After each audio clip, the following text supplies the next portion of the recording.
This audiobook contains 30 censored sentences and 172 modified sentences to make it suitable for all audiences. Visit our website to listen to the original version without censorship or modifications. Link in the channel bio. She hadn't heard about any conversation. Instead, it was Libra who messed up. When Dina revealed she was a demon spy, Libra had to pretend she knew nothing about it.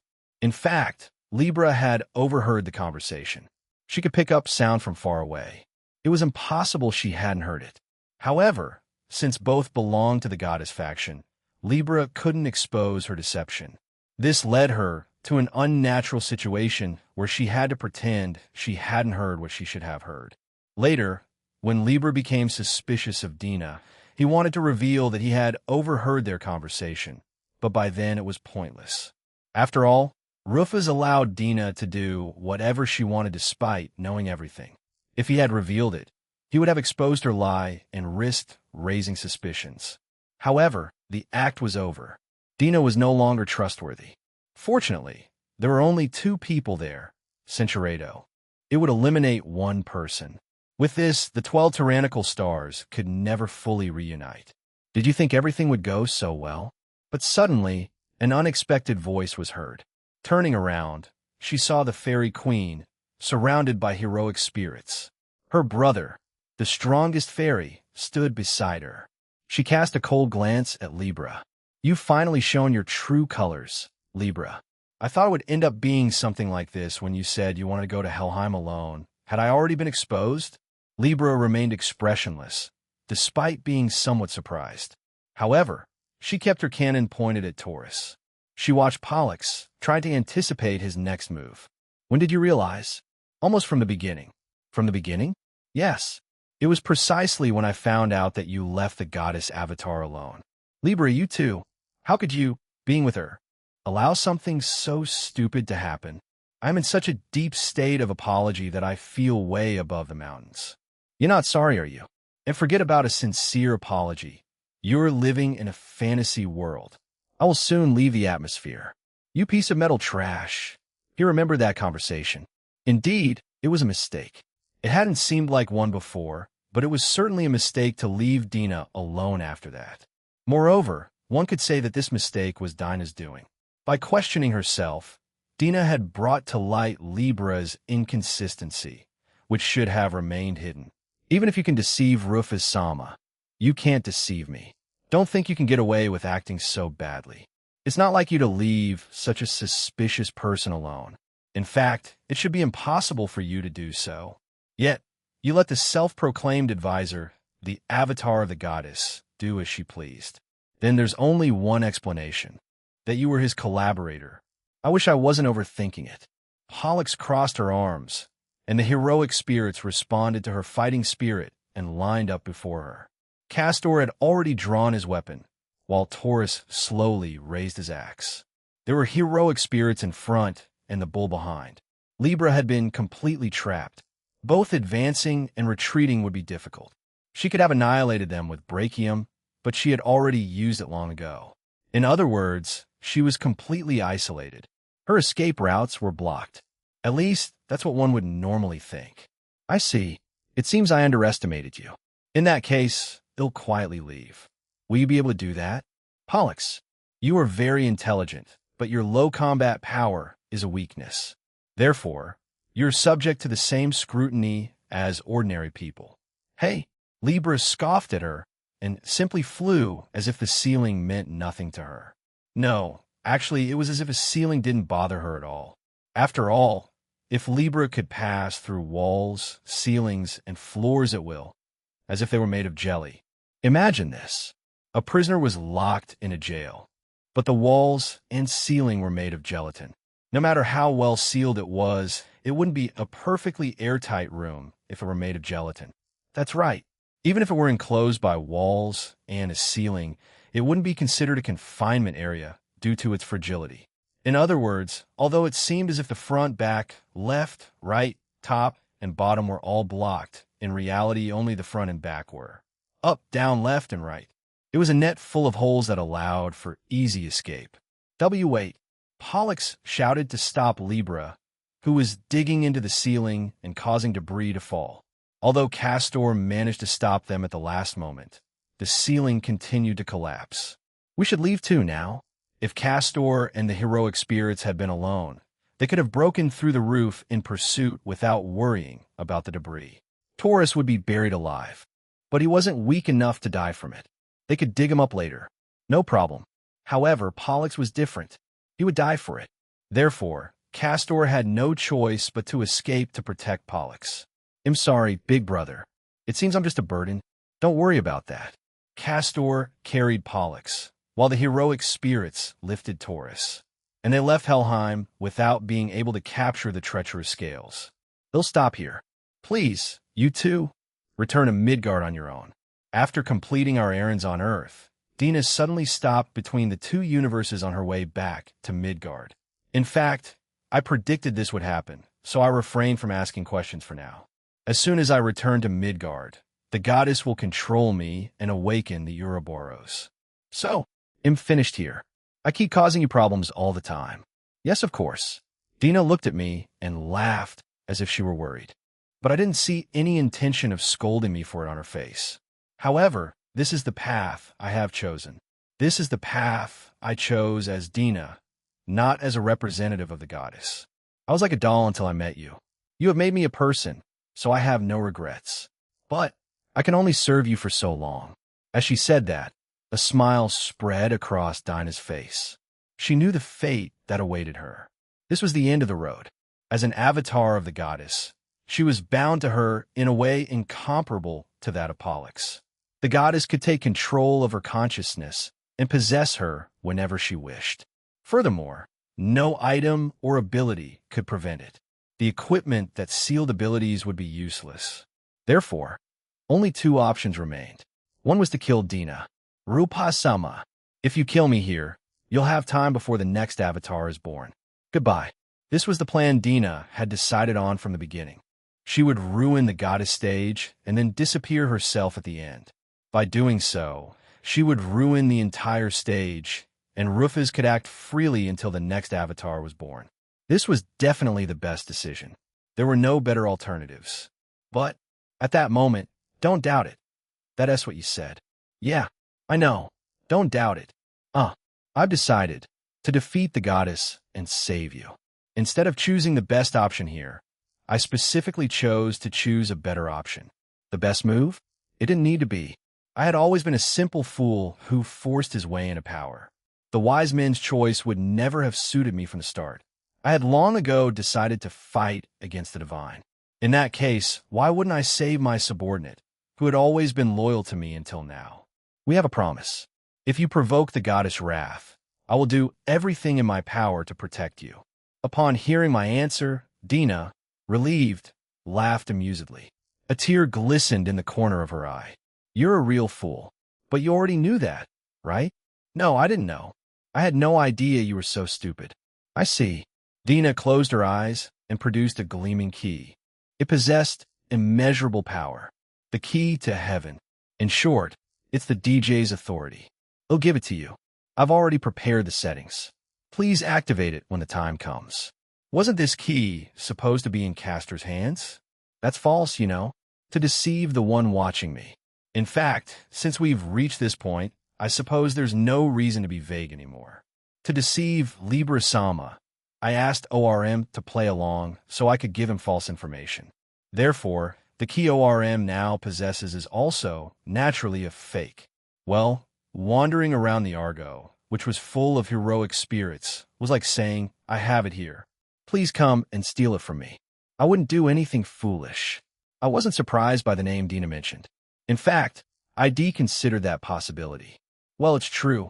When Dina said she was a spy for the demons, I should have heard it, but I didn't fly. Furthermore, when Libra killed Jupiter, her Barato vanished instantly. Thinking about it now, that was evidence that she was truly on the goddess side. Even if a demon Barato, its Barato would remain for a time. After all, I had defeated so many demons in the past, so there was no mistake. However, when Libra Barato Jupiter, his body vanished instantly. This was impossible unless it was the work of the goddess power. That's right. When I said that that person was revealing their true nature, I meant Libra. Dinah's movements had been ineffective because the goddess was watching her through Libra. Therefore, in Libra's presence, she had to play the incomprehensible role of the goddess puppet, the demon spy posing as Rufus' subordinate. Even I thought I was giving her a very difficult role. Honestly, I felt sorry for her. No one could have played such a role except Dina. It's hard to see what's right in front of your nose. The goddess probably didn't realize I had it in my hands all along. Besides, the arc is finished. It's a product I have complete faith in, created by combining Midgard alchemy with modern science. To think you did it all on your own, good job. Hee hee. Actually, I didn't do it alone. A company I founded helped me. In fact, all our employees are from Midgard. They're people who died there a long time ago. Scorpius-sama did a great job.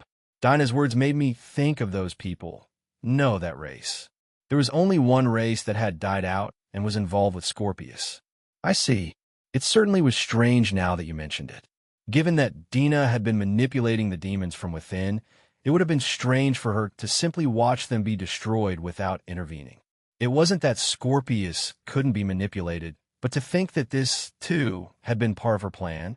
Needless to say, Scorpius would have made no mistake in finishing them off and ending their lives.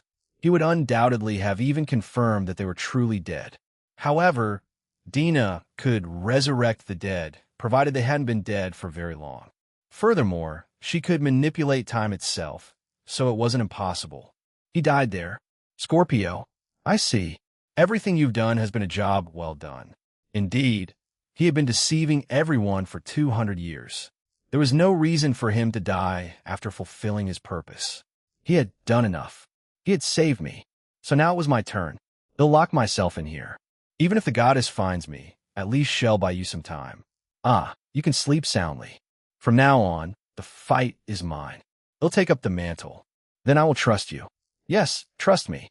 I spoke loudly, as if I were speaking only to myself, and stroked Dinah's head. As I turned my back to her, I felt Dina slow down, until the goddess found her. Well, it wouldn't take even a day. In the meantime, he had to be prepared. Otherwise, he wouldn't even pose a real challenge to the goddess. However, before that, there was still one final decision to be made. I've kept you waiting, ORM. We'll be right back. We needed to decide which of us was most suitable to challenge the goddess. Chapter 168, when people stayed in their rooms and didn't talk to anyone, they naturally spent more time thinking. ORM had been thinking during those times. He continued to ask himself questions. What is this world? Who am I? This world. Yes, this world was the goddess miniature garden, a toy box she had created, and he was merely a stage prop, sowing despair among the characters in her story. There were no objections. There were no doubts. This was because the omnipotent and omniscient being had decided it should be so. It didn't even question whether it was right. If the deity decided it, it was providence. To question it would be wrong. The carnivores attacked, killed, and ate the herbivores, but they weren't evil. They couldn't live any other way. In reality, no one had decided it that way. They did it because they had to. It was providence. It was the will of the deity. When did it all begin? As a servant of the goddess, he acted as the evil she desired. If I had to guess when it all began, it must have been tens of thousands of years ago. Orm's role on stage was to sow despair and fear in the people. In the end, he had to feign defeat at the hands of the hero who bravely challenged him. Furthermore, he inflicted a mortal wound upon the hero so that he would be forced to leave the stage. It was a simple role. For starters, no creature could defeat the Ouroboros ORM. If he took it seriously, he could easily defeat the hero. A certain hero once said, "For the sake of my loved ones, I will not lose." One day, a hero shouted, "For the peace of the people." Those who challenged him had their own beliefs. They spoke aloud about whatever they were. ORM had always listened to them with a feeling of emptiness. ORM simply didn't understand what they were talking about. Although he grasped the meaning of their words, he didn't understand what had inspired them so much. Loved ones? Someone Barato important than themselves? Family? What's that? What on earth was that? He didn't know what they were. The goddess had never taught him these things. Therefore, ORM simply fulfilled his role and buried them all. He didn't even know what kind of brave and valuable beings they were. He simply ended them all. When did it all begin? When did he become interested in these things? Princess Pollux, the fairy, someone like him, who had been assigned the opposite role, could understand the hearts of heroes. And because she understood them, her heart cried out. ORM didn't understand. He couldn't understand why the fairy princess was lamenting. Do you know? Why do these supposed heroes oppose me? To the point of sacrificing their short lives? What on earth inspires them? She should have understood. I don't understand it. My heart has never hurt before. But, seeing her tears, he realized that what he had been doing must have been something terrible. If he were human and one of those heroes, would he be able to understand the reason for those tears? When did it all begin? She had begun to dislike being a puppet in an endlessly repetitive story. The protagonist changed, but the story remained the same. On second thought, it might have been her first act of rebellion against the goddess. It was just a trivial act of self-indulgence, so perhaps it wasn't rebellion at all. ORM thought that if he created a puppet to act in his place, he would feel a little better. Unlike the other Ouroboros, since ORM was still active, he didn't need an avatar. Even so, he decided to create an alter ego. When he finally noticed, he realized that the avatar he had created was far from his original purpose. It was quite the opposite. It resembled the heroes ORM wanted to understand. It looked human. If he were a human hero, it could have been like this. As if reflecting his imagination, ORM's alter ego was born. ORM called him Terra. The world is afraid. Hey! Seated on his throne, ORM murmured softly. Saturn responded, confused. It was inevitable that she wouldn't understand his sudden lecture about the world. But ORM didn't think it necessary to explain further. He thought she would soon grasp its meaning, even without any explanation from him. Look, it's almost here. It returns from another world beyond this universe, having recovered its true power and memories. The true monster, which has powerfully distorted and destroyed the decisions of the goddess, Providence, is approaching. It's the return of the king. As soon as he spoke, the world trembled. It was very similar to the Flugil's ability, coercion, but the area of effect and power were very different. Saturnus couldn't even stand up and could only grind his teeth. The world trembled with fear at the king's return. This was no hallucination. His return was enough to slightly slow Midgard's rotation. An abnormal hurricane swirled over the dark continent. The moon drew closer to Midgard as if attracted to it. As a result, the sea rose. Once this point was reached, her mere existence was a concept of power. Rufus didn't wield power. She was power itself. She was such an overwhelming and intimidating presence that the entire world the entire universe seemed to surrender to her. No matter the distance, her presence could be instinctively sensed. Rufus Maffel, just as he was more than 200 years ago, had truly returned. ORM sensed this and rose from the throne. Are you going to fight? Saturnus looked at ORM as if he were seeing something he couldn't comprehend. He really couldn't comprehend anything. Anyone with common sense would know how absurd what ORM was trying to do was.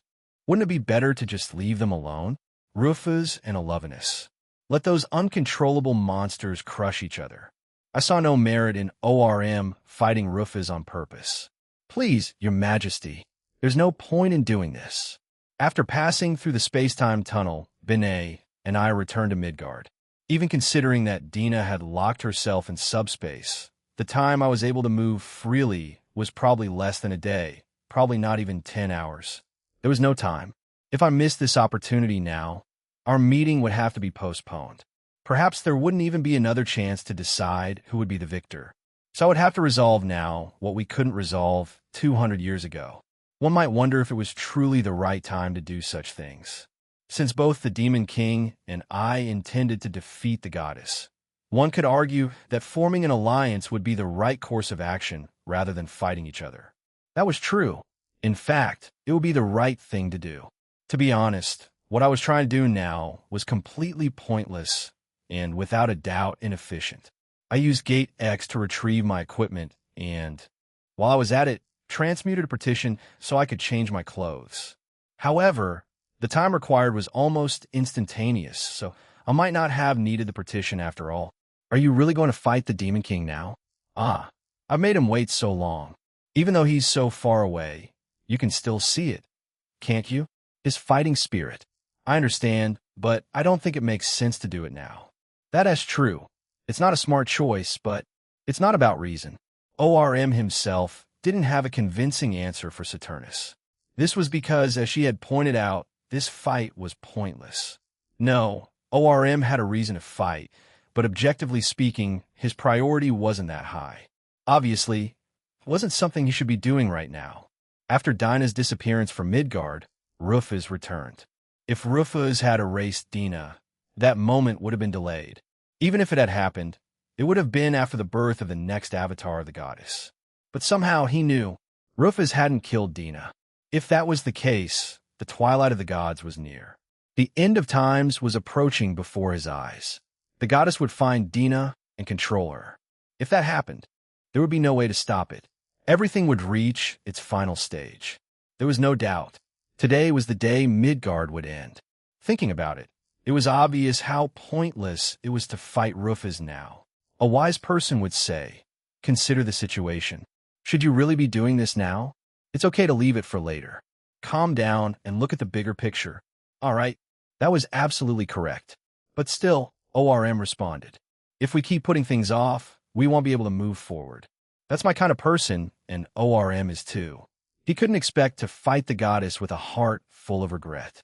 Now that he had regained his memory, this was the only feeling he possessed. His fight against him had begun 200 years ago, and it was still not over. He couldn't challenge the goddess in such an incomplete state. First, there were two people with the right to challenge her. It would be strange for them to advance to the next stage without first deciding who had the right to challenge the goddess. If it were you, you'd understand how I feel, right, Benet? Oomph. In response to my words, Benet looked away as if she weren't interested in what I had to say. She surely understood how ORM and I felt. After all, she was the one who had spent 200 years waiting for her wish for a settlement to be fulfilled. From that moment on, I would act according to my own ego. I would cleanse myself of the regrets I still held in my heart. It was a tedious task, but it was very important to me.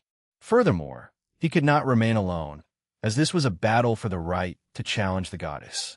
A wise person would say that the challenger didn't have to be just one person. A kind person would say that they could share the right. A gentle person would say that they should work together. Everyone was right. I was the one making the mistake. But even though I knew it was a mistake, I wouldn't correct it. In the end, it was a fool's decision. I knew it. The path I had chosen was neither wise nor right. It certainly wasn't kind. It's nothing but stubbornness. ORM said, smiling discreetly. He knew it was a mistake, but he was going to go ahead anyway. Determined, he walked past Saturn, his cloak billowing. Saturn caught the edge of her cloak, but she quickly let go. At that moment, not even Saturnus could understand her own feelings. No, she didn't want to understand them, for that would be disrespectful. Therefore, Saturnus put on the mask of a subordinate. But she couldn't hide her overwhelming emotions, so she pleaded. Please make sure you come back alive. We demons need you. Of course, I don't fight to lose. ORM turned his back on him. A smile spread across Saturnus' face, who was in the midst of an emotional whirlwind. The demons were dolls. Dina had said so, but unexpectedly, perhaps they hadn't abandoned them. Certainly, their bodies were inanimate things created by the goddess, but they still had hearts. Terra, Luna, and Mercurius certainly had their own hearts. ORM felt he had done something terrible to Mercurius. He believed ORM possessed the key, but it was a fake. No, even if ORM had the original key, he couldn't transform demons into living beings. The true power of that key could only be released by those who were connected to the goddess. In other words, Dina, the avatar of the goddess, and Parthenos, the guardian of the sanctuary. However, Dina couldn't risk the goddess discovering her betrayal, while Parthenos was an enemy of the demons. In other words, Mercury was trapped from the start. After all, they were just dolls that could be transformed into chess pieces at the goddess will. It wouldn't be a shame if they died in vain. That was what she had always thought. But perhaps it wasn't just Mercury, but also all the demons who had died up to that point, including Pluto and Jupiter. Each might have a different lifestyle, but there was only one way to change the demon's fate. There was no other. That would mean the goddess, who originally wrote the scenario, would have to rewrite it and change the demon's configuration. There was no other option, and only Rufus Maffel had the power to achieve this, with a mere 0.1% probability. But if Rufus remained alone, even if she defeated the goddess despite that slim chance, the demons would only return to living in fear under her control. In that case, this battle was inevitable. This world shouldn't have lost Rufus Maffel, but I couldn't leave her alone either. In that case, he'll control her. I am an Ouroboros. I cannot fight the goddess directly. Even if I try, this body will refuse the battle, since it was born as the goddess representative. But if I can defeat Rufus and use that power for myself, Rufus had already fully awakened. His chances of defeating her in her current state were probably less than 10%. However, defeating Rufus in her incomplete state would be pointless. Now it had meaning. It was significant precisely because the Rufus that had returned to this world was the most powerful and unparalleled existence. This is the first time in my life that I am the challenger. The heroes who once challenged me might have been in a similar state of mind. ORM soared into the sky, his memories of the past swirling around him. The landscape flowed by in an instant, and he arrived at a deserted island as if guided there. Its surface area comprised roughly 40% of a humanoid habitable zone. But neither demons nor humanoids lived there due to the frequency of natural disasters. This was a good place to fight. At the same time as ORM arrived, the black-winged ruler descended from the opposite direction. Her face radiated absolute confidence, for she was completely different from how she had been before. Although he didn't want to admit it, he was forced to do so. The moment has finally arrived. Without a doubt, at that moment he was standing before the star of the omen of death. I've kept you waiting, Demon King.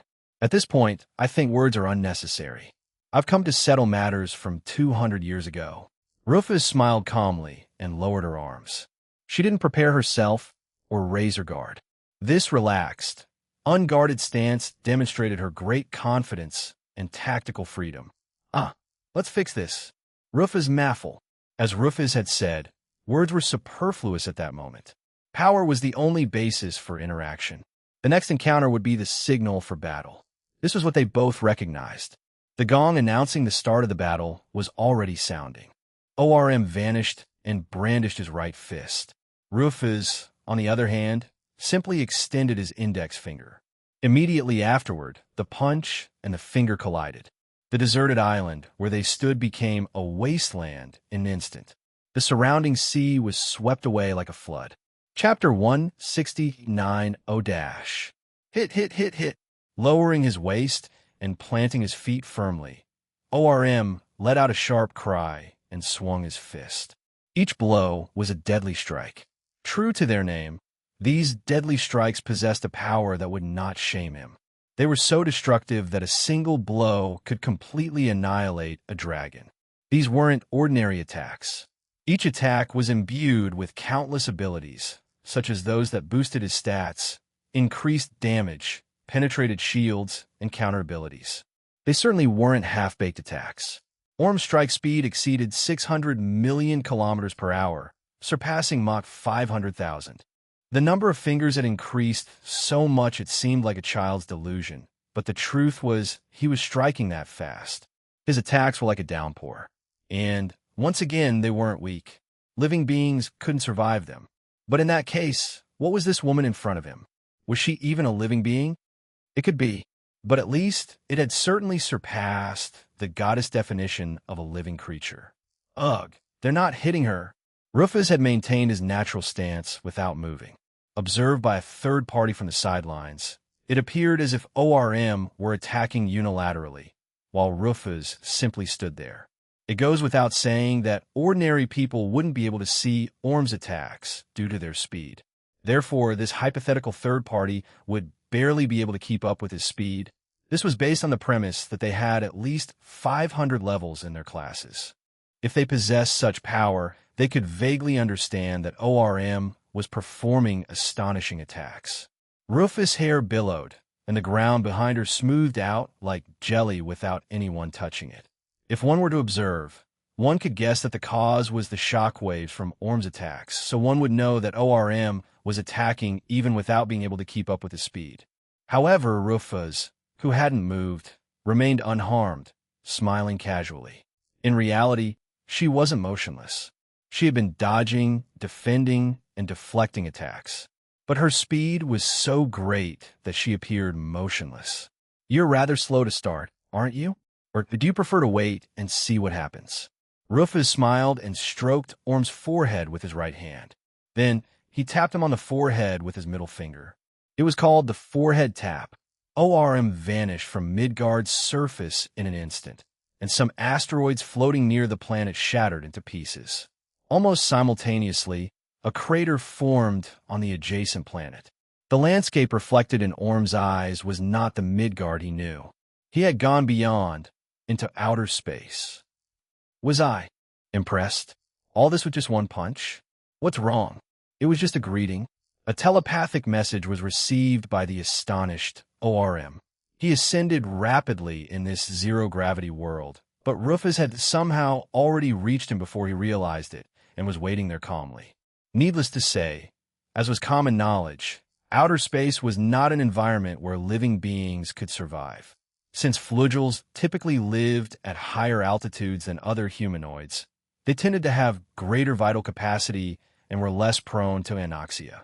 They could function with less oxygen than other humanoids and could hold more air in their lungs. Even so, they were never designed to survive without oxygen. However, Rufus remained calmly present in such an environment. As if the surroundings were a little dark, he simply stayed there peacefully. Since there was no oxygen, naturally he wasn't breathing. But after all, she was a monster. There was no point in expecting her to suffocate. Even if she survived without breathing for a whole day, ORM wouldn't be surprised.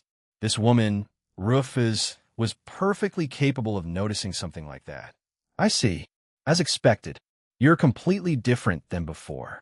If you understand that, you should take it seriously, Ouroboros Lunar. You'll regret it if you don't give it your all.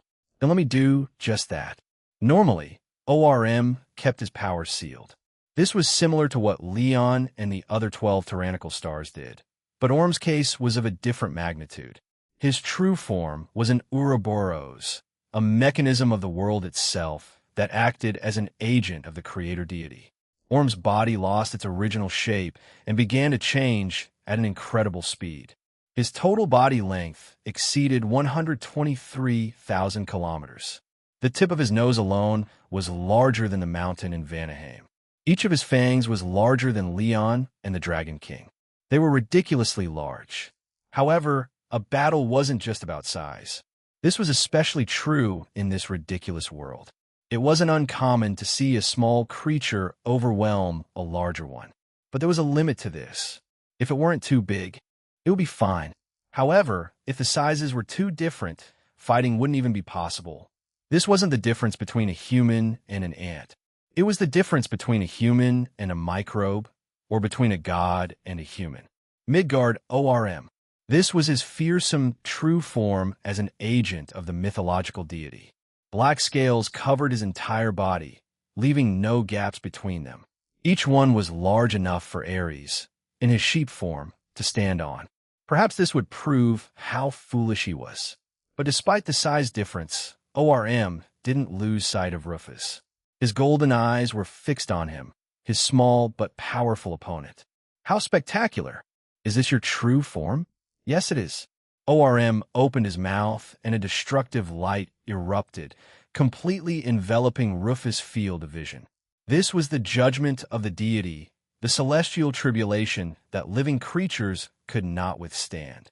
The brilliant light advanced in a straight line, annihilating the asteroids and comets in its path. After a long delay, the lights of those celestial objects faded.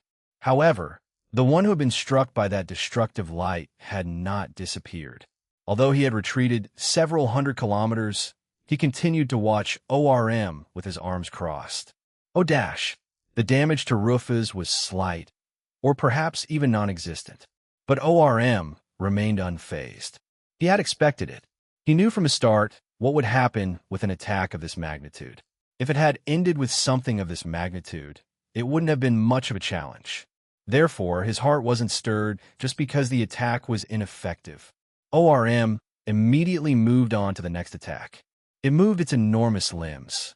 Despite being so small and difficult for ORM to aim, Rufus was launched towards Mars. The universe where Midgard existed and the universe where Earth existed were two sides of the same coin. The planets that existed in each universe were almost the same, except that Earth was replaced by Midgard. Therefore, the Sun and the Moon existed, in addition to other planets like Mars and Mercury. The instant Rufus touched the ground, ORM fired another beam of destructive light. The glare engulfed him, but its ineffectiveness had already been demonstrated. However, what about the secondary disasters caused by this attack? The planetary core of Mars was destroyed by the destructive light of the Ouroboros. The planet expanded and trapped Rufus in a massive explosion.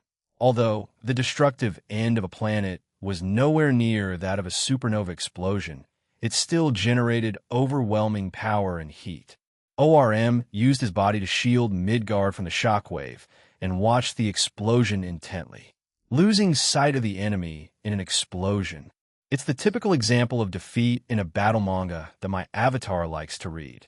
At the same time as he listened to the telepathic message, ORM felt an impact on his head. Something was attacking him. Something had crushed his scales, which should have been tougher than anything in the world. Another powerful blow struck, sending ORM drifting through space. What is this? No, only one person could have done this. That person, Rufus, was looking at him with the same expression as before. It was as if he hadn't even noticed the planetary explosion. Is even a planetary explosion ineffective? You don't have to sigh. That previous attack landed. In fact, it's effective. It's not that I didn't take any damage. But even though it's effective, it won't cost me my life even if they repeat it 100 times. What monster? Forgetting that he himself was a monster, ORM thought that from the bottom of his heart. Rufus slowly clenched his fist in front of him. Until then, he had only been observing the situation, but he was about to launch a full-scale attack. ORM didn't take his eyes off Rufus, but his vigilance was useless. Rufus vanished, his massive body torn to pieces. What a ridiculous monster! Its size was comparable to that of a celestial object, while its power far surpassed it. Even so, it was defeated with such ease. It was simply unimaginable. Could this mean that this woman could break a planet in two with a single blow? Actually, it could be possible if it were this woman. Since there was a difference in their muscle strength, the size difference was only a disadvantage for ORM. Imagine this. Picture a mosquito flying in the middle of summer. The mosquito wasn't harmed at all when caught by a human hand. However, the person was swept away by the wind with just a touch. Such a scene would be incredibly surreal. Would there even be any chance the person could win in such a situation? The situation here was like this. No, actually it was even more desperate. However, ORM had been prepared for such a fight from the very beginning. He had come here having strengthened his resolve. In that case, how about this? ORM's enormous body began to spin around Rufus at incredible speed. It opened its mouth and bit its tail, spinning endlessly like a coiled snake. Finally, its speed exceeded that of light, and Rufus was completely trapped inside. Those trapped in an Ouroboros moving faster than light would be severed from time itself. A single second experienced by them could be a day, a year, or even a century in the future. They would be trapped in a prison called time. Then, the passage of time outside would bare its fangs. Their bodies would deteriorate as if a great deal of time had passed. In essence, it was like the jewel of Urashima tar, only not so simple. The time that assaulted Rufus could easily reach tens of thousands of years. Unique ability, cyclic world, Ouroboros. I caught her. ORM was confident that even if this didn't bring him victory, Rufus would surely have suffered considerable damage. After all, Rufus was still alive. Even if she had a long natural lifespan or had consumed elixirs of longevity, her life couldn't be unlimited. Old age was inevitable. If the waves of time struck her directly, even she wouldn't be able to do anything. Yes, that's how it had to be. But why? Why was Rufus crossing her arms with a relaxed look as if she wasn't changing? That was a good idea. It's an interesting trick. But when it comes to tricks, I'm pretty confident in them too. Sorry, I've already neutralized your attack. Neutralized? Ridiculous. That shouldn't be possible. The goddess shouldn't have created counterattacks for this. No, that fool definitely created one. Although she didn't intend it to be a counterattack skill, she'd given it to her own alter ego. When he said that, ORM finally noticed. Time, which should have sped up inside the enclosed space, wasn't accelerating at all. On the contrary, it was even rewinding. This ability, ridiculous. It should be impossible. It's not Rufus' ability. Only Dina should have it. Yet posterior. It is one of Dinah's unique abilities that can slow down time, stop it, and even reverse it to the point before the target's birth. Unique abilities could only be used by the person in question. That's why they were called unique. In other words, it was an impossible situation. Their action completely defied reason. ORM activated a special version of the Watching Eye, available only to agents of the goddess. This ignored any level differences and allowed him to observe Rufus' condition. And he understood the reason. The class section in Rufus' state included the archenemy, a class that shouldn't exist. That was the reason. In fact, a class with that name shouldn't exist. At least, it wasn't created by the goddess. In that case, who created it? Obviously, Rufus had created a class suitable for her and added it to her. She probably did so by altering the rules with the key of heaven. Furthermore, when choosing which skills to acquire upon leveling up, she chose her subordinate skill. This was the only explanation ORM could think of. After reasoning it out, ORM faced even greater despair. What's going on? This woman, does that mean she can use all the abilities of the 12 stars? Do you care? Staying so close to me. I'm going to burn you. As he said that, Rufus' body was completely engulfed in a rainbow flame. The god-slaying flame, Mesartheme, inflicted continuous damage proportional to maximum health on contact. The heat spread with Rufus at its center, relentlessly scorching Orm's scales. It didn't matter how tough ORM was. No matter how tough he was, it was still useless. The heat of this flame increased without limit in proportion to the opponent's power. ORM slowed his pace momentarily as he struggled to endure the heat. At that instant, Rufus flew out and attacked him with all its might. In the end, the little tricks could not overcome despair. Rufus, Father, Father. In his drowsy consciousness, ORM remembered Terra as a child. At first, he had only wanted to create a doll to act in his place. Centurato, when did it all begin? When did he rejoice when his daughter, Terra, called him? When did he begin to think that his daughter's smile was so precious? When he finally noticed her, she was no longer a comforting doll, but an irreplaceable existence for ORM. ORM was an Ouroboros, an agent of the goddess. An Ouroboros was a perfect life form, as close to immortality as one could get. It could only be ended by the goddess herself. Therefore, the Ouroboros, ORM, needed neither mate nor offspring. He was complete within himself. There was no point in leaving offspring. Inevitably, he had never experienced what a father feels since he was born. This is my first experience. My heart is so at peace knowing there's someone else nearby. Now I feel I can understand those heroes who challenged me to protect what was important to them. When did it all begin? When did it become so weak? He was terrified of Rufus' Maffle. He was so afraid that he couldn't do anything about it. He had always thought that death was simply the end. He had even believed that it was in his best interest to die at any moment. However, now that death had formed before him, he was terrified beyond measure. No, I don't want to perish. I still want to live. No, not yet. I haven't seen that child grow up yet. Barato, what if I'm gone? What if that terrifying dark star encounters my child? No, I won't allow that to happen. That simply must not happen. I still can't leave this world. I don't want to lose my life and leave my son behind. She still remembered the relief she felt when Rufus left. But that relief soon turned to despair. The goddess had given her an order. It was time to close the curtain on this story. This would be the end of the demons. The evil demon king would be overthrown by the heroes, and his minions would be exterminated by the humanoids. Terra would be no exception. I don't want that to happen. I won't accept it. It's just a stage for the goddess. But for me, it's a priceless treasure. When he realized it, he was already ignoring the goddess script and subjugating the heroes. Chapter 170 ORM returned from fighting the heroes after defeating them and weakening their powers with a curse. But he felt no relief. He was still troubled. After all, ignoring the goddess' plan was Imbarado rebelling against her. Although he had concocted some plausible excuses, she probably hadn't believed him. The fact that 2 members of the 7 luminaries, a group created by her son, were actually spies for the goddess faction was proof of that. Besides, whichever way you looked at it, one of them was obviously an alter ego of the goddess.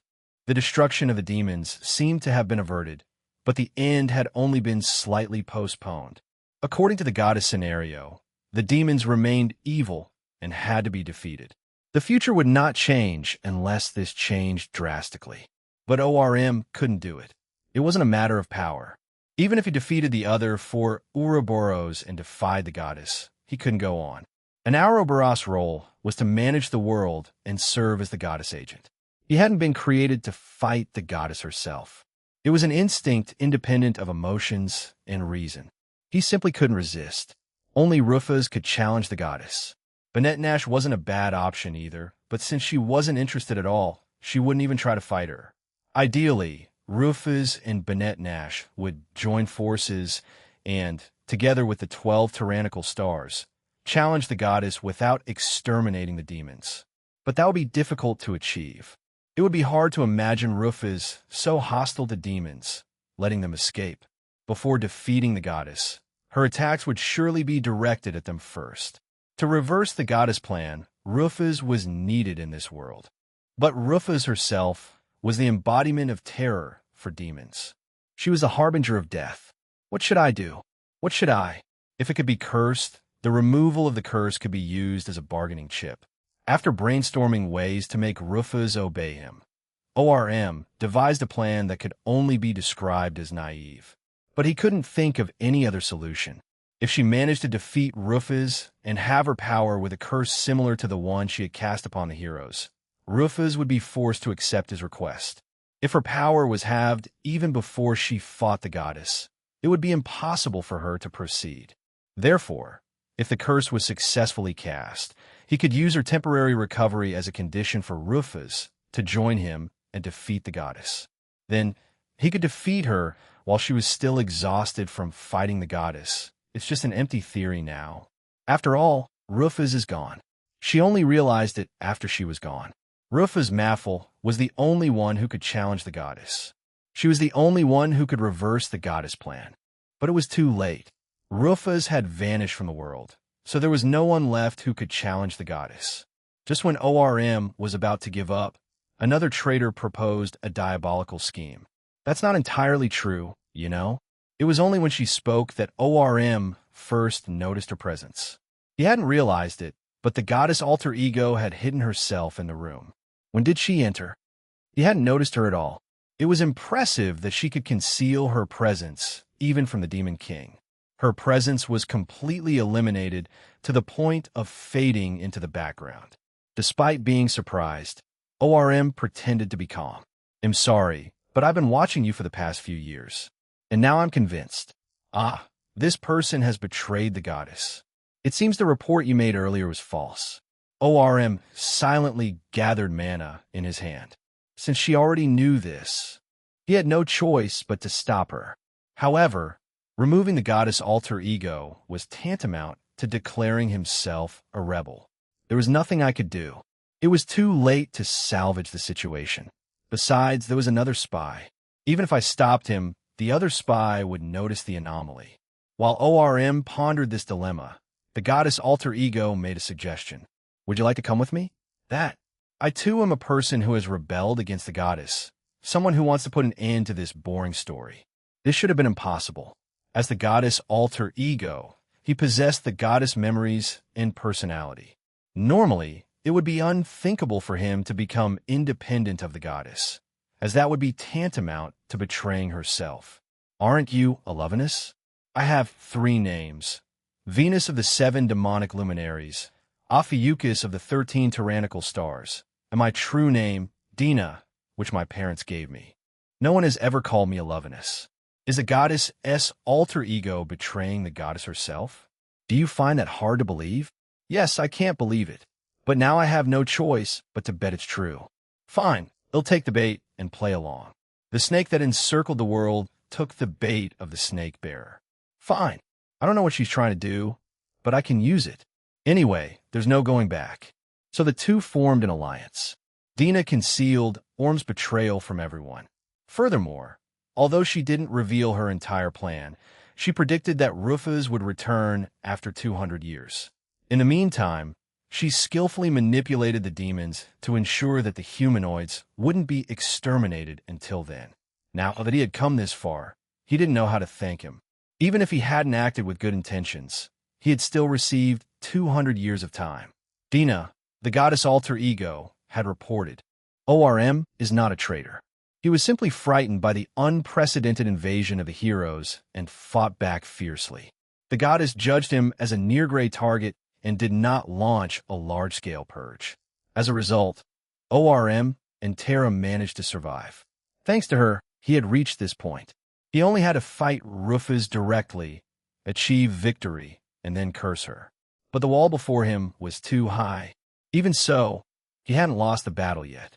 He couldn't afford to lose. Maintaining his waning consciousness solely through the strength of his will, ORM enveloped Rufus in a beam of destructive light. Now he understood their pain. Now he knew the feelings of those heroes who had defied him and sacrificed their lives. And he understood how precious they were. Once upon a time, someone said that people could become as strong as necessary for the sake of their loved ones. Ah, that's true. For my son, I will become as strong as necessary. Once upon a time, there was a man who shouted that he didn't care what happened to him as long as his partner was happy. That's very true, hero. You were right. I was wrong. I don't think we'll go to the same place when our time comes, but if we meet again, I'll apologize for everything that happened in our past lives. So now, just for this moment, lend me your strength. Rufus was taking Orm's attacks when she noticed he was changing. Everything about him, his attack power, speed, and conviction was different. She remembered that feeling. It was a path she and Bennett Nash had walked together. Interesting. Have you exceeded your limit? ORM charged and used his mass to push Rufus toward the sun. Naturally, ORM himself would not emerge unscathed from such an attack. The temperature at the sun's core was around 15 million degrees Celsius. No substance could withstand that heat. Orm's scales were burned, and he was losing consciousness from the heat. Even so, he endured it because he had someone he loved. He had learned what it meant to care for someone else. Are you prepared for self-destruction? You have excellent resolve. Although I'm of the sun attribute, I won't be immune to the sun's heat. I must say, it's certainly hot and exhausting for me. But it's not unbearable, you know? Rufus laughed furiously and grabbed a scale from Orm's head, throwing him upwards. ORM burned the head, while Rufus escaped from the sun's core. Of course, this wasn't the end. Using the materials floating around the sun, Rufus activated his alchemy. Transmute One-Eyed Hero. A colossal old man was created from stellar materials. His beard was long, and his face was hidden by a wide-brimmed hat. Dressed in a black robe, he had one glowing eye, while the other glowed with an eerie light. Mounted upon an 8-legged horse, he was even larger than an Ouroboros and easily ensnared ORM, who was large enough to encircle an entire planet. Grasping Orm's head and tail, he began to apply overwhelming strength to pull him apart. ORM let out a silent scream. If the opponent was enormous, he simply used an even larger being. It was a simple but effective move. ORM was struck with overwhelming bravado and began to lose his form.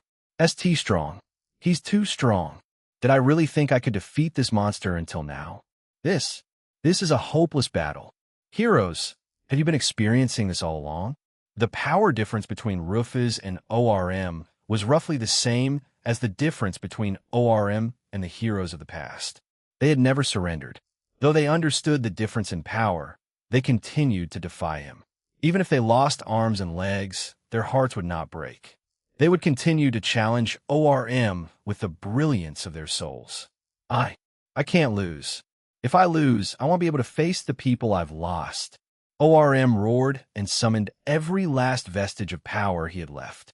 He struck one of the enormous old man's arms and then circled him, crushing his neck. Seeing the false god transform into asteroids, Rufus relaxed. She's really starting to push past the limit. I don't know what's changing her emotional state, but it's a huge leap forward. ORM unleashed the destructive light from his mouth once more, but this time, its power had increased considerably. It struck Rufus, despite her guard, and grazed other celestial objects. The blast engulfed her completely and hurled her away in an instant. Rufus ignored the attack with one hand, but lost sight of ORM in an instant. Did I lose sight of him, even with that enormous body? Her question lasted only an instant. By the time she realized it, ORM had already assumed his humanoid form and delivered an axe kick to Rufus. She quickly raised her guard, but she was in outer space where there was no firm foothold. As her body was sent flying, ORM resumed his Ouroboros form and gave chase. ORM roared to swallow her again, then reverted to his humanoid form to circle her and kick her. Afterward, he transformed back into Ouroboros to bite her. He attacked furiously, using his humanoid form, originally designed to contain his power. Oh, dash! And finally, the limit was surpassed. Orm's level finally exceeded the upper limits set by the goddess, reaching level 1500, just like Banette Nash. Naturally, it wasn't just a simple level 1500. At level 1000, ORM already possessed more power than Banette Nash. Now he had surpassed the limit. Therefore, his power was unknown. He had reached a level of strength that not even Alovenus herself could have imagined he could attain. After increasing his strength and speed, ORM transformed into a beam of light and unleashed a barrage of blows on Rufus. Sometimes in humanoid form, sometimes as an Ouroboros, ORM used all his techniques to defeat his strongest opponent. I can win. No, I have to win. Definitely. Her mind was set on her son's prosperous future. That was all. That's why she had to overcome this despair. Now, then, I will acknowledge you as a formidable enemy. Just as he heard Rufus' telepathic message, Rufus, who remained calm and collected even in that situation, a tremendous impact struck Orm's cheek. His bravado cracked and his scales tore. ORM barely managed to stay conscious. Meanwhile, Rufus, who had become even bravado intimidating than before, floated silently before him. Well done, ORM. And I'm sorry. I thought I could beat a man like you using only 50% of my power. Hey, dash 70%. From now on, I will increase my power to the same level I used to fight Banette Nash. As she spoke, a rainbow flame enveloped her completely. It was Mezar's theme, which she had used some time ago. But unlike before, it wasn't just a momentary use. Now it activated constantly. Furthermore, she also used the same abilities as Parthenos. In an instant, she cast multiple support powers upon herself. There was a moment when the power gap narrowed, but immediately afterward, it widened again. The despair was overwhelming. That's why it was called that in the first place. Chapter 171 Demon. Monster. Supreme Ruler. Death Star. In the past, everyone feared her and called her by many names. However, ORM was forced to discover that all those names were insufficient. Those titles were inadequate to properly describe this Rufus Maffel, who was far bravado abnormal than normal. This was despair. This woman was the very personification of despair. It overwhelmed her with a bravado that could destroy even planets. It drowned her in a roar that could shatter even the stars. It forced her to be trapped in planetary core explosions. It trapped her in a temporary prison. It even pushed her toward the sun normally. Someone would have died, right? No matter how much you thought about it. It was impossible for it not to work.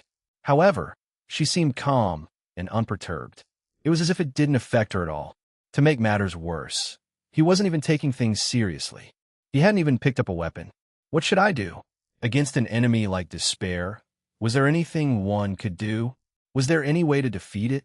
Having used too much of his power, he could no longer even maintain his Ouroboros form and unknowingly reverted to his humanoid form. To clarify, although its real form was that of an Ouroboros, its humanoid form served to reduce its energy consumption. During moments when his life was truly in danger, Orm's survival instincts would kick in, and he would forcibly transform into his humanoid form to decrease his energy consumption, even if only slightly, so that the probability of his survival would increase. However, on the battlefield, it was an extremely fatal flaw. Rufus seized ORM and then soared through space at a speed faster than that of light. She flew out of the solar system and collided with a planet that was probably several times larger than Midgard. However, the momentum of the impact did not diminish. On the contrary, fractures occurred in the planet, and it was destroyed. The planet could not withstand the single blow it had suffered, so it crumbled before proceeding to explode. With that high temperature, Rufus grabbed ORM again and took flight once more. Then, relying on his sheer strength, he hurled ORM towards the sun as if he were throwing a javelin. The moment ORM passed through its infernal flames and emerged on the opposite side, he was caught by Rufus, who had been circling the sun in the meantime. She was as relaxed as someone who had just taken a short detour. It was ridiculous.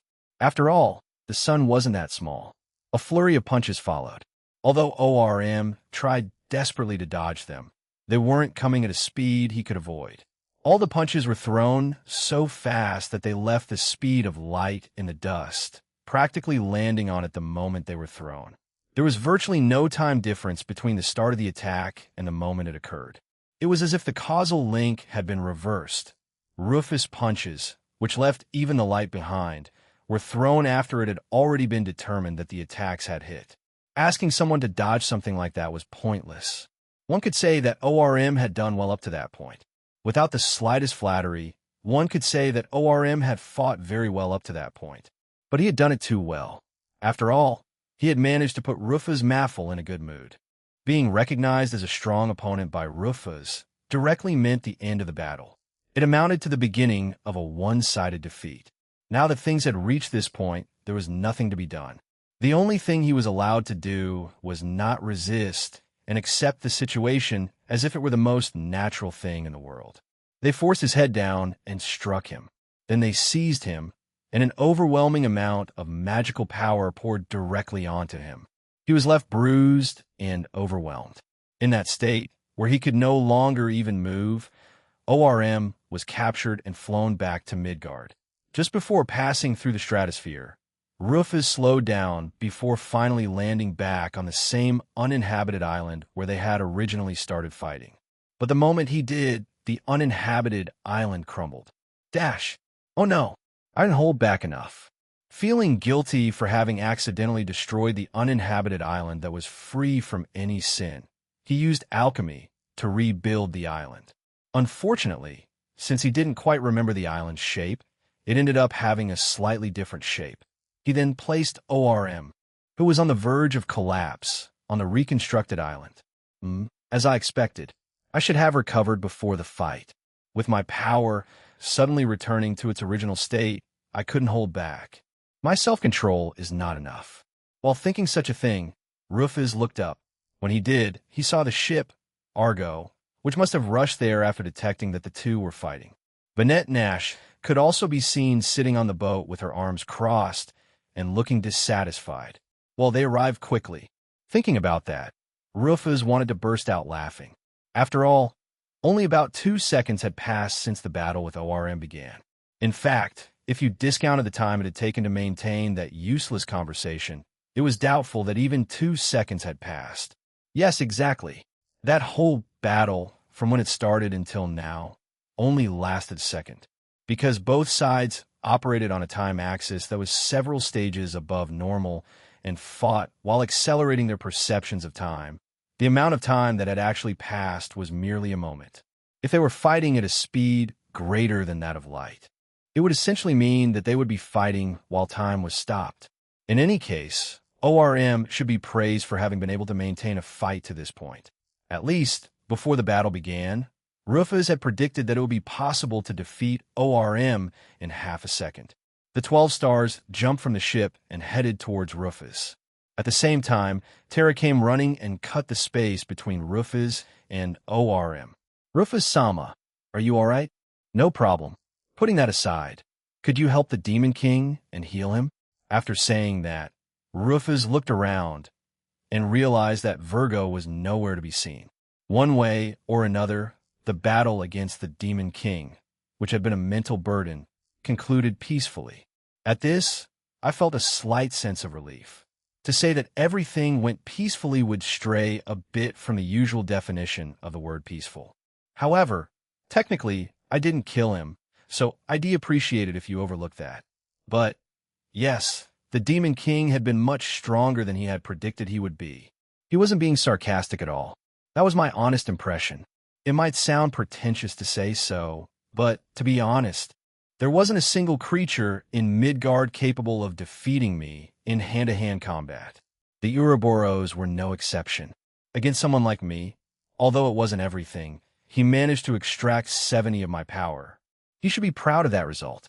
If I were to assume my full power was 100, the power my dream state, in other words, when I initially returned to this world, would be around 24. Even when I was using Alcade, it would be at most around 36. And in my weakest state, I was about as strong as Leon. Put that way, you should be able to understand how strong 70 of my strength was, right? The Demon King managed to drain that power from me. Although the battle ended in a crushing victory for me, it's fair to say I couldn't have fought any better. Aren't you going to kill my father? If I were the same person I used to be, I probably would have done it. But my current self isn't as cornered as I used to be. I'm not going to punish someone who's already down. When I answered Terra's question, all 12 stars looked at me with a perplexed expression. Of all of them, Ares was the one who asked me a question, as if to represent everyone present. Rupa-sama. Something about your first-person pronoun is, oh yes, I went back to what I used before. Does that sound strange to you? No, it's nothing like that. It's just that I'm feeling really nostalgic, and for Ares, who had known me since I was an adventurer, the first-person pronoun I was using at that moment would not have seemed so strange. Although she was perhaps a little surprised, she looked at me with nostalgia. On the other hand, those who were truly baffled were the members who only knew me during my time as Supreme Ruler. To be more specific, it was Scorpio, Aegokeros, Pollux, Castor, and, well, actually, I guess everyone except Karkinos. To begin with, the only ones among the 12 stars who had met me during my time as an adventurer were Ares, Taurus, and Karkinos. Looking back on it made me a little nostalgic, but at first I didn't even intend to tame Karkinos. It all started when I was trying to tame another magical beast, but it just so happened that it got in the way at that precise moment and ended up being tamed by mistake. Well, by the way, what happened to Virgo? She's talking to Merak with Parthenos right now. To Merak? Virgo and Merak. It wasn't as if having the two of them together was inconceivable. After all, they were both Fluxcorns. In Virgo's case, in particular, had never had the chance to talk to anyone but me. Although there had been some participants from Flugel during the tournament held in Dropner, we did nothing more than watch them from a distance. Technically, I was also a Flugel, but essentially I was a race derived from them that had been born from them. If I wanted to be cool and give myself a name, I guess ID belonged to something like a dark Flugel race. While a race with only one individual in it conveyed a somewhat pleasant feeling, it also felt quite lonely. Okay, for now, shall we start by exchanging information?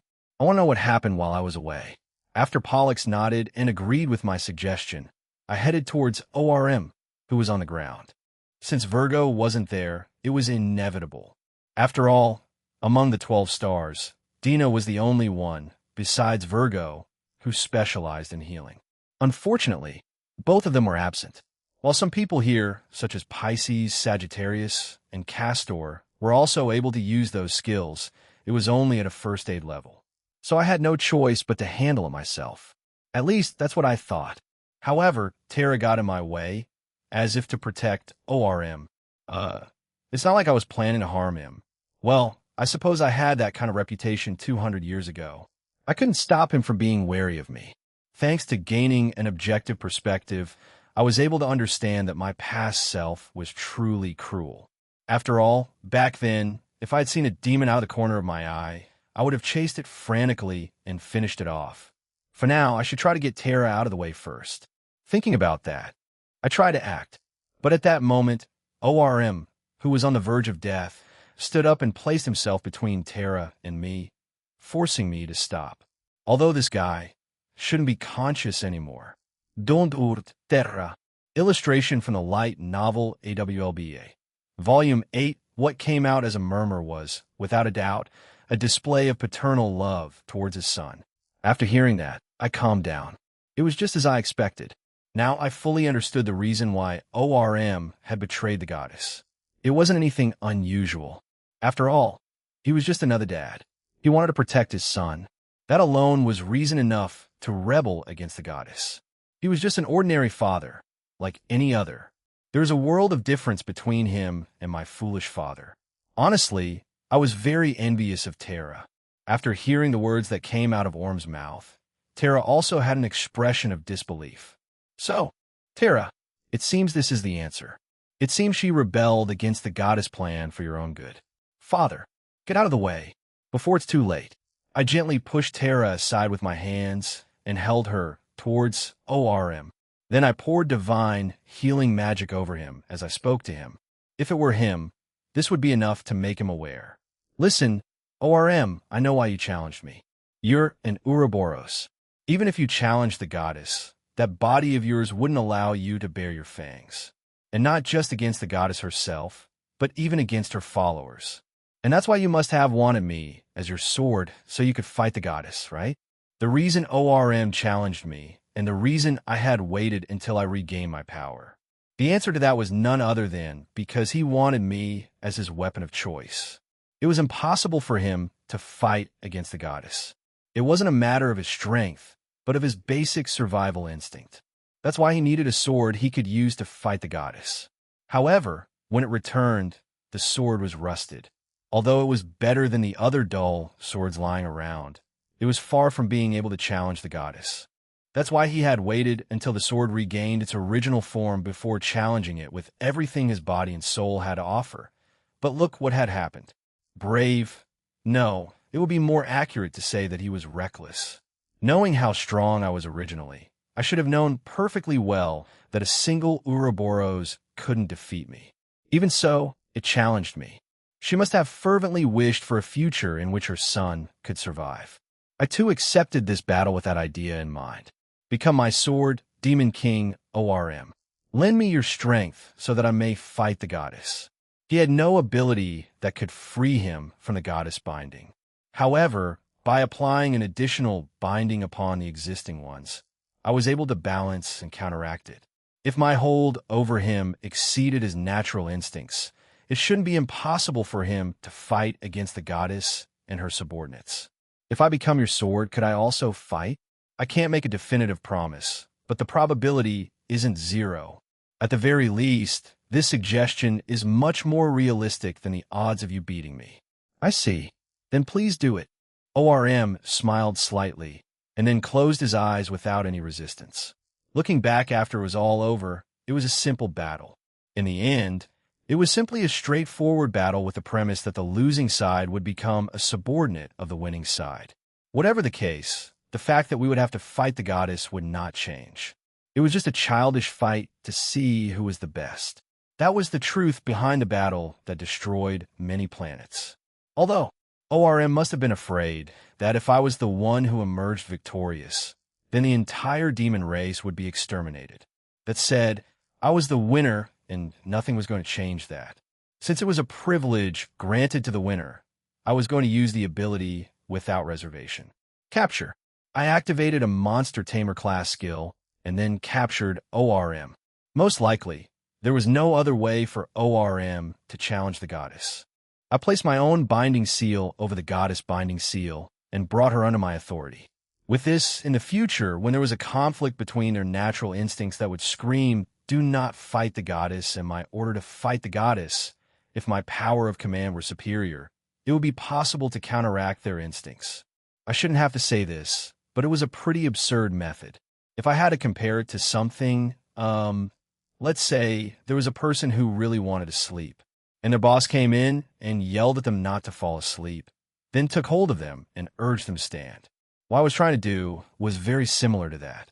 That said, if I were the one who had lost the battle, then I would have been the one who had been captured, so I would not have given him cause to complain. It is said that, in the past, the constellations of the Serpent Bearer and the serpents were one and the same. Although there is no empty seat among the 13 stars right now, I welcome you as part of the Serpent Bearer. I hereby grant you your name. Your star is Serpents, 13 tyrannical celestial stars. The other half of the Serpent Bearer, Serpents of the Serpent. I gave ORM an alias and forcibly placed him within the 13 tyrannical celestial stars. To be honest, it would have been fine to give it a random name, but it would have seemed inappropriate for a random star to be stronger than the 13 stars. It was probably better to force him into the 13 stars. As for the fact that the 13 stars now had 15 individuals within them despite being called 13, well, who cares? Basically speaking, I'm very capricious. Chapter 172 for Merak. It was a regret from his past that he could not overcome. He had betrayed his friend and plunged the world, which was almost unified, back into chaos. Why had he done such a thing? Why hadn't he thought about it a little more? She couldn't understand why. Even though they were hers, she couldn't comprehend her own thought processes at that moment. Even the subsequent battle against the Demon King, which he attempted to wage to atone for his sins, ended in a miserable defeat. Afterward, he spent several days unconscious in his bed. However, misfortunes continued to pile up.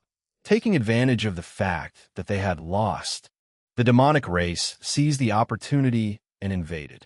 When he regained consciousness, it was all over long ago. Although they barely managed to successfully defend the kingdom, many lives were lost. More than anything else, the event that had tormented Merak the most was how the whereabouts of his wife and daughter had become unknown. The relationship between him and his wife was not at all loving. Initially, they had been betrothed at the behest of their parents, due to their positions as members of well-established families in the flugelhorn profession. However, they were still family. Only when they disappeared did Merak understand the importance of his wife's presence. However, reality was a cruel trick. His wife's body was found the next day. The body was discovered some distance away at the foot of Vanaheim, along with the corpses of his guards. In all likelihood, she had been murdered while trying to escape. In the end, the case was closed without him being able to locate his daughter's whereabouts. Having lost many things important to him all at once, Merak was overwhelmed with grief. His missing daughter was a girl who looked similar to his wife, with pink hair, and she had pure white wings just like him. "Are you my father?" That's how it should be. Although, I don't know if I have the right to call myself your father. They were inside Migres's mansion, which was half destroyed. At first glance, Merak seemed calm and serene. However, he couldn't lift his head. She knew that if she raised her head and saw Virgo, she would want to give her a hug with her stained hands. She knew clearly that her already fragile tear glands would burst in an instant. He felt he had no right to call himself a father, or to hug her. But even so, he was happy and relieved that she had continued to live. With that alone, he could not have felt a greater happiness. Partheno-sama, my lady, from the bottom of my heart, I offer you my most sincere gratitude. Truly, I don't know how to express my thanks. You should express your gratitude at your wife's grave. I did absolutely nothing. In all likelihood, After predicting that they wouldn't be able to escape successfully, he hid Virgo and voluntarily decided to become the bait. It was only by chance that I picked up Virgo. In response to Merak's gratitude, Parthenos crossed his arms and replied curtly. Merak seemed to have paid homage to him in her position as former guardian of the sanctuary. However, the 7 heroes were not beings favored by Parthenos. Even if those people offered her words of thanks, she would have difficulty knowing how to respond. Instead of me, why don't you say something to Virgo? Isn't this supposed to be a meeting between parents and children? Yes, you're right. I know, but I don't know what to say at this point. The fact that they could be reunited made him happy, as if his dream had come true. If it really was just a dream, he didn't want to wake up. But on the other hand, Merak was speechless. She felt that anything she said would be vulgar and superficial, which would make her daughter uncomfortable. Because of this worry, she couldn't say anything. There were things I wanted to say. In fact, there were so many. I wanted to see you again. I'm glad you're alive. You look like your mother. You're beautiful. Are you happy now? How have you been so far? Has anything ever upset you? Have things been difficult for you? But before he could formulate each and every one of those questions, his conscience whispered within him. Do you even have a right to ask something like that? Do you even have the nerve to act like his father at this point? Thinking about such a thing, he simply couldn't say anything. Father, I don't know what to say, but I'm glad I was able to meet with you. With just those words, Merak burst into tears. I'm glad to have met you too. Although she wanted to say exactly that, she couldn't get the words out because of her tears. In response to this, Virgo smiled warmly and affectionately, then gently placed her hands on his shoulders. What a useless man you are. A certain person cannot read moods. Therefore, they will be eliminated. In response to Parthenos, who failed to read the mood and said unnecessary things, the guardian golem, who was waiting, grabbed her and held her. And, as if carrying a cat in its arms, the golem, who unexpectedly could read the atmosphere, took Parthenos away and left the building. Illustration from the light novel AWLBA V8 after acquiring ORM as an ally. We were aboard the Argo and flying towards Svalin at our maximum speed. I was informed that Leo had defeated Sol. Furthermore, Pollux and Castor had rescued Taurus, although he was seriously injured. Furthermore, many things happened during my absence. For example, Parthenos became a heroic spirit, Virgo awakened, and young Say and his fun-loving gang of friends tried their best to persuade the kings of Levitine and Dropner. After settling my affairs with ORM, the only problems I had left were Libra, Dina, and the other Ouroboros. The goddess should already be trying to find Dina. Before she does, she needs to finish what she has to do. For the time being, I would have to evacuate all living creatures from the world. Very soon, Midgard would be destroyed. This was already a predetermined fact. Unless the goddess changed her mind, it was an inevitable course of events.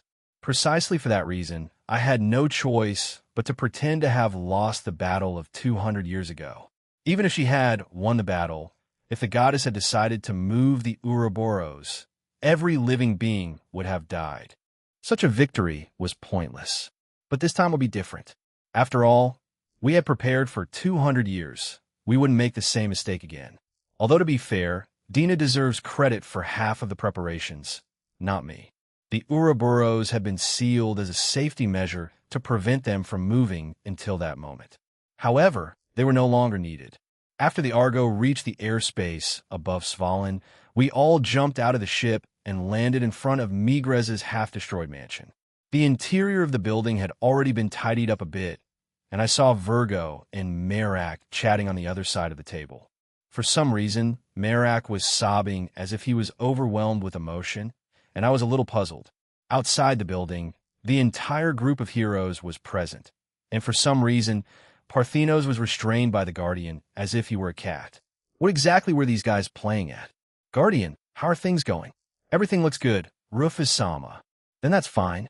By the way, what did Parthenos do? I had considered that she was hindering the meeting between a father and his son. Therefore, I eliminated her. I see. Rufus Sama. Could you say something to this fellow? He doesn't know how to treat a dead man properly. If the dead person has as much energy as you do, there shouldn't be any problem.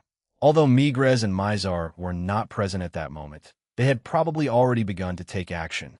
Those two were not individuals who would lose sight of what to do knowing that the world was about to perish. Normally, Merak should also be taking action, but, well, I guess I could overlook it given the situation. I arrived on time, huh? Hey! As I muttered something to myself, young Se gave a perplexed answer. It seemed that the goddess had not yet interfered with him. If we were to believe Dinah's words, then there would definitely be some kind of action directed towards him. But in any case, he was still fine at that time. Personally, it would be most convenient if something like this could be done while I'm present in the area. After all, if I were present, most things could be resolved. In any case, the mere fact that he, despite being the hero, had not taken any hostile action towards us up to that point was a miscalculation far more fortunate than he had believed. After all, if he had acted the way Dina and I thought he would, his spirit would have been broken long ago, or he would have already become a pawn of the goddess. The fact that such a piece had disappeared would mean that we had gained a piece, and at the same time, the goddess had lost a piece. On the board, this was insignificant but significant. If we take shogi, Japanese chess, as an example, it was as if the goddess suddenly lost a piece from the board that she was eventually going to move. I suppose that, as an analogy, currently at the top of the board, they had the king general and the Ouroboros protecting that king. So 2 gold generals and 2 silver generals. No, since they had already taken Libra, and we predicted that Dina would also be taken from me, they would practically be the flying chariot and the bishop. So I assumed they would soon place those units on the board. As for the current progress of the battle, I would say that I had the advantage. 3. Hey kid, I have a request for you. Would you listen? If it's something I can do, it's something only you can do. The fact that young Se was willing to work for us was very convenient. From what I had been told, apparently, I had reached the point of arguing with the king of Levantine that I was not his enemy. As things stood, I would do better to persuade the citizens of what I had predicted. I couldn't do it. Since I was still a symbol of terror worldwide, anything I tried would only generate rebellion. ORM was out of the question. He was even less suited for this than I was. Leon wasn't even worth mentioning, and Benet would only be able to move the citizens of Mjolnir. In that case, what about the 7 heroes? Some also opposed them because of the war 200 years ago. As a result, it was necessary to have a representative who was different from the previous ones. If it turned out that the representative had the title of hero, then there were no further objections. Soon, the goddess will move the Ouroboros, and Midgard will be destroyed. Before that happens, I want to expel as many living creatures as possible from this planet and take them to the Arkansas. During that time, I want you to convince and reassure the citizens of this world, who will undoubtedly be confused. Of course, I'm not telling you to do it alone. I plan for Migres and the others to help as well. If the world were to perish, its inhabitants would perish as well. If such a thing were to happen, it could no longer be considered a victory. So I prepared the Ark as best I could so that all living beings could evacuate its interior. Unfortunately, since I didn't have time to persuade people one by one, I had to act decisively. I guided them onto the Ark regardless of the person's wishes. It goes without saying that doing something like that would cause chaos. Besides, there would almost certainly be people against it. However, if I were to go out and suppress those who oppose it, it would only have the opposite effect. Although I could silence them with my coercion ability, it would mean repeating what happened 200 years ago. A reign based on oppressive power and fear would undoubtedly give rise to rebellion. Back then, I hadn't understood that. This was exactly the situation in which a hero's name could shine. He didn't have to participate in battles. It was precisely because he hadn't participated in pointless battles that he was able to do this. For something like that, instead of me, I'm weak and I don't have the gravitas that Rufus San has, and you are better precisely because you are weak. Before, I relied solely on power to try to control everything. That ended up sowing fear among the people, and in the end, it failed. In the past, I was weak. I was someone who had been oppressed. Because I hated that self, I sought power. I coveted it and desired it greedily. I threw myself headlong into countless battlefields where I fought and defeated many opponents. At first, I must have had the mindset that I wanted to protect other weak individuals like myself. I kept saying that I would save a person like my mother, who was kind but had no power. Then I grew stronger. Then I grew even stronger, and when I realized it, I could no longer understand the hearts of the weak. I didn't win power. I fled into power. Only the weak can understand the hearts of the weak. That makes you the most suitable person for the job. I patted him on the shoulder, and as I did, a small light enveloped him. What just happened? It's just a little trick. It's to make sure there aren't any problems when persuading others. Don't worry. It won't hurt you, and he'll make sure to fix it later. Yes, I see. He did not flee to seize power. If it were him, regardless of what the goddess might try in the future, he should not lose sight of himself. It was exactly as Benet had said. Those who walked alone on their own 2 feet would never become something like the goddess doll. Furthermore, the back-and-forth exchanges of violence that we would encounter from that moment on were not suitable battlefields for him. Those vulgar fights were battlefields for people like me. A battlefield for me and the goddess. In short, this was a fight between Alovenus and me. I didn't like her storytelling. She didn't like me. We were shouting that and trying to take each other down with brute force. It was nothing more, nothing less. Something like that was simply vulgar, wasn't it? It was no different from children's tantrums. The only problem was that the children who threw those tantrums wouldn't lose to anyone when it came to power. So, that was bound to happen, wasn't it? They had to find out, to decide once and for all who would emerge victorious. So it's time for it all to begin. The most intense and senseless battle in the world. Winter of the Winds. 5. I activated an ability and covered all of Midgard with winds. At the same time, I activated the Gate X ability. I let it pass through space-time and summoned that thing. What they brought was an extremely large ship, so extremely large that it was many times larger than Bloodgang. It was an evacuation ship that had been built by Dina and the Floriensis over 200 years to survive the twilight of the gods. 6. Its length easily exceeded hundreds of kilometers. By then, it was no longer an ordinary ship, but a space battleship. Around the ship were sacred beasts once said to protect the Hobbit Kingdom floating. Sarayu, Blue Dragon, Suzuka, Vermilion Bird, Byako, White Tiger, and Jinbu, Black Tortoise.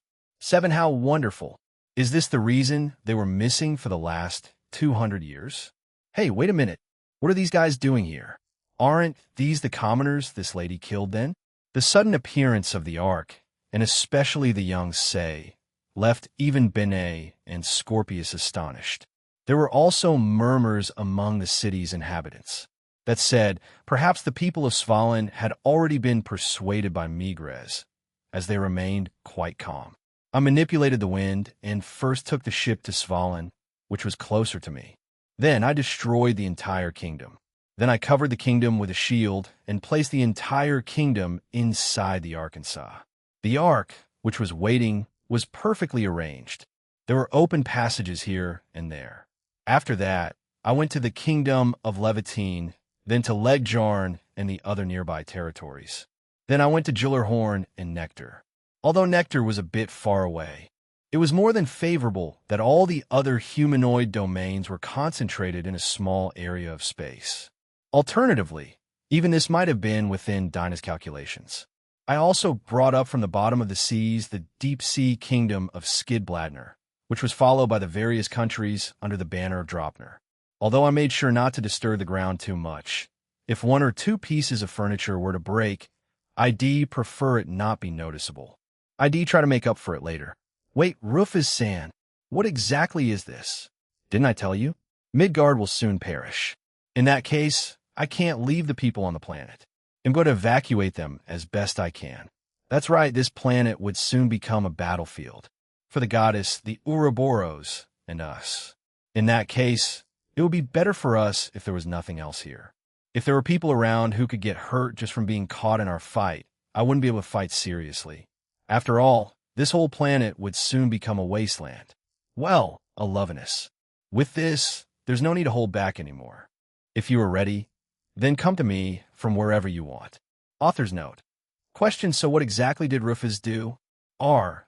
She was Barado away the surface of Midgard, which included everything from kingdoms and living beings to mountains and everything in between, and then threw them into the Arkansas. Modern Midgard is a barren wasteland, more than half of its surface stripped away.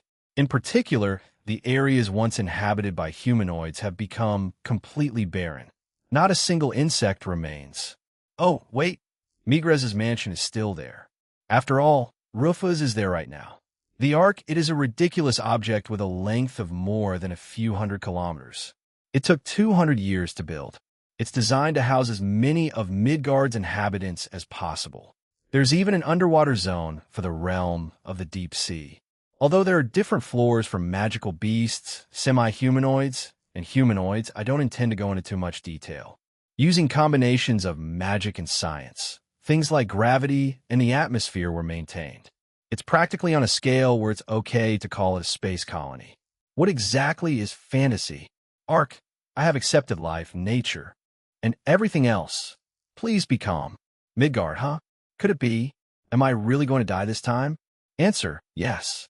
Chapter 173, In the Skies Above Midgard, which Rufus had torn off more than half of its surface. Dina was floating and looking down at something with an expression as if she were looking at garbage. Her eyes were dead and dull, as if she were an exquisitely refined doll. Beside her was another of the goddess dolls, Libra, who was waiting for orders from her true commander. Indeed, she went ahead and did it. That Rufus. Dina's voice came out of her mouth. However, the words and tone used were nothing like how she usually spoke. It was Dina speaking. However, her will was no longer present. Using her body, someone else, the goddess, was speaking. Well, it doesn't matter. In this situation, I should be glad that he's kind enough to protect living beings. After all, it's a nuisance to bring them from Earth. The voice that came out was Dina's. What was speaking was Dina's body. But the one who was present at that moment was no longer Dina. Dina was overflowing with a surge of power she had never possessed before. This divine power, emanating from her, made even the very fabric of space-time vibrate. In all likelihood, his skill in the current combat rivaled even that of Rufus. I don't have many pieces left available. If it's Rufus, perhaps it can even surpass these Ouroboros. Considering his abilities, that's most likely the case. Even for you, Aluvanisama, since you inhabit another vessel, there's no certainty you could overcome additional. Rufus.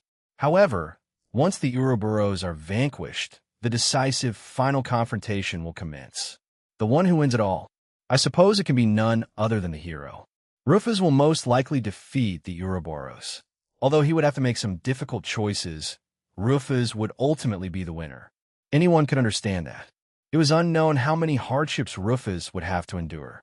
Needless to say, the goddess would prefer that everyone except Rufus perish. No, considering the power of the Ouroboros, it was only natural that things would turn out this way. Even so, Rufus would probably win. Even in the worst-case scenario, if she were the only one left, if it were her, she would end up winning. However, not even Rufus could have predicted that even the Ouroboros were merely the opening act. Regardless of age, it had always been true that the hero won in the end. That's how stories were supposed to be. Therefore, in the end, he would meet his end at the hands of a weak hero who wasn't even worth considering. Although, if it is her, the possibility that she will exceed my predictions is not zero. I have a question. Why does my girlfriend seem to be having so much fun? Who knows? I wonder that too. Perhaps it's because what happens from now on is something I myself want to see. Dina, correction, the goddess, who was using Dina's body, spoke as if she were mocking. Even assuming I defeat the Ouroboros and even the hero, what exactly could happen? Though they're called Ouroboros, in the end they're nothing more than fragile tools I crafted with great care to avoid destroying the universe. The same goes for the hero. Even if he defeated them all, he still couldn't reach me. Even Rufus should be aware of that. At the very least, all your chess pieces like the Ouroboros, the hero, and we here present will perish. Put that way, couldn't you say that she has freed this world from my lattice control? I suppose so, but maybe not. I have a feeling hell do something I haven't even considered. Although Dinah's facial expression did not change, her manner of speaking suggested that she was enjoying what was happening and looking forward to what was to come. In the end, for the goddess, everything that was happening was nothing more than a game. If she lost, she would feel upset. She might even feel dejected. But that was all. It was simply impossible for the goddess herself to suffer any harm in any way. That was exactly why she acted so calmly. It was precisely because he knew for sure that he would win in the end. That's why he could keep laughing. In fact, if she lost the game, she felt bad, but the goddess could erase the universe itself, the game, whenever she wanted. So, shall we begin? The end of the world. After saying that, the goddess activated the ability to move the Ouroboros. The world trembled. The earth split, the wind intensified, and the weather became crazy and erratic. The first thing that appeared was the personification of light. The Ouroboros sun, which slept inside the mountain of Vanaheim, awoke and then released its enormous body from the ground. His infinitely long body pierced the sky before circling Midgard. His appearance, which could only be described as abnormal, could even be seen by Rufus and the others. It was so large that it could no longer even be considered a living being. Upon seeing it, everyone except Rufus and ORM felt a cold sweat. Even Bennett Nash, who maintained a calm demeanor, could not help but sweat nervously. The entire body of the solar Ouroboros was covered in shimmering scales. Then, the white Ouroboros, almost divine in appearance, roared, shaking the world. The next to appear was the personification of the llama. An Ouroboros wrapped in deep crimson scales shot out along with a volcanic eruption, only to then intersect with the solar Ouroboros that had appeared shortly before. With the mere appearance of the Ouroboros of the flame, the earth began to evaporate, causing all the remaining vegetation that Rufus had not recovered to burn. Midgard had effectively become a desert, simply because this Ouroboros had begun to move. This was followed by the appearance of a giant tree that rose up to the sky. The World Tree, which had dominion over all the plants in the world, was covered with a ray and did not burn even after being exposed to the heat of the Ouroboros fire. From the other side, the land itself took the form of an Ouroboros and revealed itself as an Ouroboros wrapped in rocks and boulders. In total, there were only 4 of them. However, the 4 of them were the very personification of what it meant to be transcendent. They possessed the largest bodies in the world and were protected by the hardest scales. They wielded the greatest power in the world and were the arbiters who represented the creator deity. Each of them only made their appearance when the world was about to be destroyed, but at that same moment, all 4 had made their appearance simultaneously, each executing a roar that reached the far reaches of space. Pay attention, humanity. Here, your era will come to an end. This was transmitted to the whole world without the use of any humanoid words. Illustration from the light novel AWLBA V8. Listen, everyone. In a little while, I will fight Dina and Libra. I will entrust the Ouroboros to each of you. After seeing the Ouroboros and hearing Rufus' words, nervous looks appeared on all the 12 stars. With Rufus' power, even if he had to face multiple Ouroboros simultaneously, it would be possible to fight them on equal terms. However, she simply suggested that she would not participate in that fight. His actions were not due to underestimating them. On the contrary, it was quite the opposite. She only chose to act that way because she had determined that, without giving it her all, she would not be able to win against Dina, who was possessed by the goddess. In fact, there had been a precedent where the goddess had turned to another person. But this time, things were different. The goddess was using her own avatar.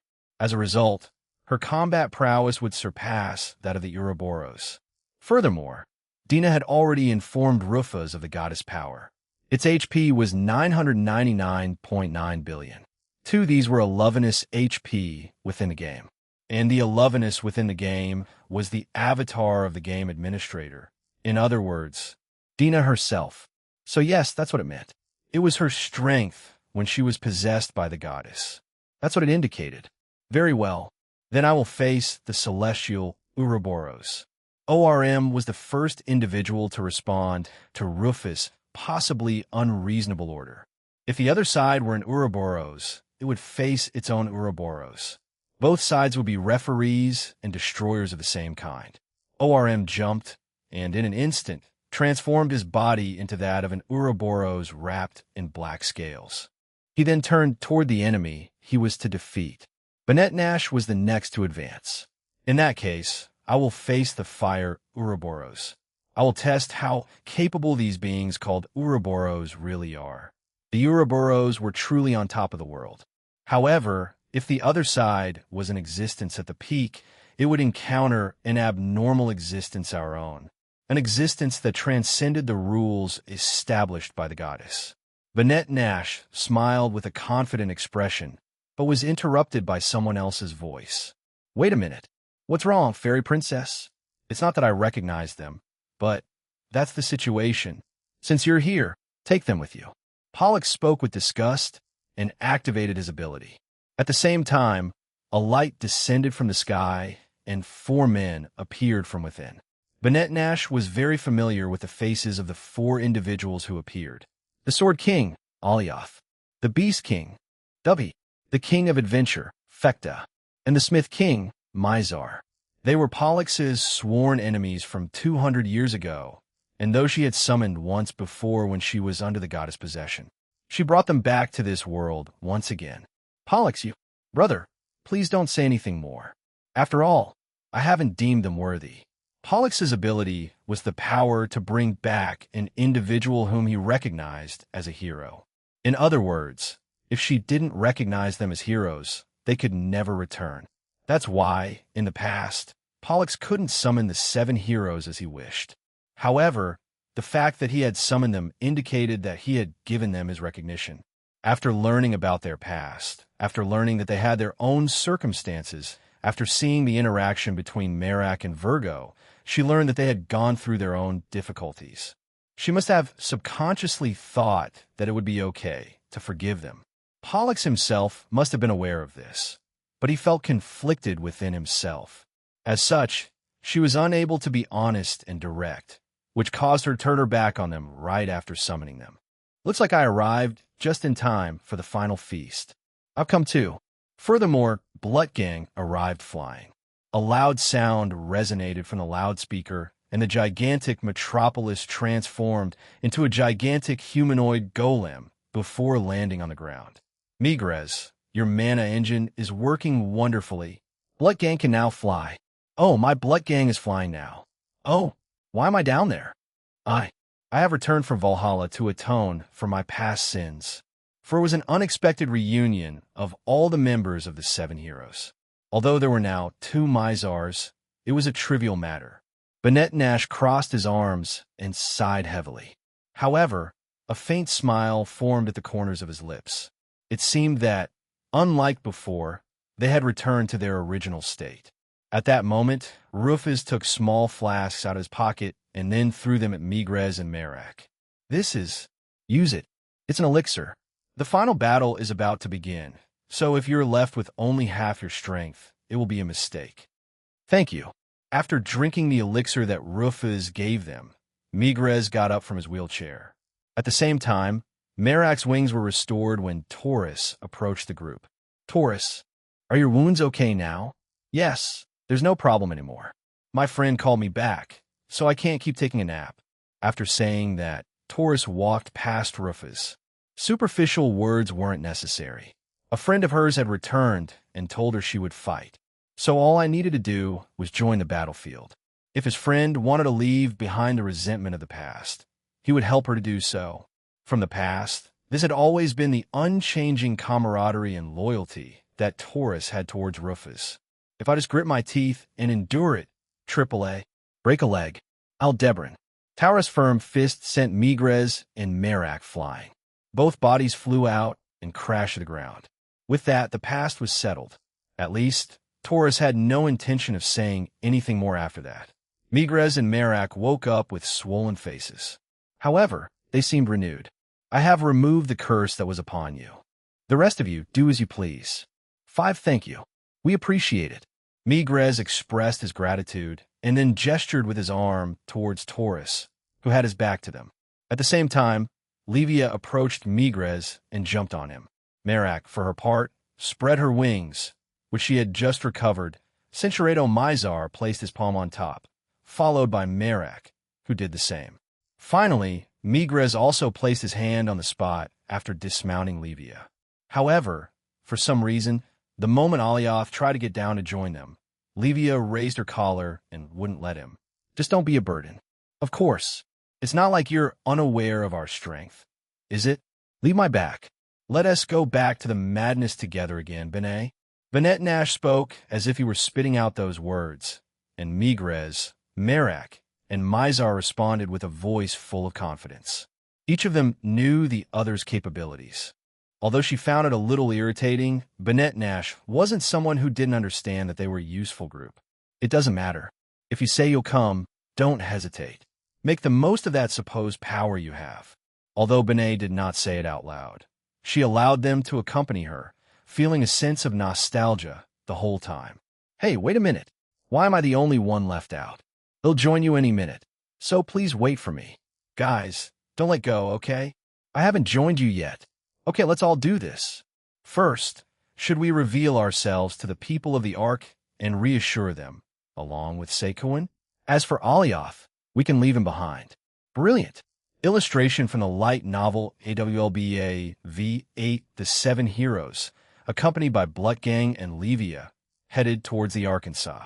That side should be fine if I leave it in his hands. After convincing himself of that, Rufus remembered the past and amused himself. Once this battle is over, it might be a good idea to have a drink with those guys again.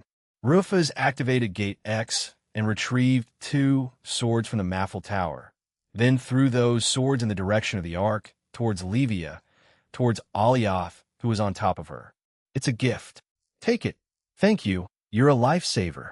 When the Argonauts were summoned, the weapon they had previously used also materialized through mana.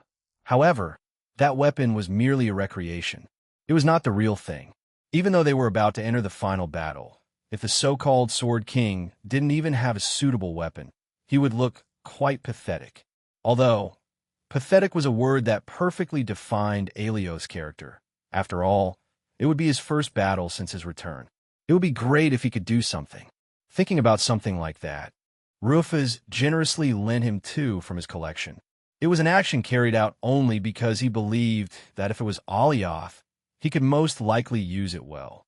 I will go to the Ouroboros of the forest. I will solve it with my own hands. If Pollux leaves, then I will go with her. The fairy brothers, Pollux and Castor, expressed their desire to fight against the wooden Ouroboros. For both of them, the wooden Ouroboros was their original body and, at the same time, their father.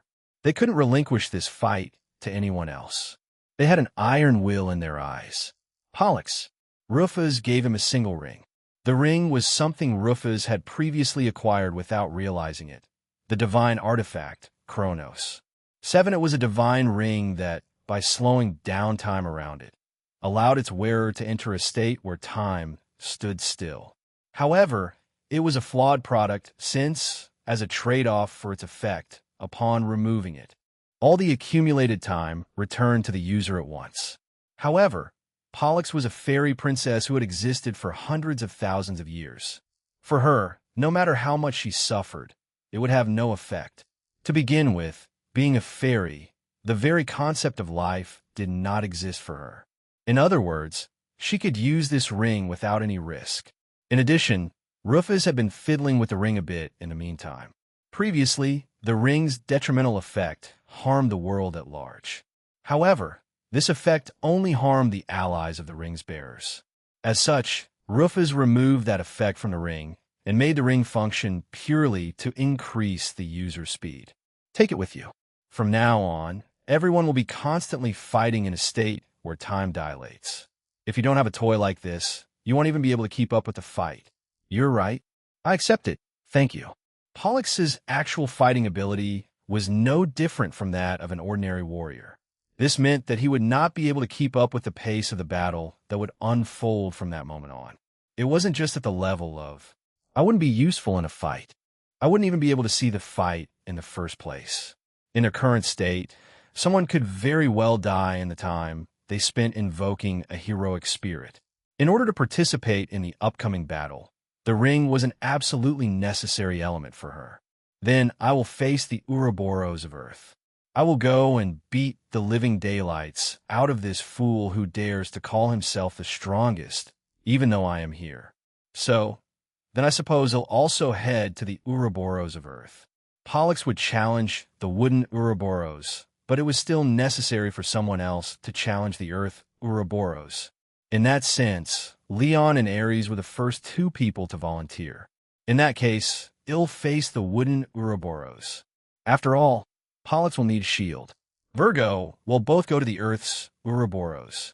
Leaving Ares aside, if we let this stupid lion wander around unchecked without anyone to fix it, it's obvious it's going to lose. Igrejas Granma. Who are you calling a stupid lion? Huh? I'm no match for the Ouroboros of Earth. So I will be generous and crush the tree. Me too. This was followed by the decision of Karkinos, Pisces, and Ago-Karos to head towards the wooden Ouroboros. Similarly, Virgo and Parthenos volunteered to join the battlefield where the Earth's Ouroboros was located. They'll need someone to support them, right? Then he'll fight the wooden Ouroboros. I will go and destroy the Ouroboros of the Earth. Although I'm not a great opponent in terms of attributes, well, there shouldn't be any problem supporting them with my skill. He'll join the group facing the Earth type. Finally, Sagittarius decided to head towards the wooden Ouroboros, while Taurus and Aquarius chose to fight the Earth Ouroboros. Without Rufus having to say anything, both teams were complete. For their part, the Argonauts also divided themselves at their own discretion and then split into 4 teams to complement each group. Looking closely, one could even see the figures of Phoenix and Hydrus, who had previously been left behind for the purpose of sealing the Ouroboros. It seemed that they had hurried back because the Ouroboros had begun to move. I will go to where my father is. Luna, keep the Archons T-Terrace on. I wanted to... You can't. This time, the battle will be on another level. It appeared that Terra would head towards ORM to support him. But aside from Terra, Luna wouldn't even be considered a battle option. This time, Terra wouldn't have the means to protect her. Luna understood it too. She understood why. But even then, allowing Terra to go there alone while she stayed in a safe place was painful for her. Terra hugged her tightly and then whispered, as if to convince her. He'll be fine. He'll definitely come back. I won't die and leave you alone. It's a promise, okay? Yes, it's a promise. Hey, idiots. That death flag is super obvious. Observing the two individuals embracing, Rufus responded seriously without reading the atmosphere. Not many returned alive after embracing someone just before the final battle and promising they would definitely come back. Most ended up dead. After seeing Terra's flying figure, which was chasing Orm, disappear, Rufus' eyes met those of Scorpius, who was still lagging behind. Aren't you going? This lattice battlefield is the place where Rufus' Sama is located. Even though this is the final battle, she doesn't falter, does she? Sensing her own quiet resolve, Rufus looked up at the sky thinking, whatever. Now he could only trust them. Trust that all his allies would return safe and sound. Chapter 174. The entirety of Midgard suffered from extreme climate. The skies of Midgard were covered by great Ouroboros and dark clouds. It was as if the sun and moon had been devoured by them. The great land was torn apart, the seas dried up, and the mountains crumbled into ruins. The thunder roared continuously without rest, and a blizzard blew across the world regardless of the season, as if it were trying to bury all of Midgard. It was what would be called the end of the world. It was the twilight of the world, caused by a relentless war between God and the monsters, which would extinguish all life on this planet. The day the world would end had arrived. Oh, it's Fimbulwinter. It's the end of the world. 2 people rushed to pray in the churches that were now inside the Arkansas. However, their prayers were pointless. After all, that same deity was their enemy. The priests were shouting frantically as if they were having a panic attack, and the interior of the ark was enveloped in a dark and gloomy atmosphere. Likewise, at that moment, Say was also inside the Ark, clutching his head. I was currently in the core of the Ark, in the main control room. There, many hobbits worked tirelessly. Cameras, manufactured thanks to modern scientific advances, displayed various locations on the Ark on screens. In addition, Say, along with other heroic figures and kings and queens for various kingdoms, was standing in a seemingly important place that was surrounded by many cameras, as if there was about to be a live broadcast. What exactly did he expect me to do? Rufus had told him that he hoped he would persuade and alleviate people's worries. No, that's impossible. As if listening to someone like me would reassure people in this situation. What a miserable child. Why does Maffel think so highly of someone like you? That is what I want to know. Seeing Cease cowardice, Banette Nash showered him with biting words. Then he looked at the hobbits nearby. When he did, they activated something as if they understood what he wanted. This action caused giant screens to appear in the sky. It seems rather strange to say that there was a sky inside the ship, but the ship was something that could house the entire planet. So, in essence, it was no different from an artificial planet. Therefore, the representation of the sky would be used purposefully in every city inside the Arkansas. Banette Nash was shown on all of those screens. After making sure it was working properly, Banette Nash took the microphone and spoke. You can hear me, right? Listen, inhabitants of Midgard. I am Banette Nash, the ruler of Mjolnir. I don't have much time, so we'll get straight to the point. All of Midgard, from its foundations, has been dismantled and evacuated to this Arkansas. Right now, in Midgard, there are active Ouroboros. The end of the world has already begun. After hearing what came out of Banette Nash's mouth, the people began to get rowdy. It wasn't something they could easily believe. After all, for them, they only felt that there were some strong winds that swept them away for a very brief moment. But when they were over, they still found themselves in a familiar city with no noticeable changes. Yes, the interior of the Ark was, at least for ordinary people, their cities still had the same shape and form as before. When the earth itself had been taken to the Arkansas, Rufus, with his extraordinary precision in using his abilities, had managed to relocate people to their respective habitats with minimal disturbance. However, they realized that something had happened. They understood that this event was beyond their imagination. It was something both extraordinary and uncommon. But you don't have to do anything. Just stay quiet and keep living as you have been. That's all. Banette Nash concluded his announcement by saying that. In a way, he made a great effort. But, unfortunately, Banette Nash was a person with innate strength. He could not understand the hearts of the weak. Although he had come to experience a little of what it felt like to be in the position of the weak after having defeated a rival known as Rufus, his own existence and each of his actions were a perfect representation of what it meant to be a strong individual. If there was an enemy, she simply had to defeat it. If there was a difficulty, she simply had to forge ahead and overcome it. It would never occur to her to kneel, tremble with fear, or shrink into herself. For her, it was simply impossible to understand and empathize with the fear and anxiety that people felt. That's not going to help, is it? As if that's going to calm anyone down. Huh?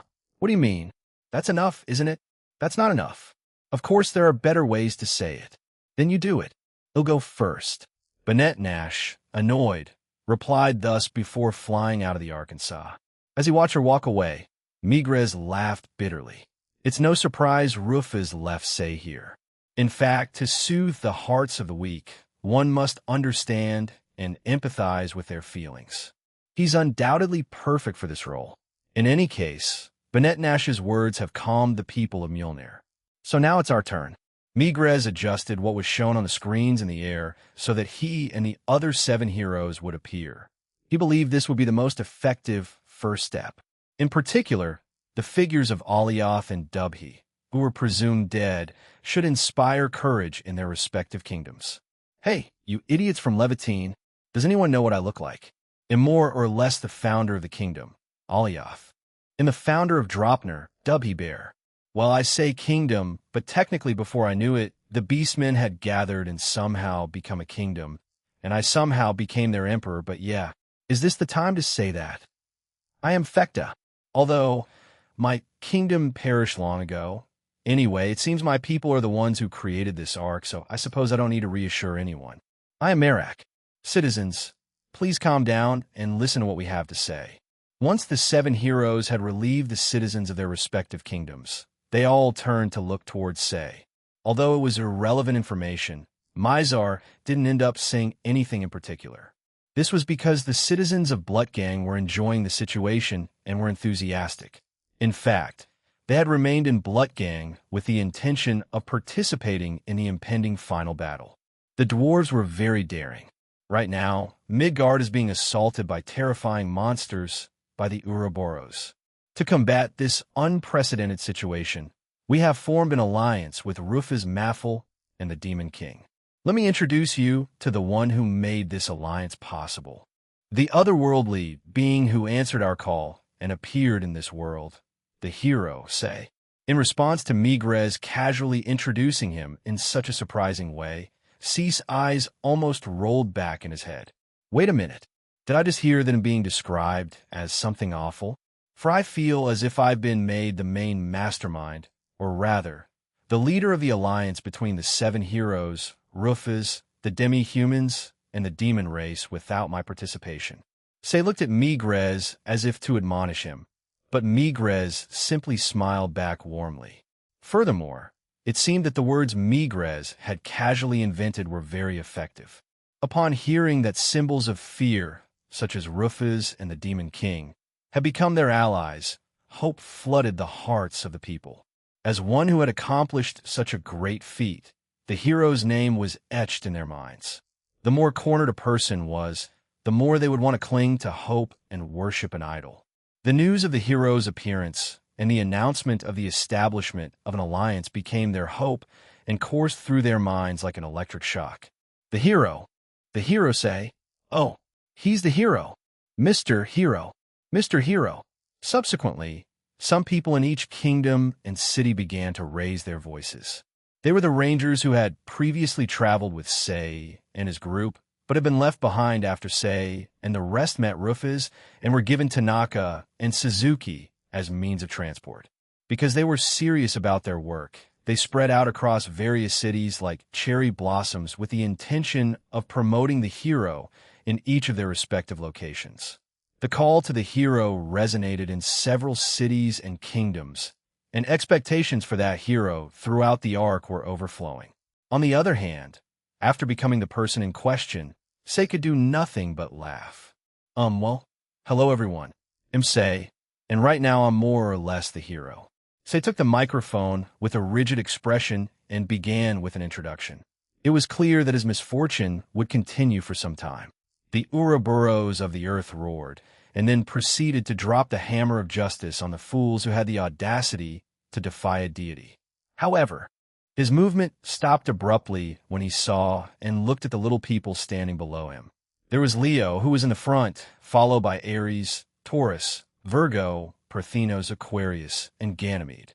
In addition, there were also Phoenix, Hydro, and the 3 winged knights, who came to support this battle. Those who had giant forms had already transformed into them and were fully upgraded and ready to participate in the battle.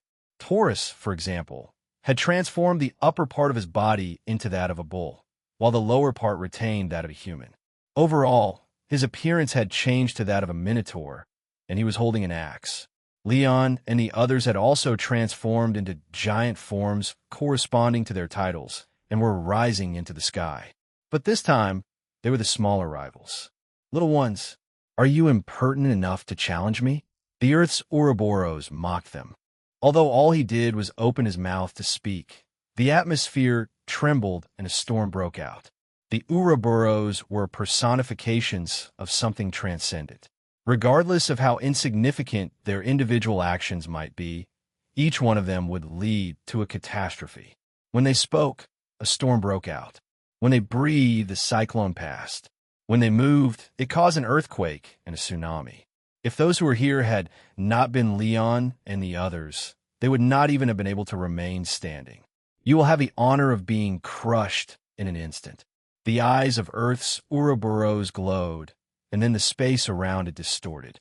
At the same time, Partheno shouted, "Here he comes! Block him, Virgo. Yes, yes. Vendimiatrix.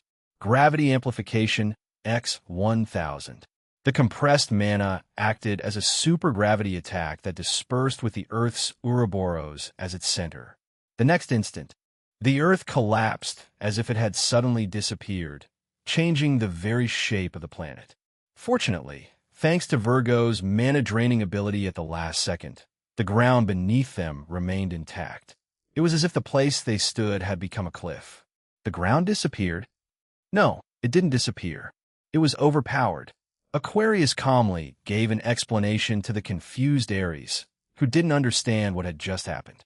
However, his facial expression was quite somber. They had anticipated it, but even then, after personally witnessing the difference in dimensions between themselves and the Ouroboros, they couldn't help but feel uneasy. The attack that had occurred was probably far from its full power. In all likelihood, it would be nothing more than a minor blow to them. But even something of that level had so much power. In fact, they were the representatives of the deity. There was a clear difference in scale. Humph, though his power was scattered, to think he would be prevented. Then I guess next time, he'll amplify it 100,000 times. The Earth's Ouroboros opened its mouth and gathered gravitational force within its mouth. Centuredo, while Parthenos and Virgo rode upon Ares, they were carried along without having to dodge it themselves. Terra Graviton. 5. The compressed gravity ball was released and advanced towards Leon and the rest while devouring the planet.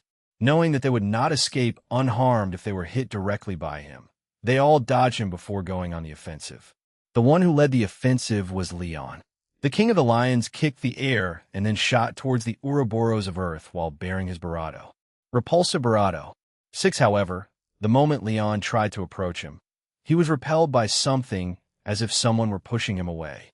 The repulsive force, which prevented anyone from approaching him, was something that not even Leon could easily overcome. Move it. It'll smash it to pieces. However, regardless of whether it was gravitational force or repulsive force, as long as it was some form of skill or magic, it was irrelevant to Taurus. After being improved by Virgo and increasing his speed to the limit, he presented himself to Leon and prepared. Then he brandished his giant war axe. The next instant, there was a sound of something breaking and the repulsive force vanished. Without wasting the opportunity, Ares, Aquarius, Phoenix, and Hydrus all attacked at the same time. Mezar theme version 3. Absolute 0. Ocean. 7. Prometheus. 8. 4 different torrents of power strike directly at Earth's Ouroboros, causing an explosion. Although the Earth Ouroboros initially received those attacks indifferently, as a result of burning some of its proud scales, it narrowed its eyes. The scales of an Ouroboros were not something that could be cracked or burned by ordinary attacks. Even in practice, Prometheus, Oceanus, and Absolute 0 only managed to destroy one of his scales. However, Mezarthi managed to burn some. I see. It seems there's someone who could become a threat. I suppose it'll crush him first. The Earth's Ouroboros opened its mouth towards Ares and, without a moment's delay, unleashed a roar imbued with gravity. Although Virgo quickly used Vendimiatrix and tried to prevent the attack, the amount of mana imbued in the attack was far from what she expected. However, he managed to eliminate most of the attack's mana. In fact, he managed to remove approximately 90 of its effect. However, since the original effect of the attack increased the gravitational force by 100,000 times, even when 90 of the effect was denied, the effect still increased the gravitational force by 10,000 times. Ares used his body as a wall to protect Virgo and Parthenos from the attack at the last moment. As a result, he received a barrage of blows. If it's something like that, I can bear it. While Ares was thinking something like that, the Ouroboros of Earth opened its mouth once again. A second hit? He's too fast. The attempt to cover for Virgo had backfired. Given their position, the amplifying effect of gravity would arrive before Virgo could stand in front of Ares and erase the mana. The Earth's Ouroboros was planning to crush the three of them using extreme gravity. But Leon bravely jumped between them. You jerk! Stop ignoring me. I'm not. At the same time that Leon jumped between them, the Ouroboros of Earth faced Leon. Faced with such a rapid change of objective, Leon's eyes opened wide in surprise, and the world seen through those eyes became distorted. Immediately afterwards, he was caught. A gravitational force that could crush even planets exploded directly into Leon's body, and he was thrown into the air. Each individual attack was limited to 999 damage. Therefore, it was impossible to defeat Leon with a single move, or at least that was how it was supposed to be. However, it so happened that while the attack was in effect, the damage continued to accumulate. Even if it was just one attack, as long as the target did not manage to break free from the gravitational force, the damage would be inflicted continuously, so that even with Leon's HP, it could be reduced to 0 in a short period of time. TSK, you worthless fool. Somehow, Leon managed to escape the area of effect where gravity was amplified. However, he collapsed to the ground. Although no one with the Observer Eye skill was present, if someone had been, they would have seen that Leon only had 50,000 HP left after that single attack, and had entered a range where he was susceptible to instant death. However, the severity of the damage that Leon had just suffered was clearly visible to everyone. Faced with this scenario, silence hung in the air among everyone, and only the voice of the Earth's Ouroboros resonated strongly. You probably had a certain amount of confidence in your abilities. Did you also think you could win if you attacked me more? How ridiculous! Did you really think that we, as representatives of the goddess, would be so weak? I suggest you stop underestimating the Ouroboros. He was met with harsh words, and no one was able to respond. Virgo, in particular, was not even able to stop trembling with fear, a fear caused by an absolute being known as Ouroboros. Such an emotion was gradually taking over that place. Chapter 175. Everyone, let's work together. We have no chance of winning if we fight him each on our own. Ganymede, give me position above that timid opponent. Taurus, you join in too. He's a Taurus. After Aquarius shouted that, Taurus moved into position behind Aries, following his instructions. Additionally, Ganymede also leaped on Aries' back while holding Aquarius. This action was replicated by the three winged knights.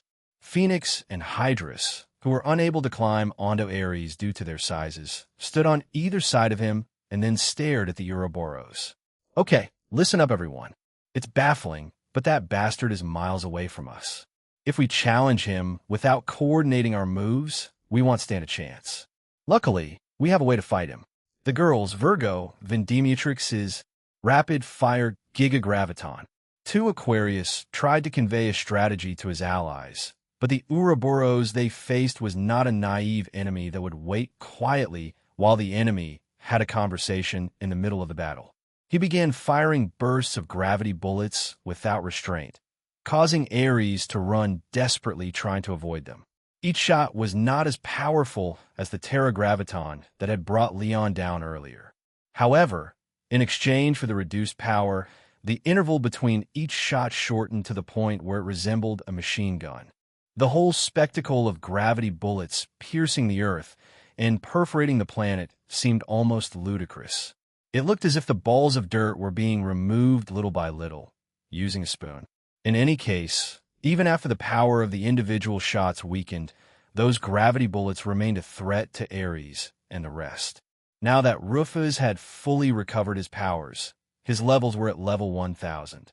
Inevitably, his defense and HP had increased. But even then, they probably wouldn't be able to move if they were hit by just 3 of them. You idiot! Can't you wait while we have a strategy meeting? As if I cared. Aquarius mocked the Earth's Ouroboros, but it was useless. Then he bravado and continued what he had been saying before. Anyway, our little girl can somewhat neutralize those kinds of attacks. Combining that with my skill, we can avoid their attacks as long as they aren't area of effect. The only one who can break through her defense is Tauros. Although the only thing that hurt her was the sheep's flames. Imataulus. It's time you started remembering my name correctly. I will be on the defensive while the girl defends. Taurus and the sheep will attack. The roasted bird and the blue snake, you too, will provide support. I am an immortal bird. It's a water snake. I don't even know what to say anymore. Although Aquarius thought he was giving orders seriously, his disposition of not being able to remember people's names made his orders seem a little strange. However, the instructions he gave were very precise. If everyone could control Ares, they would only need minimal effort in defense and evasion. Attacks directed towards Ares would be redirected by Aquarius abilities, and attacks that could not be avoided would be negated by Virgo. The opponent's defense would be shattered by Taurus, and Ares would be the one to ultimately cause the damage. If Phoenix, Hydrus, and the three-winged knights could provide support and distract the enemy's attention, it would be perfect. The enemy was someone who could defeat even Leon with a single blow. There would be no chance of victory if they fought separately. If they didn't all work together, there was no way they could win. Come on, Sadakbia, go for it, sheep. After receiving Aquarius' absolute evasion upgrade, Ares shot flames from his hooves and ran through the air. In response, the Ouroboros opened its mouth once more and continuously fired more gravity bullets. But all the shots were automatically redirected from Ares and couldn't even scratch him.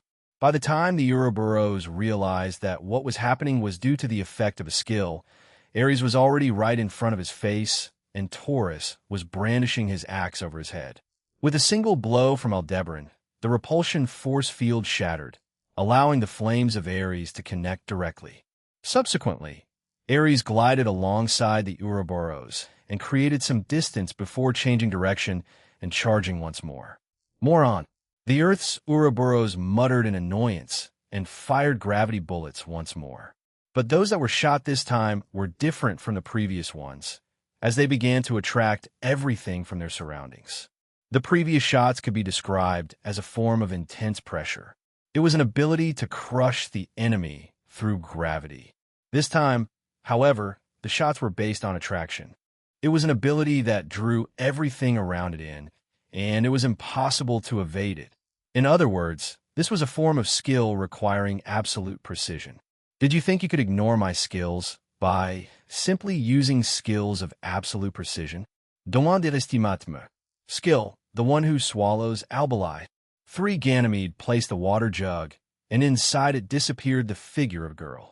At the same time, it absorbed the projectile's gravity. Despite the size difference, the water jug swallowed it. Reflect. Of all the things that could have happened, the gravity-induced shot struck the Earth's Ouroboros. This caused its motion to momentarily stop. At that moment, Ares charged to attack, unleashing the god-killing flames upon him once more. Did you think absorbing things was something unique to you? You're so naive.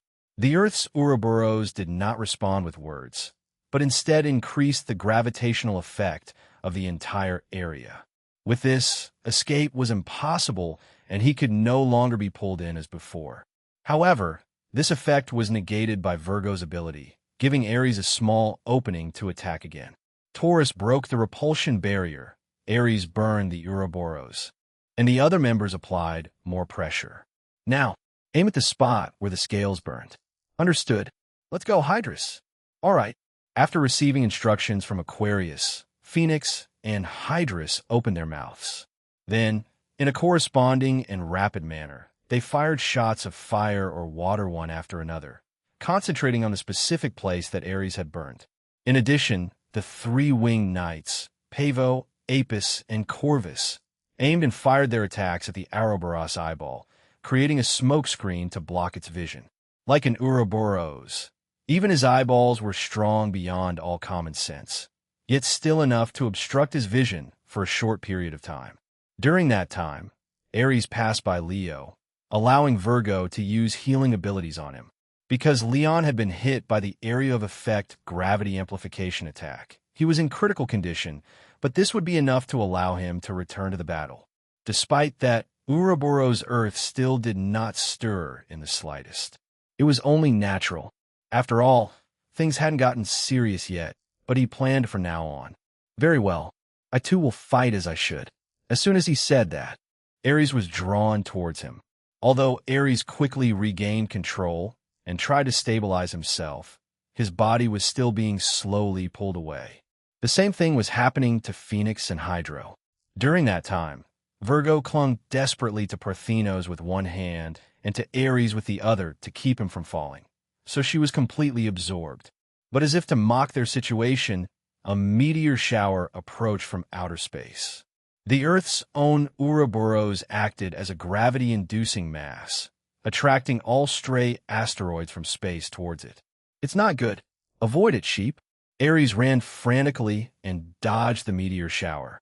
One after another, meteorites crashed into the land of Midgard and flames erupted from every place where they could be seen.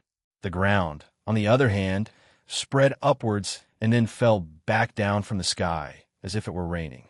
The situation was as if Midgard were completely covered in magma. Given how things had developed, Midgard was no longer a habitable planet. But even then, Ares' speed did not decrease, and he continued to avoid the meteor shower. But when a vast area of Midgard was suddenly covered by a dark shadow, everyone paled. What they saw was a giant meteorite with a diameter of several kilometers. Although all were classified as meteorites, those seen so far were only a few meters wide. Even so, each one had enough destructive power to create a crater tens of kilometers wide, destroying everything in its path. But the impact this time was on a completely different scale. If something like this were to hit the planet, it was quite possible that Midgard would be destroyed. For shoot, faced with this desperate situation, a thought crossed Aquarius' mind. From the beginning, the Ouroboros. No, the goddess never cared about the damage that would be inflicted on the planet itself. They had held a faint hope that he might care a little. They had clung to the fleeting hope that perhaps the enemy would not give their all in consideration of the damage that would be done to the planet. But now they understood. They had never considered it before. This was exactly why Rufus had evacuated as many inhabitants of Midgard as possible. While it may have been a drastic decision, Rufus' decision was the right one. TSK, knock it down dash. Aquarius' command almost sounded like a shout, and everyone who could attack began to attack simultaneously. For example, even though Ares was completely busy avoiding the other falling meteorites, Aquarius, who was above him, could move in and destroy the one that was coming. Similarly, Phoenix, Hydrus, and Leon looked up as the three-winged knights flew toward the falling meteor and began attacking it. TSK. Hydrus. I know. Phoenix and Hydrus gathered all the power they could in their mouths and launched a jet of flames and a stream of water, respectively, towards the falling meteorite. Those two attacks, combined with Aquarius' magic and Laos' roar, struck the gigantic meteorite that was descending and making it seem as if the sky was falling, and tore it to pieces. The meteorite, which had now broken into countless smaller pieces, hailed the entire area as Phoenix, and the rest shot them down one after another. Of course, they couldn't eliminate them all, but nevertheless, reducing their numbers helped Ares. Graviton Wave. 5. But seeing his action as monstrous, the terrestrial Ouroboros opened its mouth.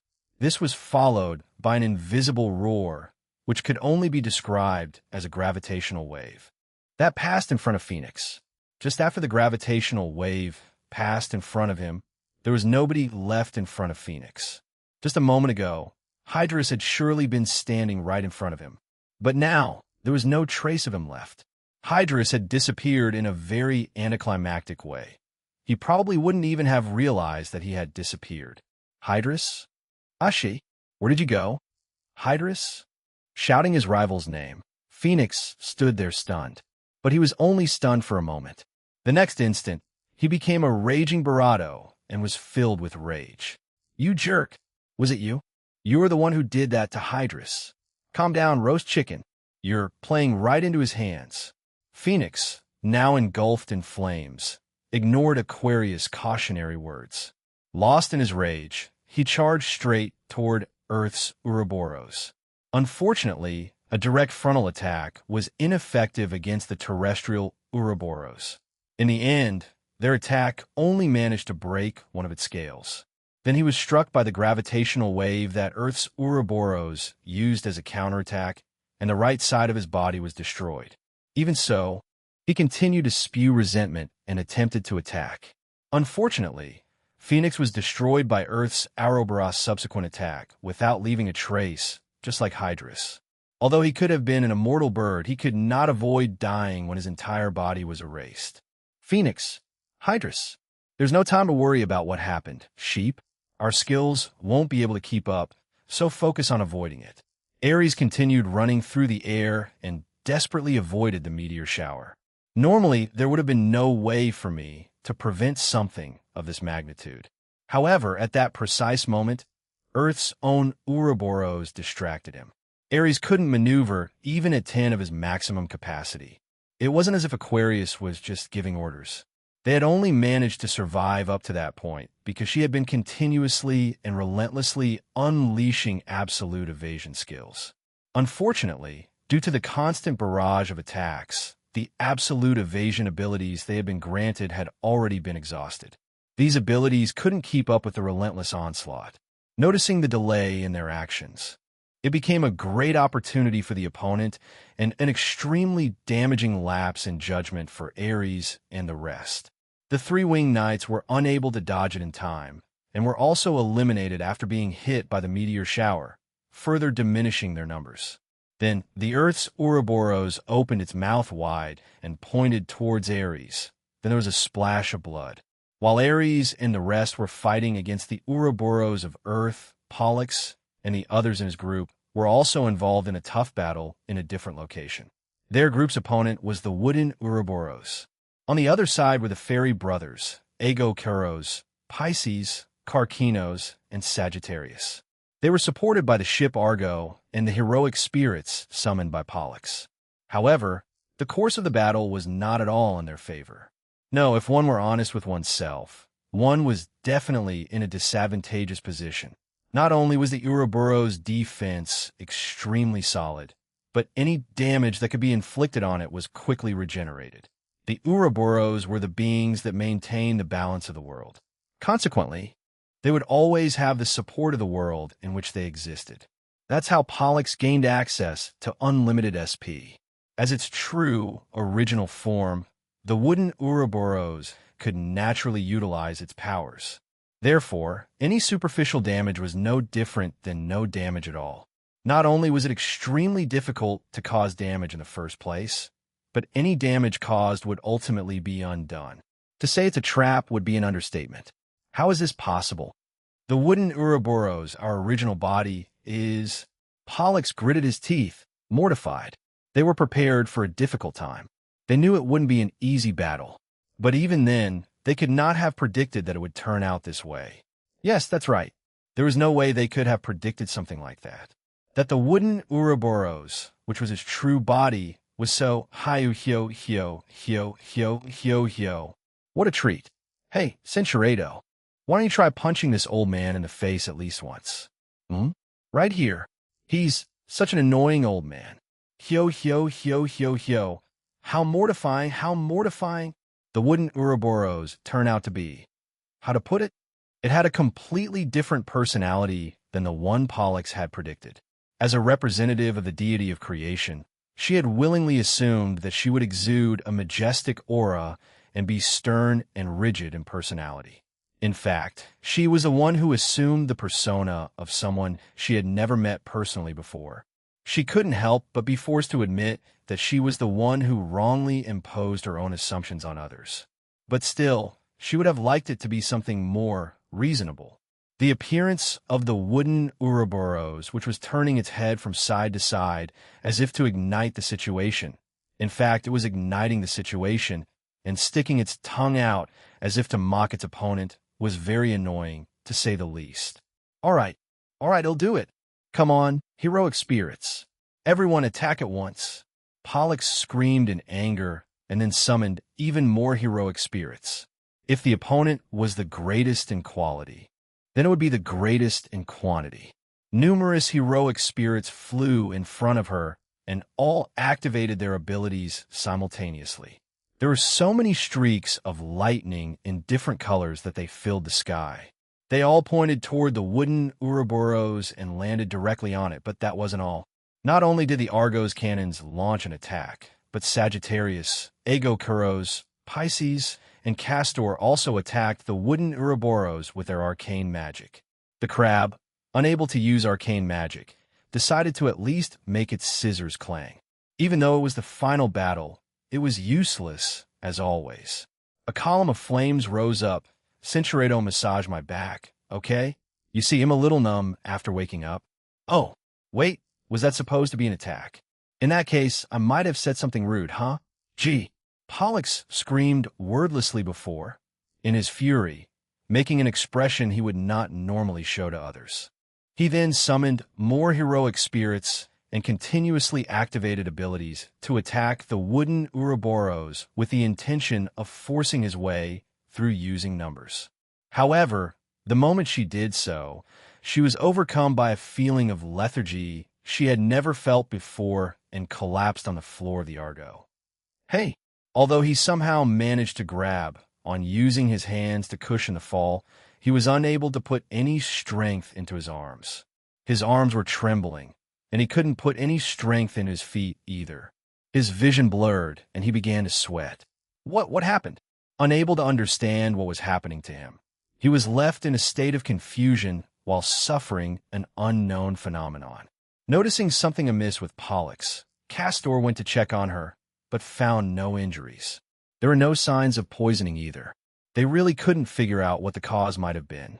In response to their situation, the wooden Ouroboros provided an answer. It went by much faster than I expected. Oh well, it doesn't matter. You did well anyway. W, what did you do? I didn't do anything. You know, you just used too much power and collapsed on your own. Well, in other words, you ran out of PS. He ran out of SP. For those who participated in the battles, it was a feeling they would undoubtedly have to endure at least once, but it was something that was generally not related to Pollux. She was the fairy princess. As the avatar of the Ouroboros, she had the world's constant support, so her HP was infinite. Consequently, she had never run out of HP. It simply couldn't happen. Did I run out of SP? Could it be? It seems you figured it out. That's right. You had infinite power because you were my avatar, and you became my enemy. You no longer have the world's support, you know? TSK, I don't really care. Now that the world is falling apart so much, it's laughable to even talk about backups. The skill, Return of the Heroic Spirits, Argonauts, had a very powerful effect, but in return, it had an extremely high SP consumption rate. The only reason Pollux was able to use it despite this was because he had access to unlimited power. Now that his power was no longer infinite and had become finite, one wouldn't need to think too hard to understand that his reserves would quickly run out if he continued to use the ability. If I had considered it bravado, I should have foreseen it precisely. I should have thought about it beforehand. Pollux cursed his own carelessness and felt ashamed that he had allowed such shameful behavior to occur during the final battle. Despite their predicament, the wooden Ouroboros neither followed nor attacked them, and instead spoke to them in a refreshing manner. Isn't that enough? You should already understand the difference in strength between us. Pollux looked towards the wooden Ouroboros and stared at it bravely.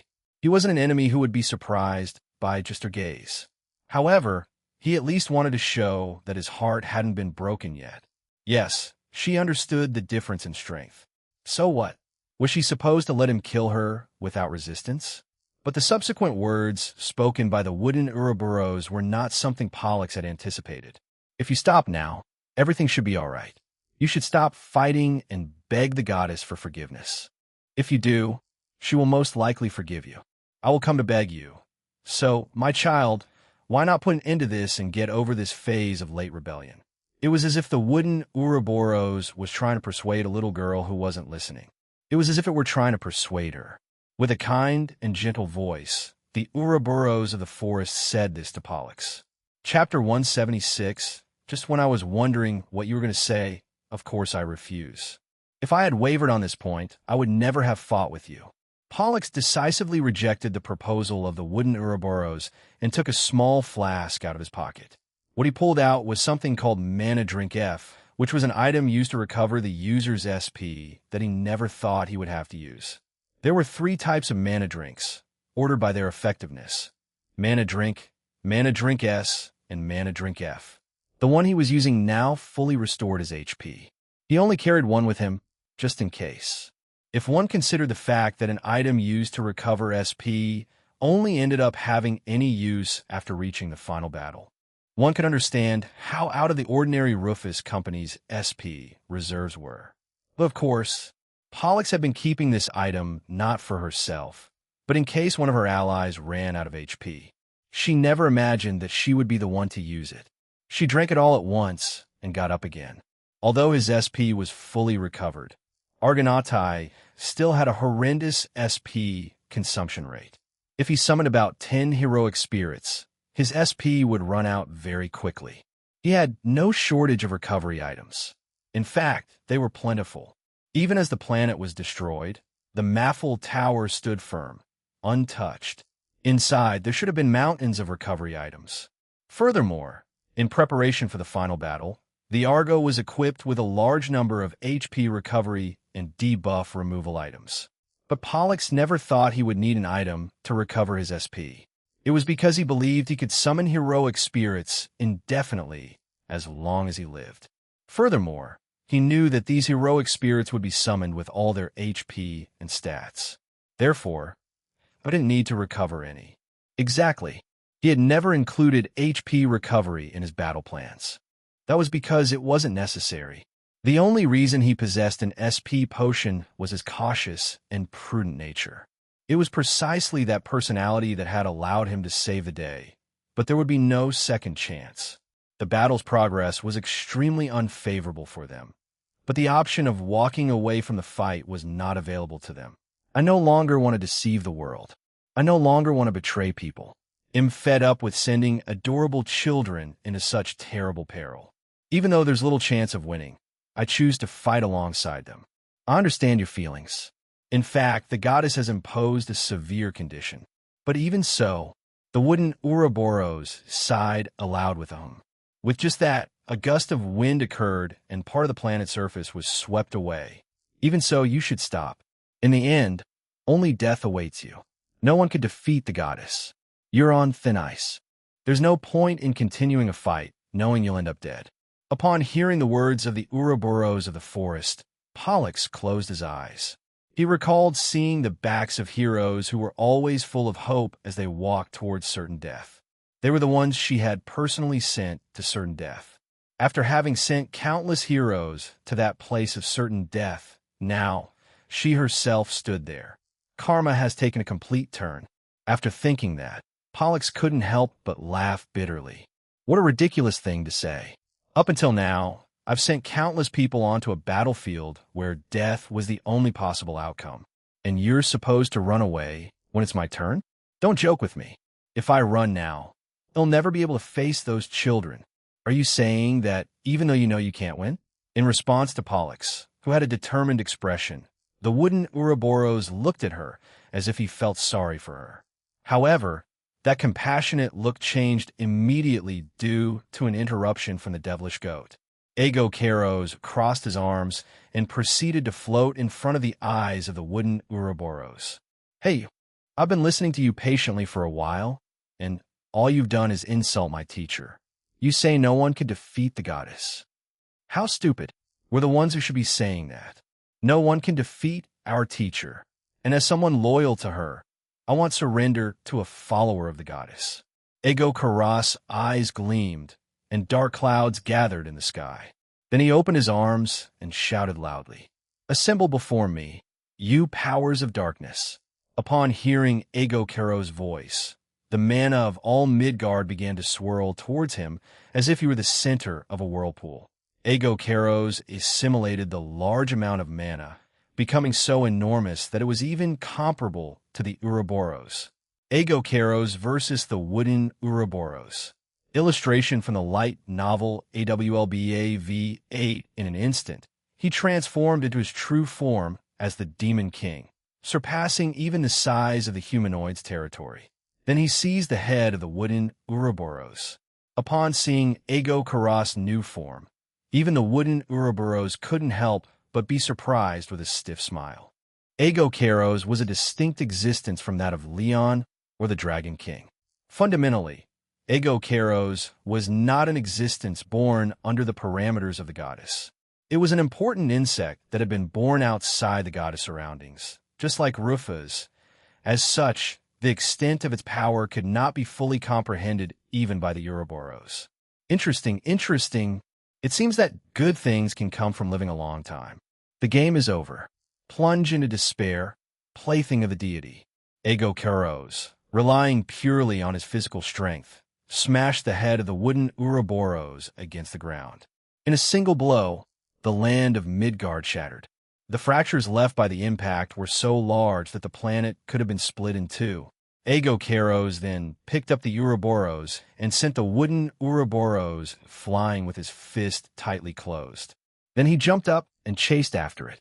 He seized the nearby moon with both hands and struck the wooden Ouroboros head several times. Unable to withstand the repeated blows, the demon king crumbled.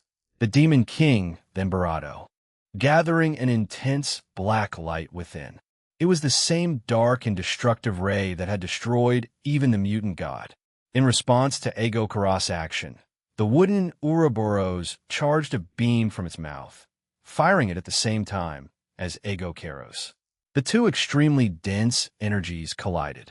Unable to withstand the collateral force, approximately one-third of Midgard broke away, losing its spherical shape in the process. Aegokeros was the one who lost the contest. As a result of the Ouroboros roar, he was propelled all the way to Mercury before crashing into the planet. However, Aegokeros immediately rose, his bloodlust overflowing. He seized the Mercury and spun it around him. Although it was a bit smaller than Midgard, it was still throwing a genuine planet at the wood Ouroboros. To make matters worse, he repeatedly shot Deneb Algidi through the mouth. This shattered Mercury's core, and the wooden Ouroboros was caught in the resulting explosion. But it flew out of the explosion and then wrapped itself around Aegokeros' body. Unwilling to give in, Aegokeros grabbed the jaws of the wooden Ouroboros and pulled on them, intending to destroy them. Centuredo, common sense did not apply to him. Its head, which had been erased, was instantly restored. This time, it was Aegokeros' destructive ray that burned the wooden Ouroboros head at point-blank range. Xia, Ruwu, the Devil King and the Ouroboros of the forest roared as they fought each other. From an outside perspective, it might seem that they were very evenly matched. But if one looked at the damage they had inflicted on each other, it would not even be necessary to discuss who had the advantage. Exactly, Aegokeros couldn't defeat the wooden Ouroboros. It could put up a good fight, but that would be about it. In any case, the mere fact that he was able to put up a good fight one-on-one was commendable. The biting strike of the wooden Ouroboros badly injured Aegokeros' arm, and a single lash of its tail struck his midsection with devastating bravado. Subsequently, the massive form of Aegokeros came crashing down upon the half-destroyed Midgard. A silvery light moved freely. The silver light shot recklessly toward the body of the fire Ouroboros and then quickly escaped before it could be hit by a counterattack. The one fighting against the Ouroboros of the flame was the vampire princess Benetnash. He defied the laws of inertia to submit a letter of resignation while continuously rotating 90 degrees despite his speed.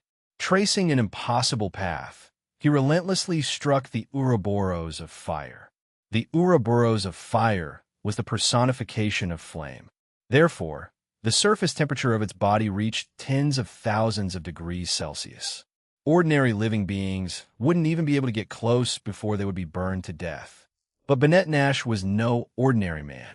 Undeterred by the scorching heat that burned his fist, he inflicted damage repeatedly at a rate faster than the world-backed Ouroboros of fire could recover.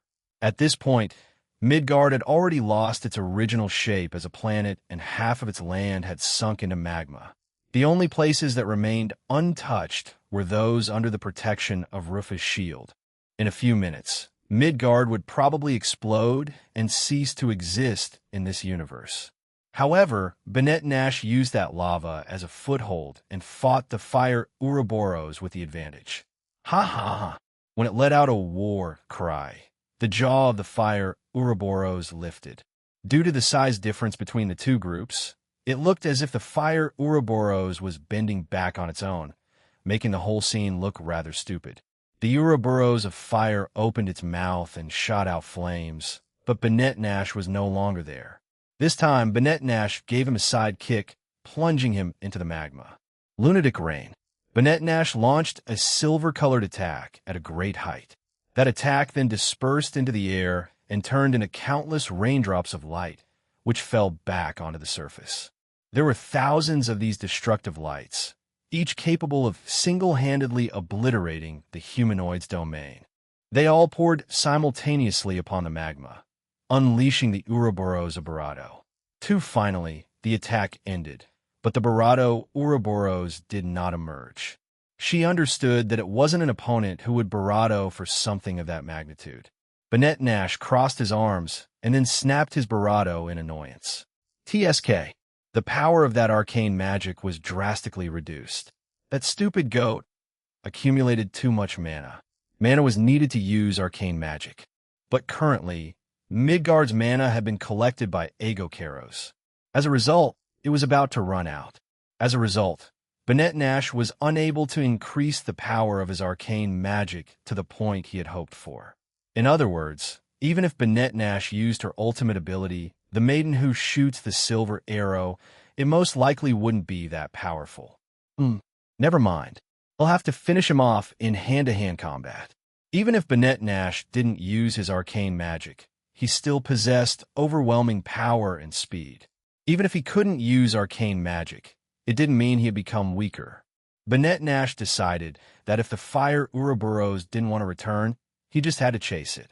Just as he snapped his finger, the fire Ouroboros poked its head out from under the magma. As expected, the damage inflicted was not significant. Although the speed at which Banette Nash dealt damage was greater than his regeneration rate, he still had to prepare for a long battle. The Ouroboros fire looked silently at Banette Nash and then spoke. Awesome. To think that someone can hit me. I've never been struck so hard. What came out of the Barado was an honest compliment. He narrowed his eyes as if he were being carried away. In fact, he was being carried away and spoke in an enchanted tone. This power that surges through my Barado. Oh, how pleasant. Now I understand, so this is what is called love. Huh. Oh, though you are small, you are beautiful, my princess. I have fallen in love with you. The moment has finally arrived in this long but pointless life. Your silver hair, your white skin, your crimson eyes. Oh, everything about you is so beautiful. This is love. This is love. Right now, I feel euphoric. Oh, reach out to my feelings. Reach out to the vampire princess. Run away with me, my princess. 3 you must be shy. That innocence of yours is charming, too. It's all right. I'm a gentleman. I won't be violent with you. Centuredo, okay? Sure, I've never had that kind of experience, but as a perfect being and representative of a deity, I've never needed it. So the humanoid's definition of purity doesn't apply to me. Don't get me wrong, okay? Yes. I've heard before that an overly aggressive man isn't well received. Well, everything must happen in order, eh? Let's start with a date. Yes, let's go on a date. Since Midgard has already been destroyed, I want to take you to Mars. Wait, Mars is already destroyed. Who destroyed Mars? Destroy the rendezvous place I was planning to take my dear princess to. What kind of nuisance is this? No, that's fine. Then let's go to space. That's right. I want to take you to a sea of stars. Please calm down. Let me emphasize that I am a gentleman. I am not some scumbag who will demand something from a reluctant lady. First, I will start by winning your affection. Don't worry, I am confident in my looks, you see. I'm sure to make you look at me. And for our anniversary, every year, I will celebrate by giving you a ring. I will collect diamonds from space and turn them into a ring the size of a planet. It will be a supermassive engagement ring. What do you think? Isn't I generous? Where should we build my house? That's right. Did you know that, besides this universe, there is another one called the original universe? I have heard that this universe is a place where magic does not exist, and it is governed by the laws of physics. I have heard that there is a planet called Earth with a rather advanced civilization. It has so much delicious food and so many luxurious things. Let's build our house there. How many children would you like to have? Oh, yes, of course, I don't intend to force you to have them. Although I do want them. If you say no, they'll give up. And, for ignoring Banette Nash's response, the fire Ouroboros prioritized its emotions and repeatedly stated what it wanted. Watching him babble, he had absolutely no dignity. To be honest, it was quite creepy and disgusting. Banette Nash sighed aloud as if he had lost all motivation to continue fighting, and looked at the fire Ouroboros as if it were excrement. Similarly, Rufus and Scorpius, who were waiting at a distance for Dina to arrive, also heard the confession of the fire Ouroboros and were speechless at how compelling it was. It seems the Ouroboros are quite far from the beings I imagined. I thought they would be a bravado, majestic group, but how pathetic. Really, talking like a machine gun without caring what the other person thinks just exposes how socially clueless she is. To think that's the pinnacle of this lattice bravado attribute. Just leave me alone. It's so pathetic. You think so too, don't you, Rufus Sama? Although Scorpius said it with disdain while speaking from his heart, Rufus couldn't help but recall the dangerous words Scorpius had previously said along with his countless bullying behaviors, as well as the fool, Mars, that Rufus had sent flying twice with one punch. No, actually, personally, I feel like everything makes sense now. The Ouroboros were the personifications of something transcendent and were the pinnacles of their respective attributes. If the fire Ouroboros is like that, yes, I can understand why the fire attribute has many of those strangely authoritarian people. Ares is the only serene one among those with a fire attribute. Being so decent has served him well. Well, Ares has its own problems. After all, once it makes a decision, it's incredibly stubborn to the point that it could be described as overly impulsive. I suppose those characteristics stem from its fire element nature. I hope the Ouroboros-san is a normal, decent guy. Rufus looked up at the sky and prayed from the bottom of his heart that the pinnacle of his own attribute would not be a strange kind like the fire Ouroboros. Now that I think about it, the one who receives that prayer is the goddess. Yes, it probably won't be answered. Author's note, Ego Caro's used hit. Midgard HP. 750,000 and 999,999 Midgard. Jaya Dash. Ego Caro's used Hyperbeam.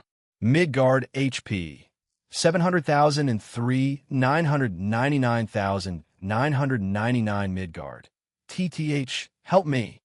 The wooden Ouroboros used Hyperbeam. Midgard HP. 690,000 and 999,999 Midgard. TT, please stop. Ego Caro's used Body Slam. Midgard HP. 630,000 and 999 Midgard. No. Banette Nash used Rain Dance. Lunatic Rain. Midgard HP. 600,000, 999,999 Midgard. Ajaya. Ego Caro's used a Moonstone. Moon's HP. 250,000 the Moon. Amelia. 5 Ego Caro's used Rock Slide. Mercury. Mercury HP. 400,000, 480,000 El Mercurio. Centuredo. Chapter 177. Banette Nash responded to the Ouroboros of Fire's chilling and intense confession with a kick. She kicked one side of the Ouroboros' head, which was literally as big as a mountain, then turned to the other side before kicking it upwards again. Considering the enormous size of the Ouroboros body, not even Banette Nash could send it flying with a single spectacular blow. The most he could do was send it flying in a wide arc. However, it was definitely taking damage, and Banette Nash continued to relentlessly corner the fire Ouroboros. With Banette Nash's overwhelming power and speed, the size difference could no longer be considered a disadvantage. In any case, it would be difficult for the fire Ouroboros to hit her because of how small she was. Of course, the fire Ouroboros did not allow him to simply hit it without any resistance. He was able to counter Banette Nash's speed, quickly shifting his elongated frame to corner her within the enclosed zone. This is as if curling his bravado into a compact sphere, He confined Benetnash inside that zone with nowhere to escape. If the enemy was too fast, the solution was simple. Just contain him within a specific area. It goes without saying that, considering how ridiculously large the fire Ouroboros was, the volume of space it was able to enclose was quite out of the ordinary. Using planet Earth as a reference, the amount of space it enclosed could easily accommodate the entire country of Japan within it. However, the volume it contained wasn't really the problem. The very fact that something or someone was enclosed within it was significant. The default surface temperature of the fire Ouroboros was tens of thousands of degrees Celsius, but the fire Ouroboros could raise that temperature at will. In short, it was a prison of flames from which escape was impossible. Thanks to Benetnash's regenerative abilities, she wouldn't be burned to death immediately, but the rate at which she was taking damage was still greater than the rate at which she could heal it. The fire Ouroboros must have been planning to push her to the gates of death before capturing her. Faced with this extreme heat, even Benetnash began to lose consciousness and started sweating profusely. Were you planning to bake me, or something? Demande d'estimatme. Benetnash rose into the sky and then struck the body of the fire Ouroboros, relying solely on his strength. The inability to escape applied to both sides. Given its position, the fire Ouroboros could not avoid Benetnash's attacks. The indiscriminate attacks at the speed of light assaulted the fire Ouroboros from within, causing it to bleed from the mouth with each impact. However, Benetnash was still at a disadvantage. Forced to constantly endure the extreme heat, her stamina was rapidly depleting. Furthermore, due to the circumstances, she couldn't unleash her full power as she wished. It would be an exaggeration to say that she had no chance of winning, but it wouldn't be wrong to say that things looked unfavorable for her in this endurance competition. If there was one thing both sides had overlooked, it was that this battle was not a one-on-one fight. Launch! Hundreds of missiles were deployed and guided towards the Ouroboros, all of which detonated one after the other. Each blast could scorch an area with a radius of tens of kilometers. It was a high-powered attack that exterminated all living things within that radius. Each of the missiles, some of which were misguided and missed their target, gave rise to mushroom clouds as the enormous Blutgang golem, which had executed the attack, crashed directly into the fiery Ouroboros at its maximum speed. What was meant to be a capital city was transformed into a 1,100-meter tall steel giant right after the impact, and he clenched his fist tightly. Then, literally with an iron fist, he began to beat the fire Ouroboros and tried to help Benetnash escape from the outside. That wasn't all. From Blutgang's golem docking platform, 3 mass-produced Libra models and the Guardian flew out and proceeded to barrado with all their might at the Ouroboros. How reckless! You dare barrado on my grand plans? The barrado opened its barrado and shot flames at Blutgang. This flamethrower attack had a temperature of 2 million degrees Celsius and rivaled the heat of the stellar corona around the sun. The flame's temperature would have melted any metallic substance on the planet's surface. However, before it could impact Blutgang, it broke in two. You can't call unrequited, one-sided love a romance. After demonstrating the feat of splitting the flames of the fire Ouroboros, Alioth continued cutting its scales. In his hands was Liftthrazer, a long sword and a short sword that acted as a single weapon. Two then, as if in a chain attack. A gigantic arm large enough to grab the fire Ouroboros burst from the magma and delivered an uppercut to his chin. Huh, so nostalgic, right? Mizar, who stood imposingly atop Blutgang, laughed nervously as he used that transmuted arm to hold the fire Ouroboros. Then the guardian deity, Levia, leaped up and attempted to crash into the Ouroboros of fire. 3 psychological understanding. Apsaris. Merak pointed his hands towards the fire Ouroboros and stopped his movement for a moment as Migrez materialized a white swan and slammed it into his body. But this was not the end of the 7 heroes' attack. Dubhe jumped from the top of Levia's head and struck the fiery Ouroboros with all his might. When it did, the The shockwave transformed into the face of a bear and attacked the face of the Ouroboros. This was followed by an avalanche of arrows numerous enough to cover the entire sky and fall upon the Ouroboros of fire. The barrage of arrows launched by Fekta was directed and concentrated on a single point. All the arrows were aimed at that point and pierced a small hole in the body of the fire Ouroboros. Although the hole might have been minuscule in size for the Ouroboros in question, it was still more than large enough for a person to pass through. After successfully escaping from hell, Benet Nash took flight, leaving the stratosphere. Then he condensed mana in his hand. In fact, Midgard's mana had been depleted. Because of that foolish goat's actions, there was nothing left. But Benet Nash had discovered the truth behind this world before the battle. This entire universe was a creation of the goddess Arcane Magic. He knew that this whole world had been materialized through mana. As such, the amount of mana he could gather was nothing less than infinite. The maiden who shoots the silver arrow.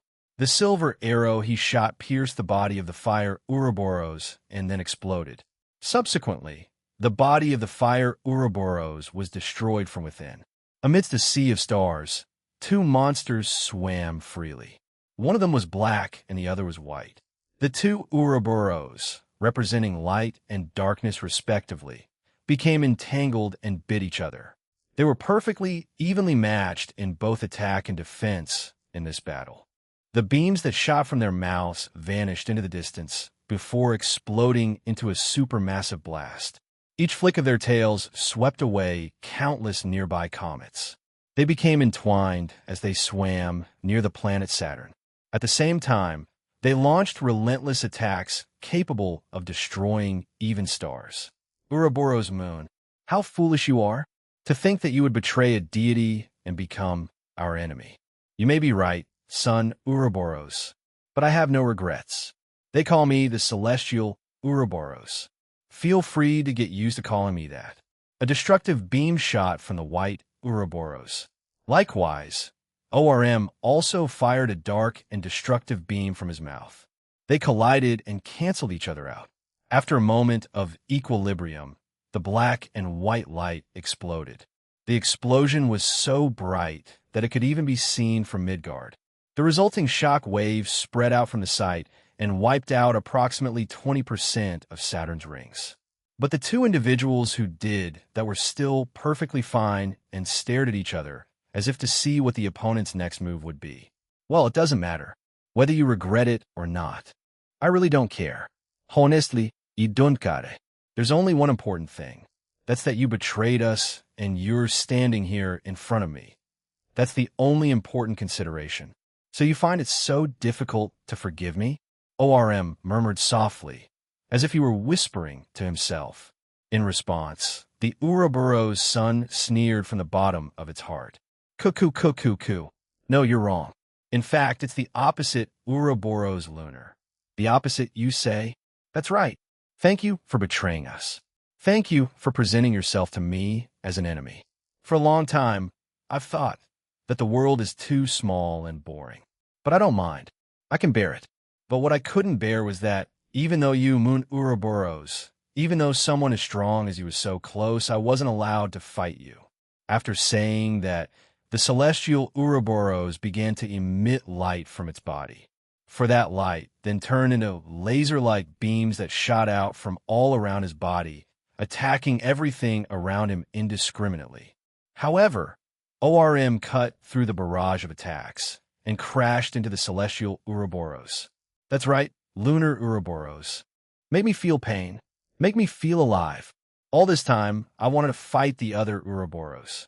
Someone like you. To kill, to be killed, to devour and to be devoured.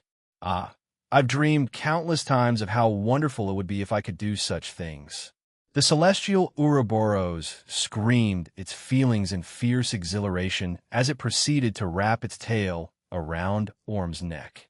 In turn, ORM also moved his own tail, wrapping it around the neck of the celestial Ouroboros. The power they both possessed was equal. No, if one considered how ORM had managed to surpass his limit, even if only temporarily, during the battle against Rufus, it would have been more accurate to assume that ORM would be superior. However, the balance of this battle was slightly tilted in favor of the celestial Ouroboros. In the end, ORM was an Ouroboros, the moment he decided to take revenge on the goddess. His power was inhibited. It was simply impossible for him to fight at his full potential. Having become Rufus' subordinate, he could barely continue fighting. Even so, the strong revulsion he felt as a result of his primal instincts was too great an obstacle. Incapable of feeling even pain, a life of eternal sleep, being an incomparable and invincible existence known as the Ouroboros. Ah, how absurd. It's boring, it's pitiful. It's as if I'm dead, even while still alive. So I thank you, Lunar Ouroboros, my brother. I was born for this moment. This is the moment I've been waiting for. So this is pain, so this is bliss. So this is what it means to be alive. The celestial Ouroboros perceived the sensation of pain as happiness, and the corners of its mouth curled in joy. Now then, let's fight. Let's kill each other, my dear brother. Let's enjoy this great moment. As the celestial Ouroboros shouted something similar, something flashed in the corner of his eye. As soon as he noticed it, a sky-blue beam struck him directly in one of his eyes. Although it would heal over time, the damage to his eye was quite significant, having interrupted its rare enjoyment. The celestial Ouroboros stared with daggers in the direction from which the cut came with deadly intent. What he saw was a white horse with wings, and Terra was riding it. Needless to say, this was no ordinary horse. It was one of the fundamental pillars of the Argonauts summoned by Pollux. In the past, its abilities were surpassed only by those of the 12 celestial stars, and it was on par with those of Phoenix and Hydrus.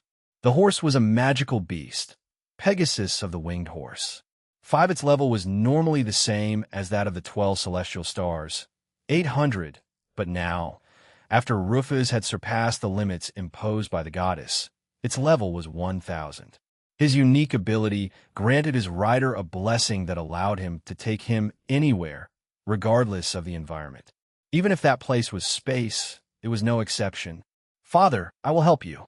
Since Terra had not acquired the Esper or Psychic class, she would not normally be able to speak in space like Rufus or the Ouroboros. However, thanks to Pegasus' ability, Terra's voice was able to reach ORM. Terra brandished his sword, and it cut the celestial Ouroboros. To the celestial Ouroboros, it might have seemed like a minor scratch. Even so, the slight pain it felt broke its concentration. You're annoying. The celestial Ouroboros launched a destructive ray from its mouth. However, Pegasus disappeared from the spot the moment the lightning bolt shot out and then turned around to the other side.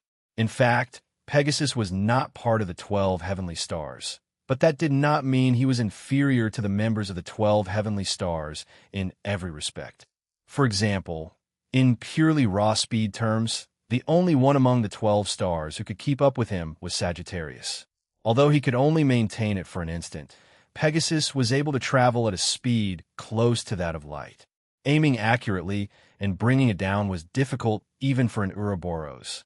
You're the avatar of the moon's Ouroboros, huh? Someone like you dares to stand in the way of my happiness?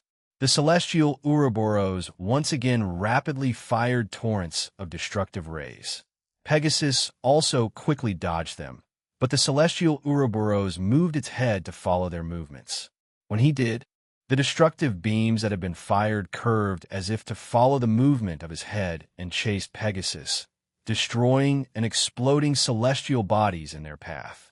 His intention was to bring Pegasus down by force by continuously firing beams until he landed. Even for Pegasus, it wouldn't be easy to avoid them indefinitely. At the same time, ORM, who saw his own son in danger, became enraged and launched a destructive black ray at the celestial Ouroboros. For a brief moment, the tail of the celestial Ouroboros loosened its grip, allowing ORM to bite its neck. Although the scales of one Ouroboros may have been the hardest in the world, the bravado of another Ouroboros could still pierce through them. Unwilling to give in, The celestial Ouroboros similarly barado Orm's neck, causing the two to fall onto Saturn as they devoured each other. Although both fell on a gas giant at the same time, ORM was a step faster in getting up again and charging at his enemy. Body slam. It was a very primitive method of attacking the enemy, literally hitting the body against him. However, when it was made using the giant body and speed of an Ouroboros, its destructive force was anything but ordinary. The bodies of the two Ouroboros flew through space like shooting stars, smashing countless rocks and asteroids along the way before ending up back in Midgard and sinking into the magma. The impact further destroyed Midgard. On the other hand, the magma was no different from a warm liquid to both of them. They continued fighting within the confines of the magma before they both flew out of it simultaneously. Ha ha ha. You seem exhausted, and rightly so. You no longer have the world support. With the world support, I have access to an infinite amount of power, but you're no longer limitless. Your reserve is finite. It's not just about HP. The difference in our HP regeneration rates is also significant. I would have liked to fight a warrior like you in your prime, but battles are never fair. It seems this fight is my victory, Moon Ouroboros. Despite it being at their own expense, the Ouroboros still had more than enough self-regenerative capabilities. But the celestial Ouroboros was backed by the world in addition to its own abilities. Even the eye that had been destroyed a moment ago had already fully recovered. In contrast, the wounds on Orm's body had not yet healed. The reason wasn't solely due to a lack of global support. Orm's own body refused to participate in the battle, so he instinctively slowed his regeneration rate. Although both could have been Ouroboros, the difference between the two of them was too great. It was fun while it lasted. Moon Ouroboros, out of gratitude and respect for you, I will now put you to rest. The celestial Ouroboros said those words, indicating that it was about to finish off ORM. But countless rays of light arrived at that moment and struck the sides of the celestial Ouroboros. Those lightning bolts had enough power to level a city, but they were weak. The attacks were too weak. So weak they weren't even worth mentioning. In what could be called a final battle involving the destruction of stars as collateral damage, a simple attack capable of destroying one or two cities could no longer even be considered an attack. It was so unthinkable that it was no longer a question of whether it was too weak or not. It couldn't even be considered an attack in the first place. The celestial Ouroboros didn't have a single scratch. It only felt as if something faint had touched its cheeks. Using human beings as an analogy, it would have felt as if a piece of cotton had come into contact with his cheeks. Even so, there was a certain displeasure. The eyes of the celestial Ouroboros turned to the small and weak ones who had launched the attack.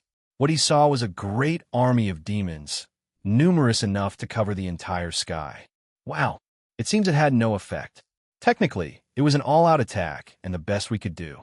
It's truly impossible, Saturnus-sama. Let's flee. We can't win against something like this. The individual who was at the head of the army was one of the 7 luminaries, Saturn. Her arms were crossed firmly across her bravado, and a confident smile spread across her face. But it wasn't that he had room for complacency. On the contrary, it was quite the opposite.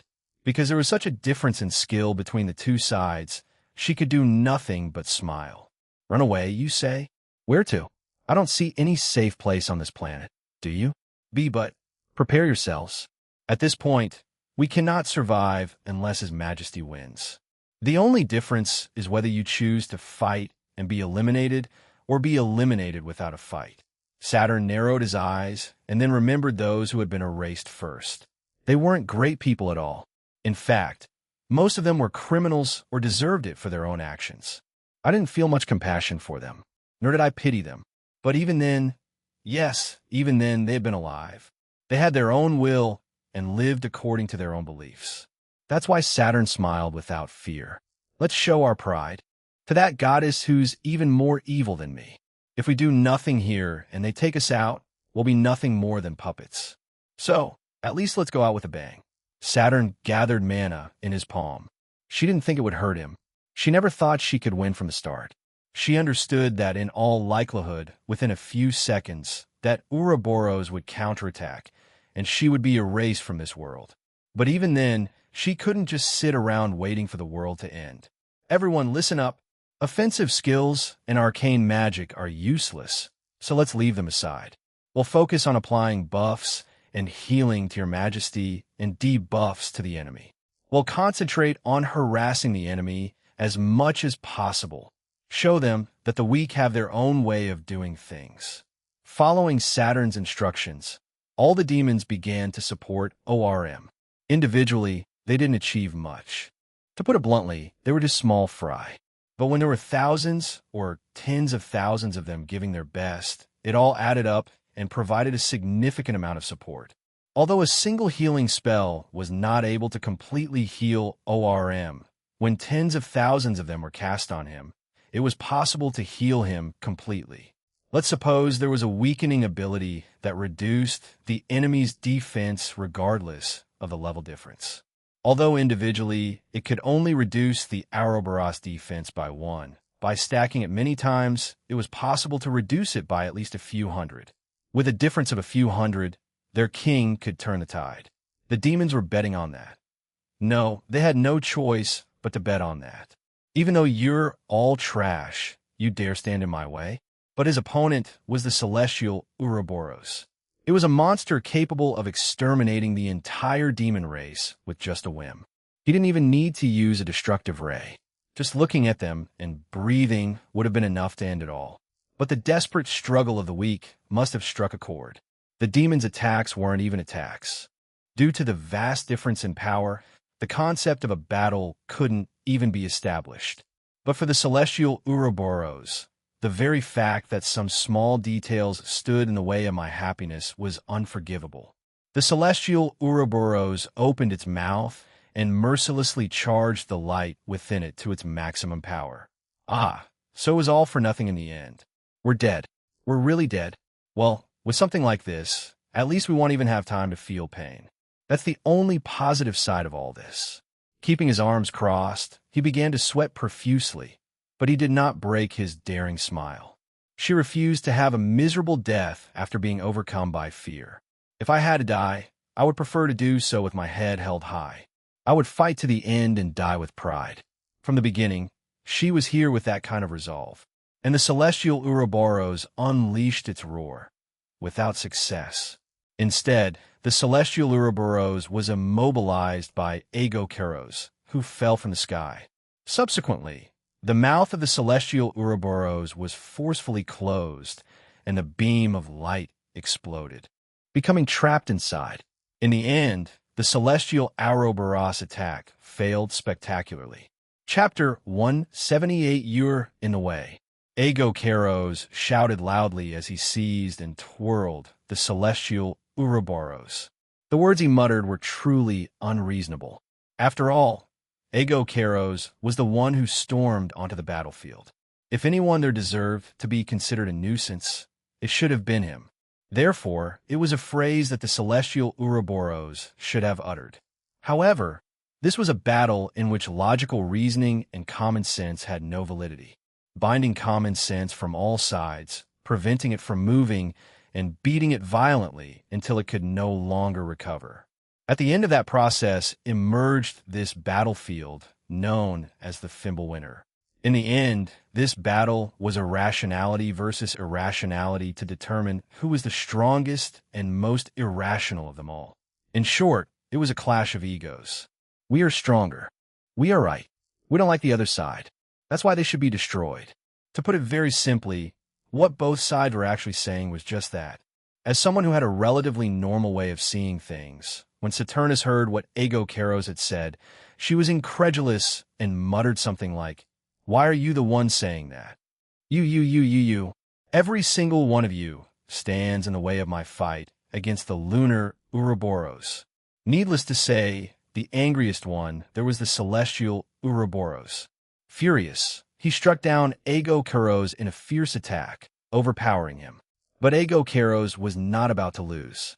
Instead, he grabbed the celestial Ouroboros and tried to knock it down. At that moment, A great number of lightning bolts flew and attacked the celestial Ouroboros, destroying it. It was not like the unsuccessful attack that had been previously carried out by the demonic race. This was an all-out attack carried out by heroic spirits. Hey, Ego Karos, what are you doing? Our opponent is the wooden Ouroboros. You're right. This old man is here. Coinciding with Pollux' words of disapproval, the wooden Ouroboros came to float alongside the Argo and rebuked Ego Karos.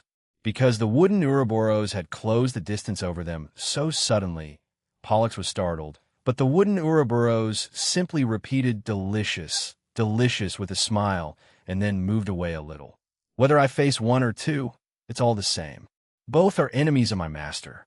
I'll bury them all. Come and get me. That's hard to do. Don't you see that's why we split up and fought separately? Idiot. Pollux nearly cried with frustration when he shouted that.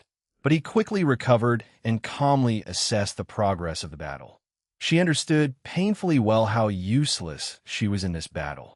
Thanks to the ring he had received from Rufus, he could barely keep up with all the fights and even criticize Ego Karos as he had done a moment ago. The only thing he was capable of doing at this point was using his brain, having been left in a state where he couldn't even summon heroic spirits as freely as he wanted. The only weapons left at his disposal were the experiences he had gained from living an unnecessarily long time and his intelligence. They had separated precisely because it was difficult to face multiple Ouroboros at the same time, but the battles never progressed as one wanted. This was especially true for ORM. It was originally predicted that his matchup would be the most likely to result in a victory, since both he and his opponent were Ouroboros. But in fact, he was the one at the greatest disadvantage. Although it should have been an even battle, he was hampered by his primal instincts. Although Terra and the demon race were there to support him, unfortunately, they were an insufficient factor to tip the scales. In short, if left alone, ORM would lose. When he did, the celestial Ouroboros would be free to launch another confrontation and start a snowball effect. Of course, Ego Karos wouldn't have thought that deeply. However, considering only what they had to do, his words weren't wrong. Fine, whatever. Either way, with how things are going, we can't avoid a full-blown battle.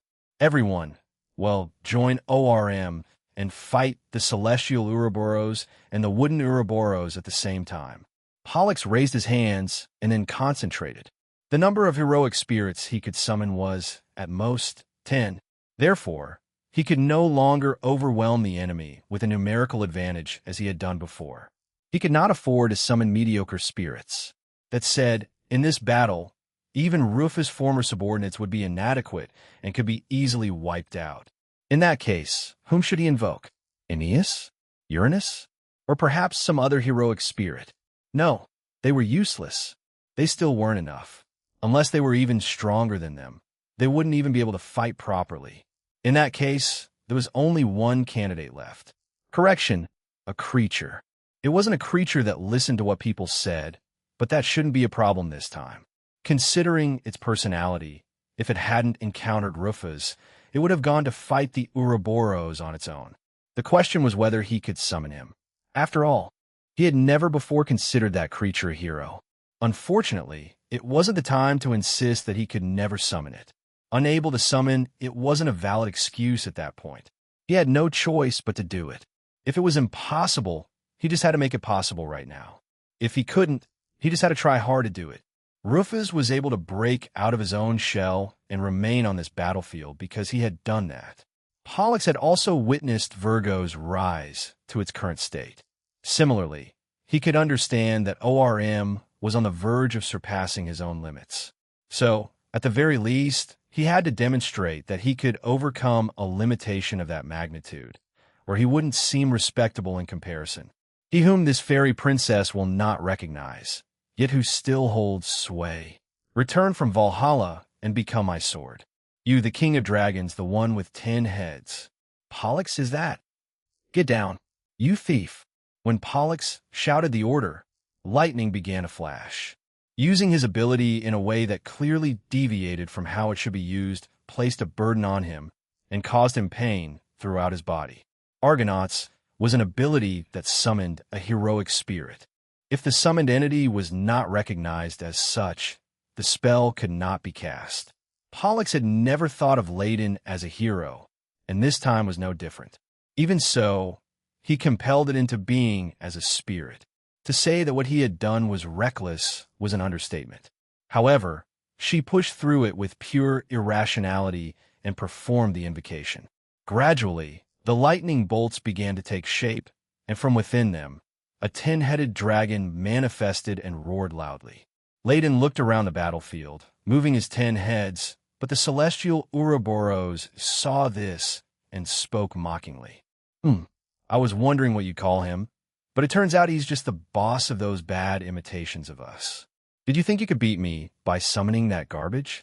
Coo. You're showing your true colors, fairy princess. In the end, you're nothing more than the avatar of the wooden Ouroboros. And you, Dragon King?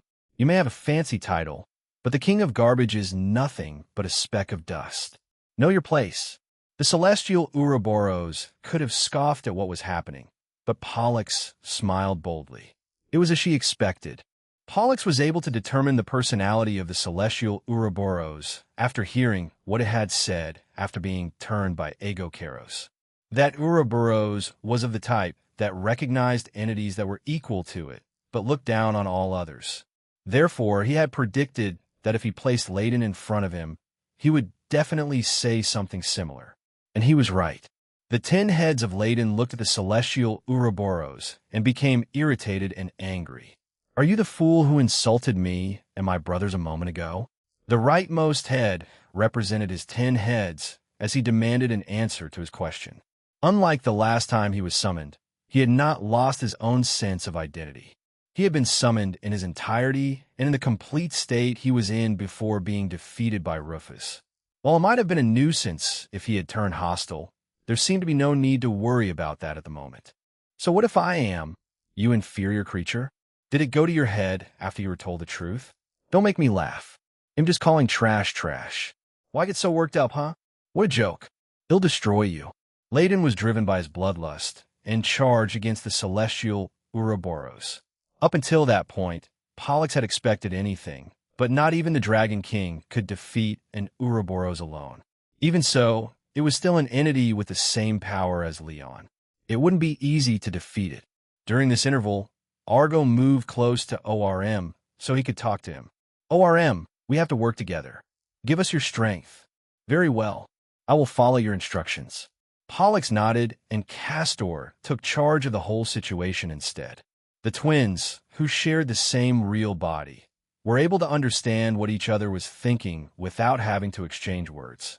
Furthermore, Castor was able to utilize the entire Argonaut Empire to its full capacity, allowing him to move the army of heroic spirits as if they were a single entity. What he was pointing at that moment was the wooden Ouroboros. He must have been planning to focus on taking down the wooden Ouroboros first before focusing on the celestial Ouroboros. The wooden Ouroboros, seeing through Castor's strategy, curled its lip and then pointed its tail at ORM, who had assumed it would be the source of the attack. It was a direct hit, but ORM didn't budge an inch. In fact, the wooden Ouroboros felt something strange at the impact. When he looked closely, it seemed as if there was a crab between his tail and ORM. A Cuban's. No, Karkino's ability, which used the enemy's power against them, activated, pushing the unexpected wood Ouroboros back. In time with this rhythm, Castor pointed his hand towards the celestial Ouroboros, sending everyone to that side. Oh no! Everyone fire! Following Castor's command, ORM and Aegokeros unleashed destructive beams from their mouths. Sagittarius fired his unerring arrow, and Pisces, likewise, unleashed a beam from his mouth. A sword shot out from the anchor, which Castor brandished, and everyone aboard the Argo activated their respective abilities. To top it all off, all the Argo's cannons fired their full force. Every single one struck the celestial Ouroboros directly. After being hit with a tremendous amount of energy, the celestial Ouroboros somehow managed to remain rooted in place. But the stream of attacks was not over yet. From each of Ladin's 10 heads, a beam shot out. Instead of striking the enemy directly, the 10 beams converged at the same point in the air. Was Layden trying to attack and self-destruct? Or was it a misfire? No, it wasn't either of those things.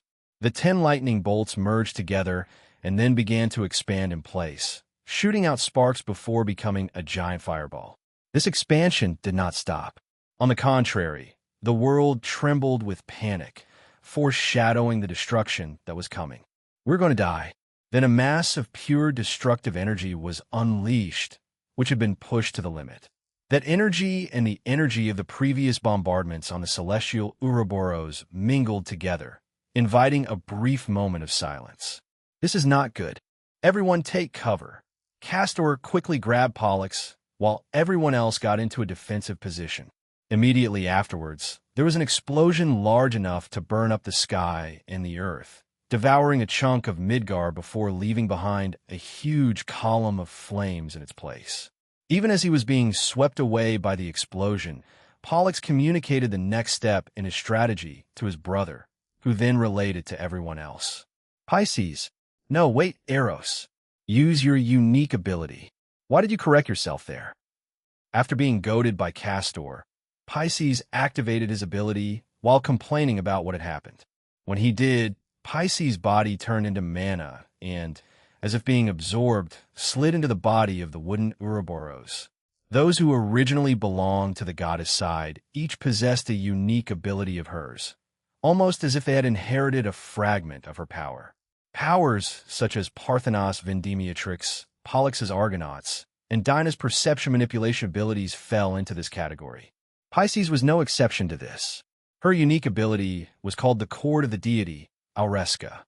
Its effect allowed the user to take possession of an opponent and manipulate them. It was very similar to the ability the goddess had used up to that point. If one were to describe this ability using the terms and knowledge gained from the other world, they would be similar to an ability that controls an opponent as if it were one's own avatar. If this were an online game, it would be analogous to illegally logging into someone else's account. This power was almost an unfair advantage. No, it was definitely an unfair advantage, allowed only because Pisces was the son of the goddess.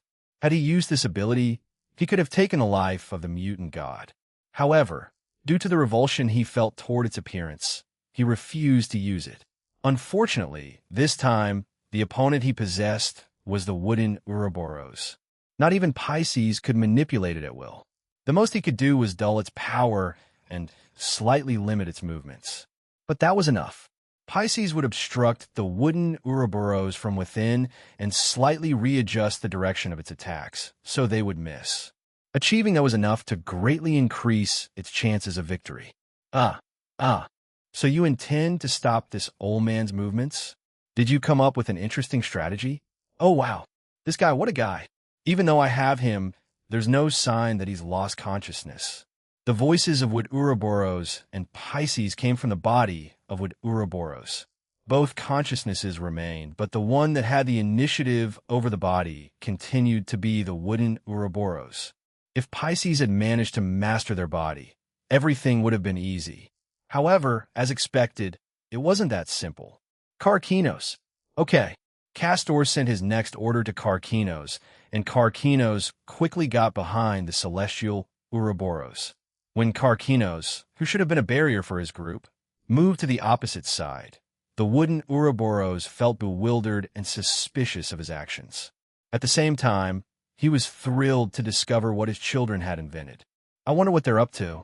Pisces tried to seize it, while Karkinos, its shield, retreated. The wooden Ouroboros pondered the meaning of these actions. On reflection, the wooden Ouroboros felt it was nothing more than a decrease in its own combat potential. After all, not even Pisces could control his body. That said, it was clear to the wooden Ouroboros that they were up to something. He decided that it was not best to act recklessly and that it would be better to test them out a little with a light attack. But at that moment, the other Ouroboros appeared from the smoke and shouted angrily at the wooden Ouroboros. "What are you doing, wooden Ouroboros? Why don't you finish off those enemies quickly? It's monstrous that there are weaklings on this battlefield. Calm down, Celestial. These young people are trying to do something. We'd better be more cautious, don't you think? Irrelevant. An Ouroboros can easily overcome such trivial and useless strategies with its power. Don't make me say I told you so. The celestial Ouroboros opened its mouth, and a white light concentrated inside. Likewise, the wooden Ouroboros opened its mouth, and a beam of light began to flash from within. It would be a simultaneous breath attack from both Ouroboros. If it hit, it would be utter annihilation. Seeing what was happening, ORM quickly opened his mouth and tried to counter their attacks. The Dragon King also matched the attack of the celestial Ouroboros and prepared to unleash a breath attack with his 10 heads. Likewise, Ego Keros produced black lights in his hands. But weakened, ORM wouldn't be able to perfectly counter their attacks. Likewise, even combining the abilities of the Dragon King and Ego Keros would barely be enough to counter a single one of the enemy's breath attacks. Just before all the attacks began, Castor gave an order that surprised some people. Now, Pisces, amplify the power of your breath attack. Pisces' ability allowed him to possess his opponent and possibly take control of his body. At the same time, just as the individuals possessed by the goddess became stronger, it was possible for Pisces to empower the possessing individual by adding its own power. Why would Pisces amplify the wooden Ouroboros at this precise moment? Even Terra and ORM were surprised by this unexpected order, but the answer to that question became clear very quickly. The breath attack fired by the wooden Ouroboros missed the Argo and flew towards the celestial Ouroboros correction, towards Karkinos, which had been circling behind it. Exactly. Karkinos had an ability that drew the enemy's attack towards him and made it hit with absolute certainty, a Celis Borealis. That said, it wasn't an absolutely precise arrow, Alnisul, like Sagittarius attack, which teleported from one place to another. It was a simple, straightforward ability that merely drew the attack toward him by deflecting its trajectory. If there were any obstacle between the attack and Karkinos, the ability would easily fail to have the desired effect. If an enemy were aware of this weakness, it would be easy to prevent Karkinos from using a counterattack when hit by this ability. Yes, exactly. If there was anything between Karkinos and the ability when he used this absolutely stunning ability, then he would end up hitting whatever was obstructing it. Gawadash. In other words, it was friendly fire. Because the breath attack of the celestial Ouroboros was neutralized by the attacks of ORM, Ego Keros, and the Dragon King, the breath attack of the wooden Ouroboros was able to directly hit the celestial Ouroboros in its amplified state. Needless to say, ORM did not miss this opportune moment. It bared its sharp barado and then struck the neck of the celestial Ouroboros, dealing a powerful blow. Terra also attacked from the opposite side of the celestial Ouroboros at that precise moment. This attack contained all his power, but as expected from the celestial Ouroboros, he survived. Centuredo Pollux instinctively averted his gaze from the scene, but at that moment, the celestial Ouroboros, with its astonishing vitality, attempted a final counterattack. It's not over yet. I'm still alive. My joyful battle is not over yet, even though only its head remained. The celestial Ouroboros attempted to execute its final counterattack while positioning itself to fire a breath attack. The possibility of countering this attack was nil. Everyone's current position was simply unfortunate. The celestial Ouroboros was pointing at the Argo, but ORM and Ego Keros were too close to the celestial Ouroboros at this moment, as they had previously intended to destroy it. Given their current positions, the breath attack of the celestial Ouroboros would reach the Argo before the two could intervene and deflect the attack. The heroic spirits quickly deployed their shields, but it was questionable whether this action made any sense. Unfortunately, even if they managed to soften the blow somewhat, they wouldn't be able to avoid being knocked down. This meant that even if everyone else survived, Pollux would surely be defeated. Barado. A final breath attack was released from the barado of the celestial Ouroboros. The lightning bolt, which traveled faster than the speed of light, struck the barado with devastating barado as it stood in its path before approaching the Argo. But just before landing, the light was obstructed. He was stopped at the last moment by the shield of the 12 celestial stars Karkinos. But even Karkinos could not escape unscathed after being directly attacked by the breath attack of an Ouroboros. This remained true even after taking into consideration that his level had risen to level 1000 due to Rufus' current state. The fact that the celestial Ouroboros was weakened to the point where it was on the verge of death, and that it had been somewhat softened by the shields of the heroic spirits. Even under those conditions, the breath attack of an Ouroboros was enough to destroy a star. It simply wasn't that weak. Karkinos' shell melted and shattered. In an instant, his health dropped to a dangerously low level. But the greater the damage inflicted by the enemy, the more powerful his ability became. Cubans. While cutting off the breath attack of the celestial Ouroboros, Karkinos charged straight ahead. His scissors were all worn out and cracked. But even then, he did not stop until the sword that had returned the damage several times was stuck in the frame of the celestial Ouroboros. As things unfolded, the battle could be considered over. The celestial Ouroboros, now reduced to just one head, no longer had the strength to counter its own attack, which was repeatedly reflected. He was stunned and murmured in disbelief. Did I lose? Against these little creatures. I had a brief moment of peace of mind.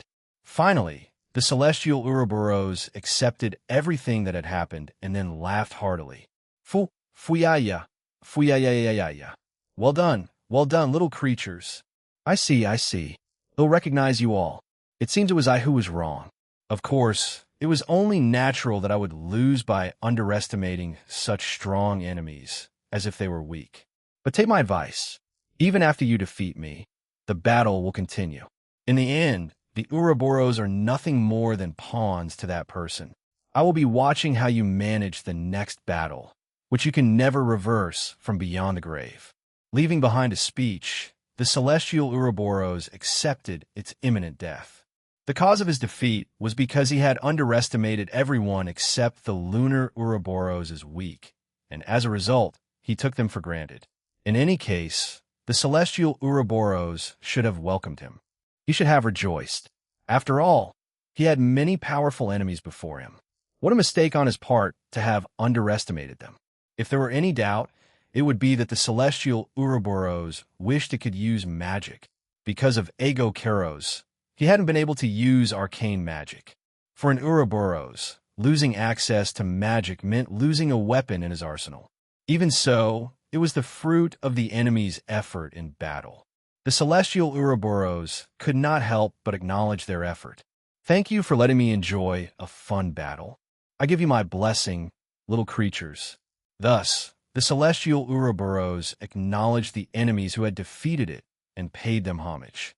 At that moment, Karkinos' sword pierced it. Goodbye, celestial Ouroboros. Then it dispersed. The Ouroboros of the heavens, which had served as the one that managed the Ouroboros as a whole, turned into light along with a sound loud enough to burst eardrums and disappeared. So that's the pinnacle of the sun attribute, huh? In the end, even though I was about to bravado, it seemed quite peaceful and refreshing, didn't it? With his arms still crossed. Rufus watched the passage of the celestial Ouroboros and reflected a little on his personality. Well, I suppose he was a more decent fellow than the fire Ouroboros. But to fight an enemy with pride and vanity, and then end up losing. Not only that, but to acknowledge it and disappear after giving a speech. I feel like what happened is quite familiar, almost as if I've seen it before. Where? And when was it? Oh, it was me. I see. Indeed, I'm a solar attribute. Accepting the strangeness behind the whole situation, Rufus was somehow trying to come to terms with it on her own. Chapter 179, the tale of the Barado, which had been destroyed, flew off and landed in the space between the Earth Ouroboros and the Ares group. Debris from the Barado tail scattered everywhere and obstructed the view on both sides. Ares was the first to recover from this unexpected situation. Throughout this time, he had faith in his friends. He believed they would emerge victorious. That's why he remained calm. On the other hand, the Earth's Ouroboros had never predicted that something like this would happen.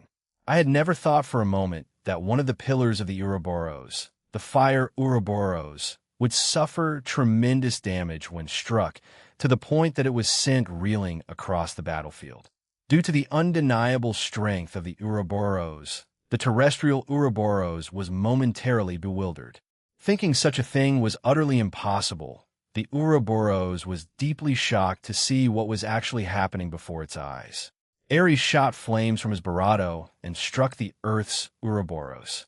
After a brief delay, Earth's Ouroboros began launching gravity bullets, but they never reached Ares. This was because they were scattered by Virgo's abilities. Fire Ouroboros, are you telling me it was defeated? I no longer sense the presence of the celestial Ouroboros. Just like that, when the Ouroboros of Earth spoke, its voice was trembling. It was a truth he didn't want to admit. The fact that they, the invincible Ouroboros, were being repelled had left him stunned. In fact, it wasn't entirely unfamiliar to him. After all, he hadn't yet been able to defeat the opponents he was fighting. He had no choice but to acknowledge the strength of the small creatures that stood before him. It was precisely for this reason that he had to destroy them. It was precisely because he now recognized them as a threat. Dangerous. They're dangerous. Pollutants that threaten the goddess miniature garden. I can't hold back any longer. I must eliminate them all, along with this entire solar system, with all my might. The Earth's Ouroboros decided to abandon its recklessness in the fight and flew into space. As he watched her actions, Aquarius quickly paled after realizing what she wanted to do. This is bad. We can't let him do what he's about to do. This is terrible. Chase him down. Letting him escape would be terrible. Hey, didn't you hear a moment ago? If you leave it alone, it will destroy the entire solar system and everything nearby. The Earth's Ouroboros can do it. Aquarius was originally a tool of the deity. As such, he possessed general information about the Ouroboros. This allowed him to quickly understand the desperate situation they were about to face. The Earth's Ouroboros was capable of manipulating gravity, and the pinnacle of that was a black hole. The Earth's Ouroboros was planning to materialize a black barato and let it consume everything in order to destroy them all. That's why they had to stop him before he could activate the ability. Once it was activated, there was nothing they could do. While this might be the case, the distance between the two parties had widened too much. If Earth's Ouroboros were near Midgard, they could have arrived in time to disrupt it. Unfortunately, Earth's Ouroboros had considered this possibility and moved away toward the outer reaches of the solar system. It was incredible speed, but with his large frame, it wasn't impossible. Let's suppose there was a giant human being larger than a galaxy. If he walked at the pace of an average person, relative to his size, his speed would easily exceed that of light. The distance between Midgard and the edge of the solar system was approximately 28 billion kilometers. For an ordinary person, this would be considered an enormous distance that they could not possibly travel. But for an Ouroboros, with its size, it wasn't an insurmountable distance. This was especially true considering its flight speed despite its large size. In any case, it was impossible to obstruct it now. But it's space. I mean, if it's just for a little while, it'll be fine, but I won't do well at all. It'll end up dead. Ares responded with a slightly unusual answer, while Virgo was nervous. Exactly, at the very end, they were still living beings. Although one might argue that it is too strange to claim that they were living beings after having gone through such a large-scale battle. In reality, they were still living beings. If Sagittarius had been here, he could have done something with his divine magic, but unfortunately, he was caught up in a battle with the wooden Ouroboros at the time. They couldn't expect him to offer any help. Shoot, we won't make it on time. At the outer edge of the solar system, Earth's Ouroboros bit its tail and began to draw a circle. Sensing what was happening, Aquarius spoke in anguish. Unique ability, cyclical world, Ouroboros. The effect of the ability used by Earth's Ouroboros was quite simple.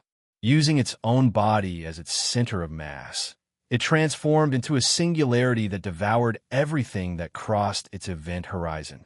It was an indiscriminate attack that annihilated everything in its path. The gravitational pull, which was strong enough to attract everything within the solar system, first swallowed Neptune and removed it from existence. Next in line was Uranus, followed by Saturn. By then, Saturn had already been torn apart by gravity and turned to dust. What the Earth's Ouroboros had said was not an empty threat. In reality, it intended to destroy everything. One after another, the planets were absorbed and erased from existence. In the process, countless celestial bodies were lost. Once the event horizon was crossed, not even light could escape. If it were Rufus, who could travel at a speed much greater than that of light, he could break through and escape even after crossing the event horizon. However, that was impossible for everyone else. By then, Jupiter had already disappeared. Even the remnants of Mars and Mercury had just vanished. Now it was Midgard's turn. The problem of distance had been solved, although the way it happened was no consolation in any sense. What should we do, Aquarius? Isn't there anything we can do? Something like complete escape? Don't ask for the impossible. As long as the black hole remains, the attack persists as long-term damage. Even if we dodge it once or twice with absolute evasion, it wouldn't change a tenth of a second before being absorbed. That said, while that thing is a black hole, it's also Earth's Ouroboros. If we manage to bring it down before Midgard is absorbed, we might be able to stop it somehow. Although she herself had just said that, she immediately judged it to be something impossible to do. It's impossible. That thing still has a few million HP left. It's impossible to take it down in one hit. If we could at least somehow stop its spin with an attack, we could disrupt the ability, but even that would be difficult. Even when he was beaten by Mesartheme, he did not flinch. What do we do? What should we do? Should we just suck it up, tuck our tails between our legs, and ask Rufus for help? But he wouldn't be free right now. That's why he asked us to take down the Ouroboros. That said, we have no other choice. While she was desperately pondering what to do, Taurus gave her an instruction in a low voice. Aquarius, shoot me. That. I can break that. Wait, how reckless. Sure, if everything goes well, you might be able to destroy it, but you'll end up dead. Now, that Ouroboros Earth had become a black hole. It swallowed everything with its gravity. Would it be possible to understand how strong its gravitational attraction is if it were said that it has enough attraction to attract even distant stars outside the solar system? Was the gravity tens of thousands of times stronger than that of the sun? Hundreds of millions of times? Trillions of times? It wouldn't be wrong to say that he was so strong that his strength couldn't even be estimated. In any case, once someone got close, they wouldn't get away with it. Even Barato, so if he was just an arm's length away. Getting that close was like staring Barato in the face. However, there wasn't a trace of fear on Taurus' face. Instead, there was the conviction that he was the only one who could do something about it. If it cost me everything, then that's all I was meant to be. Don't worry. Do what you have to do. Just make sure you don't come back and haunt me. Aquarius understood Taurus' conviction. The young woman, acting as his body, submerged herself once more in the pitcher. Immediately afterwards, Taurus also jumped into the water jug, and Ganymede took aim. What was happening was extremely surreal and ridiculous at the same time, but the people involved were very serious. With an explosive sound, Taurus was launched, hurtling through the stratosphere into space, where the number of planets had been greatly reduced. Taurus passed through the remains of the celestial bodies and then appeared in front of the Earth, Ouroboros. Behind his fist lay loyalty to his comrades and unwavering conviction. He was there to open a door that would lead his friends to victory. 200 years ago, he was unable to keep his vows. But this time was different. Now was the time to fulfill the vows he had made. He brandished his axe and charged towards the Ouroboros of Earth without hesitation. And his ability to nullify abilities shattered the black hole, forcibly stopping the enemy's ability. Apparently the queen has a hidden, illegitimate son. I heard it has a cow's head. Doesn't that make it half-beast? But the queen denies it, right? Even though she's clearly half-beast. I heard the king laughed and forgave her. How magnanimous, right? Magnanimous, you say? I heard he locked his own son in a maze. Even if his wife is fine, his son is not exactly well. It's best not to talk about this too much. Apparently, the king wants to pretend his son never existed. From the moment he was born, he was alone. Taurus. Asterius was originally a prince of some kingdom. Although he was recognized as a prince during his childhood, he was never officially recognized as such at birth. He was not even allowed to call himself a prince. The source of it all was not his mother's infidelity, but his father's betrayal. Asterius' father, the king of Minos, so Barato the princess of a neighboring kingdom that he went to church every day to ask for her favors. Rain or shine, he went to church, prayed, and begged for her. Faced with this persistent and absurd prayer, the goddess grew weary and didn't know what to do. His bravado to be near her was too great. Fascinated by the prince's beauty, his behavior was extremely obstinate. Due to his overly persistent behavior, the goddess reluctantly decided to grant his wish, but with one condition. When the princess comes to you as your bride, she will bring with her a beautiful white bull. Promise me that bull as an offering, and I will hear your request only once. The king readily accepted the condition. What he wanted was the princess, and a bull was of no concern to him. At least, that's what he had thought. But the king did not keep his promise. When he saw the bull the princess had brought with her, he was captivated by its beauty and refused to let it go, for he wanted it for himself. In the end, he broke the promise he had made to the goddess. When this happened, the goddess became angry and cursed the king's unborn son with atavism. Finally, the son born as a result was Asterius. His distant ancestor, from an unknown generation, was a beast man. That heritage had made him a mixed being. Consequently, the king did not acknowledge him as his son and confined him. No one acknowledged his existence. His parents treated him as if he had never been there. The queen, in particular, was deeply terrified, for something like this had been born from her own womb, despite her having deceived no one. Although he had a chest like a cow's, she never knew that one of her ancestors was a cow beast.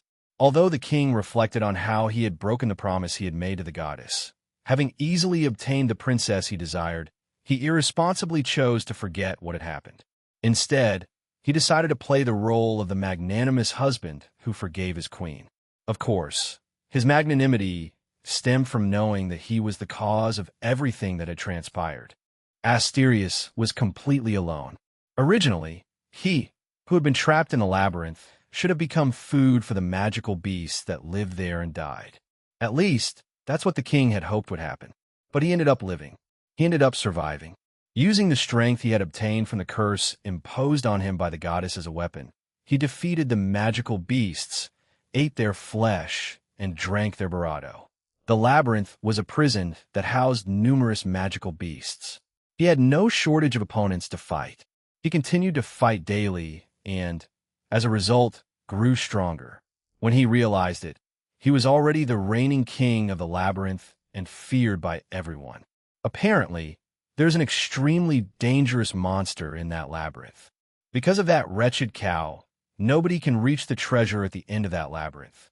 Apparently, another group of adventurers has just been defeated. What a spiteful beast that wretched cow is. I wonder why he's still alive. I mean, he should fall. Why doesn't that cow fall faster? He was feared. He was hated. Nobody needed him. Everyone expected him to disappear. Asterio was completely alone. There was no one by his side, and no one wanted to understand him. Whether they were a magical beast, a humanoid, or even their parents, they were all his enemies. He wondered if one day he would fall and the world would still hate him. She had reflected on such thoughts and accepted them. That's why, when an adventurer who could defeat him appeared before him, he even felt some relief. A fierce battle was fought, and he lost. To Asterio, who had accepted his imminent end, the adventuress, a young woman with black wings, said this, "Why don't you come with me?" It was the first time anyone had extended a hand to him. It was also the first time he had met someone who wasn't afraid of him. But above all, I had never thought that the day would come when someone would need him. Later she learned that she too was someone who had not received any love from her father. Neither of them had had good parents. Their relationship was strange. Perhaps she simply wasn't able to leave someone alone who was in the same circumstances as her. Perhaps she only acted that way because she projected herself onto him. Either way, feeling loved and needed by someone made him genuinely happy. So Asterio thought about it. My life is something even my parents have discarded. Rufus, you're the only one who gives my life meaning. You're the only one who needs me. That's why. My life is yours. If I hadn't met you, my life would have ended in that labyrinth anyway. Instead, I can fight on this great battlefield, which will determine the fate of the world for the sake of my friends. So I have no regrets. It'll pave the way ahead. So I'll leave the rest to you. My friend, I believe in your victory. With those as his last thoughts, Asterius lost consciousness. Chapter 180, Libra, I was wrong. Because of fear and envy, I became blind to the emotions in front of me and lost myself in them. This had happened in the past. It was the last conversation he had with his creator, and also a memory that even now he could not erase. That conversation took place on the day Mizar was defeated in the battle against the Demon King, during a time when he was frail and weak. It was then that he confessed his feelings to Libra. Honestly, deep down, I think I should have realized I was wrong. Deep inside, there was something I couldn't quite put my finger on, a kind of sense of duty or fear that seemed to have been imposed on me by someone else. My heart was constantly pounding, making me doubt myself. But I didn't even notice. I'm right. Rufus is wrong. I let myself be carried away by those delusions and ended up betraying my friend. His arms were no longer as thick as before. Now they were thin and fragile. Moreover, from the elbows onward, his arms had become artificial, cold, and lifeless. He had grown terribly frail, his form worn down until he was barely Barado than skin and bone. His face was pale, lifeless, and devoid of willpower. Libra remained expressionless, as always, as she watched him lying on his side, quietly spending time with her father during his final moments. Libra, don't become my example. Being mindful of your duty is good. Thinking about your purpose is also good, but if you ever lose your way, listen to your heart. Ask yourself if what you're doing in that moment is right, if it's truly the path you wanted to take. Just take a moment and think it through, at least once. I couldn't do exactly that. Mizar-sama, I don't have that heart you speak of. No, you do have a heart. I mean, look, even though I didn't give you any orders, you're taking such good care of me in my final moments. No other golem does anything like this. Mizar took Libra's hand with trembling hands. What should have been warm hands that had created countless inventions in the past were no longer present. The only thing present in that place were cold, manufactured hands like Libra's. Without any intention or purpose in mind, Libra responded to his action by tightly squeezing her hands around his. Everything will be all right, Libra. You can choose. Even without being ordered, you can choose what you want to do of your own free will. I believe you possess what no other alchemist of Midgard, not even that Rufus, could create, that which we call heart. After all, you are my masterpiece, daughter. And then the balance tipped. Leaning to the right would have been correct. Leaning to the left would have been incorrect. However, the balance swung from one side to the other. Before anyone realized it, the burdens on both sides of the scale had become equal. That's why the balance tipped.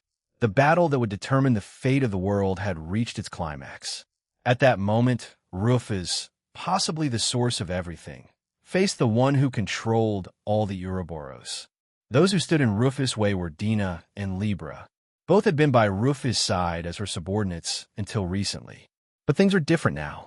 Dina was under the goddess' control, and Libra was by her side for the very reason for her existence. You finally arrived. Rufus spoke in a cold voice as he looked at them both. From the beginning, he had predicted that things would turn out this way.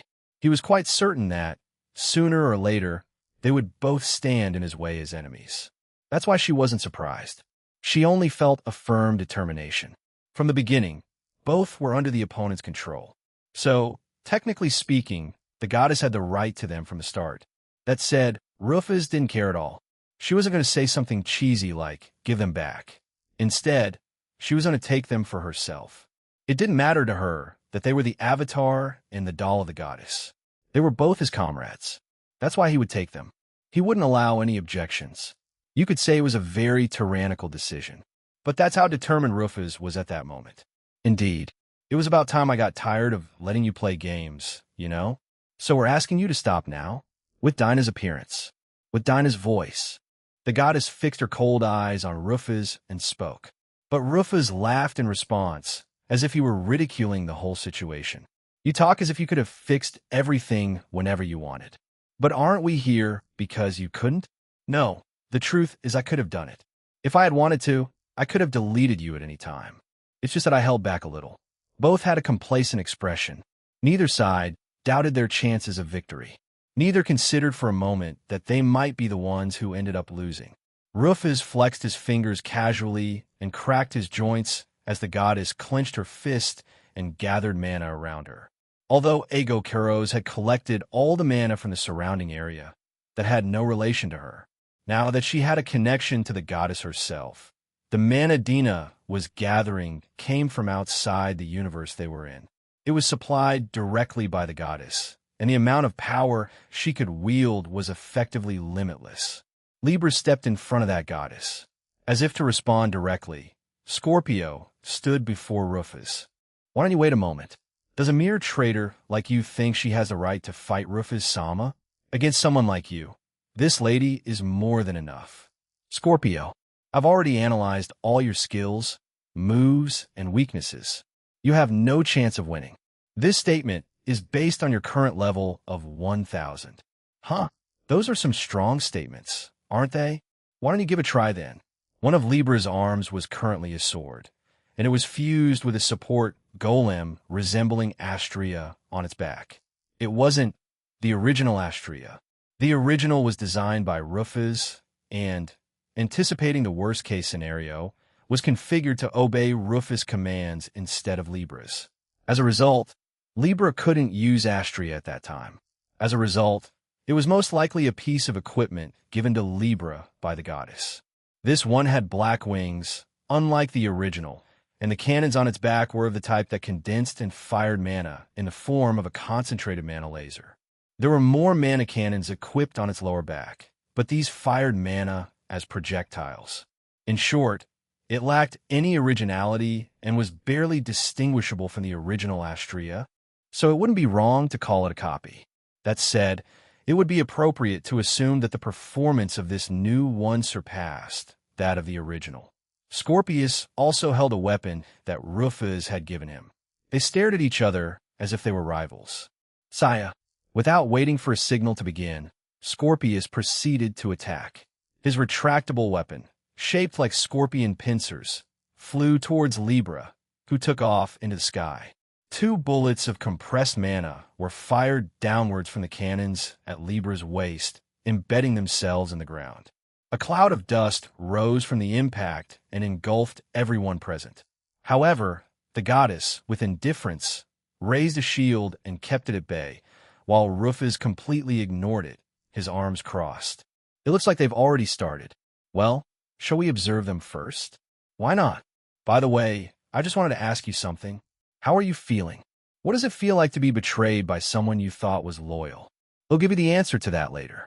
Even while the goddess and Rufus were talking, the battle continued. Scorpio leaped out of the dust cloud. He controlled his hair freely, tossing it towards Libra.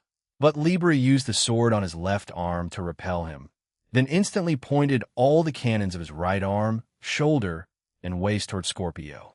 It was an uncontrolled discharge. The 5 beams of light it fired were aimed directly at Scorpius, but he was ripped from his position as if some force had dragged him away. By planting his weapon in the ground and retracting it, he was able to move away from that position. Immediately after landing on the ground, he turned towards Libra's back. Then he breathed poison gas through his mouth. But since Libra was a golem, it was natural that it had no effect on Libra. Cutting through the poisonous fog, Libra approached Scorpius. Libra's sword and Scorpius' unique weapon clashed, and sparks flew from the impact. When the impact repelled them towards each other, they disappeared simultaneously, but Rufus and the goddess still followed their movements with their eyes. Both were moving at a very fast speed, so much so that they looked like mere smudges of shadows, and the ground exploded shortly after the shadows collided with each other. At that moment, Libra charged to attack at full speed. Scorpius, in response, decided to take the frontal assault. Then the impact. With the two of them at the center, a gust of wind shot outwards and the ground beneath shattered and collapsed. This time, the attack became a battle of pure force where neither side was willing to give an inch, as both took up positions to go all the way. By chance, their lines of sight crossed. Libra, I never liked you from the start, but I've always acknowledged your loyalty to Rufus Sama. So it's a real shame that someone like you has fallen to the point of becoming a puppet for a third-rate goddess. A third-rate one? Scorpio? In fact, Sama often acts like a useless idiot, as if it were the most normal thing in the world. I don't deny it. Absolutely not. Please deny it. But I was his tool from the beginning. There's no way I fell anywhere. I went as low as I could from the start. Nothing more. To the lowest point. What? Is that what you think about serving under my orders? A sword made of light and Scorpius' special weapon clashed. As soon as the force of the impact rebounded off their attacks, they immediately moved on to their next attacks. Twice, 3 times, and a 4th time. Each individual blow was supported by the full force of his power, and the small number of attacks was a testament to that strength. Each impact sent out a shock wave that devastated everything around it. If there were still cities left in Midgard, these shock waves would have turned the land into empty, barren lands. Huh? What are you trying to say? Even though you were always so close to Rufus Sama, were you just acting? Technically, it wasn't an act. At least, at that time, I recognized Rufus Sama as my teacher. Aren't you saying it yourself quite clearly? Huh? I'm warning you. It's a waste of time if you expect to change my mind. After all, I have no emotions. This time, when the swords of both sides crossed, blood flowed from Scorpius' cheek. Since they had been traveling and fighting together until recently, Libra was already aware of Scorpio's movements and habits. Despite Scorpio being at a disadvantage in terms of attributes, defeating Libra once they had gathered and analyzed all the necessary data would not be an easy feat. Libra then flew high into the sky and disappeared due to the distance it had created. Immediately afterwards, as if an air attack had taken place, small guided missiles began to fall like a hailstorm. One after another, the missiles bombarded the ground. Scorpius was pursued by repeated explosions. Amid the storm of explosions, Rufus deflected the missiles heading toward her with the back of her hand. Likewise, the goddess maintained her composure and kept them at bay with a simple shield. I've always hated that you're always so pretentious. Scorpio wildly spun his weapon and shot down everything in the air. All the missiles that fell were caught by this action and ended up exploding in the air. Then she leaped into the air. She positioned herself above Libra and knocked her down with a kick. But Libra used his arm to protect himself from the kick, and as a result, it did not result in a direct impact. However, the force of the kick was enough to knock Libra to the ground. Just before hitting the ground, Centuredo, "Really? I've never liked how you behaved either." Libra responded in a cold voice, but noticed the oddness in his words right after. "Did you like it?" "What I mean by did you like it? I have nothing to do with something like that. Whether I like or hate something so vague is irrelevant to my behavior. The principle behind my actions is the reason for my existence. I was created to do what I do, that's all. My will does not influence my decisions. To begin with, I have neither ego nor willpower that could interfere with my decision-making process. But yes, I'd probably never seen Scorpio in a positive light. Centuredo, I wasn't created to be able to feel emotions. Is there a glitch in my thought processor? No, it's perfectly normal. There are no anomalies. Did Rufus Sama put something in its place? No, there's no trace of any such thing. Libra, what are you doing? Finish her off. Understood, Alofenus Sama. After receiving the order from Alovenus, Libra selected its attack. Now that Scorpius had reached level 1000, her HP pool had increased. Even at that point in the battle, it was still exceeding 100,000. Brachium couldn't defeat her in one hit. However, if Libra manages to strike Scorpio with Brachium at this point, it would place them in a very advantageous position. It might even give them the necessary momentum to reach the finish line. Therefore, the most optimal attack she could choose at that moment was Brachium. She just had to weaken Scorpius right now and finish her off afterward. But at the instant she was about to launch the attack, Libra somehow remembered that moment from 200 years ago, and when she had met Rufus in that tomb until today. Total explosion. Libra fired simultaneously from all its cannons in a total volley. Incorrect. This is wrong. This is not the best option. As expected, Scorpius dodged all the attacks aimed at her. Then he extended his weapon toward Libra. Libra avoided this attack and then created some distance. While this event was unfolding, Rufus made a mocking comment. "What's wrong, Libra? Aren't you going to use Brachium? If I were you, I would have used it then and ended the battle. Aren't you going to stop him? If I had, it would have been very likely that Scorpius would have lost the battle and died. Do you want me to stop you?" Libra asked Rufus. But Rufus answered with a question of his own. What kind of stupid question is she asking? Of course, there's no way I would ask the enemy to stop me from finishing off my opponent, Libra thought. But why? For some reason, Libra couldn't say it out loud. She couldn't understand why. Was she broken? Let me ask you something, Libra. Why do you think I've let you do what you wanted until now? You just didn't realize that wasn't the case, I see. Yes, I noticed it. 200 years ago, in fact. That's why I didn't tell you about my plans the way I told Dina. And for the same reason, I didn't entrust you with sealing the Ouroboros. So why? I wanted you to learn, that's all. Rufus smiled as she spoke. Libra, you're the most amazing golem. But even so, you're missing something. Am I missing something, you say? That's right. You lack heart. You are Mizar's masterpiece. But even with his skill, he couldn't give you a heart. A heart. That was something no golem could ever have. A golem's specifications could be enhanced depending on its construction. It could even be granted advanced mental processing functions. But even then, there would be neither heart nor emotion. His decision-making process would prioritize whether something was right or wrong, whether it benefited or harmed his superior, whether or not it would conform to the order received. That was all. There was no room for something vague like their likes and dislikes or their personal opinions to come into play at any point during the decision-making process. Libra, right now, your teacher is the goddess. If you wish to act in accordance with the reason for your existence as a golem, the right thing to do is to follow her command. That said, allow me to tell this to you and your budding heart. I say this not as a doll, but as Libra. Come back, Libra. You're on our side. I need your help. What nonsense to say. Libra pointed all its snouts towards Rufus. All he had to do was shoot. All he had to do was shoot and show Rufus that they had each gone their own way. It was that simple. However, faced with something so simple, why did he hesitate? Like a golem, wasn't this the moment when he would fire without hesitation? No, even when faced with such a question, she seemed surprised from the start. If he really wanted to kill Taurus, hadn't he had more than enough opportunities to do so? Although Pollux and Castor had caught up with her with their increased stats, she should have had more than enough strength to finish off Taurus at that point. Furthermore, he should have had more than enough opportunities to assassinate his enemies. Ares had turned his back on him on numerous occasions. How many opportunities had he had to kill him? How many times had Virgo been defenseless against her? There were even times when it was just the two of them alone, without Rufus. So why hadn't she done anything? The fact that he lacked part of his memory was no excuse.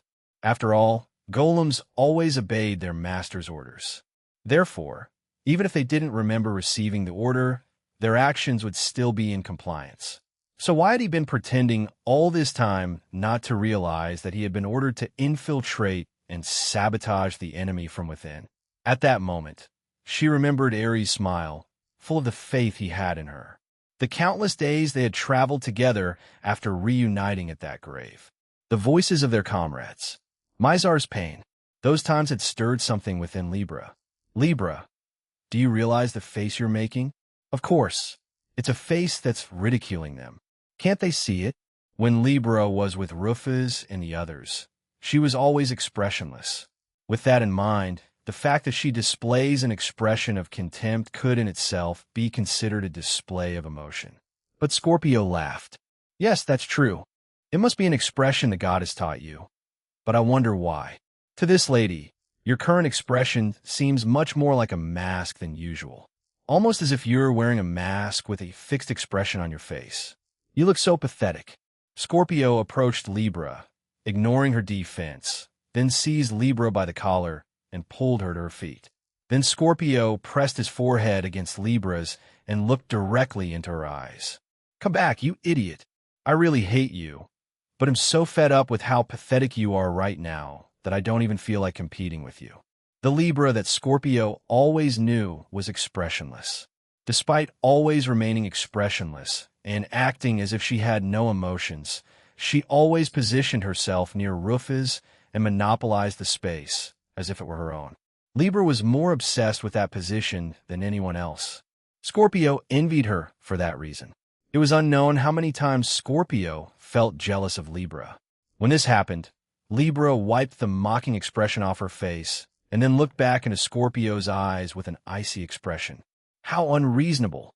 Libra made that statement in a dry, emotionless voice, then slammed the back of her fist into Scorpio's face and pushed her hard. With this attack, Scorpius' HP dropped below 100,000. As a result, Scorpius could now be knocked out in one hit. As things had developed, there was no longer any reason for Libra to hesitate to shoot Brachium. If he used the ability, the battle would be over for good. There was no other option. Libra looked at Scorpio and then closed her eyes. Then the scale vibrated. Leaning to the right would have been correct. Leaning to the left would have been incorrect. Even so, the balance swung from one side to the other.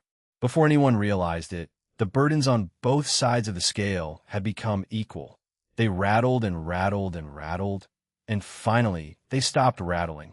Even after meeting for the first time in 200 years, the coordination of the 7 heroes was perfect.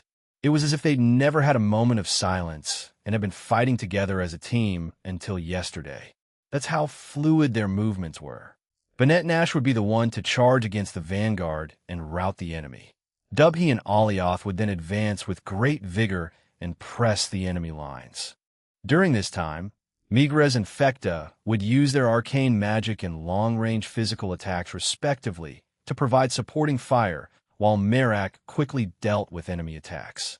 Mizar would then observe the battlefield, and, depending on the situation they were in, would complement their attack or their defense. In the past, they challenged the Ouroboros moon when they lacked Banette Nash and ended up losing. Although they had certainly lost against the lunar Ouroboros with their abilities, was that all? The guilt of betraying their friend and the resulting impulse towards self-destruction. It was simply impossible to claim that they did not feel subconscious thoughts of wanting to lose or be hurt. And when they entered a battle with those mindsets, they were far from being able to show their true abilities. If they were seeking punishment and defeat deep in their minds, even if they thought they were fighting seriously, it was impossible for them to show their true abilities. But this time was different. This time, without a doubt, they were fighting for their friend. In order to settle their debts, they returned and were once again on the battlefield. As a result, their morale was sky high. They thought that this time, without a doubt, they would demonstrate their true abilities, those of the 7 heroes, before the Ouroboros. By the way, Mizar, if I remember correctly, there's a golem you created inside the 12 celestial stars. Isn't that a bit of a bad idea? I mean, if you think about it, when you created it, we were in a pretty mess because of the goddess. We were like, right? You're right, it's pretty bad. I left the order of the selection scale intact from when I created it. The owner of the golem is still the goddess. Hey, while backing her up from behind, Fekta became curious about the matter and asked Mizar a question. The answer she received confirmed her suspicions.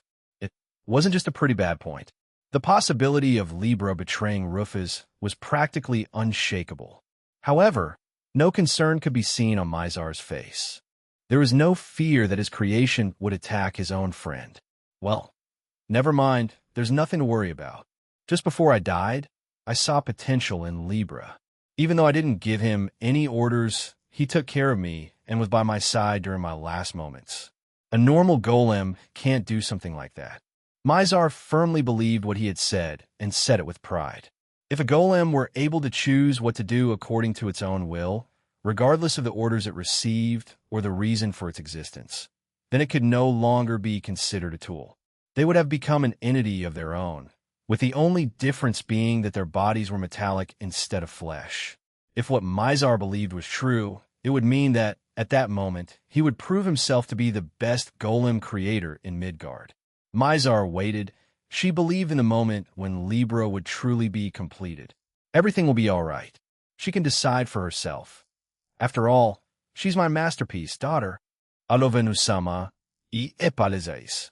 Keeping his eyes closed, he apologized to his master. It seems I'm broken. Libra finally realized that. After all, there was too much weight on its left beam. Although it should have tilted to the right, its scales no longer swayed back and forth. It seems I'm a failed product. Hey! When he recognized Alovenus as his true leader, he tried to call him sir, but for some reason, he corrected himself immediately afterwards. From then on, he continued to refer to Alovenus as Alovenus Sama. Although she could call Rufus her master so easily, she couldn't understand why he behaved that way. She simply felt that there was this stubbornness within herself. My lady, I'm not able to call you master.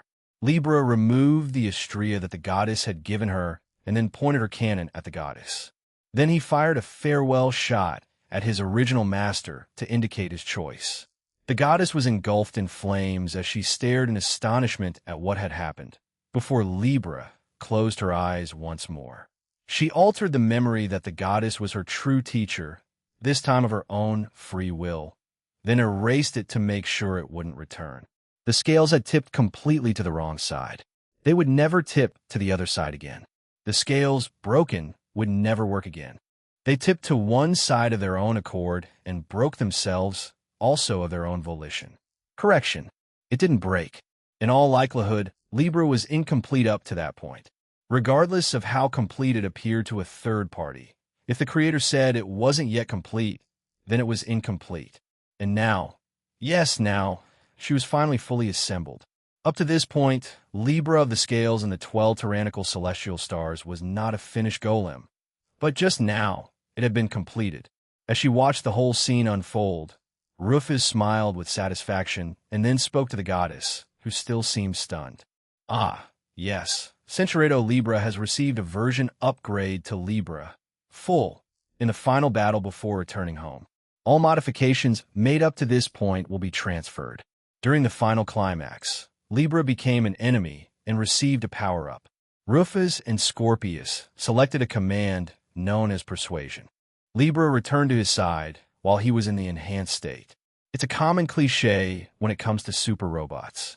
Yes, Chapter 181, Mr. Rufus, having become completely independent of the goddess, Libra turned hesitantly towards Rufus. Rufus simply gave her a reassuring pat. You're finally back. Yeah, this would suffice for now. After all, they were still in the midst of a battle. Even Midgard would soon perish. Casual conversation could wait until it was all over. Therefore, for now, they should simply fight. Libra likely understood her intentions by looking to the sky and striking down black Astrea, created by the goddess. Then, she summoned Astrea and attached her to her back. Libra, I'm no longer your master. Therefore, I ask that you consider this request of your own free will. Help Ares and the others. It seems they are having a hard time. I don't need any request. Just say the word and give me an order. You are my master, Rufus Sama. Really? Then this is my order. Tyrannical 12 celestial stars, Libra of the scales.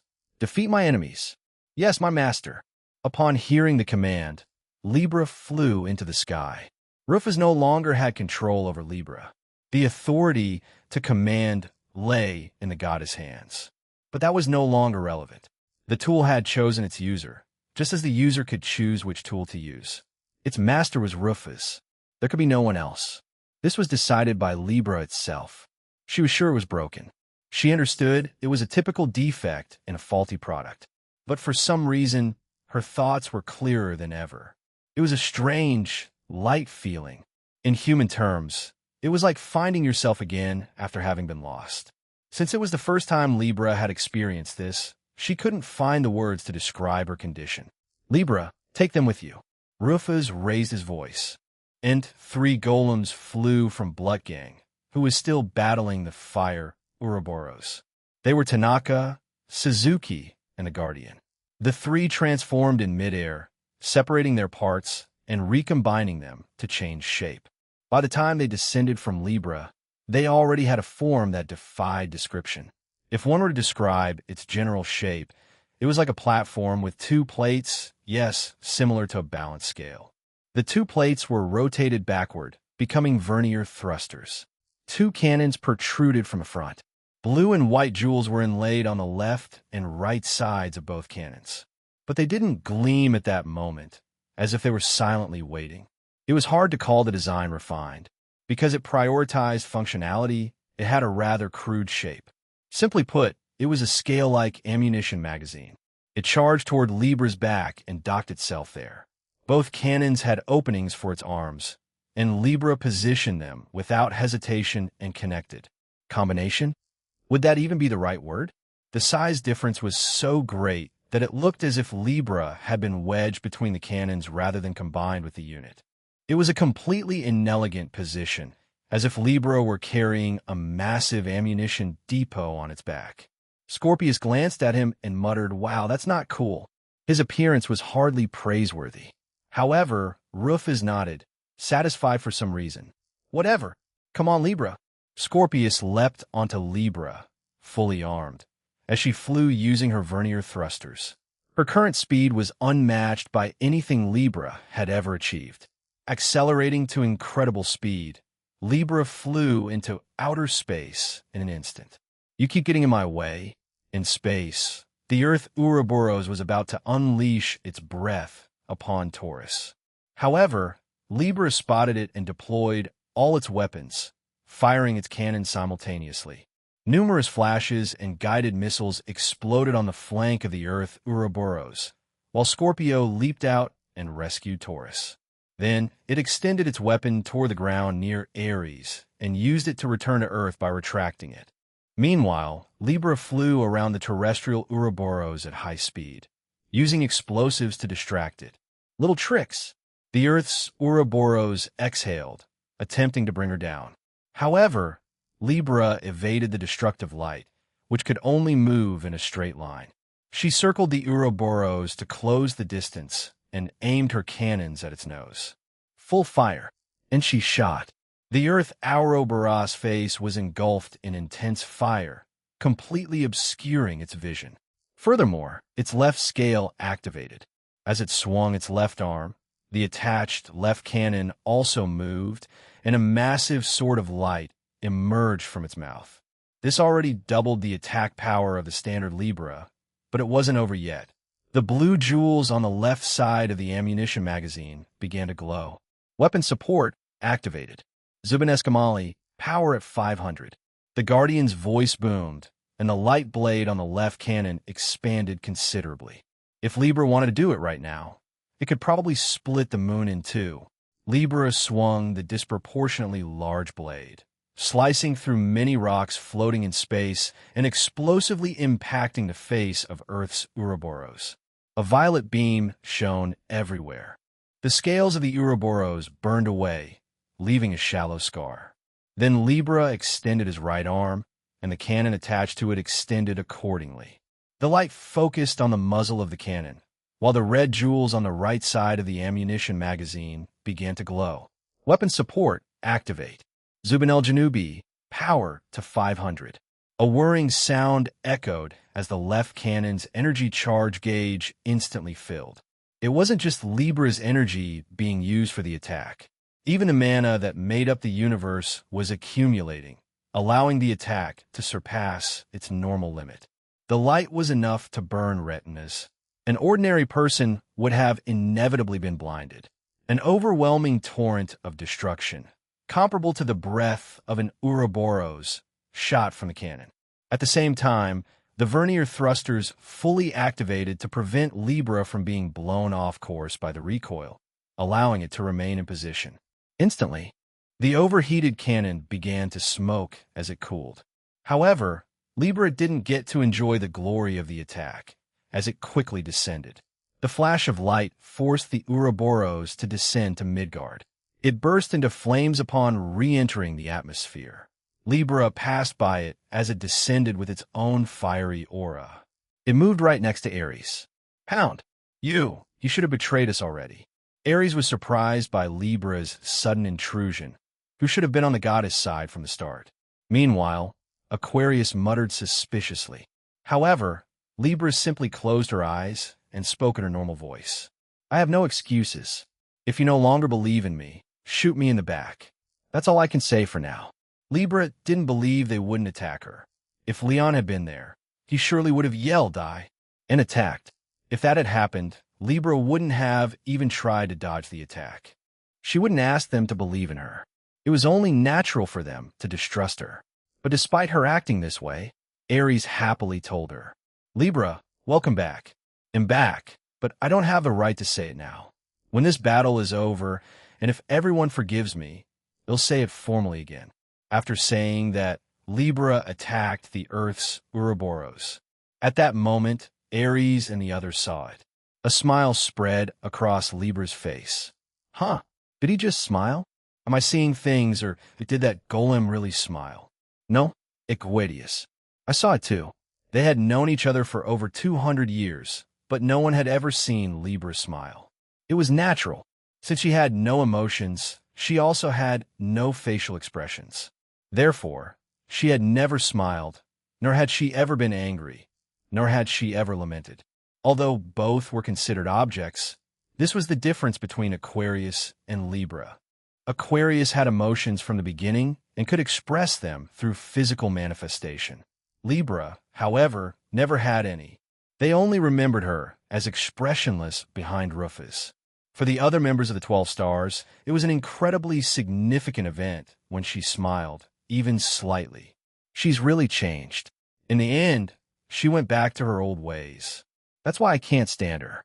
Scorpio made a sarcastic comment, but with a cheerful smile. Then, she leaped out of Ares and was enveloped in light as she transformed into her true form, a giant scorpion monster. "All right then, let's go. Let's crush those giant monsters and go back to Rufus Sama." Scorpio screamed and exhaled a poisonous breath towards the Ouroboros of Earth. Naturally, there was no effect. The superior immunity of the terrestrial Ouroboros instantly neutralized and destroyed all the toxins. But Scorpius wasn't the poison queen for nothing. If all existing poisons failed, she could create a new one on the spot. She could mix the toxins in her body to create a poison that would work on an Ouroboros. The newly created poison penetrated even the formidable resistance of an Ouroboros. But the effect lasted only an instant. It didn't last even a second, but a second was more than enough for a battle of this magnitude. After being affected by Scorpius venom, Earth's Ouroboros was blinded and lost sight of everything around him. Naturally, his eyes would soon regenerate, but that moment of recovery was an opportunity in itself. Weapons emerged from all sides of the ammunition magazine on Libra's back, and all fired at once. Essentially, they were weapons with only muzzles. No consideration had been given to where the users would hold them. They had no grips or triggers. They were all gun-shaped golems. They were remotely controlled by Libra, who acted as their mastermind. An inevitable attack was launched from all directions in a 360-degree arc, while the weapons shifted to evade the Ouroboros' counterattacks. These self-propelled weapons were the ultimate products of alchemy. But how would they even fit into a fantasy setting? Let's go. Absolute zero. As our theme, be impressed. Aquarius, Ares, and Leo attacked simultaneously, causing explosions in Earth's Ouroboros. Its scales flew as Earth's Ouroboros screamed in humiliation and agony. "You, be defeated, you insignificant wretches." The terrestrial Ouroboros attempted to emit gravitational waves in all directions, with itself at the center, but nothing happened. Arcane magic that relied on mana could no longer be used. As long as Ego Kairos remained in its colossal form, the ability would remain sealed. The Earth's Ouroboros would have understood, but it seemed to have been pushed too hard. As a result, it forgot, and its face revealed obvious unease. "So how about this?" He counterattacked with gravitational missiles generated by his own Bodis gravity instead of mana. However, the desperate attacks missed Ares and the others. They all quickly dodged them. Ares, Leo, Scorpio, and Libra seized the opportunity and attacked simultaneously. Although the repulsive defense of the Ouroboros was still somewhat functional, it had been penetrated by overwhelming damage. This is bad. Gravity missiles are useless because I can't hit them. As for melee combat, I have to deactivate my repulsor defense to attack. That's out of the question. I can only go up. With all its offensive options blocked, Earth's Ouroboros made its final move. It left Midgard again and increased the distance between them. Once more, it was forming a black hole. This time, it would devour everything and destroy everything. But the situation was different now. He had forgotten that Libra had joined the fight. Libra flew in pursuit of the terrestrial Ouroboros and passed in front of it just as it was about to snap at its own tail.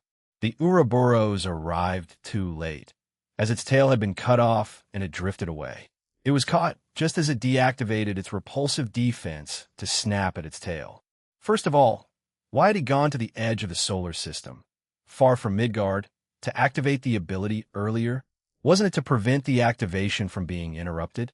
Yet he forgot this and tried to activate the ability near Midgard. That's why he was hit and ended up in such a humiliating situation. An Ouroboros was a perfect and invincible creature. It had never experienced a tough battle. This made it vulnerable, as it was unaccustomed to adversity. The situation might have been different if it were the celestial Ouroboros, which thrived in the face of adversity. But the terrestrial Ouroboros was not like that. Phew, phew, phew. The Ouroboros screamed, unsure whether from anger or fear. It opened its enormous mouth and approached Libra, who, without fear, lunged toward it. She entered the Ouroboros and retrieved all the self-propelled weapons from its ammunition depot. In Libra's vision, the fixation markers focused on each organ of the Earth's Ouroboros body. The word multi-fixation was displayed. All weapons released. Multi-filming. Fixing complete. Fire. Being too big had its disadvantages. Because of its size, the Ouroboros made the terrible mistake of swallowing the most dangerous weapon in the world. With Libra as its core, destructive lights, guided missiles, bombs, railguns, magic cannons, and magic missiles were unleashed within it, tearing it apart from the inside out. Barado. As an analogy, this was like an internal conflict. Libra raced from throat to tail, pushing through relentlessly in all directions to break apart the terrestrial Ouroboros from within. However resilient an Ouroboros might be, its interior was not as strong as its exterior. This was an exhausting ordeal. Centurado. It flew over the places it had been before, destroying them even more as it went. There was only one goal. The terrestrial Ouroboros probably understood that too. It screamed, "Stop, stop, dash!" Libra's destination was the brain. Centurado, and was therefore extraordinarily tough. It was even tougher than the scales. Its defensive value exceeded 50,000, so it wasn't a defense that could be broken under normal circumstances. But that was irrelevant to her ability. Her maximum damage was fixed. The targets were all her enemies. Libra had already targeted every part of the body, including the brain. Final attack. Limiter, release. Limiter release acknowledged. The jewels embedded on both sides of Libra began to glow simultaneously. Libra's entire body turned red-hot. This would be Libra's only attack. Libra was unaware of all this, but in Earth's myths, there was a golden age when the gods watched over and protected the people. But the goddess of the scales, Astrea, finally gave in and ended the era when the gods lived among the people. The tilted scales never regained their balance. The scales separated the gods from the people. But the era in which the gods manipulated the people would come to an end today. This would be the only attack that would determine fate itself. A 1,000 exit. Skill selection. Brachium overflow. A torrent of destruction swirled at the head of Earth's Ouroboros. It was essentially the same as a normal brachium, except the effect was different. The damage exceeded its normal limit. inflicting a critical strike of 999,999 points with no evasion or defense allowed. Its barato faltered and gave way. The Ouroboros couldn't even scream. Its eyes turned white, and it collapsed. Then, Libra flew out of the barato of the terrestrial Ouroboros, which had come to a complete stop. It rose higher and higher. Then, it descended swiftly. With the barato of that acceleration, it wielded its enormous sword of light, cutting down the Ouroboros of Earth. Ugh!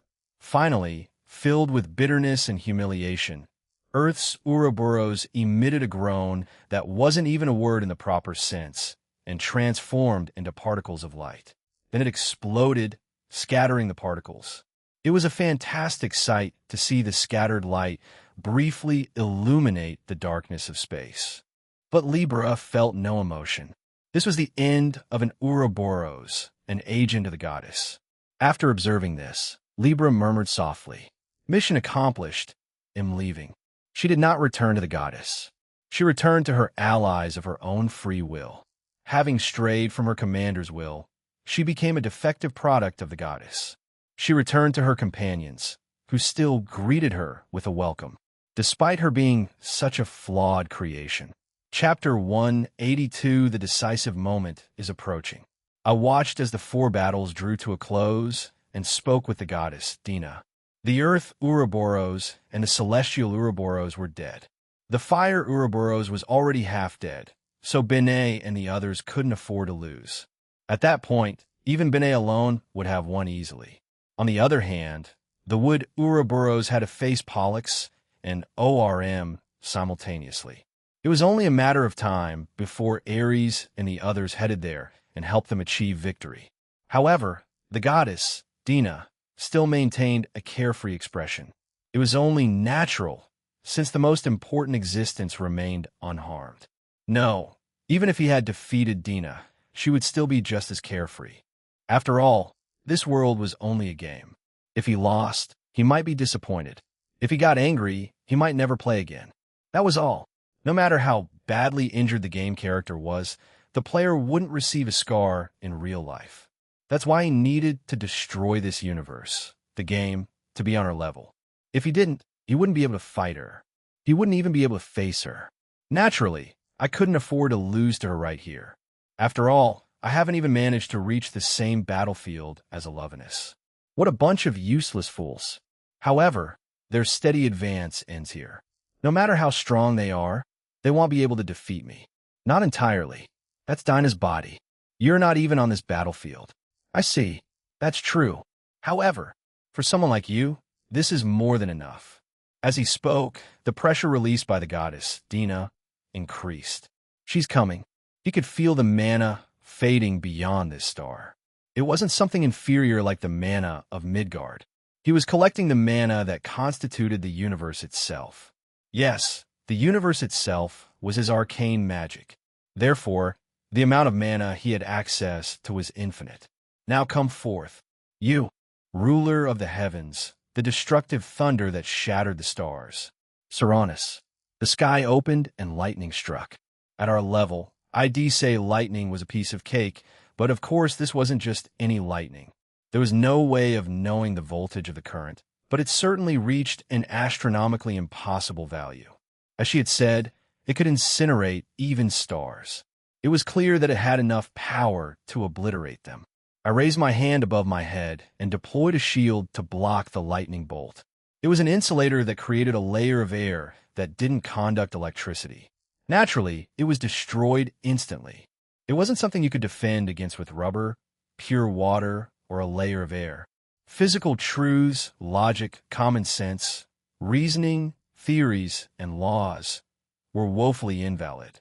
They were utterly meaningless. However, if the other side attacked with overwhelming strength, I would have to respond in kind. I increased the shield's power to an irrational level, blocking the beam that ignored rationality. Lightning flashed across the sky, despite the reduced number of stars shining in the sky. Midgard still existed. Cut it, Winter of Swords. This time, I went on the offensive. This was completely different from the half-baked Winter of Swords I had used against Benet. It was a large-scale skill activation. Countless swords sprang up at the feet of the goddess, Dina, piercing the sky. The goddess, Dina, leaped even farther away with a smile as I moved my arm to pursue her. The swords shifted and cornered the goddess, Dina, once more. However, she slipped through the bladed cage, leaping higher without injury. I jumped after her as she escaped, confronting her in midair. You, embodiment of destruction, the one with 1,000 names, the supreme being who will destroy all things. Mahakala, with the goddess, Dina, at the center, the flames spread in all directions. I had a premonition of complete destruction. Although it might have seemed timid, I was forced to retreat. But it soon became clear that my premonition was true. The swords he had transmuted were destroyed without exception, disintegrating into charcoal. It was obvious that this was not normal heat. Absolute destruction. No, it is instant death for both living and non-living things. Upon hearing the words of the goddess, Dina, I murmured, I see. It would probably break through any resistance as well. What a terrifying ability, if one were actually struck by it. However, putting aside the actual effect, the flames weren't all that impressive. At least they were quite mild compared to the heat of the sun. It was a weak flame that could be extinguished by blowing on it. I punched forward lightly and extinguished the flames with the pressure of the wind. Then, I flew right in front of the goddess, Dina. Aldebaran. My fist struck the goddess, Dina, in the belly and sent her flying through the air. I'm sorry, Dina. I'll heal you later, so please forgive me. If I had used this on Pollux back then, it would have restored his consciousness. Aldebaran could destroy and nullify all powers. However, the goddess still possessed Dina. Well, that was natural since the goddess didn't control her with any ability. She simply controlled someone who had originally been created to be her avatar. There was no power at stake. From what I heard from Dina, the goddess had to use a skill to possess her, but it wasn't a continuous effect. Once used, the skill was no longer considered active. It's useless, mocked the goddess, Dina, and used another ability. You, queen of the underworld, divine progenitor of the gods, come forth. Izanami, at the goddess, Dina's command, the surrounding mana began to coalesce into human forms. They took the appearance of Japanese-style men and women wielding weapons and exuded a sense of formidable power. They immediately surrounded me. How lukewarm. What is this? Are they asking to be beaten up? I should have known by now that this number of enemies wouldn't be enough to finish me off. In that case, let me clear this up with a skill. The Divine Guardian would eliminate those unfit for this battlefield, using the selection scales. Braccio, a destructive light enveloped me, turning the people manifesting into dust. Brachium was a skill with a fixed damage value, and my current damage value was 999,999,999, almost a billion. Caught in the attack, the goddess Dina took massive damage. The surrounding area was completely cleared. Even so, this damage represented barely 1,000th of her HP. Perhaps it's not my place to say, but her condition was truly ridiculous. The first one was from Greek mythology, then it was from Indian mythology. This time it's Japanese mythology? How cheeky. They all come from otherworldly myths. Ah yes, now that I think about it, you already know them, right? And you're right. The world there's full of stories, and they're all very interesting. I'm amazed by people's creative freedom. The goddess, Dina, smiled as she extended her hands. She was like a child talking about a toy she was proud of. I glimpsed her innocence, tainted by madness. Which mythology would you like to explore now? Egyptian, Chinese, Babylonian, Norse, or any other you prefer? Choose whichever you like, I don't mind. Or do you prefer the gods of comics and novels to mythologies? Wow, that's quite a big proposal. Are you suggesting that, if you're so inclined, you can use all the fantastic abilities from myths and otherworldly stories? I wouldn't say everything, but I can use anything people can imagine. That answer from the goddess, Dina, answered one of the questions that had been nagging at me. Monkey see, monkey do. Besides, the forms of the gods who had been born before were quite ambiguous. There was no doubt about it. She, You can't use your power to create life again, can you? When I confidently asked my question, the goddess, Dinah's smug gaze froze. Her reaction suggested I had said something I shouldn't have. That's the limitation of mimicking things like a monkey. It's too obvious and easy to know what can't be done. This world itself is a distorted product created by merging various otherworldly myths. This also applies to the native creatures. There's nothing truly original here. Although many creatures have undergone their own evolutions and mutations, their roots still trace back to Earth creatures. For example, there were magical dog-like beasts and feline creatures. There were reptilian, semi-humans, and insectoid monsters. There were people who lived like fish in the sea and people like us with bird-like features. Something like similar, resembling. All living things in this world could be described with those terms. However, you and T say that a dog is like a dog or that a cat is like a cat. This is because, to begin with, they were the originals. A biologist who knew all the living things on Earth would think that there are truly unknown creatures in this world, because everything here is simply a pirated copy. Can you do everything people imagine? That's wrong. You can only do what people imagine. You don't have the power to create what is truly unknown. All of Midgard's roots originated on Earth.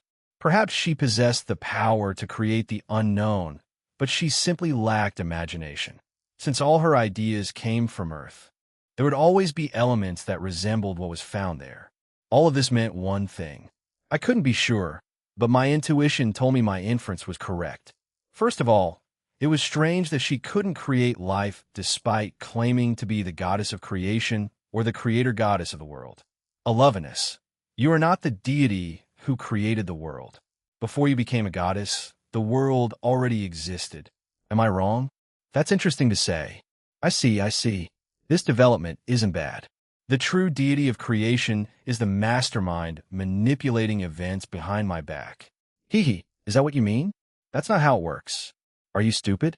The goddess, Dina, tried to confuse me with an impossible idea, but it was completely useless. Without a doubt, she was the true mastermind and the ultimate being in the world. There was no one pulling the strings behind her, nor anyone superior to her. At the same time, there was also no doubt that, besides Alovenus, there was another creator deity of the world. The problem was that this deity probably no longer existed. I had no idea why something like this had happened, nor any way to test my theory. But of one thing I was certain. Alovenus, you were probably someone like us. But for some reason, you were brought here from your original world. And also, for some reason, you defied the original deity and took its place. Yes, that was the only possible conclusion at the time. The distorted world of Midgard and its creatures were a mosaic of myths. Everything, from its civilization to its food culture, was an imitation of the other world. Above all else, there was also the fact that despite doing whatever he wanted whenever he wanted, Alovenus had left Earth undisturbed until now. It was as if Earth were an inviolable sanctuary or something. He hadn't even noticed Dina lurking there. He must have considered Earth a special world. Therefore, he wanted to use humans from another world as the protagonists of his story. Think about why he would bring a young person who might not be fit for battle and give them preferential treatment. Why? It was easy to guess the reason. That's right. You're a human from Earth, Alovenus. You're neither omnipotent nor omniscient. You're not a god. You're just a lousy screenwriter who replaced the original deity. This is your true identity. He must surely be as close to immortality as possible. He could undoubtedly live forever. His power was so overwhelming that he could destroy this universe. The more I thought about it, the more appropriate it seemed to consider her a deity. At least, she was powerful enough to be one. But her origins were no different from our own. Despite being a deity, she was all too human and had too many flaws. After revealing her true identity, a momentary emptiness fell over the goddess, Dina. She probably hadn't expected me to hit the mark. It wasn't surprising, since I had been born and raised in Midgard. I should never have acquired knowledge of the other world, and therefore I should never have been able to reach the truth. After being stunned for a while, She smiled dryly. Ah, ha ha. How long has it been since someone called me human? It must have been at least several 100 million years. I don't remember clearly anymore. It sounds rather nostalgic. I certainly was called that in the past. How long ago was that? I don't even remember. As I said this, the goddess, Dina, stopped smiling and looked at me. Unlike before, she no longer seemed to be playing games. For the first time, she finally recognized me as an enemy. The game ends here. You ventured too far into territory where you shouldn't be. It's time for the protagonist, hero, to take his leave. The goddess, Dina, moved her arm. The mana that formed the Ouroboros flew swiftly and concentrated at a single point. Its destination was the Ark. No, it should be the young man inside, shouldn't it? Even a mana Ego Kuros had gathered was forcibly taken. It all flowed to young Sei as experience points. Even the fire and wood Ouroboros had likely been converted into experience points as well. Only ORM, who was under my control, barely escaped after some difficulty. But even so, young Sei should have enough power to challenge me. The curtain will rise soon, thanks to the hero. I agreed with the goddess and looked at the Arkansan naturally. What I meant when I said the curtains would be lowered was completely different from what the goddess had meant. Alovinus, you still don't understand. That young man isn't the protagonist. He's someone searching for the right path, even at the cost of relinquishing the protagonist's role. The curtain would soon fall. It would be the end of comedy. And at that moment, the behind-the-scenes fights that couldn't be shown to the audience would begin. Chapter 183, when the goddess bestowed power upon someone, she first ensured that the person desired it. This guaranteed that they would naturally accept it and use it freely. Even if she didn't, the goddess could still compel the person to obey. It wasn't impossible to make someone into a puppet, even if they rejected her power, and the person would need to have a mental fortitude similar to Bennett Nash's to resist it. In other words, the goddess could control Sei whenever she wanted. Why didn't he? The reason was simple. He was still too weak. No matter how much his condition improved, a doll incapable of making its own decisions would be riddled with vulnerabilities, and therefore useless as a combat unit. Due to her immense power, the goddess was unaware of the small events that occurred in the tiny world. For example, if someone played from God's perspective, they wouldn't notice a small mosquito approaching the character. This was because the character was too small. This would be a fatal mistake in battle. It was almost like being defenseless. It might be manageable if there were an overwhelming difference between the combatants, but the opponent this time was Rufus Maffel. A hero with many opportunities wouldn't be a great opponent. Therefore, when he controlled Alioth and the others back then, he didn't deprive them of their free will. Pollux was a special case, since he was completely a puppet. He was already weak. Centuredo the plan completely fell apart due to one person's betrayal. Dina, her avatar, had gone astray. It wouldn't be an exaggeration to consider her another Alovinus, as she possessed her personality and memories. Therefore, the goddess hadn't anticipated her betrayal. She was to blame for everything. Dina was only supposed to give Rufus a false personality, but she ended up granting her knowledge of the other world and restoring her to her true self. The lost 12 stars were returned to Rufus, while the demons were weakened even further. By intentionally feigning incompetence, she even exposed Libra. The hero was also completely ignored by her. By the time the goddess finally realized what was happening, the situation had already reached this point. An agreement had been reached between the hero and Rufus. Both were now enemies of the goddess. It shouldn't have been this way. It wouldn't be a story if the protagonist and the final boss got along. Besides, it was based on a very unconventional reason. The author is annoying, so let's beat her up together. But that was all.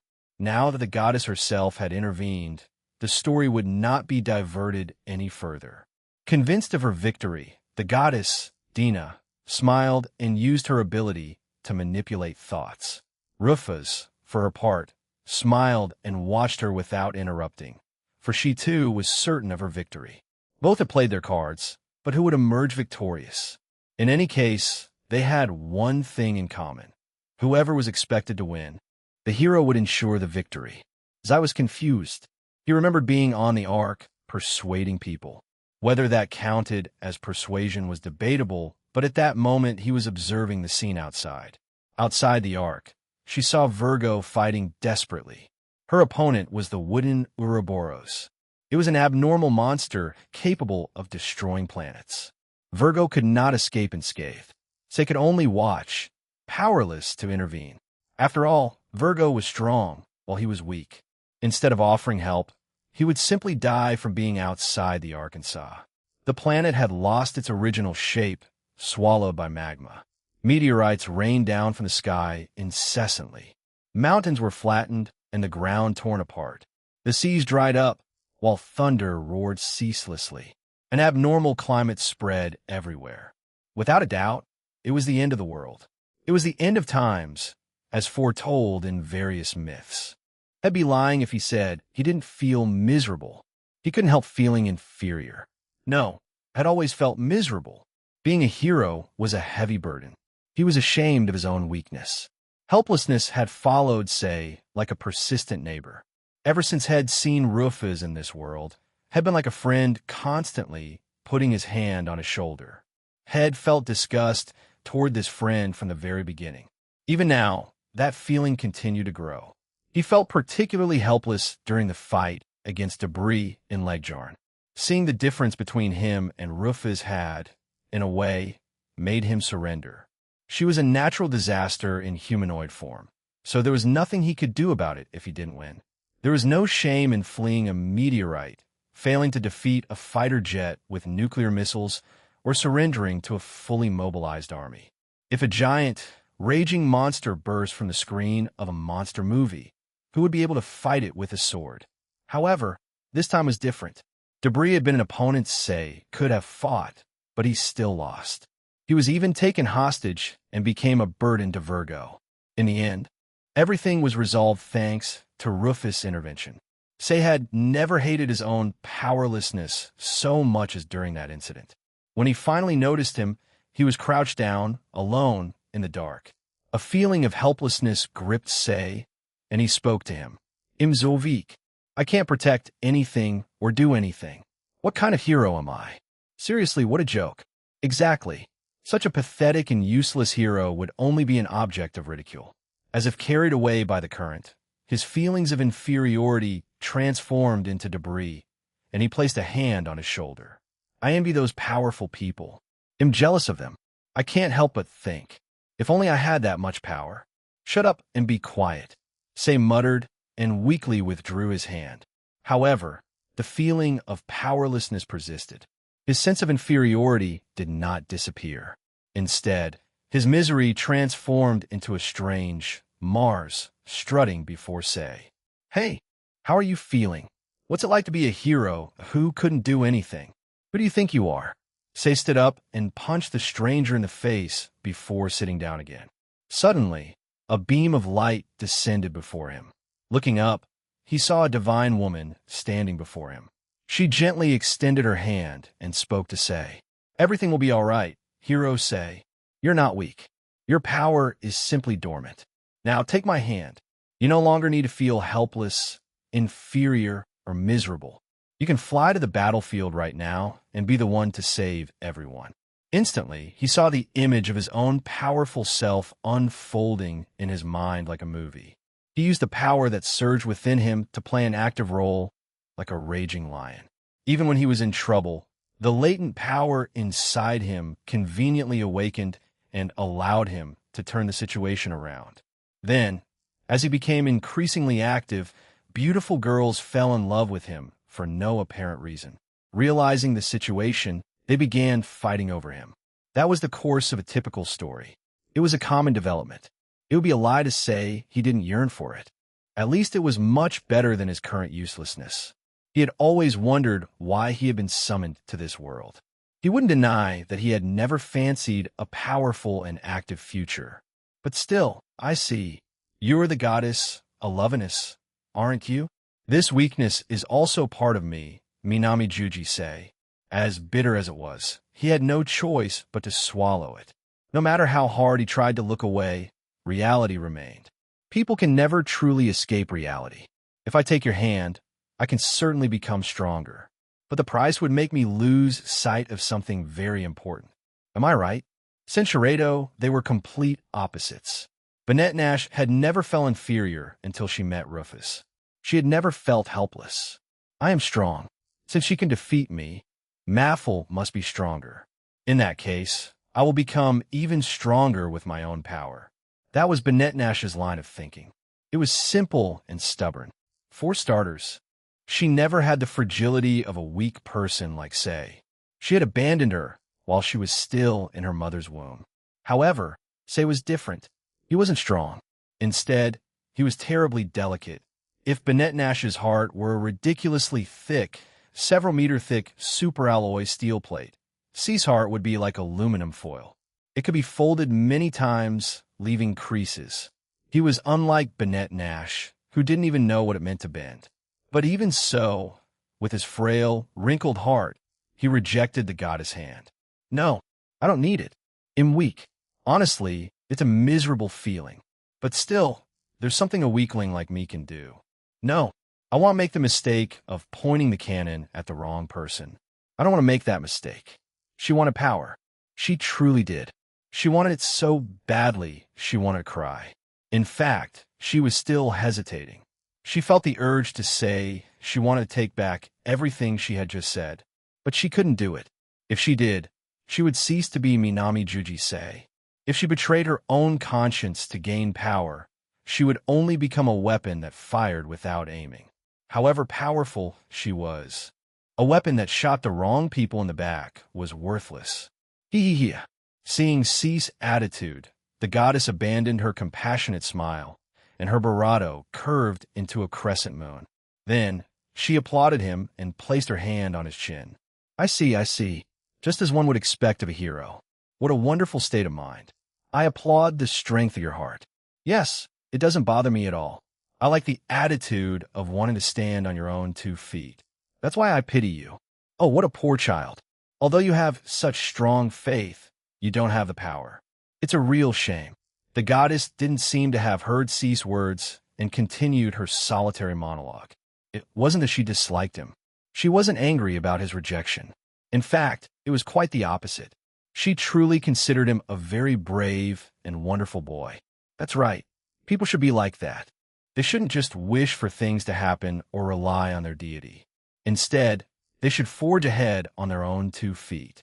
That was the strength of humanity. And it was beautiful. That's why I felt sorry for him. A young man like him deserved more power than anyone, but he had rejected it. He needed to be saved. He had to be saved. He had to be saved. He couldn't be left without salvation. Don't worry. I won't abandon you. You can be happy. You can be a little more selfish. He'll forgive you. He'll save you from your helplessness. This was a forced salvation. She wasn't even listening to his words. She would save him because she wanted to. It was wonderful. It was simply wonderful, immeasurably so. Therefore, he should be happy. She would make him happy. At that moment, Say understood. She had always believed that the goddess Alovinus was a villain who was just playing with the world. But that was wrong. This goddess, the target of this evil goddess, was simply off target. Even if you don't ask, I will grant you my power. Everything will be all right. By the time you wake up, it will all be over. He no longer cared about Ce's intentions. A doll without an ego wouldn't be as good in combat, but it would be fine if there was an overwhelming difference in status. By converting the Ouroboros into experience points, he could seize a portion of the universe and become an invincible power. He could defeat Rufus, and then the goddess raised her chin even higher, compelling him to accept his salvation. I order you to. Reject it if you wish.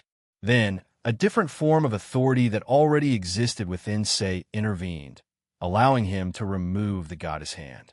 When Say turned quickly, he saw Rufus. This was Ce's mental landscape, so Rufus shouldn't be there. However, she had already infiltrated her domain within Say. Naturally, it wasn't to control him. It was to protect him from being controlled by others. What? Rufus? Why are you here? I figured something like this would happen, Alovinus. As expected, you try to impose your power on him. What a shame, isn't it?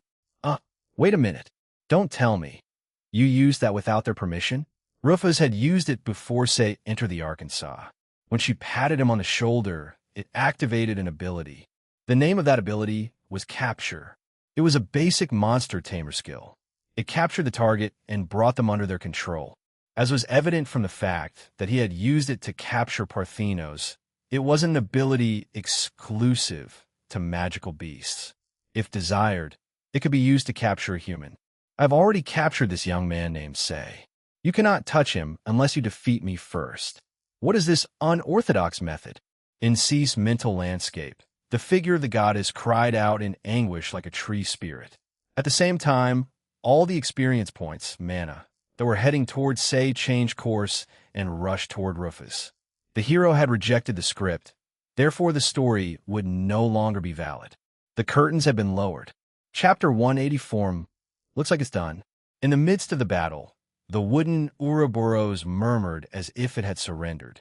In reality, it hadn't lost, although it was at a disadvantage. It wasn't impossible for it to turn the tide. However, it looked to the sky as if it knew the end had come. He could see the enormous amount of mana that had once composed the defeated celestial Ouroboros and the terrestrial Ouroboros moving somewhere. The almost inert body of the fire Ouroboros had already begun to disperse into particles of light, so it was only a matter of time before he could do the same. Hey, the curtain is closed on this story. The time had come to close the curtain. Finally, the moment of the story's catastrophe before the end of the world had arrived. By then, the plot had become so chaotic that it no longer fit the script. The story could go no further. The only thing possible at that moment was for the goddess to tear up the script and throw it away. The Ouroboros of the forest lamented the little time he had been able to spend with his children, but decided to perform one last task before disappearing. He looked at Pollux and Castor. Then, a faint glow from his eyes enveloped their bodies. Eyes this. Power overflows. Pollux's HP returned to infinite, and his condition also improved. In addition, there was something new in his skill list. He had acquired the abilities of the Ouroboros, the arbiter of the world. At the same time, the wooden Ouroboros began to fade into particles of light. What did you do? I have transferred to both of you all the power and authority of a possible Ouroboros. I have also broken the connection between us. Now you're no longer my avatars. Even if I disappear, you'll not perish either. The wooden Ouroboros smiled. Seeing this, Pollux became convinced that everything was as she had hoped. From the beginning, this Ouroboros had been something strange. He never intended to kill Pollux or the others. All he was doing was having fun. He was just playing with his children. If he had been serious, the Argo would have sunk long ago, having had plenty of opportunities to do so. From his perspective, the rebellion of Pollux and the others was like children swinging from tree branches while pretending to be swordsmen. He had looked at them with a warm smile. There was no way he harbored murderous intentions. Stop acting like a fool. We're your enemies, aren't we? And why? I'm so glad. Even though they're my avatars, they both have different opinions than I do. They've also chosen different paths. This makes me very happy. The Ouroboros of the forest had watched Pollux grow since his birth. Even in his light sleep, he could sense her distress. Now, she stood before him like an enemy. She had chosen her own destiny of her own free will. As his father, he couldn't help but rejoice. The goddess story has ended. From now on, it will be your own story. I regret not being able to do anything like your father. May you both live well. This is no joke. What are you even talking about? If you say something like that, I haven't even called you yet. I haven't called you father yet. Did his words reach her or not?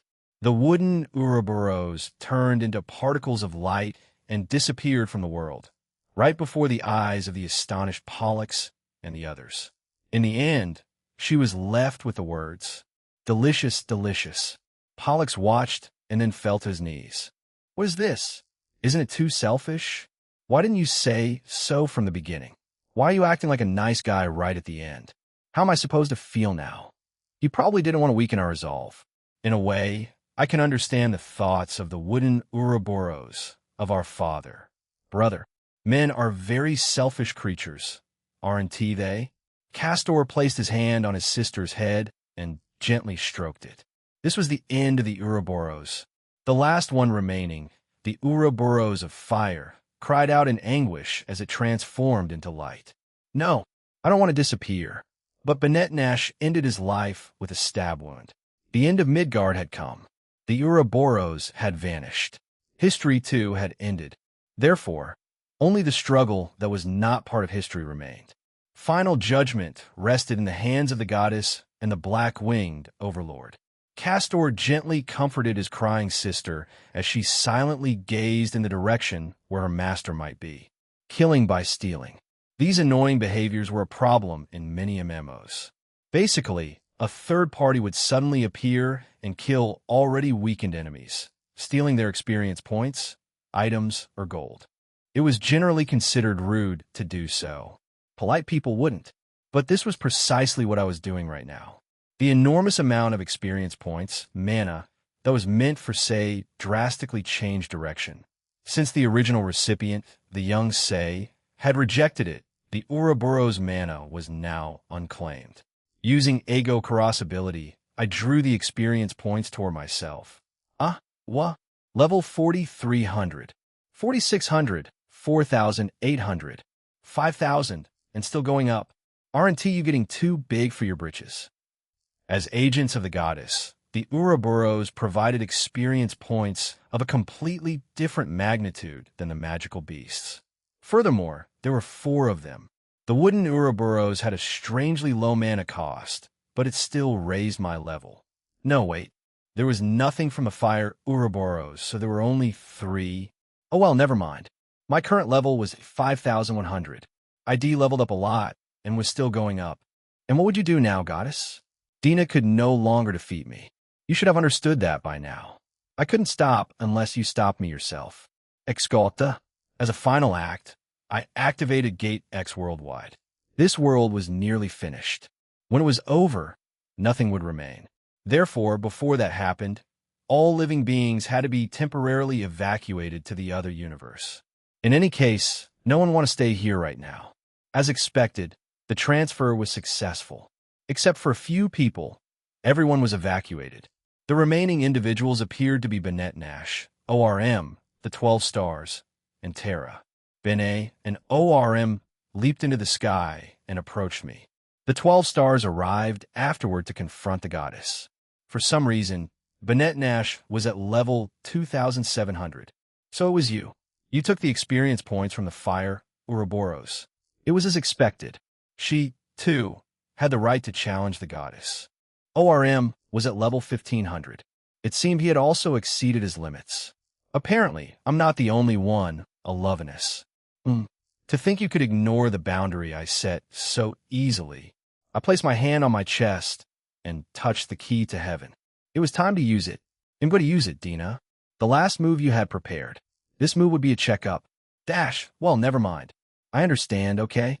As if she had surrendered, the goddess, Dina, murmured and sighed. Then, she raised her head and looked at us with a bored expression. She had lost all her pieces, as we had crushed them all. Therefore, it was time for the end. She had no choice but to go beyond the game board. The Earth was completely devastated, and Midgard finally came to an end. Burst. Our home planet vanished, but we continued to face the goddess without trembling amidst the explosion. Sagittarius raised a shield to contain an air pocket, preventing anyone from suffocating. This universe is a failure. Honestly, it's a shame to throw it all away after cultivating it to this point. I suppose it will take me several 100 million years to build another world. The goddess, Dina, was no longer smiling. She simply looked tired, as if nothing mattered anymore. The curtain had fallen. The stage had disappeared. I probably never considered what would happen after this. It was only natural. I didn't think we could withstand the collapse of the universe. We shouldn't be able to. End of the world, big crunch. The goddess, Dina, murmured, and the universe began to contract. All the stars flew toward us. No, they were pulled in as the universe shrank. But I remained impassive. Neither Benet nor ORM made the slightest move. I said nothing to either of them, but they probably guessed I had something on my sleeve. If so, I would live up to their expectations. By the way, I want to give this back. Yes, that's fine. I don't need it anymore. Please go ahead. Share your destiny with this world. In the end, the goddess simply flung her away. Dina collapsed as if her strings had been cut. I quickly caught her and protected her with divine magic. Even if it were Dina, it would be a problem to leave her unconscious in space. As the universe continued to contract, I gently tapped Dina on the cheek after she finally returned to us. Rupa-sama. It's time to wake up. Don't fall asleep. This is... I see. You did it. Dina looked around sleepily, assessing the situation. Yes, so far everything was going according to plan. From now on, this would be a realm only Bene ORM, and I could enter. Unfortunately, it wasn't a place for those without the right to defy the goddess. Centuredo, but what do we do? Something overwhelming is about to happen. Relax, Ares. The universe will simply disappear. Hey, Dash. I laughed and activated my ability. This ability belonged to Ego Kairos. The entire universe was arcane magic of the goddess. Now that she had abandoned it, it had become my possession. In that case, even if I absorbed everything, no one could say a word about it. Gather before me, power of darkness, power of the goddess. This universe was arcane magic. Arcane magic itself was mana, and mana was a fragment of the goddess power and experience points. Therefore, it should be possible for me to take in the entire universe and reach the divine realm. Yes, this was my final move. I would claim the universe she had abandoned, so I could ascend to her realm and strike her down with a single blow. Barado, I wasn't the only one claiming the universe.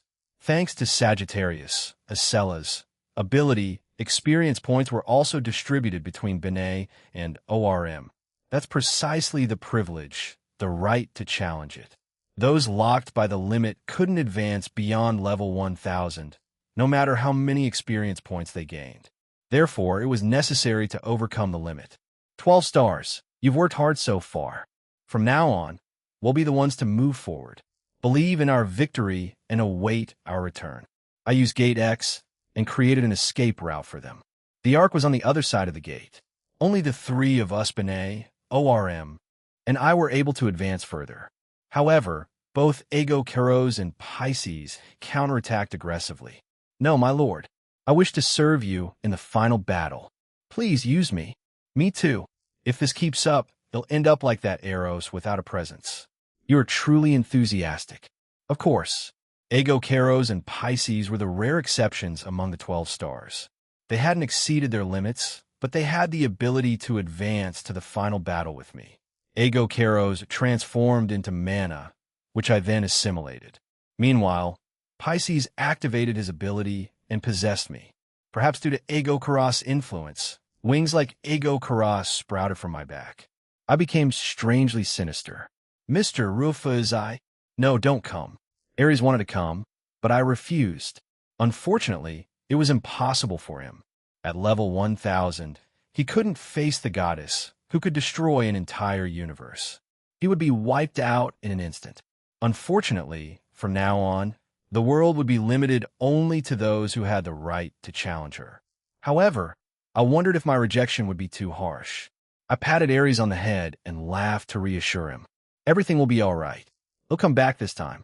He'll never leave you behind again. So that's a promise? Please come back soon.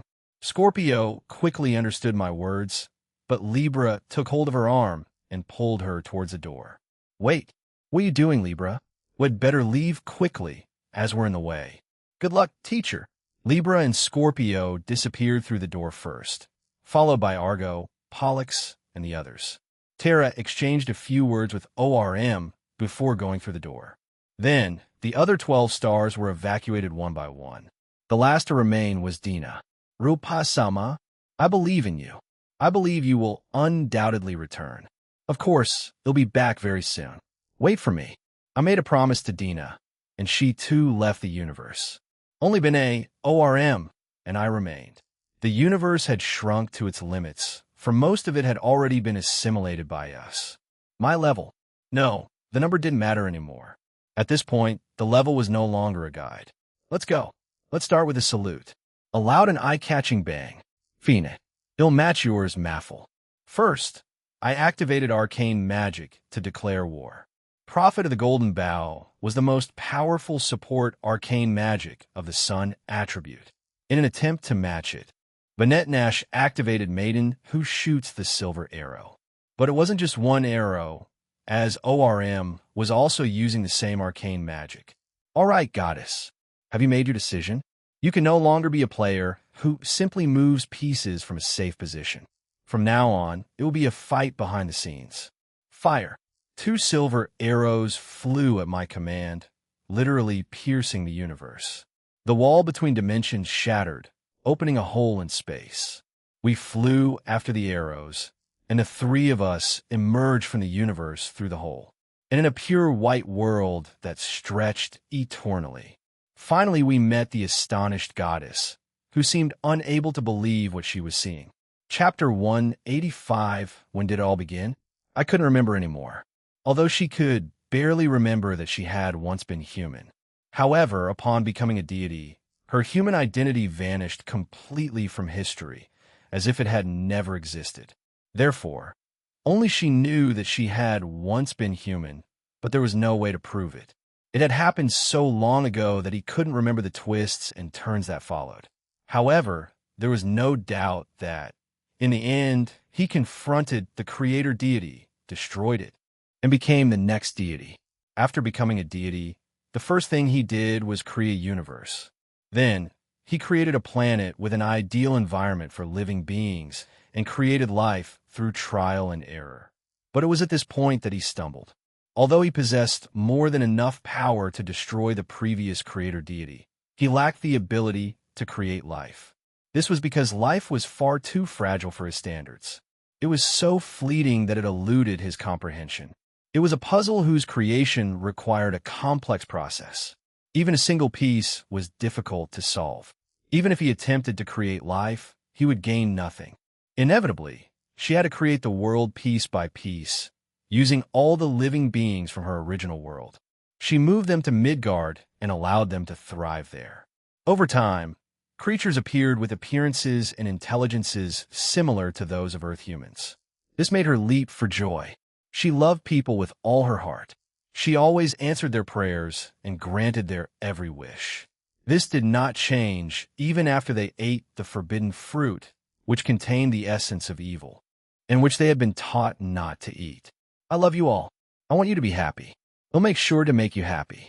With that desire, she continued to give people everything they wanted. But why?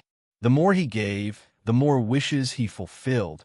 People's happiness standards simply kept rising, but they were never truly happy. The final point. This was what Alovinus called the place outside the universe. This was the end of everything and also the place of the beginning. Every world and every timeline was connected to this place. In a sense, the universe was like software inside a computer.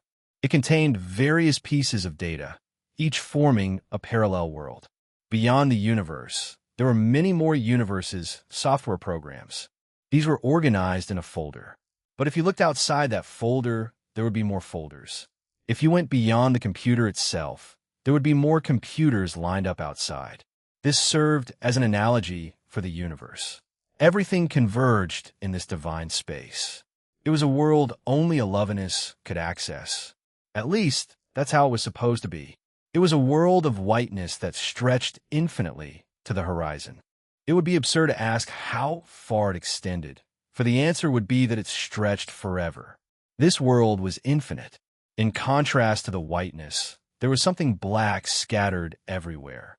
Each of them constituted an entire universe. Midgard was simply one of these infinite universes. In fact, it was just a small world within a star system that existed within a galaxy, which was part of a cluster of galaxies. The universe itself contained many of these galaxy clusters. It was a completely different order of magnitude and scale from what had happened before. After all, however much Rufus was considered a monster, it was only the strongest creature on a small planet. It couldn't possibly reach that place. At least, that was what the goddess had always thought. Therefore, Alovenus trembled with a shock unlike anything she had ever experienced before. 3 intruders had entered her domain. They stood before her, intent on waging a decisive battle. The concept of size didn't exist in this place. Having crossed over from the universe, Rufus and the others were now on equal footing with Alovenus, though they were nothing more than dust in the universe. They had arrived here as unmistakable enemies. So, you're Alovenus? This is the first time I've seen you face to face. On the other hand, Rufus could not hide his excitement in the presence of the goddess whom he had finally met. In appearance, she was identical to Dina, even sharing some features. Her hair color was different from Dinah's. Although Dinah's blue hair had been replaced with golden hair, she still looked like Dina. She wore a white dress and a blue cape, enveloped in light. His status? Rufus briefly observed his status, but soon realized it was useless. His status was displayed, but nothing more. Assessing his status was evidently pointless when there were rows of the number 9 stretching to the edge of the window. In any case, there was no doubt that the numerical values were astronomical. I'm surprised. I didn't expect you to come. I suppose so. Rufus responded indifferently, but deep down, she knew she was overwhelmed. She knew the scale and dimensions they were on would be different, but when Rufus finally faced her, she was still stunned by her immense power. There are black things floating in this space. Is each one of them an entire universe? Inflation had reached its peak here. It had reached the end of the road. Have you come here to demand a rewrite of the script? If you already know this, it should be quick. Even if you refuse, it'll make you rewrite it. Is it really so bad to create a common enemy for all humanoids? In response to Rufus' request, Alovenus asked if his script was truly wrong. Obviously, it would be a difficult world for the people involved.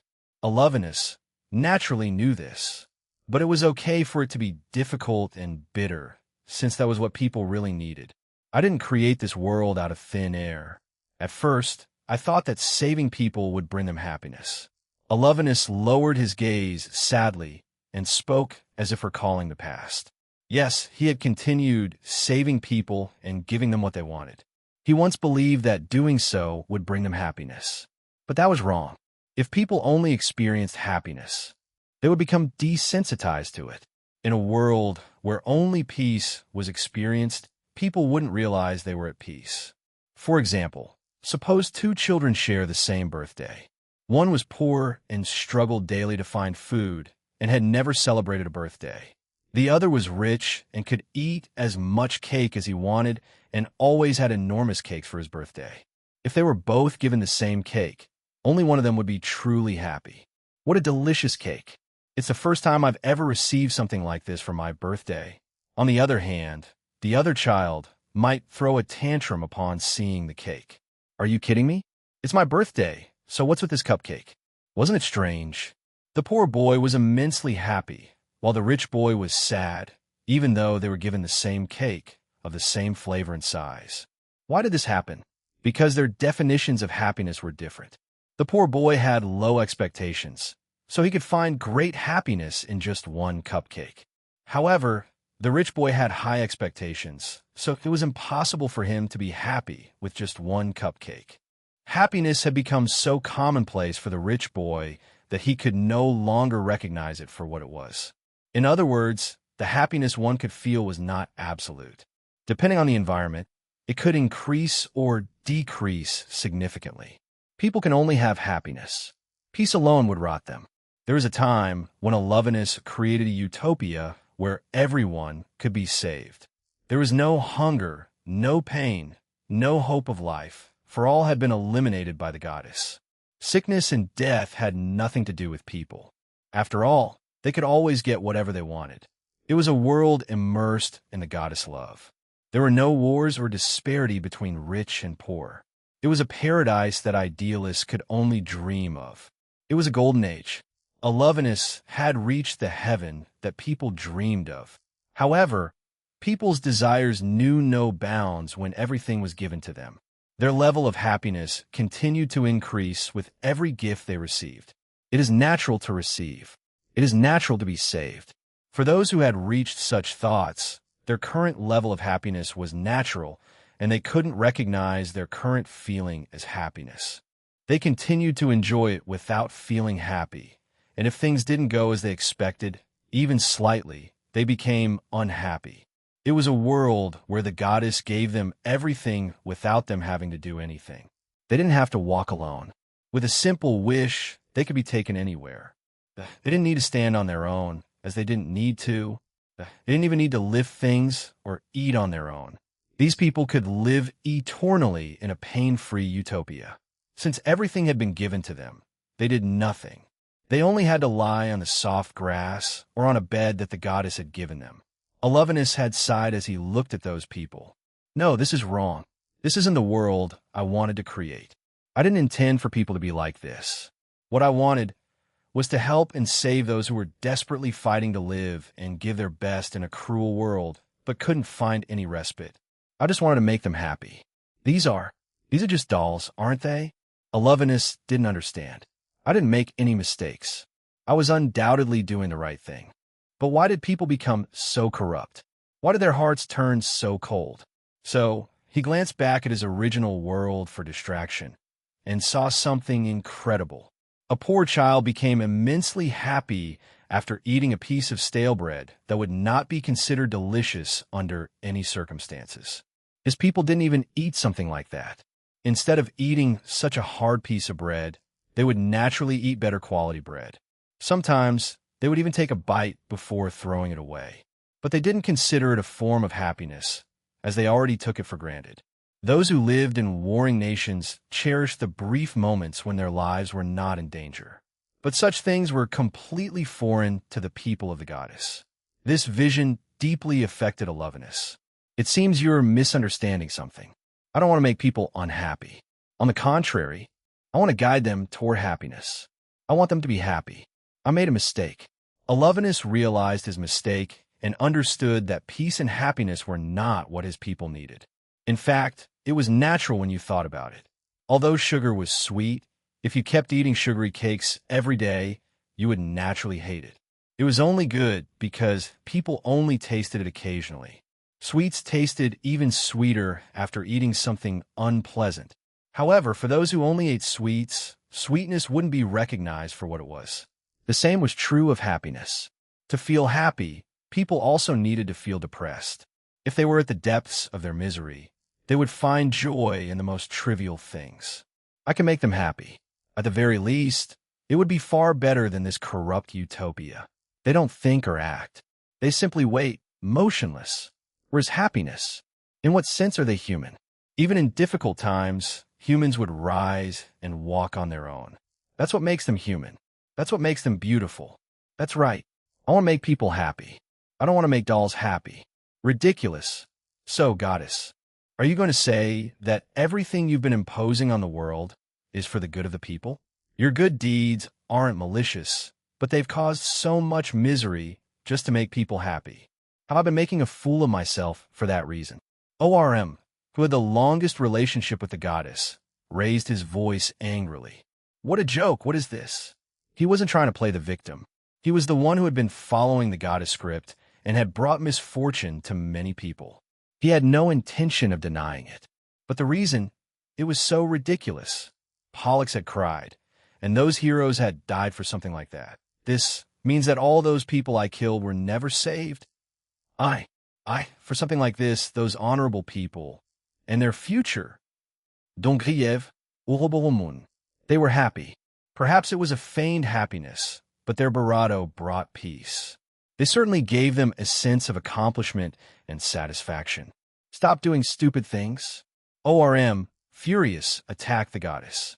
She had continued to strike them down with her own hands. She had robbed them of the happy future they should have had. Bravado than anything, it was for these reasons that he could not forgive himself if he did not ask the goddess why.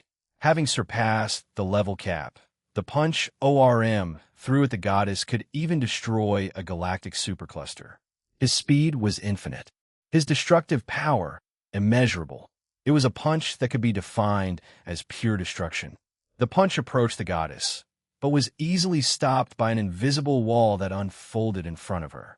Ouroboros' moon, You must be in mourning right now. You suffer for your sins.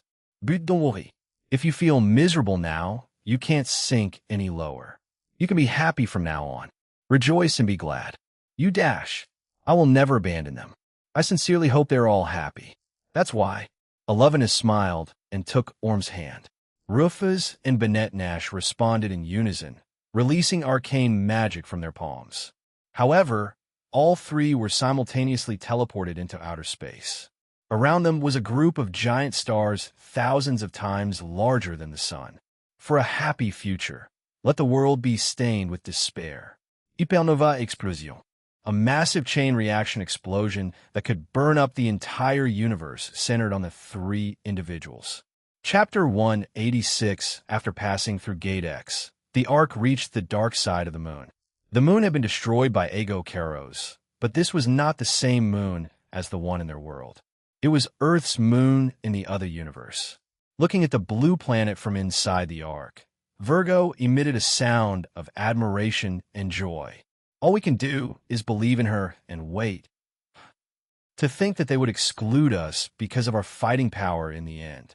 Castor muttered and clenched his fist.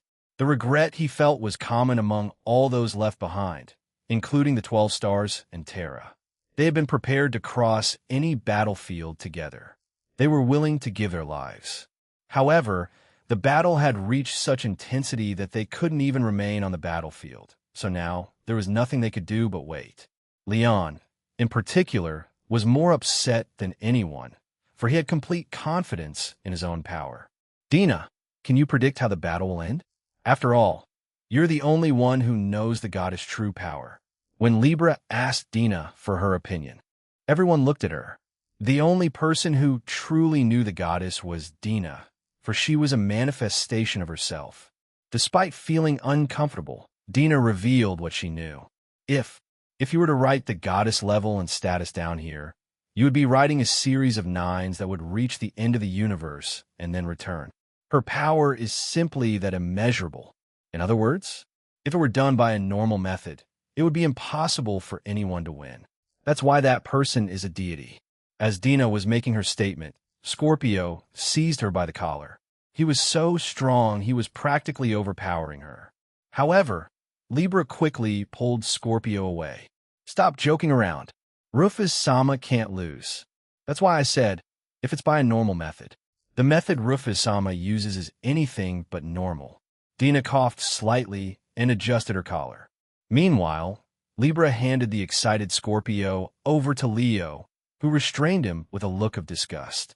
To assimilate the universe, a product of the goddess magic, and use it to reach her very realm. This is the method we devised, though it cannot truly be called method. There is no weakness, no strategy we could employ against an existence like her. There is no convenient escape route we could exploit to defeat her. Though it may seem rudimentary and crude, we have no choice but to overwhelm and defeat her with sheer power alone. It would have been great if I had a weakness that could be easily exploited. For example, it could be something that could be destroyed to severely weaken the goddess. Or it could be a convenient object that temporarily suppressed her power. Or it could be an ability that could somehow kill the goddess alone. Or it could be a sword with immense lethal power against the goddess. If something like that existed, the chances of victory would undoubtedly increase. No, there was no such thing. She wasn't perfect. In fact, the goddess' intelligence was rather underwhelming, so she had plenty of opportunities. It wasn't hard to deceive her. But even so, she was the strongest, the one who stood out from everyone else. She was so strong that those shortcomings no longer mattered. Then Rufus-sama can win. The probability of winning isn't very good. At best, it's 0.1%. Isn't it? Ares made an optimistic assessment, but Dina responded ruthlessly by laying bare the facts. The goddess was no easy opponent.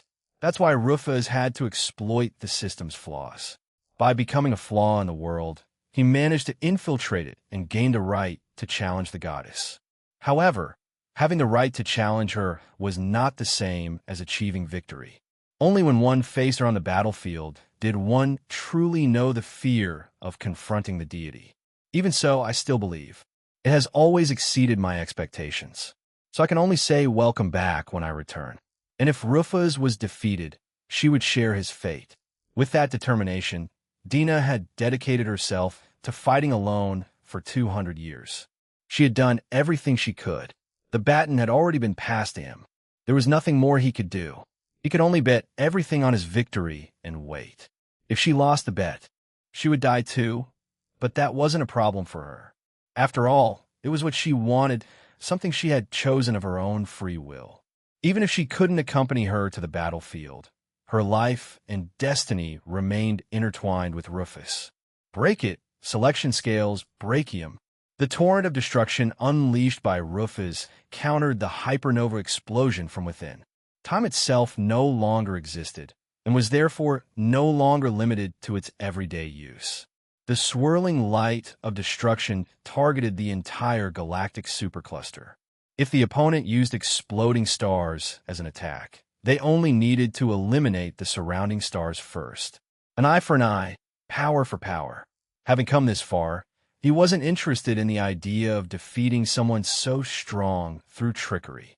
This was a battle of power against power, destruction against destruction, to determine the fate of the world.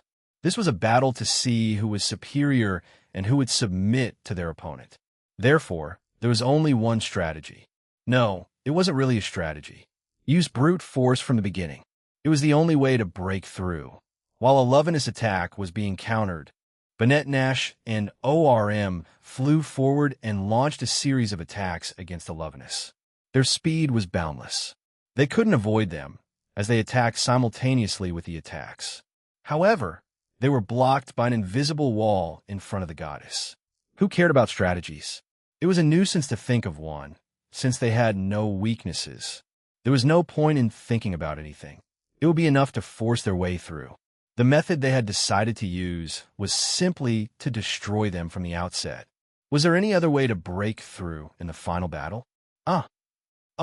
Bennett Nash and Orm's series of attacks struck the invisible wall with tremendous force.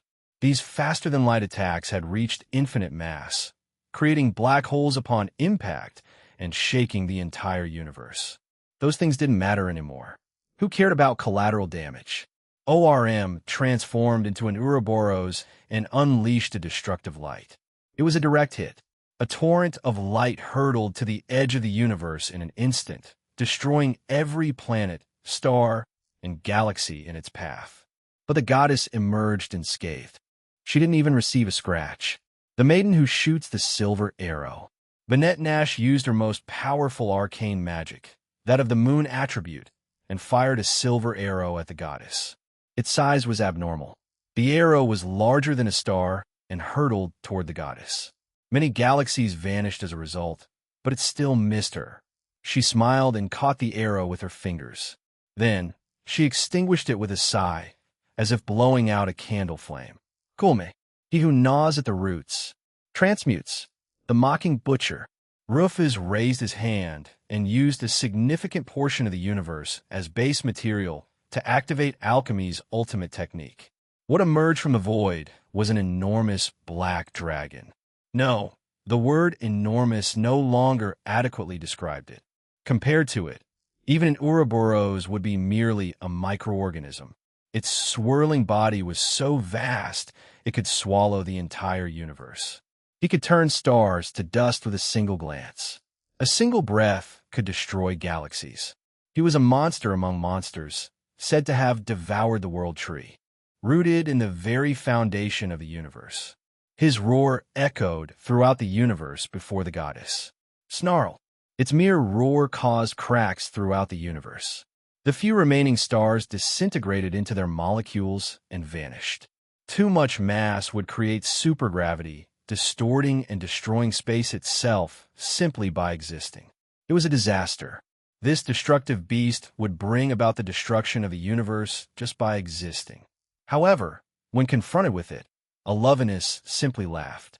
How nice. He touched it gently and erased it. Its end was simply baffling. Existence, once overwhelming, vanished as if it were a lie. Rufus' ultimate technique was treated as dust. At this scene, even Rufus was momentarily stunned. You're very strong, but it will all be useless if you don't level it up. That the goddess would speak while they were in a state where even light stood still would have seemed utterly bizarre. After all, at this level of battle, the speed of sound was practically negligible. Yet, it was the goddess who spoke, she who could bend the laws of nature to her will. It was all too easy for her to distort reason and disregard contradictions. To begin with, it was already strange that they were conversing in space. Common sense was useless. No, there wasn't even a shred of common sense left. Everything was paranormal, but there was something that hadn't changed. The strongest would win. This was an absolute law that would never change. Incinerate, God-killing flame, Hamal. Rufus unleashed the flame of Ares from his palm, which could have the opponent's maximum HP. This ability didn't care how many digits the opponent's HP was in. No matter how many 9 decillions, vigintillions, or centillions it was, the ability would still reduce it by half. Furthermore, he activated the X-Coalesce ability.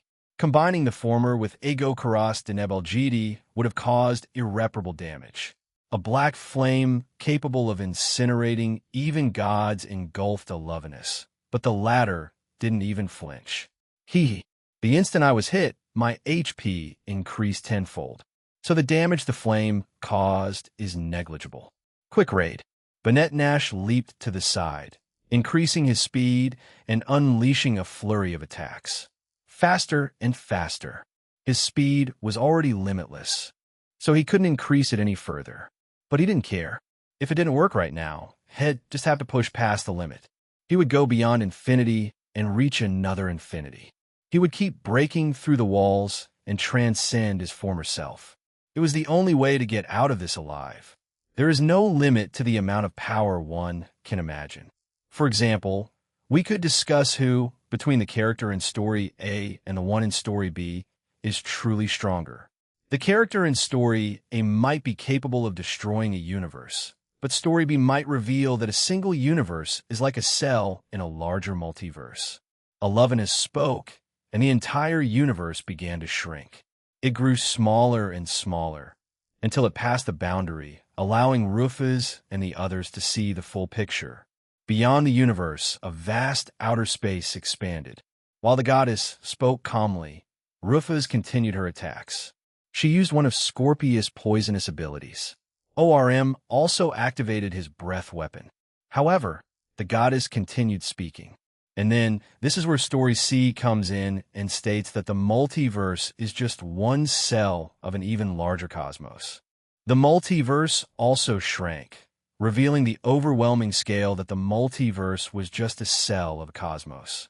However, even in such an overwhelming environment, the strongest being could easily be dethroned by the author, deity, through the creation of another character who could defeat the previous strongest character with a single blow. This would make the new character even stronger. Furthermore, the strongest D would be treated like a child by E, who couldn't react at FS speed, who could be killed 100 times over with a single blow to the forehead by G, who wouldn't even be a match for H, who could be destroyed with a Psi by K even if there were 100 HS. This is quite common in fiction, isn't it? Alovinus concentrated the light in his hands. It wasn't just light. It had the power to encompass countless universes and destroy worlds by the hundreds, thousands, and millions. This was the kingdom of God. The difference in scale was too great. This is all like a children's argument. Rufus, your avatar probably did something similar when you were little, right? When there are two children, one pretends to attack with a large lightning bolt, while the other pretends to block it with a large barrier. But the first one says that this large lightning bolt can easily destroy a large barrier, while the second one insists that it is an invincible and indestructible barrier.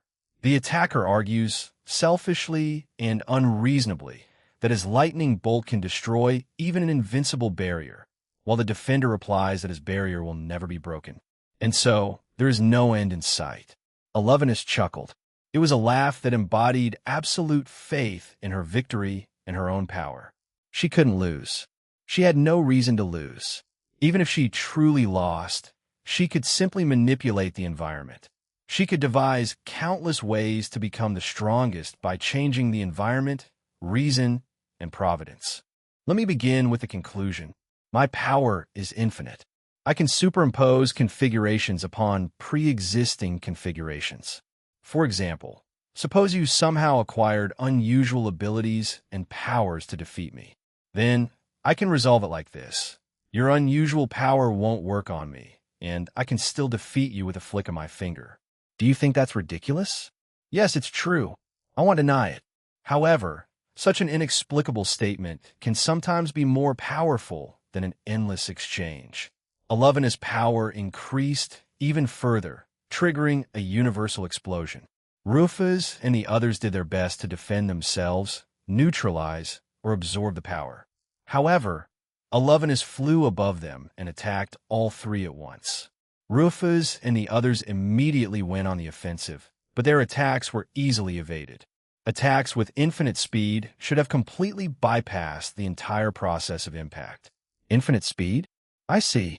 How amazing. Then I'll answer like this. The infinite speed before me is only one, and I am 100 times faster. If you have infinite power, I'll say, even if that infinity is only one, there is always another infinity beyond. If you go beyond, I'll simply say there is still more beyond. If you say you will become infinitely stronger, I can simply become infinitely stronger, but at a rate 1,000 times faster than you. What will you do now? A one-shot finishing attack that takes down the opponent simply by facing them? The ability to nullify all of the opponent's powers just by being present? A trait that always makes you stronger than your opponent? The power to rewind time and undo events? To become a resident of a higher dimension and discard the opponent's configurations like scrap paper?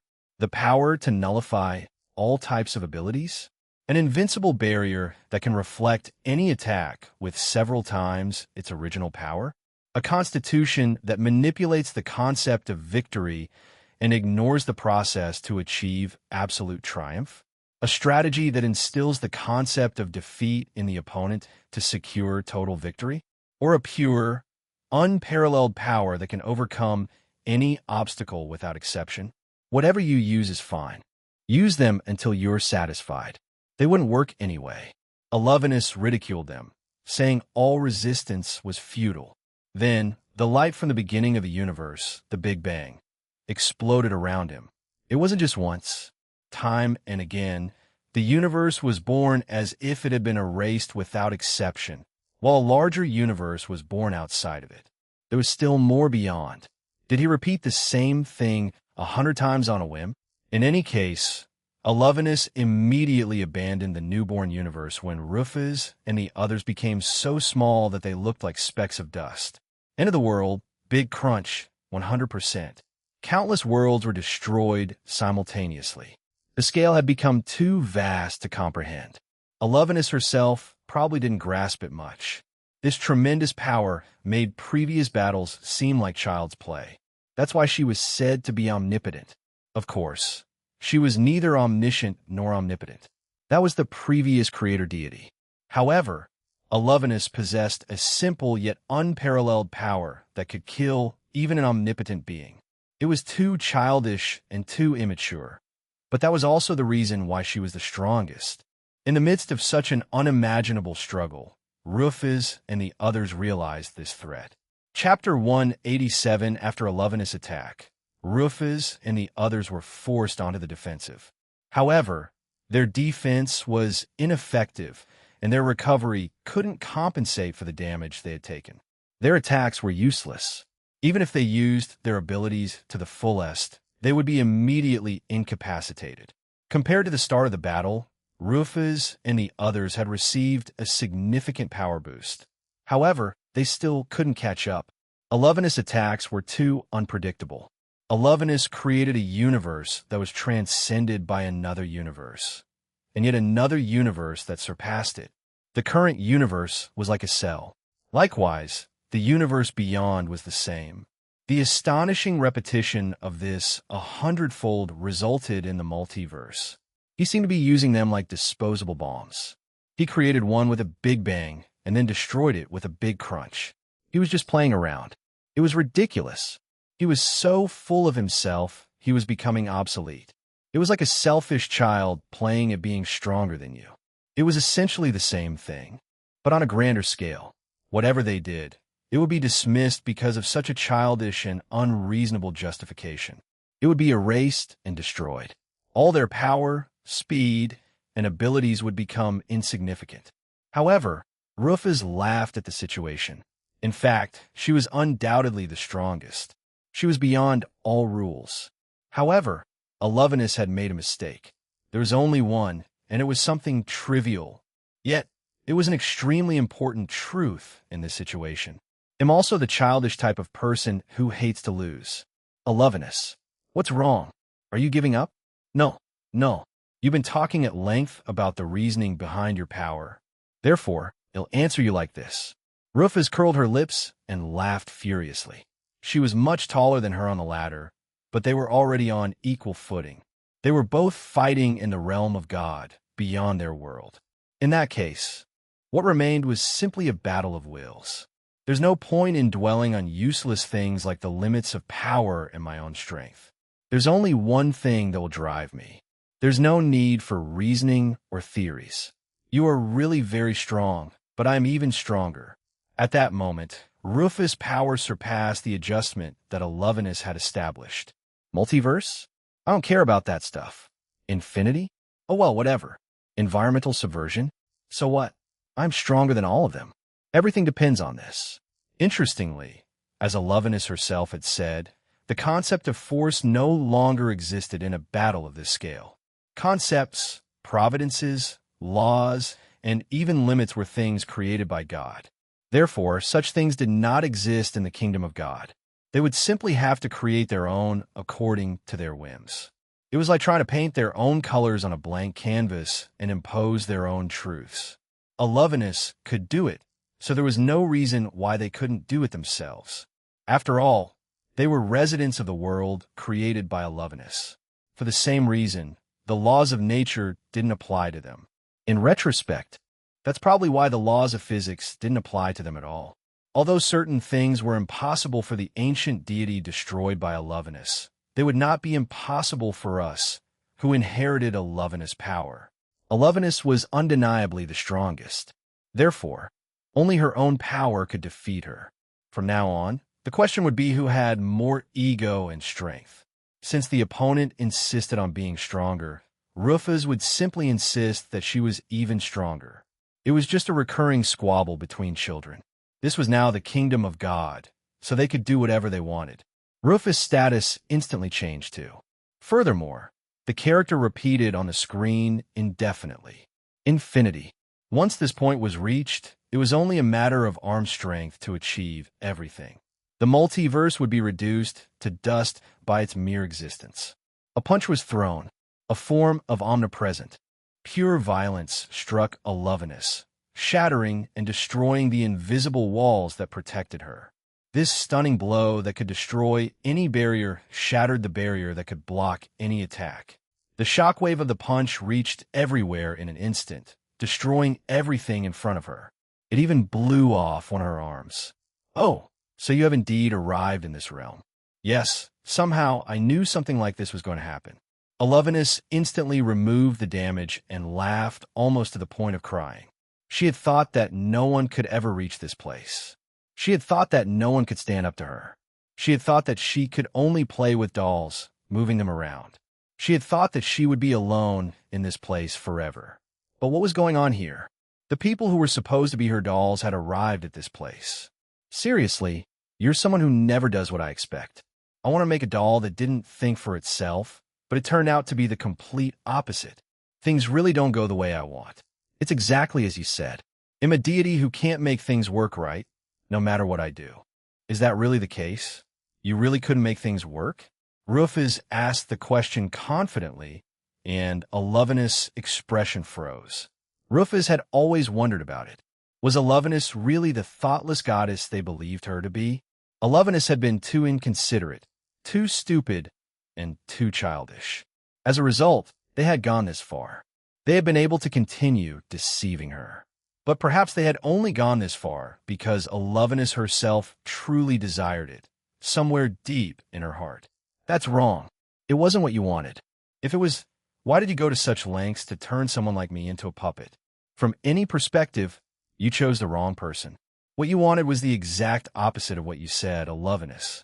Despite having the power to make everything go your way, that didn't change the fact that you were excluded from it all. You suffered because of it. You had no sense of reality. You couldn't feel alive. You were always alone in this place. Because you suffered from loneliness, you must have felt like you were playing with a doll in a room all this time. That's why you wanted someone to notice you and disobey you. That's why you raised me. Alovinus suddenly felt as if something pierced her heart. But it was only her imagination. There was nothing there. For one thing, she was immortal. She had assured herself that she could not be killed under any circumstances. Even if a god-slaying spear or sword were to pierce her, she would feel no pain and suffer no wounds. In that case, what was that pain? Why did I feel that sense of fullness? You must have wished for someone who wouldn't do what you wanted, right? You must have wished for something that would leap out of your hand, right? You didn't want to be all-powerful. You must have wished for something beyond your control, even if it was just one thing. You must have wished for someone who wouldn't let you do what you wanted, someone who would stay by your side. Rejoice, Alovinus. Your dream has come true. Just as you wished, the punishing demon who stood in your way is here. That person you so desired is now before you. Alovinus let out a trembling voice as he tried to prevent his emotions from showing on his face. Oh yes, I remember this feeling and this pain. It's been so long I've forgotten it. How many hundreds of millions, billions of years, or perhaps even tens of billions of years have I forgotten it? This is delight. She felt alone. From birth, she had been very different from everyone else and had been exempt from all natural laws. She couldn't be on the same level as others. While everyone in the world struggled desperately to survive, she alone was not. Therefore, she thought she must save them. She thought she could raise them to a position as close to her own as possible. Perhaps that was what she truly wished for, but she occupied a position too high to fulfill that wish. Instead of solving the problem, her apotheosis only made it worse. Her ever-increasing power plunged her even deeper into loneliness. Although there were other people with free will, she couldn't participate in their conversations. It was like watching characters converse from the other side of the screen. When she turned around, she was still alone in that place. He envied the children.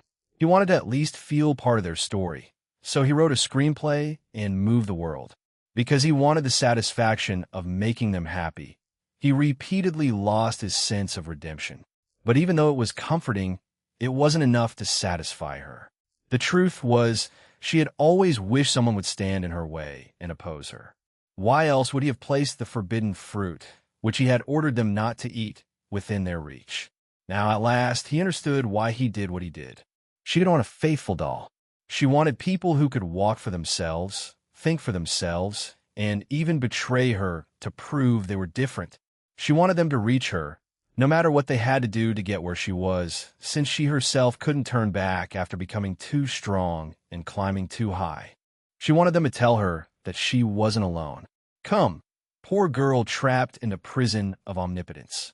You no longer need to save anyone. Let me save you. Ahaha! Alovinus covered his mouth with his hand as he burst into laughter. It seemed as if he was laughing and crying at the same time. Without a doubt, it was the first cry of joy he had ever felt in his life. Ha ha! Ha ha ha ha ha! With her emotions no longer suppressed, the goddess let out a loud laugh that echoed throughout space-time, causing space itself to fracture and collapse. In a parallel world, the native dinosaurs died without explanation as their universe crumbled. In another possible timeline, a civilization distinct from Earth's, capable of even participating in space wars, was wiped out. Time itself collapsed, leaving Dina and the others, still awaiting Rufus' return, frozen in time. The shockwaves from the goddess' laughter erased half of the existing universes at the endpoint. Finally, the goddess removed her hand from her mouth and spoke in a calm voice. Hee, that's quite a claim. Can you really do it? My tantrums are a bit exaggerated, if I may say so. I don't mind. Rufus gestured to him, and Bennett Nash, who had been waiting for Rufus to finish her conversation, sighed in astonishment. ORM also smiled bitterly. They looked at each other and nodded. I don't want to put up with this. You can handle this spoiled brat yourself. I agree. That's what I'd like to say, but it seems even we can't reach the outside world. We'll leave the rest to you. Beyond this, there would be a battle in the realm of God, where everything unfolded according to each person's thoughts. The current realm could already be considered a battle of the gods by most people. In fact, Benetnash and ORM were powerful enough to fight in this realm. However, they understood when they heard her laughter. Up until now, the bangs and cracks had only been playful attacks from the goddess, who was just teasing. She hadn't been fighting seriously. But the next stage would be even higher. They would have to ascend to the very top of infinity. It would be an endless struggle involving infinite multiples of infinity. It might be different if the opponent were Rufus, but Benetnash wouldn't have such a strong fighting spirit when his opponent was the goddess. He would probably lose momentum halfway through. On the other hand, ORM wasn't entirely convinced he was the strongest entity. Therefore, this inconsistency would become apparent over time, overshadowing his ability to become the strongest. He would surely fall behind halfway through. That wouldn't do. It took more selfishness than anyone else to win this battle. It took hating defeat more than anyone else. It required clinging to the belief of being the strongest without a doubt. Only someone capable of that could challenge the goddess. Therefore, only two people were capable of holding out on this battlefield, Rufus and Alovinus. Honestly, they felt frustrated by the feeling of being abandoned again. However, that was no reason for them to remain there and become a burden. I'm fed up with this. I'll be waiting for you. As if hiding her frustration, she pouted and placed her hand on Rufus' shoulder. Then, she transferred all her experience points, mana, to her. Having lost her right to remain in this realm, Benetnash was forcibly expelled from the endpoint. Sully, I can't fight you to the end. Don't worry about that. ORM then transferred his experience points, mana, to Rufus and disappeared. Only two people remained, Rufus and Alovinus. From now on, it would be a battle of wills to determine who was stronger. It had to be a one-on-one duel. If it were 3 against 1, Alovinus wouldn't be convinced she wasn't the strongest, as she'd have room for excuses. That wouldn't be acceptable. This solitary goddess wouldn't rest until she fully admitted defeat. Now, Alovinus, it's just the two of us now. Don't hesitate. Come. Yes, let us begin. Rufus and Alovinus extended their palms as they materialized and unleashed nameless destruction upon each other. Names were no longer necessary for abilities. It was simply a nuisance to invent them. The power they wielded was boundless. If the opponent's boundlessness exceeded their own, they simply had to go further. They no longer used trivial attacks like Big Bang and Big Crunch. Those kinds of attacks were pointless at that point. There was no need to name the abilities. They simply unleashed pure power. I am strong. I'm stronger. Then, I'm even stronger. Rufus continued accelerating. His speed increased relentlessly, as if multiplied by the speed of light. However, Alovinus accelerated to a speed that left him far behind. The next instant, Rufus reacted by doing the same. If Rufus attacked with a Gulplex power, Alovinus would counterattack with a Gulplex power multiplied by Gulplex. Then, Rufus would attack again with a multiple of that power. If her opponent insisted that infinity was only one thing before her, then she simply needed to ascend to a higher realm. Supporting each other, they tried to advance with their highest ambitions. Neither of them thought about how high they had climbed in this conflict of attack and defense. They simply weren't interested. They went beyond the initial universe and beyond and beyond and beyond and beyond and beyond the universe, beyond the multiverse, beyond the omniverse. It didn't matter anymore. There was no point in thinking about it. As long as I didn't reach the opponent, it was irrelevant. Hee hee hee hee. Ha ha. Alovinus laughed innocently like a child and continued his ferocious attacks without ceasing. The ability to destroy absolutely anything that existed within the same space, bypassing all resistances. The ability to reflect all incoming attacks. the ability to reverse time and make the opponent non-existent, the ability to win regardless of the process, the ability to inflict the condition of defeat on the opponent, the ability to erase everything with a glance, the ability to nullify all skills, the ability to seal off all attacks and leave the opponent unable to take defensive action, the abilities of all the gods from various myths, the skills that were invented in fiction somewhere. He was using everything he could think of, but Rufus still wouldn't disappear. It was impossible to stop him, but he was having so much fun that he couldn't help himself. That's right. Enjoy it to the fullest. Alovenus. He'll give you everything. Although a smile could be seen on Rufus' face, all of his attacks were exaggerated. Enough arm strength to penetrate any ability and kill the opponent. Enough leg strength to evade any petty trick. Sufficient visual power to see the opponent's next move and the following move. Enough willpower to overcome anything the opponent did. To control enough power to seize the opponent's powers for oneself. Enough mental power to insist that, whatever the context, it had nothing to do with her. She used everything she had, overcoming all obstacles to corner Alovenus. A collision. The universe and the parallel worlds contained within one dimension were erased. A collision. The higher dimensions, which had been created by merging an infinite number of similar dimensions, could not withstand the shock waves and were ejected. Another collision. Even the super high dimensions, which included many higher dimensions, shattered without a word. But not yet. It wasn't enough. Something like that wouldn't suffice. The opponent was still brimming with energy. She hadn't taken any damage. Therefore, she had to go higher, even higher, and beyond the limit. It was no longer a fight. It was a game made possible only because these monsters existed in the same realm. They played among themselves. The goddess and the rebel laughed at each other. In the aftermath of their collisions, countless existing worlds had vanished. Chapter 188. After Alovenus' attack, Rufus and the others were forced onto the defensive. However, their defense was ineffective and their recovery couldn't compensate for the damage they were taking. Their attacks were useless. Even if they used their abilities to the fullest, they would be immediately incapacitated. Compared to the start of the battle, Rufus and the others had received a considerable power boost. However, they still couldn't catch up. Alovenus' attacks were too unpredictable. Alovenus created a universe that was transcended by another universe, and yet another universe that surpassed it. The current universe was like a cell. Likewise, the universe beyond was the same. The astonishing 100th repetition of this resulted in the multiverse. He seemed to be using them like disposable bombs. He created one with a big bang and then destroyed it with a big crunch. He was just playing around. It was ridiculous. He was so full of himself, he was becoming obsolete. It was like a selfish child playing at being stronger than you. It was essentially the same thing, but on a grander scale. Whatever they did, it would be dismissed because of such a childish and unreasonable justification. It would be erased and destroyed.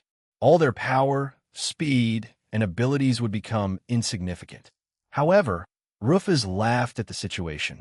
In fact, she was undoubtedly the strongest. She was beyond all rules.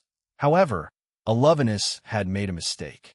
There's only one, and it was something trivial, yet it was an extremely important truth in this situation. I'm also the childish type of person who hates to lose. Alovenus, what's wrong? Are you giving up? No. You've been talking at length about the reasoning behind your power. Therefore, I'll answer you like this. Rufus curled her lips and laughed furiously.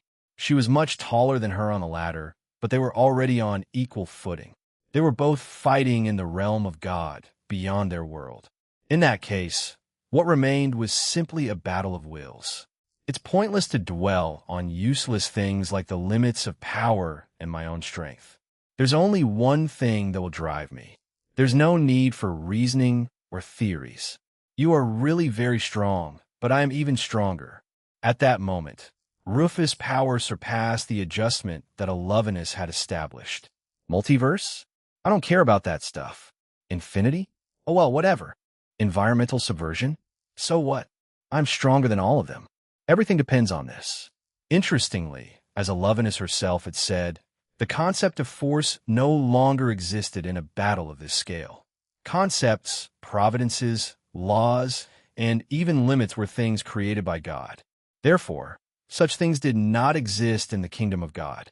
They would simply have to create their own according to their whims. It was like trying to paint their own colors on a blank canvas and impose their own truths. Alovenus could do it, so there was no reason why they couldn't do it themselves. After all, they were residents of the world created by Alovenus. For the same reason, the laws of nature didn't apply to them. In retrospect, that's probably why the laws of physics didn't apply to them at all. Although certain things were impossible for the ancient deity destroyed by Alovenus, they would not be impossible for us, who inherited Alovenus' power. Alovenus was undeniably the strongest. That is why only her own power could defeat her. From then on, the question became who had more ego and strength. As the opponent insisted on being stronger, Rufus would simply insist that she was even stronger. It was just a recurring squabble between children. This was now the kingdom of God, so they could do whatever they wanted. Rufus' status instantly changed too. Furthermore, the character repeated on the screen indefinitely. Infinity, infinite. Once this point was reached, it was only a matter of arm strength to achieve everything. The multiverse would be reduced to dust by its mere existence. A punch was thrown. A form of omnipresent, pure violence struck Alovenus, shattering and destroying the invisible barriers that protected her. This imposing blow that could destroy any barrier Barado, the barrier that could block any attack. The shockwave of the punch reached everywhere in an instant, devastating everything in its path. It struck Alovenus with tremendous bravado. Oh, so you too have come to this kingdom. Yes, somehow I knew something like this was going to happen. Alovenus instantly removed the damage and laughed almost to the point of crying. She had thought that no one could ever reach this place. She had thought that no one could stand up to her. She had thought that she could only play with dolls, moving them around. She had thought that she would be alone in this place forever. But what was going on here? The people who were supposed to be her dolls had arrived at this place. Seriously, you never do what I expect. I wanted to make a doll that didn't think for itself, but it turned out to be the complete opposite. Things never go the way I want. It's exactly as you said. I'm a goddess who can't get things to work, no matter what I do. Is that really the case? You really couldn't make things work? Rufus asked the question confidently, and Alovenus' expression froze. Rufus had always wondered about it. Was Alovenus really the thoughtless goddess they believed her to be?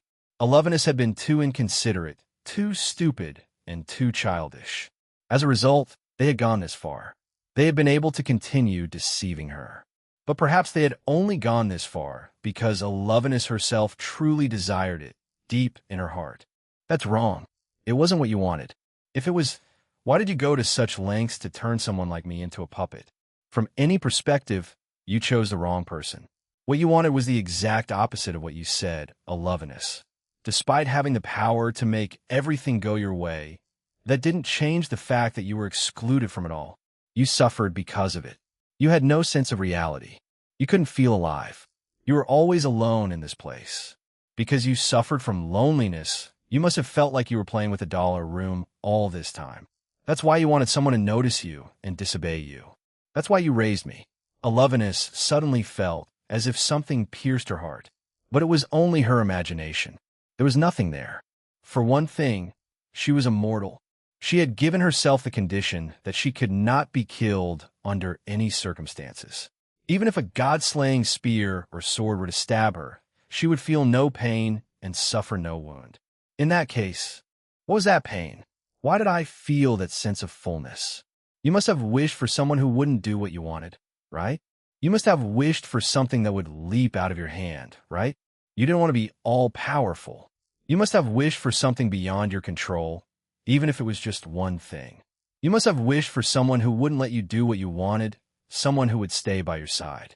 Rejoice, Alovenus. Your dream has come true. Just as you wished, the punishing demon who opposed you is here. That person you so desired is now before you.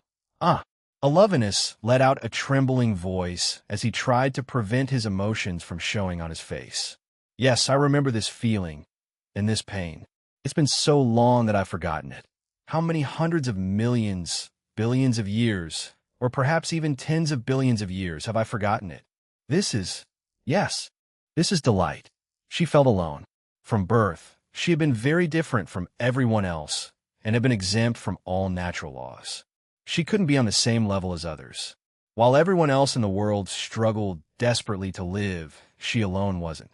Therefore, she thought she must save them. She thought she could raise them to a position as close to her own as possible. Perhaps that was what she truly desired, but she occupied a position too high to fulfill that desire. Instead of solving the problem, her apotheosis only made it worse. Her ever-increasing power plunged her even deeper into loneliness. Although there were other people with free will, she couldn't participate in their conversations. It was like watching characters talking to each other from the other side of the screen. When she turned around, she was still alone in that place. He envied the little ones. He wanted to at least feel part of their story. So he wrote a screenplay and moved the world. Because he wanted to feel the satisfaction of making them happy, he repeatedly lost his sense of redemption. But even though it was comforting, it wasn't enough to satisfy her. The truth was, she had always longed for someone to stand in her way and oppose her. Why else would he have placed the forbidden fruit, which he had ordered them not to eat, within their reach? Now, at last, he understood why he did what he did. She didn't want a faithful doll. She wanted people who could walk on their own, think for themselves, and even betray her to prove they were different. She wanted them to reach her, no matter what they had to do to get where she was, because she herself couldn't turn back after becoming too strong and climbing too high. She wanted them to tell her that she wasn't alone. Come, poor girl trapped in the prison of omnipotence. You no longer need to save anyone. Let me save you. Ahaha. Alovinus covered his mouth with his hand as he burst into laughter. It seemed as if he was laughing and crying at the same time. Without a doubt, it was the first cry of joy he had ever experienced. Ha ha ha ha ha ha. Unable to suppress her emotions, the goddess let out a loud laugh that echoed throughout space-time, causing space itself to fracture and collapse. In a parallel world, the native dinosaurs died without explanation as their universe crumbled. In another possible timeline, a civilization distinct from Earth's, capable of space warfare, was wiped out. Time itself collapsed, freezing Dina and the others, who were still waiting for Rufus' return, in time. The shockwaves from the goddess' laughter erased half of the existing universes at the endpoint. Finally, the goddess removed her hand from her mouth and spoke in a calm voice. He. That's quite a claim. Can you really do it? My tantrums are a bit exaggerated, if I may say so. I don't mind. Rufus gestured to her, and Bennett Nash, who had been waiting for Rufus to finish her conversation, sighed in astonishment. ORM also smiled bitterly. They looked at each other and nodded. I don't want to put up with this. You can handle this spoiled brat yourself. I agree. That's what I'd like to say, but it seems even we can't reach the outside world. We'll leave the rest to you. Beyond this, there would be a battle in the realm of God, where everything unfolded according to each person's thoughts. The current realm could already be considered a battle of the gods by most people. In fact, Bennett Nash and ORM were powerful enough to fight in this realm. However, they understood after hearing her laughter. Until now, the bangs and cracks had only been playful attacks from the goddess, who was merely provoking them. She hadn't been fighting seriously. But the next stage would be even higher. They would have to ascend to the summit of infinity. It would be an endless struggle involving infinite multiples of infinity.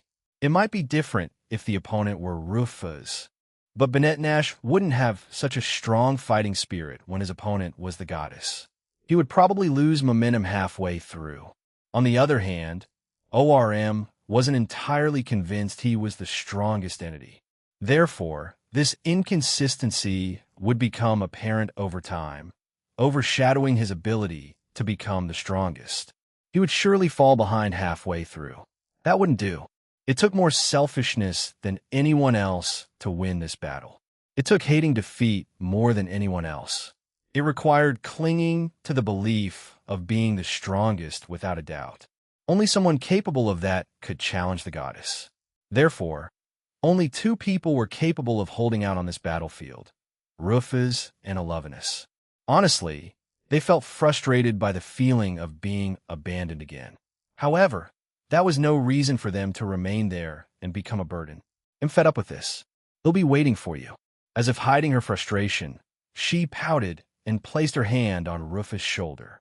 Then, she transferred all her experience points, mana, to her. Having lost her right to remain in this realm, Banette Nash was forcibly expelled from the endpoint. Sully, I can't fight you to the end. Don't worry about that.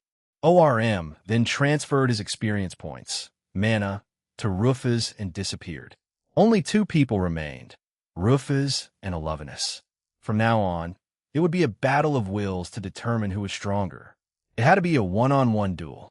If it were 3 against 1, Alovinus wouldn't be convinced she wasn't the strongest, as she'd have room to make excuses. That wouldn't be acceptable. This solitary goddess wouldn't rest until she fully admitted defeat. Now, Alovinus, it's just the two of us. Don't hesitate. Come on. Yes, let us begin. Rufus and Alovinus extended their palms as they materialized and unleashed nameless destruction upon each other. Names were no longer necessary for abilities. It was simply a nuisance to invent them. The power they wielded was boundless. If the opponent's boundlessness exceeded their own, they simply had to go further. They no longer used trivial attacks like Big Bang and Big Crunch. Those kinds of attacks were pointless. There was no need to name the abilities. They simply unleashed pure power. I'm strong, I'm stronger. Then I'm even stronger. Rufus continued accelerating. His speed increased relentlessly, as if multiplied by the speed of light. However, Alovinus accelerated to a speed that left him far behind. The next instant, Rufus reacted by doing the same. If Rufus attacked with a Gugalplex power, Alovinus would counterattack with a Gugalplex power multiplied by Gugalplex. Then, Rufus would attack again with a multiple of that power. If the opponent insisted that infinity was only one thing before her, then all that remained was to transcend to a higher realm. Supporting each other as a springboard, they attempted to advance with their strongest configurations. Neither of them thought about how high they had climbed in this conflict of attack and defense. They simply weren't interested. They went beyond the initial universe and beyond and beyond and beyond and beyond and beyond the universe, beyond the multiverse, beyond the omniverse. It didn't matter anymore. There was no point in thinking about it. As long as I didn't reach the opponent, it was irrelevant. He. Ha ha. Alovinus laughed innocently like a child and continued his ferocious attacks without ceasing. The ability to kill absolutely anything that existed within the same space, penetrating all resistances. The ability to reflect all incoming attacks.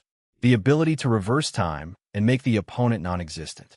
The ability to win regardless of the process. The ability to inflict the condition of defeat on the opponent. The ability to erase everything with a glance. The ability to nullify all skills. The ability to seal off all attacks and leave the opponent unable to perform defensive actions. The abilities of all the gods from various myths. The skills that were invented in fiction somewhere. He was using everything he could think of, but Rufus still wouldn't disappear. It was impossible to stop him, but he was having so much fun that he couldn't help himself. That's right. Enjoy it to the fullest, Alovinus. He'll take everything you have. Although a smile could be seen on Rufus' face, all of his attacks were exaggerated. Enough arm strength to break through any ability and defeat the opponent. Enough leg strength to evade any petty trick. Sufficient visual power to see the opponent's next move and the following move.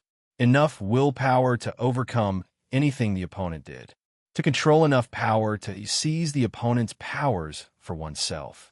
Enough mental power to insist that, whatever the context, it had nothing to do with her.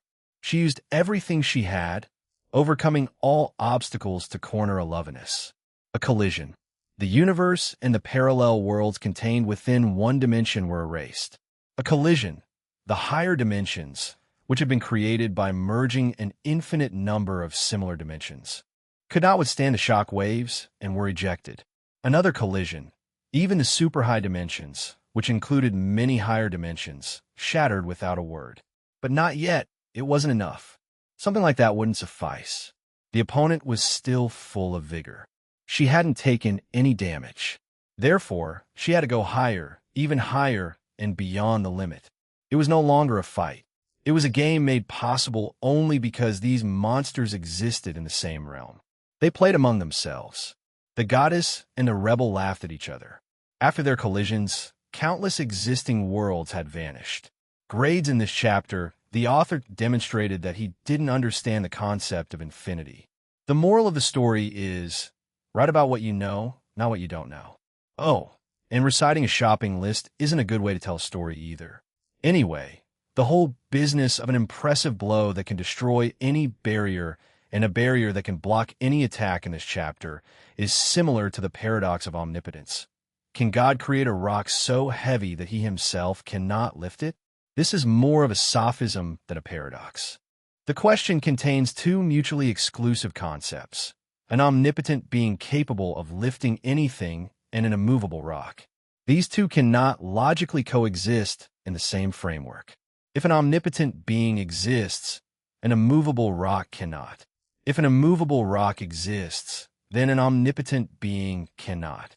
But the question presupposes that both are true, similar to the idea of a square circle. There is no answer because the question itself is logically flawed. Omnipotence does not encompass logical nonentities, such as a square circle. Nonentities are nothing. Therefore, the ability to do everything, omnipotence, does not require the ability to make or create nonentities. Nothing is outside of everything. So no, God cannot draw a square circle, and that does not make him any less omnipotent. So, technically, the punch and the barrier can't exist at the same time. But of course, the author has already thrown logic out the window with all that infinity nonsense, so it's what it is. Chapter 189, it was shortly before Rufus and Alovinus broke time, and everything in the world stopped. That day, a young man was browsing his favorite website on his computer. His pet cat, Fowl, perched on his hand several times, as if to annoy him. Each time, he brushed the cat off, but it always returned. What exactly did the cat want? Had grown tired of X-Gate Online. The game had been playing constantly until recently. As a result, he had a lot of free time. Had already gone to a job interview, so now he was just waiting for the response. When Fowl interrupted the young man for the 7th time, he suddenly felt an urge to look outside as he shooed the cat away. Through the window, he saw 2 children walking along the path toward an elementary school. It was an everyday scene, nothing unusual. He had probably seen it before, or even done it himself. The 2 children were laughing and playing on their way to school. That was all there was to the scene. Nothing special about it. Talp. It's ineffective because there's a barrier. For some reason, Japanese children used to play this barrier game when they were young. According to a survey, this was true for 95% of them. If there were 100 men, 95 of them would have played this strange game at least once. He didn't know why, but there must have been something about it that resonated with the children. The young man felt a pang of nostalgia watching them, for he too had played it before. At first, it was just tackle and barrier, but over time it grew into something richer and bravado involved. This wasn't unusual either. There were no clear rules like tag or hide and seek, so the children had to invent them themselves. Therefore, there were no limits or fouls. In that case, radiator, lightning barrier. It's useless. Barrier destroying weapon. 2-layer barrier. There was no limit. After all, it was just a game of words. They could decide the configuration as they played. If they wished, one player could imagine an absolutely invincible barrier.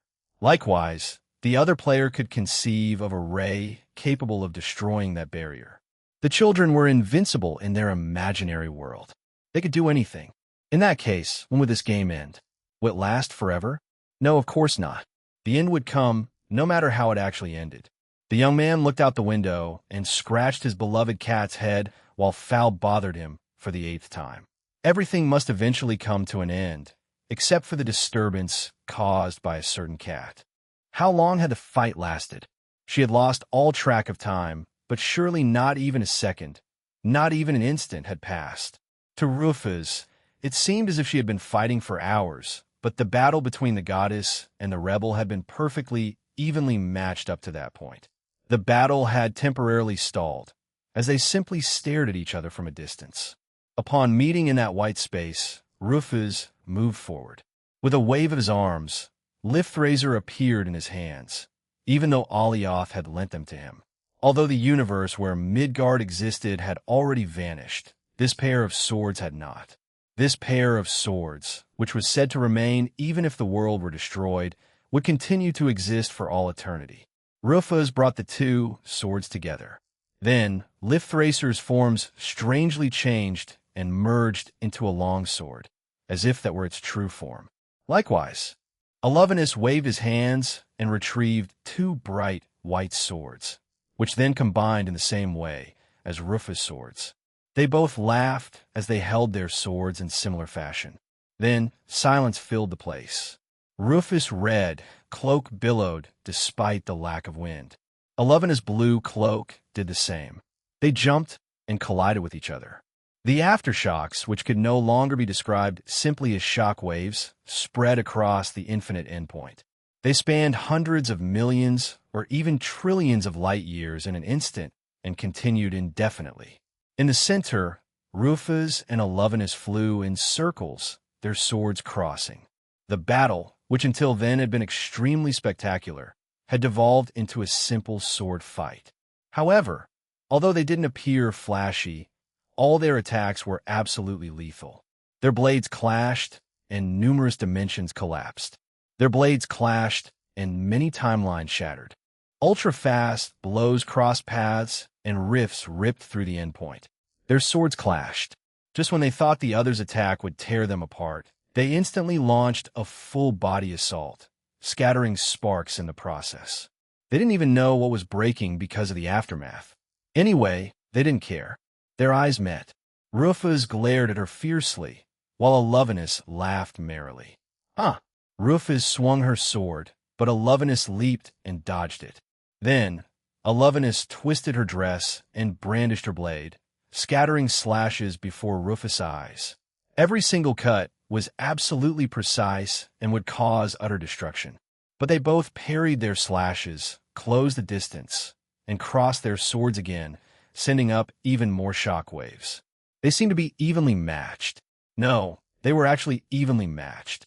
As long as both sides kept repeating "I am stronger" in relation to the other, there could be no superiority or inferiority between them. Now that they had reached the ultimate expression of stronger, this battle could only result in a draw. It was a simple equation that even a child could understand. Since it involved infinity versus infinity, there was no answer to determine which of the two was greater. At least, that's how it should have been. However, Rufus began to counterattack with his sword, while Alovinus showed signs of impatience on his face for the first time. This is strange. I can't lose. They can't make me back down. Her power should have increased according to her opponent.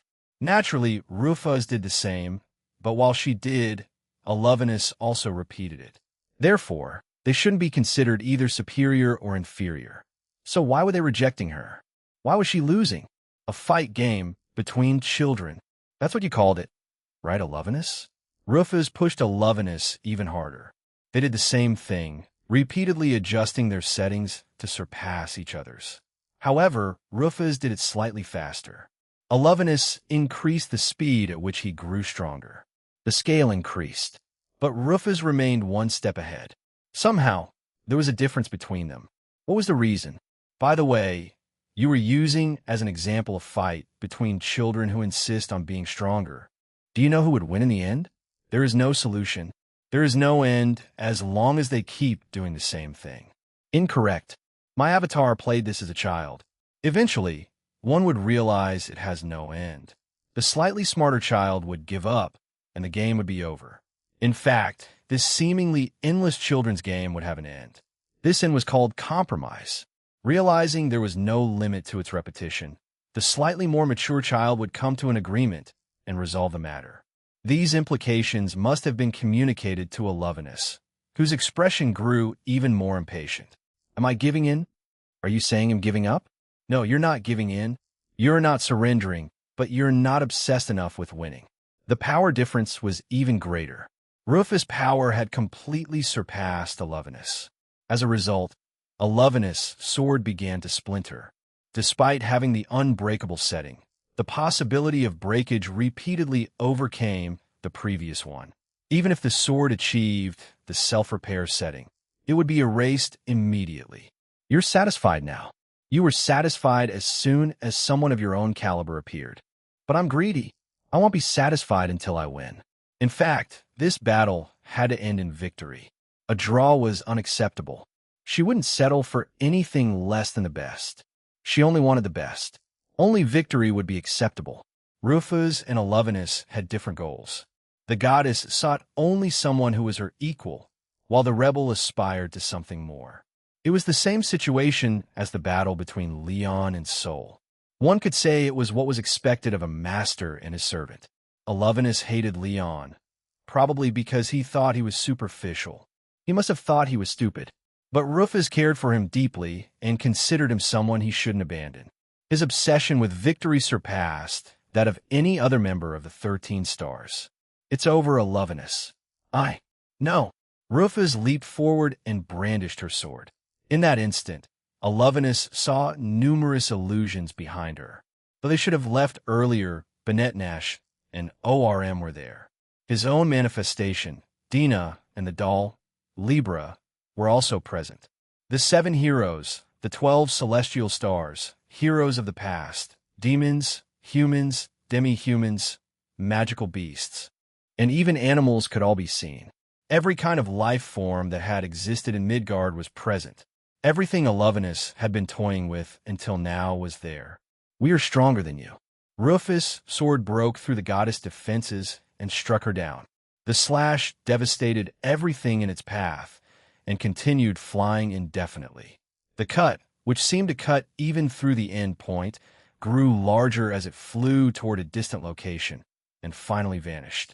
Naturally, the goddess did not perish from that. No ordinary attack could end her. Even if her soul were destroyed, erased without a trace, or rendered non-existent, she would return calmly and brazenly. The current Rufus could have easily overpowered the immortal Alovinus, but she seemed to have no intention of doing so. In any case, Alovinus herself had already painfully accepted her defeat. Huh? Oh, impossible. Oh, your health has dropped to 0. You should know that by now. Even when her HP had been reduced to 0 or less, or even when her own HP stat had been wiped out, Alovinus still wouldn't die. The battle would continue as long as she wanted. She could get back up whenever she wanted. However, he had lost. In fact, there was no doubt that Alovinus had lost. Furthermore, if Rufus had wanted to kill her, Alovinus would already be dead. Faced with this reality, Alovinus collapsed. Now that she had admitted to losing, even if only once, Alovinus could never defeat Rufus in another fight for this divine realm. No matter how much she clung to the idea that she was stronger, the fact of having lost would remain in her heart. This would cast a shadow over her belief in being the strongest. Alovinus laughed dryly. What a day. This is the worst and best day of my life. She never imagined that someone so much like her would arrive here, much less someone who would surpass her. She couldn't help but be astonished.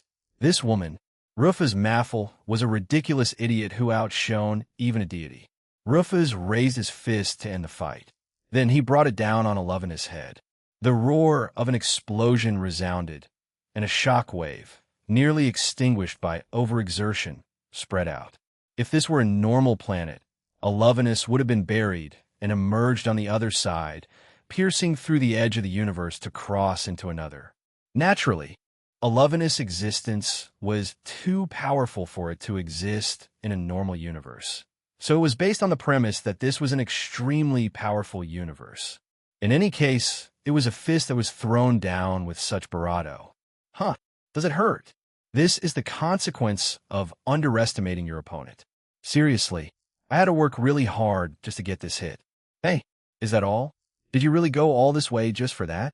Of course not. Anyway, rewrite that annoying script.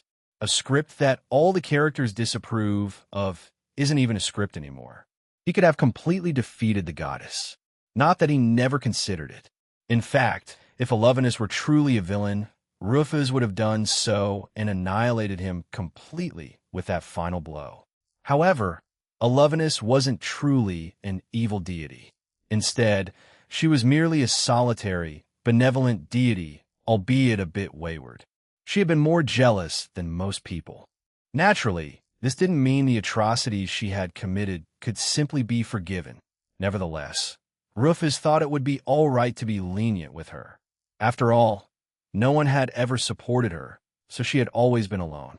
There was no one to scold her, correct her mistakes, or teach her. No one could save the goddess who accumulated mistake after mistake. This was the difference between Dina and Alovenus. They had the same memories and personalities, so why was there such a difference? It was due to where they were. Dina was never alone. She had parents who loved her and walked the same land as Rufus and the others. She had a foundation that allowed her to recognize her own mistakes. Alovenus had nothing like it. Being far too strong, she would have crushed the universe beneath her feet. It wasn't an excuse, but getting rid of her wouldn't solve anything. Instead, her cooperation was essential to restoring what had been lost in the battle. She had to take responsibility and save those who had been left unhappy. If they simply erased it, the demons would disappear too, for they were her magic. It would be too hard for ORM. Furthermore, transfer your divine authority over Midgard to Dina. Leave the management of Midgard to her for a while. You can simply observe and learn. After hurling that enormous piece of luggage at an unsuspecting person, Rufus moved his arms to rewind and repair the various dimensions and timelines that had been erased during the battle.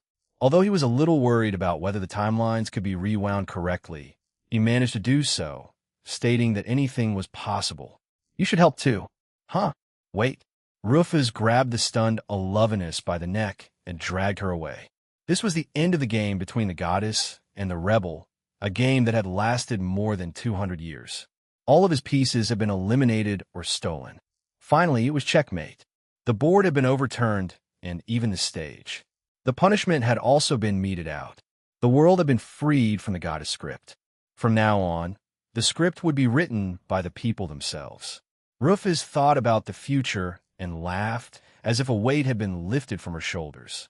And, after the battle at the end point ended, she returned the mana she had acquired from the universe. Then, she went back to those who had been waiting for her. She returned to the world to which she belonged. Upon seeing her, her subordinates cheered and her friends celebrated her victory. Banette Nash kept her arms crossed as if bored, but with a faint smile on her face. On the other hand, ORM simply nodded in satisfaction. Meanwhile, the girl, who had the same face as the goddess, smiled brightly at her guardian and said words that were all too normal in that kind of situation. But those words were filled with all kinds of emotions. Welcome back, Rufus-sama. Oh, I'm back. And so came the twilight of the gods. Authors notes the golden apple created in the Bloodgang Arch. Hey, why was I created to foreshadow something, and yet I didn't reach the end? Foreshadowing, San. It should have been me. But it foreshadowed that Rufus could gather mana and become incredibly strong. At the same time, it explained why there were so many level 1,000 characters 200 years ago. You weren't foreshadowing anything in particular. It was better to show the readers at least once that the apple could be created. And that's you. Golden apple. What the heck? Chapter 190, I see. So you're really going home. This conversation took place in the land of Midgard while the morning sun shone brightly.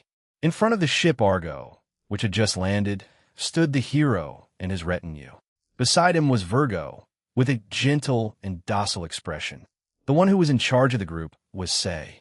Now that the goddess script had reached its conclusion, there was no longer any role for the hero to play. This world no longer needed an epic heroic story. All that remained in this story was reality, where people forged their own paths with their own abilities and wills. Therefore, there was no longer any reason for him to remain in this world. After all, he had his own life on Earth, as well as dreams he wished to fulfill. Yes, it seems I'm someone more suited to be in the other world. It wasn't as if I had no lingering attachment to this world. If he was honest, he even had that fleeting feeling he wanted to convey to the girl standing in front of him. But, unfortunately, there was too big a difference in their life expectancies. As a wing, Virgo would live for the next few hundred years, or perhaps even thousands. Say, on the other hand, actually only had about 80 years left, even if he lived a long time. Even if he prepared himself to be rejected and confessed it, and even if he was lucky enough to receive an okay, she would be the one who would be grieving in the end. Given that, he believed it would be best to keep his feelings buried deep inside. This feeling of longing could never work. Well, even before all that, there's a much greater chance that he'll be rejected. The real problem is my current strength. Even though Rufus San and the others say I'm still weak, if I return to Earth with my current power, at this point, Say had managed to reach level 55. When the goddess sent him the mana, experience, that constituted the Ouroboros, and Rufus stole it, a small amount remained intact. C's current level is due to being affected by that mana. Needless to say, from Rufus' point of view, that amount was so minuscule and trivial that she hadn't even realized they had left her behind. However, if Say were to return to Earth, he would not be so insignificant. After all, where on Earth could you find a human being, and a student at that, who could run faster than a cheetah and was physically stronger than a grizzly bear? Even their stamina and vitality were no longer at the level of a normal human. Even if a criminal he was arresting had a knife and stabbed him, as long as Say was careful, they wouldn't be able to leave him with even a scratch. Likewise, even if they shot him, at most he would feel some pain, but he wouldn't suffer any other consequences. That's how superhuman Say was at that moment. Exactly, they only considered him weak because of who they compared him to. He had long since become one of those he called superhuman. If he wanted, he could monopolize as many Olympic gold medals as he liked for as long as he liked. It would also be very easy for him to be the best in the world in various martial arts. It could even give rise to a legend of an invincible master who achieved a crushing victory over all martial arts on the planet. That he returned to Earth possessing such strength, was that something that should be allowed? While Say was agonizing over such thoughts, Rufus answered him in a very relaxed manner and without the slightest hint of concern. There shouldn't be a problem, right? I mean, your power is something you earned through hard work. You have nothing to be ashamed of. Wear it with pride. Is it really okay? Why wouldn't I be? Even if you had power, I know you're not someone who would abuse it irresponsibly. Rufus didn't say this without thinking twice. She only said what she said because she was Say. If the person in front of her was someone like Debris, then she would have somehow brought him back to level 1, even if she had to beat him to a pulp, regardless of his will. She could only declare that it wasn't a problem because it was Say. From beginning to end, he was the hero who kept searching for the right answer without taking the easy way out. That's why she was able to push him away, even while still believing in him. Besides, you dreamed of being a police officer, right? It wouldn't hurt to be a little stronger. If you're going to make it, become the strongest police officer you can be, capable of arresting any criminal, no matter how cruel. Huh, after a fight like that, I could never consider myself the strongest, you know? Say laughed dryly as if to say no. Thank you, and then turned to look at his companions with whom he had been traveling until now. Gantz, Jean, Friedrich, the Night Woman, the Gorilla, Cruz, Kainiko, and Sarges. The magical canine beast was also sitting at their feet. Perhaps it sensed they were about to part ways, for it seemed rather sad. Apart from them, the three adventurers, Ricardo, Nick, and Shu, as well as Alfie and a ranger squad, had arrived to say goodbye to him. Say had always been aware of how unorthodox his group was compared to a typical hero's entourage, so much so that at first he thought it was some kind of bullying. But now that it was all over and he looked back on it, he greatly enjoyed the memories it had brought back. Well, yes, good times, I think. Well then, To everyone, thank you for everything so far. Don't worry. Take care over there. In response to Say, who extended her hand, Jean responded more quickly by placing her own hand on top of it. In addition, Gantz placed his number. After that, the others in the group also began to place their hands on the lot. Finally, Virgo extended her hand. At that moment, Virgo and Ce's eyes met for a brief instant. Zai-kun, I wish you all the best. No, I want to forget you.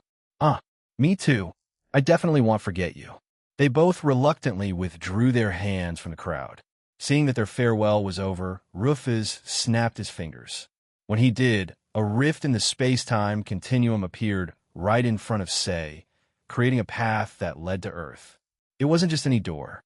Rufus had combined it with Dinah's ability to create a door that would send Say back to the past.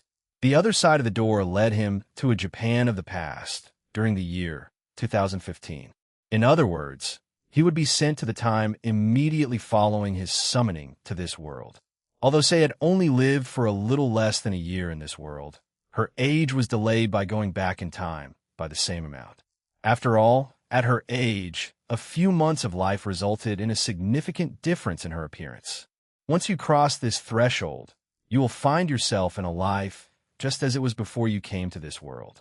I have already arranged for your return to your original location, so you don't need to worry about being sent abroad. Thanks for everything. Don't worry. For starters, you only got involved in all this because of the selfish actions of our world. It's practically my duty to send you back safe and sound.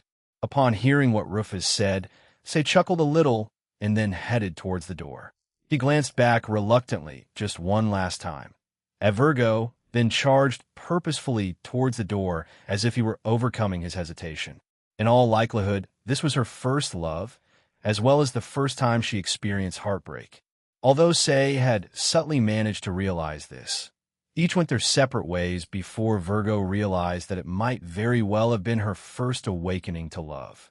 Looking at them both, Dina spoke in a low voice. He was a good kid. Yes. Although he didn't have the power to fight, he was different from someone like me, who could only solve problems through violence. He was a true hero. What Minami Jujisei had achieved was small, but big at the same time. While she didn't have powers like Rufus or the 13 stars, if she hadn't made the decision she did, things wouldn't have progressed as simply as they did. Perhaps he wasn't even aware of it himself, but he was the only one who consistently failed to act the way the goddess expected him to. If one considered that even people like Rufus or Bennett Nash had periods in which they moved in the way the goddess wanted them to, Say was truly commendable. By the way, you're not planning on leaving this as a tragic love story, are you? It all depends on that young Say. If he continues to think of Virgo even after passing on to the other world, and if Virgo becomes aware of her own feelings, I think it might be possible to summon him back to this world as an Argonaut after his passing. In the end, I have no intention of pushing them to be together, so it will all depend on what they both decide. Having come this far, no one wanted a bad ending. But there couldn't be a free pass either. Therefore, if their hearts remained connected, when the time came, Rufus would be planning to play a little with the reasons and principles behind how the world worked. The best part is that he definitely wasn't interested in seeing Virgo cry. Therefore, if Virgo so desired, she wouldn't even hesitate to send her to Japan or bring Say back to this world after her death. All options were on the table. However, Rufus considered their wishes of utmost importance. This meant that their choices and decisions were a prerequisite before anything could be done. Well, we'll wait a while. We have to respect the answers those two young men give. You speak like an old person. I'm no different from an old person. How many centuries do you think I've lived? But, Rufus-sama, if we consider how your time stopped while you were sealed, technically you're still around 16 or 17 years old in human terms, right? Huh. The Flugels were a race that matured quickly, but took a long time to age. They matured rapidly, reaching their peak of mental and physical strength, which corresponded to late adolescence. From then on, their outward appearance remained unchanged, making it impossible to determine their age based solely on their looks. Until now, when she had thought about how old she was in terms of human age, she had considered herself to be about 20 years old. But in fact, if she subtracted the time she had spent locked up. Surprisingly, she was still young. She was bewildered by that sudden epiphany. That's why seeing her counting her age on her fingers seemed strange and ridiculous to her. No way. Why do I have to stay in Midgard? If I do, won't I be as insignificant as air until the very end? Well, honestly, I can only say that you went on stage too late. To be fair, you appeared right before the final battle, so isn't it all because you left me alone until the very end? I was at sea the whole time. If anything, I should say you could have come looking for me first. And you stupid horse. That's enough. Put your pants on properly. On the other side of the Argo, among the small group of 13 stars who had to stay in Midgard, Pisces argued and complained endlessly. Although Sagittarius and Ago Keros tried to calm him down, their attempts were not very effective. But there was no other way. After all, unlike the others, Pisces had a vast kingdom in the sea and cared for its citizens. If it ignored them and emigrated to the moon alone, it would cause problems for those it left behind.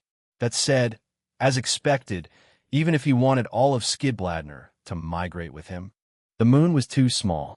Even when they were pushed inside the Ark, the portion allocated to Skidbladner alone, unlike the other kingdoms, effectively constituted only the minimum of his kingdom. Those observing this from the sidelines were the fairy brothers Pollux and Castor, as well as ORM, Terra, and the other members of the demon race, who were standing some distance away. Seeing Pisces whining and unable to let go of the others, Saturn let out an exasperated sigh. When I think of the 12 tyrannical celestial stars, they're supposed to be the very symbol of fear for our race, but looking at it that way. How to put it? They're like a bunch of idiots. The 12 stars are a bunch of idiots. Although I guess they're 13 stars now. Pollux agreed with Saturn's words, and they both sighed at the same time. Perhaps because they were both too honest for their own good, they unexpectedly clicked well with each other. Then Saturn turned around and spoke in a mocking tone. Although, being a fool applies to us too. Isn't that right? Mr. I recklessly went forward and died for no reason? Sully. Saturn was looking at Mercury, who had previously died in Dropner. Standing there, he looked exactly as he had before. He had been resurrected to the world of the living like an Argonaut, despite having a constitution completely opposite to that of his original body. After hearing what had happened to him in the end, Pollux managed to perceive him as a hero, which allowed him to successfully summon him. But, seemingly uncomfortable with what he had been told, he looked away. There were others who had also passed on, like Jupiter, but he had wished to move on and reincarnate. Therefore, he was not present. The reason he gave them was, I want to forget about that fearsome golem, Libra, so I want to live a new life. By the way, what's going on with Mars? Sully. No matter how hard I try, I just can't see him as worthy of being a hero. Although Pollux answered Saturn's question by apologizing, Saturn thought it was natural. In fact, it would be impossible. While it might have been possible to recognize Mercurius as a hero if one changed one's perspective, even after a change of perspective, Mars remained just an idiot. Thinking of him, he couldn't help but imagine the sight of his face looking down from the sky with a smile as he said, "Isn't it time for me to return yet?" As a result, he randomly fired some magic bullets into the air and scattered a cloud that resembled that image. No, it's fine. You've done enough for us already. I owe you one. It doesn't matter. It's nothing. You don't have to worry too much. ORM began to speak to Pollux gently and calmly, but Pollux responded coldly. Of course, she wasn't trying to be cold. She was just acting that way because they had known each other for a long time and it was normal between them. Besides, if we're going to start talking about who owes whom a favor, then I owe you a lot. Didn't you come to comfort me every time I was feeling down? Duts. I guess. I've been wondering about this for a while, but why have you always been so nice to me? I mean, technically, on the surface, we were supposed to be enemies, right? That's because, I wonder why. After being questioned by Pollux, ORM awkwardly looked away from her. Seeing this, Saturn arrived at the answer before Pollux. He had finally figured it out. I see. That's why. No wonder Her Majesty always loved the fairy princess so much. At the same time as she realized why it had always been this way, A feeling of helplessness overwhelmed her entire body. "Oh, I see. So even His Majesty is a man of heart. I'm so devastated. Forget being heartbroken. I hadn't even managed to get on stage to begin with." Saturnus felt an affection for ORM that he could not express aloud. Centurato Saturn. "That's right. Is there a problem? Just like you. I lost even before I joined the battle. We're both just minor characters. I mean, even if you've been resurrected, it's not like you're going to confess to me, right?" Although Mercurius harbored unrequited love for Luna, he hadn't even managed to make her realize his feelings. To make matters worse, Luna and Terra liked each other. Mercurius couldn't come between them at this point. Similarly, by the time Saturn became aware of his own feelings, it was all over.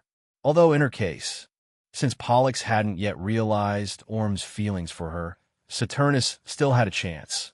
But since one was the fairy princess and the other a mere demon, there probably wouldn't even be any competition. She could already see how things would end.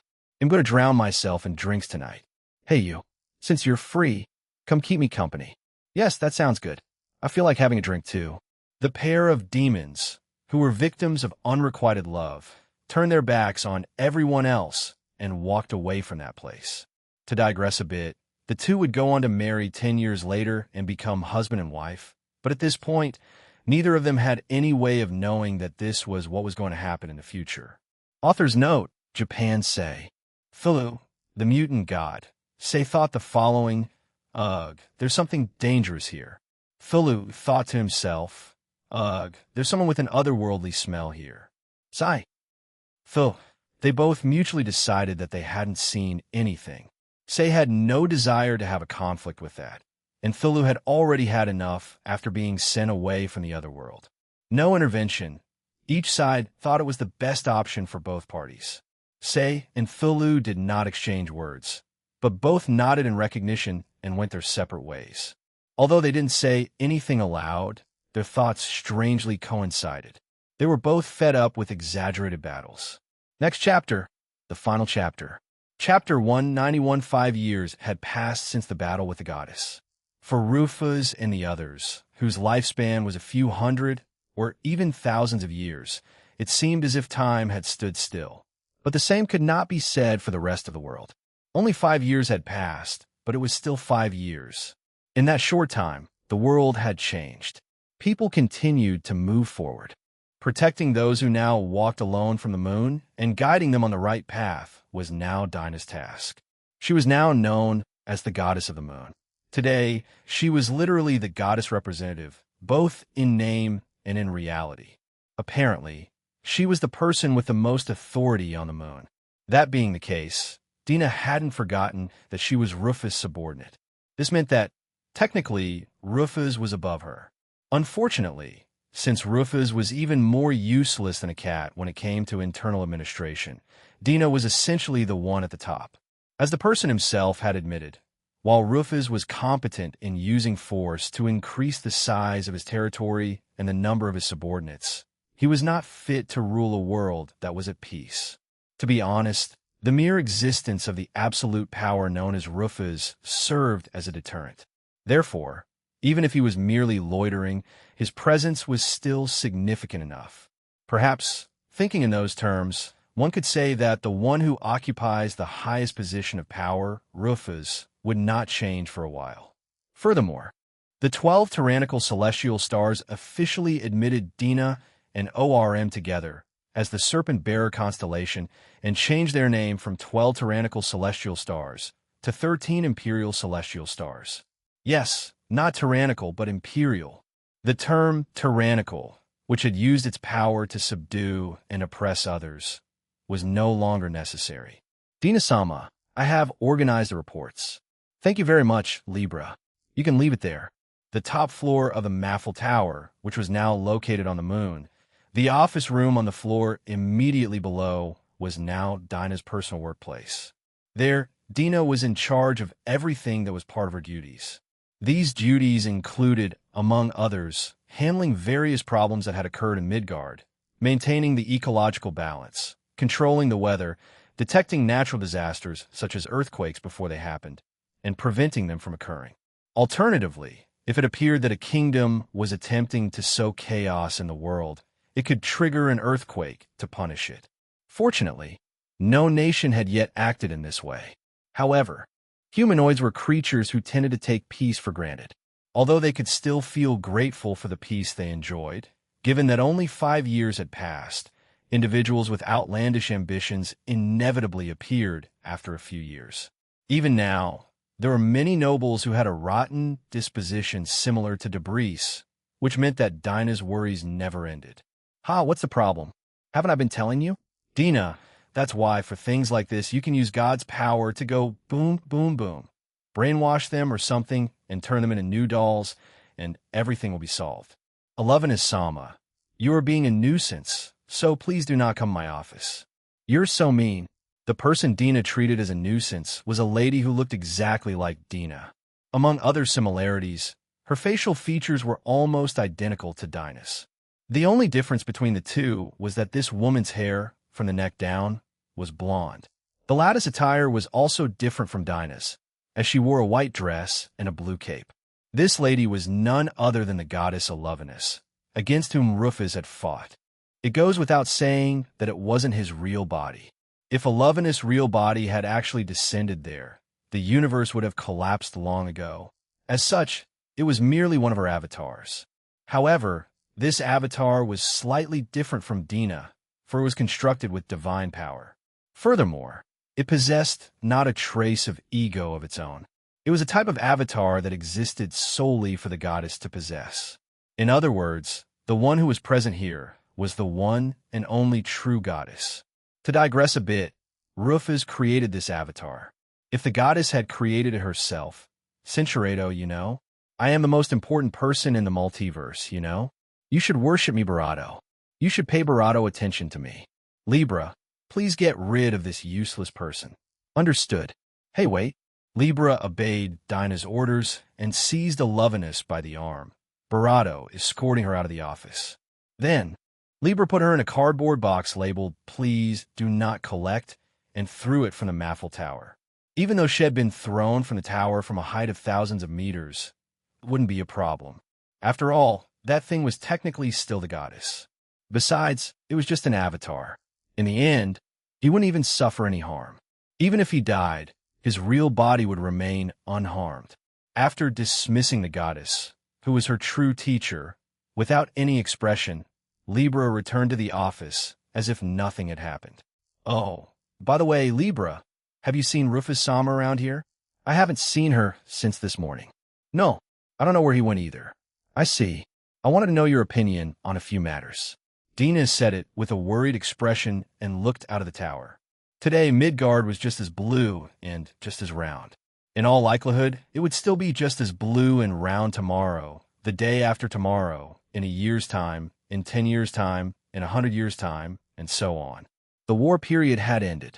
Consequently, it was unlikely that a battle that could alter the landscape of the planet would occur again in the future. Today, like every day, both Midgard and the moon were at peace. In Midgard, inside the palace of the kingdom of Svalin, there were several kings from different nations gathered and talking around a round table. Alioth VI of Levitine, Merak of Gillerhorn, Kumar, the Emperor of Dropner, the King of Blutgang and his companion, the Golem Mizar, the King of Svalin and his advisor, Migres. Since the Hobbit Kingdom had been amazingly restored, the King of Hradi was also present. Also present was Benet Nash, ruler of Mjolnir. Even Pisces, King of Skidbladner, and Aquarius, Queen of Nectar, were in attendance. They kept each other informed about the situation in their respective nations. They also discussed each other's specialties and the details of what to export and import. It was a surreal scene that would never have materialized so recently. In particular, Benet Nash's mere presence was a true miracle. In that case, I will provide 50 million euros as reconstruction funds. In return, give Mjolnir top priority in the export of your specialty products.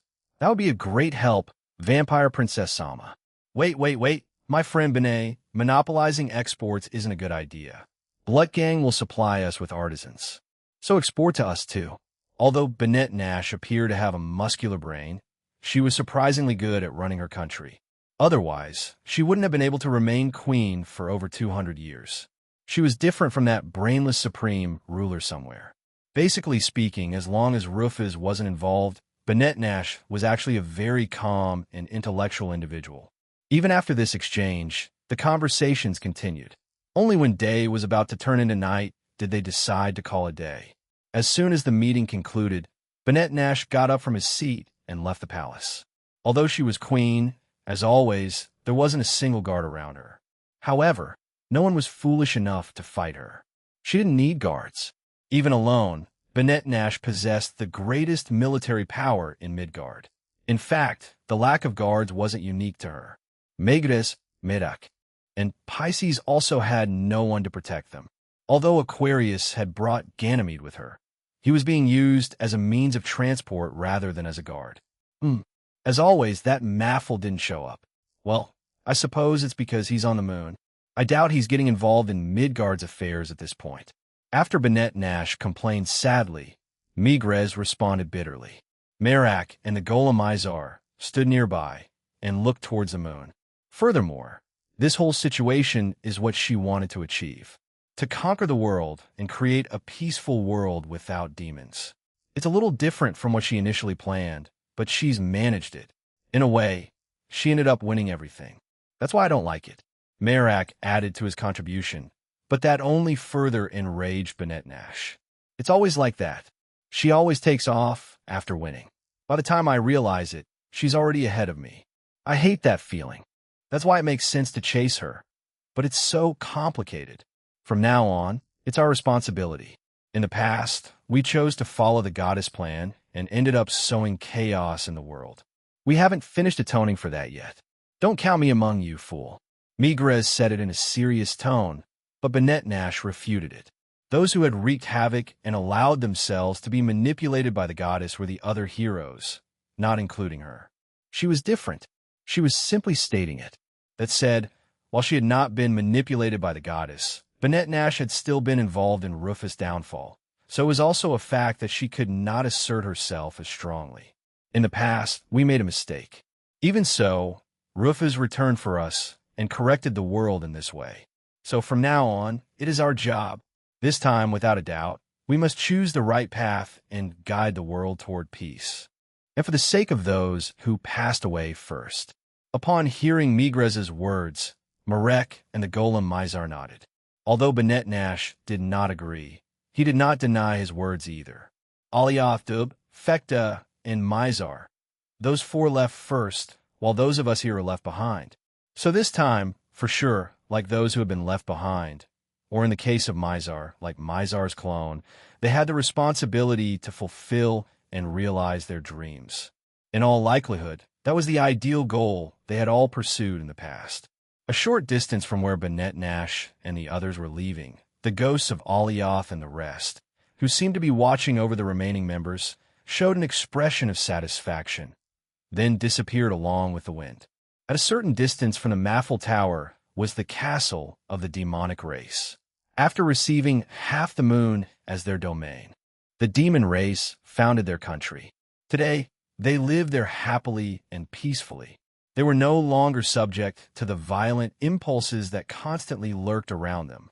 Although it wasn't as if her past sins had been absolved or her fear of Rufus had completely disappeared, time would surely fix everything, little by little. Today, an event was held inside the central castle. Standing next to Terra, who was wearing a black suit, was Luna, who was wearing a pure white dress. Facing them both was Ego Kuros, who was dressed as a priest and reading predetermined lines from a palm card. There will surely be those who wonder why, on this celebratory occasion, the Devil King was dressed as a priest. It was because Terra and Luna had wished it. They had no need to make vows to a deity that had manipulated them. Such a deity did not deserve their faith. Therefore, the object of their vows could not be such a deity. Instead, as a symbol of their beliefs, they decided to invite the Demon King, who was the polar opposite of that deity. Do you, Terra, take this woman, Luna, as your wife, and promise to be faithful in good times and bad. in times of prosperity and in times of poverty, in times of sickness and in times of health, that you will walk together without betraying each other, until death do you part, to love each other, to think of your wife, and to be faithful only to your wife, and swear thus in the name of the goddess? No, Ibon. I will make a vow to the goddess. Am doing this for myself and my wife. Do you, Moon, take this man, Earth, as your husband, and promise to be faithful in good times and bad, in times of prosperity and in times of poverty, in times of sickness and in health, that you will walk together without betraying each other, until Barado do you part, that you will love each other, that you will think of your husband and be faithful only to your husband, and that you will make such a vow in the name of the goddess? No, Ibon. I will make a vow to the goddess. Am doing it for myself and my husband. Centuredo. Ego Caros listened to the two's answers, and then raised both arms, reverting to his original demon king appearance. Friends, for these two, there's no need to ask the goddess for blessings, is there? Now, bound and not known as marriage, the two before me don't need to seek the goddess' help. Listen, goddess, creator of all in the universe. You created beings in your form and blessed couples with love. But there's no need. These two don't need your blessings. Even without you, they will continue to love each other, live, and create a fulfilling family. Whether in happiness or sadness, they will never forget trust or gratitude. Even without your support, they will strive and achieve their goal. In difficult times, these two will love and comfort each other. They have been blessed with many friends, and the blessings of this marriage will allow them to grow, so they can live their days with joy. Those words were like a rejection letter addressed to the goddess. His help wasn't needed. His script wasn't needed. They told him not to interfere unnecessarily because they could walk on their own 2 feet. After hearing his prayer, Alovinus seemed to be left speechless at the end point, but they had no way of knowing what was happening there. Now, then everyone, say it with me, God is dead. When all the wedding guests agreed with Ego Caro's words and repeated those blasphemous words. Immediately afterwards, there was a loud ovation, followed by the husband and wife walking down the flower-covered aisle. As I watched them both, Mercurius looked as if he were about to die any moment. Hey, you get up. Stop making that sad face this time. Yes, I know. I know. If she is happy, I'm happy too. I give him my blessing. Well, right now you probably have the saddest face in the world. In stark contrast to the two of them, Pollux and ORM wish Terra and Luna good luck from the bottom of their hearts. No, if one looked at them more closely, ORM had a complex expression on his face. It's a strange feeling to think that my son would go ahead of me. It's inevitable, isn't it? As perfect living beings, Ouroboros don't need a partner. I don't have a partner either, not even at this age. Isn't that okay? Common sense and rules for Ouroboros and fairies were a little different from those for ordinary creatures. Centuredo. Something like this has interested me for ages. Although, my target hasn't noticed at all. So you have someone like that? In any case, how foolish, if we can still call it that, can that person be? To not notice it for thousands of years. Yeah, but wait a minute. Not many people can live for thousands of years, right? As far as I know, I'm the only woman who's been in contact with you for thousands of years. Am I right? Yeah. What do you mean by yes? And who is she? If there's no one else besides me, why are we even talking about this? I can't think of anyone else. Having reached this point, Pollux finally managed to find the answer. She turned pale for a moment and then gradually turned pink. Have you figured it out? You're a complete idiot. Huh? Me? You mean me? The fairy princess and the demon king stared at each other. As he watched them both from the side, Mercurius spoke in a low voice. Saturn, right now, you probably have the saddest face in the world. Other people's misfortune tastes like honey, but other people's happiness tastes like earth. Listen, Mercurius, I'm going to drown myself in alcohol again. So keep me company tonight. Yes, it'll keep you company until I get tired of it. That day, in the wedding gallery, there may or may not have been 2 new couples born. Rufus Sama, where exactly are you? Inside the Maffel Tower, a black shadow ran back and forth. That black shadow was Scorpius. He was running around, searching for any place where he thought Rufus might be, running around. For some reason, Rufus had been missing since the start of the day. While it wasn't exactly a problem that Rufus was gone for a day or two, and there was no one who could do anything about it, the problem was Scorpius herself. At this rate, she wouldn't get enough Rufus and would end up dead. Ironically, that's what she actually believed. She looked around the tower and eventually ended up charging towards the King Crab Restaurant's moon headquarters. Inside the store were the other members of the 13 stars, such as Aries, Taurus, Parthenos, Castor, Sagittarius, Leo, and Karkinos. Hello, guys. Have you seen Rufus-sama around here? No, he hasn't come. Aries answered Scorpio while devouring a crayfish boiled in salt. While one might wonder why it ate something like that despite being a sheep, technically it was a magical beast. It shouldn't matter too much to it. Aya, whereas Rufus-sama gone? This lady hasn't seen her all day. I wonder if something has happened to Rufus-sama? Wouldn't it be nice to leave her alone for a day? Or rather, maybe she left because you're being pushy? In response to Scorpius, who was dramatically worried about Rufus, Leon replied in an exasperated tone.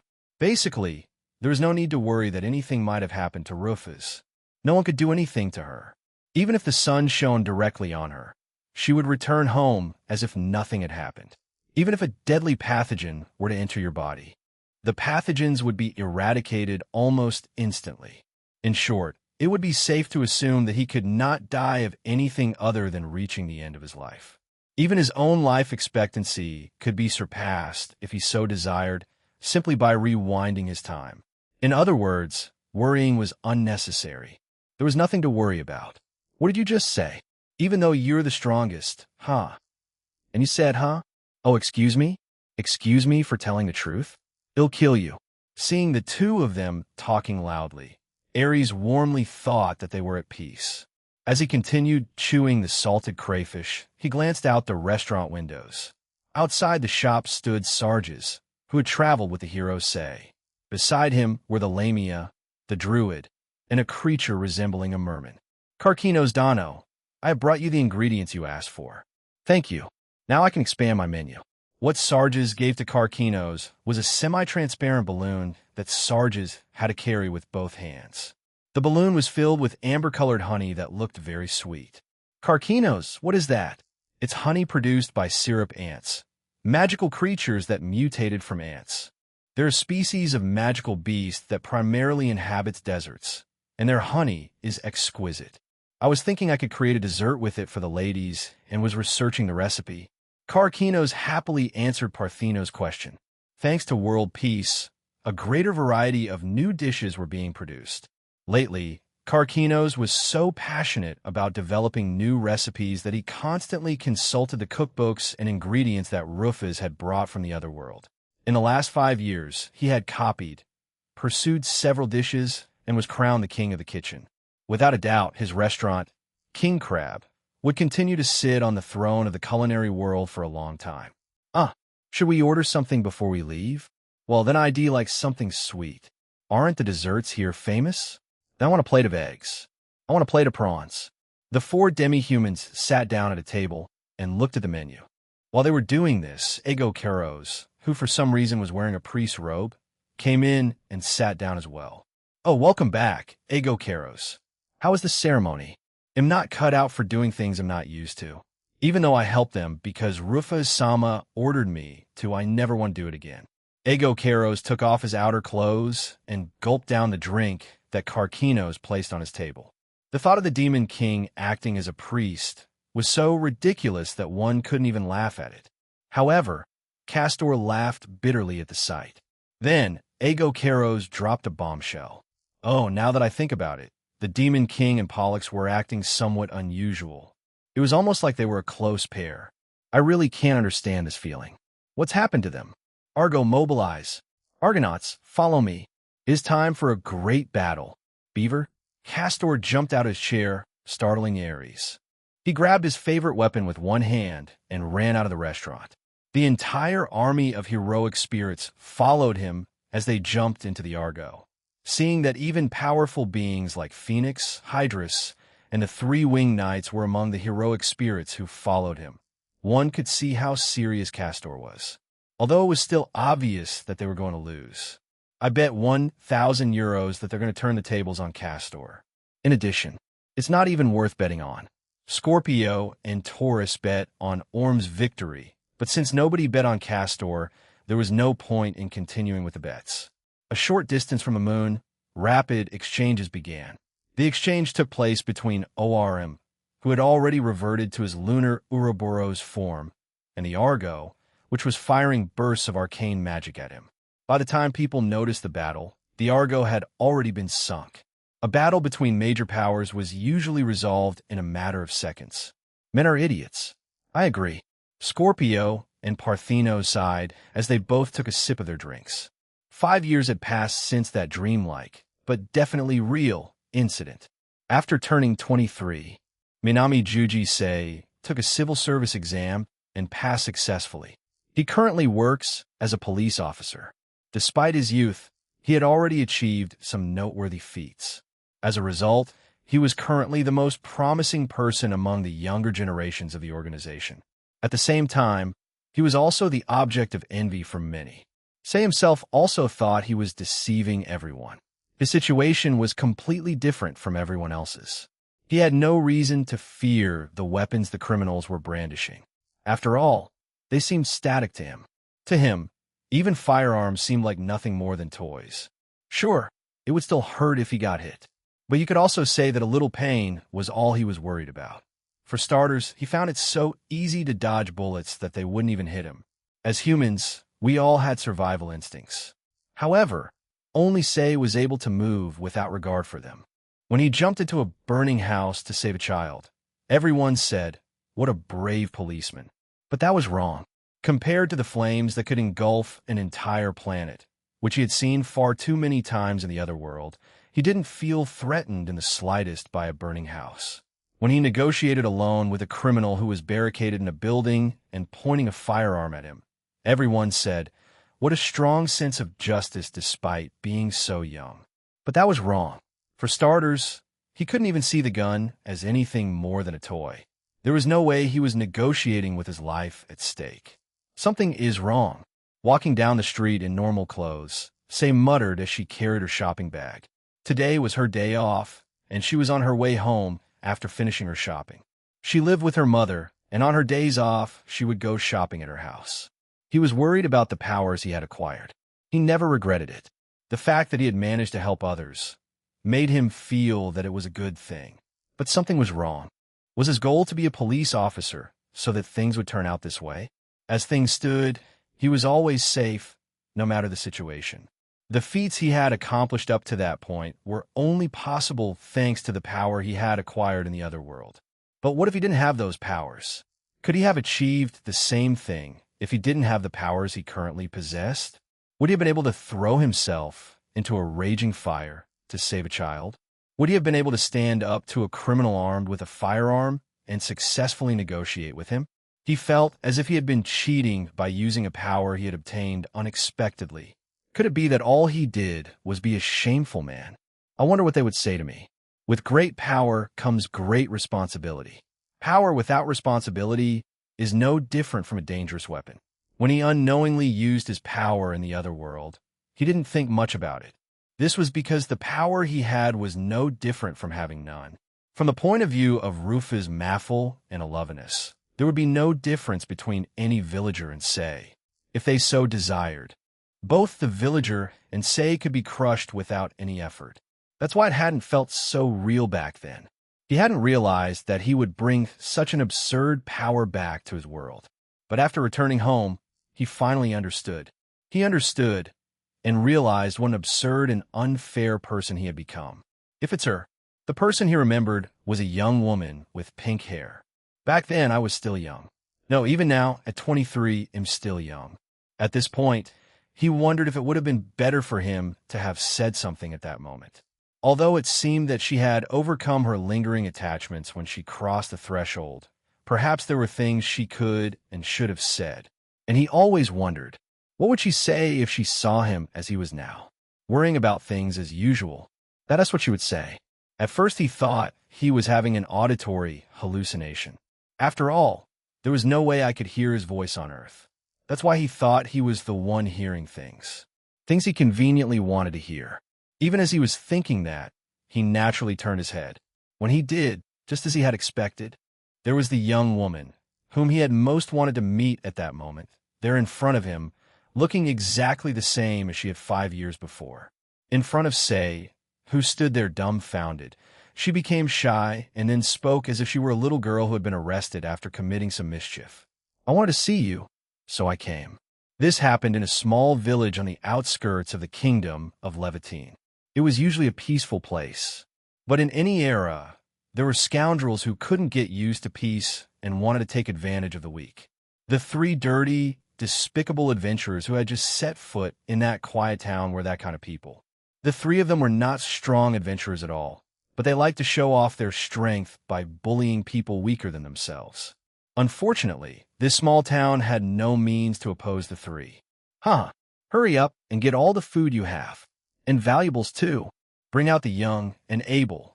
Ha. I love this town. We'll be living here for a while just for you. So be grateful. Although these Mohawk villains looked like they had been pulled straight from a template somewhere.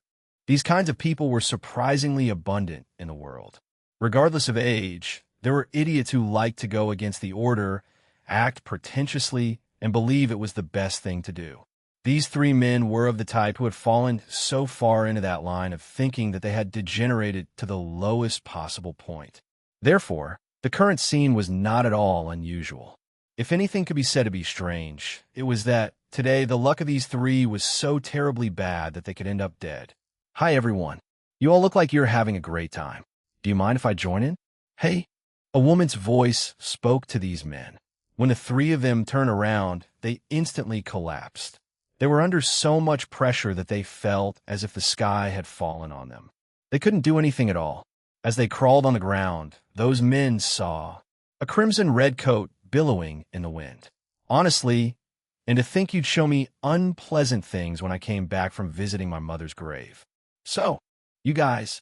Her bright golden hair was dyed crimson red from the middle, and her face was as symmetrical as could be. The color of her eyes was also crimson, like that of a flame. Above all, what caught the attention of the 3 men was its pair of large jet-black wings, the very embodiment of the sinister. Those wings were the symbol of the monster that had once destroyed the world, the dictionary definition of fear in Midgard. That monster's name was Rufus Maffel. Do you want to die here? Those men could no longer even raise their voices. As a result of their fear, all they could do was involuntarily shed tears, snot, and drool. Finally, they fainted from lack of oxygen, which caused Rufus to turn off his coercion. To think they would end up like this, even though I only planned to scare them a little. I guess the more one takes advantage of the weak, the more fragile they are when cornered. You are. Oh, pardon the intrusion, old man. Rufus casually apologized to the trembling village elder, grabbed the 3 men, and walked away from that place. All his actions were truly worthy of King. He was as if he were the personification of power. Even worse, this terrifying walking aberration could appear anytime, anywhere, and it wouldn't be unusual. Just like now, there were times when she would wander aimlessly toward the small town that no one paid any attention to. At such times, if one were to stumble upon such bad luck without realizing it, one would end up cursing one's own misfortune. The world was still at peace today, but the representation of despair and irrationality could still appear anywhere and at any time. We must not forget this. If one forgets this, then perhaps that's when despair would appear, the final boss. After the whole incident, it was said that the village chief said the following at the order of the night, who arrived later. A final wild boss has appeared. Author's note, Rufus Avatar. He's over 20, but still unemployed. He's addicted to video games while working a side job. Say, a 23-year-old police officer. Rufus, my avatar. Since I wasn't aware there was a minimum age requirement for the position, I changed the time frame from 3 to 5 years. Cease age was also changed to 22. TLN, our version remains unchanged. Thank you all so much. This concludes the series. One last wild boss appears. In a series of action battles, It's well known that later enemies are stronger than those that came before. Unfortunately, since there are no enemies stronger than Alovinus, I can't elaborate further. From now on, I suppose I'll publish an epilogue chapter whenever I feel like it. Regarding Say and Virgo's relationship and their future, I intentionally left it ambiguous. That said, I doubt they'll have a bad ending. My upcoming series is still in the planning stages. I'm wondering how I should approach it. I'm thinking of something like a group of TRPG friends who had created their own little script and are sent into the TRPG world as their high-level characters. Or a story where the main character is sent to a world where future Earth is being attacked by strange invaders and the main character becomes a rampaging giant robot. Or a story where the main character has been transmigrated into a vampire. The story I most want to write is about the giant robot. But the problem is that I'm not very good at designing things, so if I end up writing about a robot, it will probably end up looking like a robot we've seen somewhere before. Well, anyway, if I decide to, I'll start writing, so I'll see you when that happens. Okay, everyone, see you at the next meeting. Shurim's postscript. Sup one God is dead is a widely quoted statement by the German philosopher Friedrich Nietzsche, who used the phrase to express his idea that the Enlightenment had eliminated the possibility of God's existence. Postscript 1. A wild melon appeared. Tepe. I have no idea what I'm translating in this chapter. This chapter is nothing more than a silly story that follows the conclusion of the main story. Please clear your head before reading this. Prosciutto e melone. One that was the reason behind the petrification of Carcinos. An entire page of the book displayed a highly refined image depicting a dish with a layer of pink meat atop a refreshingly glossy green fruit. For Carcinos, merely looking at it was dangerous. I had an overwhelming sense of existence. A thin slice of meat placed on top of an otherworldly fruit called a melon sent Carcinos' imagination soaring. Fruit and meat. It was a seemingly common combination, but in reality, it was uncommon. A piece of fruit could have been served as an accompaniment to a meat dish, as in the case of dessert. But a dish in which a vegetable was wrapped in meat, or alternatively, a dish in which meat was wrapped around a vegetable, was something that could rarely be found. But eating a sweet fruit along with salty meat at the same time was really very strange. So Carcinos pondered, what would it taste like if I poured fruit juice over salted meat and tried to eat it? No, it's not as if such a combination has never existed before. For example, she knew that a certain fried food she had recently learned to prepare went very well with lemon juice. But that was because lemons were acidic. That's why they went well together. They enhanced the flavor of the meat. Or perhaps this fruit, called melon, is acidic just like lemons. I couldn't understand it. After all, there was no fruit called melon in Midgard. At least, it wasn't something Carcinos, known as the king of the kitchen, could remember seeing before. Then Carcinos immediately tried to ask Rufus, a melon? Yes. Now that you mention it, I don't think I've ever seen one in this world. If I remember correctly, it has to be grown in a greenhouse. It's difficult to cultivate, and even in the other world, it's considered a high-quality fruit. Since Midgard used to be embroiled in conflict due to war, I suppose no country had enough time to grow that fruit. Rufus surmised that the reason Midgard did not have a fruit called melon was that nobody had enough free time to grow it. In general, melons were a difficult fruit to grow. A greenhouse was needed to grow them.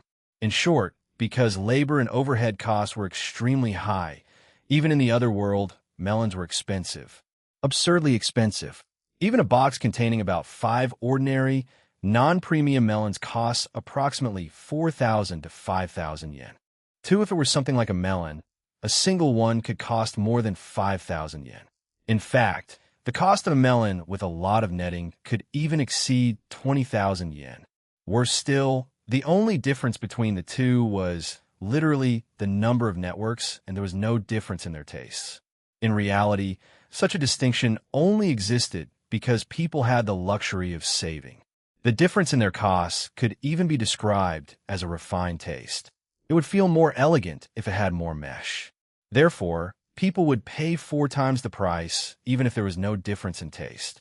If such a business existed in Midgard, the most expensive one would never be sold.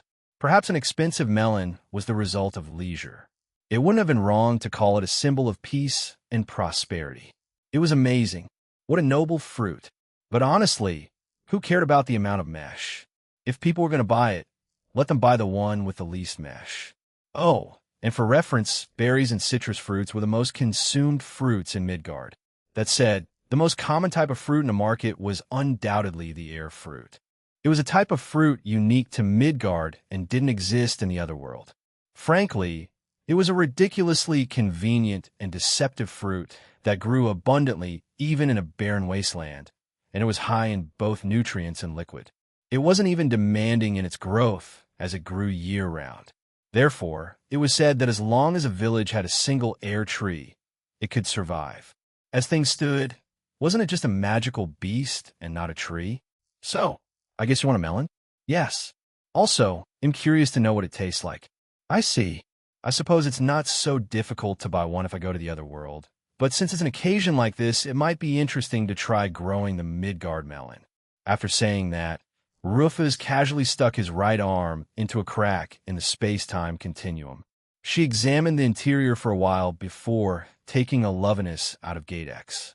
As this most powerful deity was busy being addicted to mobile games and passionately invoking her gacha, while being a prime victim of the developer's business plan, she was shocked by this sudden event. Eek, what's wrong with you all of a sudden? I have something to ask you. I've never seen this fruit in this world, but have you ever brought it here? The roots of most of the plants and living things in Midgard were things from Earth that Lovinus had brought before mutating them into peculiar shapes. As such, normally, regardless of what creature or fruit it would usually resemble things from Earth to some extent. It is most likely that even the fruit of air was an altered fruit in some way. Lovinus thought about the question for a while. Then a light bulb appeared on top of his head, as if indicating that he had just remembered something. Incidentally, that wasn't a metaphor. It literally happened. He was using his divine powers for something so pointless. If they're melons, then they're somewhere in this world too. But since they were so difficult to grow, nobody bothered. So they were dumped in a remote region, and by now, they've turned into monsters. They turn into monsters, huh? Yes. They don't move on their own or attack others of their own volition. So they are quite docile magical creatures. They rarely encounter people, so they're extremely insignificant monsters. It seemed that technically melons also existed in this world. That said, since they had become magical creatures of some kind, they probably could no longer be called what they were. Rufus placed a Lovinus into a nearby chair and then turned to look towards Karkinos. You've heard it before. It's a shame, but since they've turned into monsters, we can't use it as an ingredient. No, it's too soon to give up Rufus-sama. I think I'll go and take a look at them first. You're curious, aren't you? If after taking a look at them, it seems like it's not going to work, then he'll give up. So is that where we come in? Yes. Simple battles aside, finding things like this is the specialty of adventurers. After all, they were inside a forest in Midgard. Karkinos and the group of adventurers, Hawkeye, advanced among the trees. There were 6 people in total. There was Karkinos, who had made the request, and also Jean and Ricardo from Hawkeye. Apparently, the other 2 members of the group, Nick and Shu, were on another mission. Apart from those 3, there was Gantz, who happened to be with Jean at the time, and the semi-human dryad, who was familiar with the forest. Last but not least, there was the one who joined because she was interested, a Lovinus. Honestly, what a random and chaotic group it was. Or rather, putting the others aside, is it okay to bring that one on its own? Technically, it's the deity of Midgard and all that. I don't really have any beliefs or anything, but do I have to worship it or something? Jean spoke exasperatedly while looking at a Lovinus. Although a Lovinus did not appear worthy at all, and no one even wanted to admit it, he was still a deity. She remained the most powerful being in the universe. In response to that question, Karkinos answered quite naturally. Actually, no. Even Rufus-sama said it's fine to treat a Lovinus-sama roughly. So feel free to act as usual. If anything, Rufus-sama said it's best not to let a Lovinus-sama get too conceited. Is it right to treat the goddess of creation that way? Right? Aren't they horrible? It was unlikely that another world existed where the highest-ranking deity was treated so badly. While they were having an almost comedic exchange, the Dryad spoke from the side. "Hey guys, there's a weird green thing going around. Isn't it the melon thing, or whatever it's called? Green with a net design. The features match." The Dryad was pointing at a random green thing that was rolling around and looked like the one in the photograph. Ricardo also looked at the thing, but as he did, his face twitched. It was because, no matter how he looked at it, that melon-shaped thing in front of his eyes was over 10 meters tall. It definitely looks like him. Everything except the size, of course.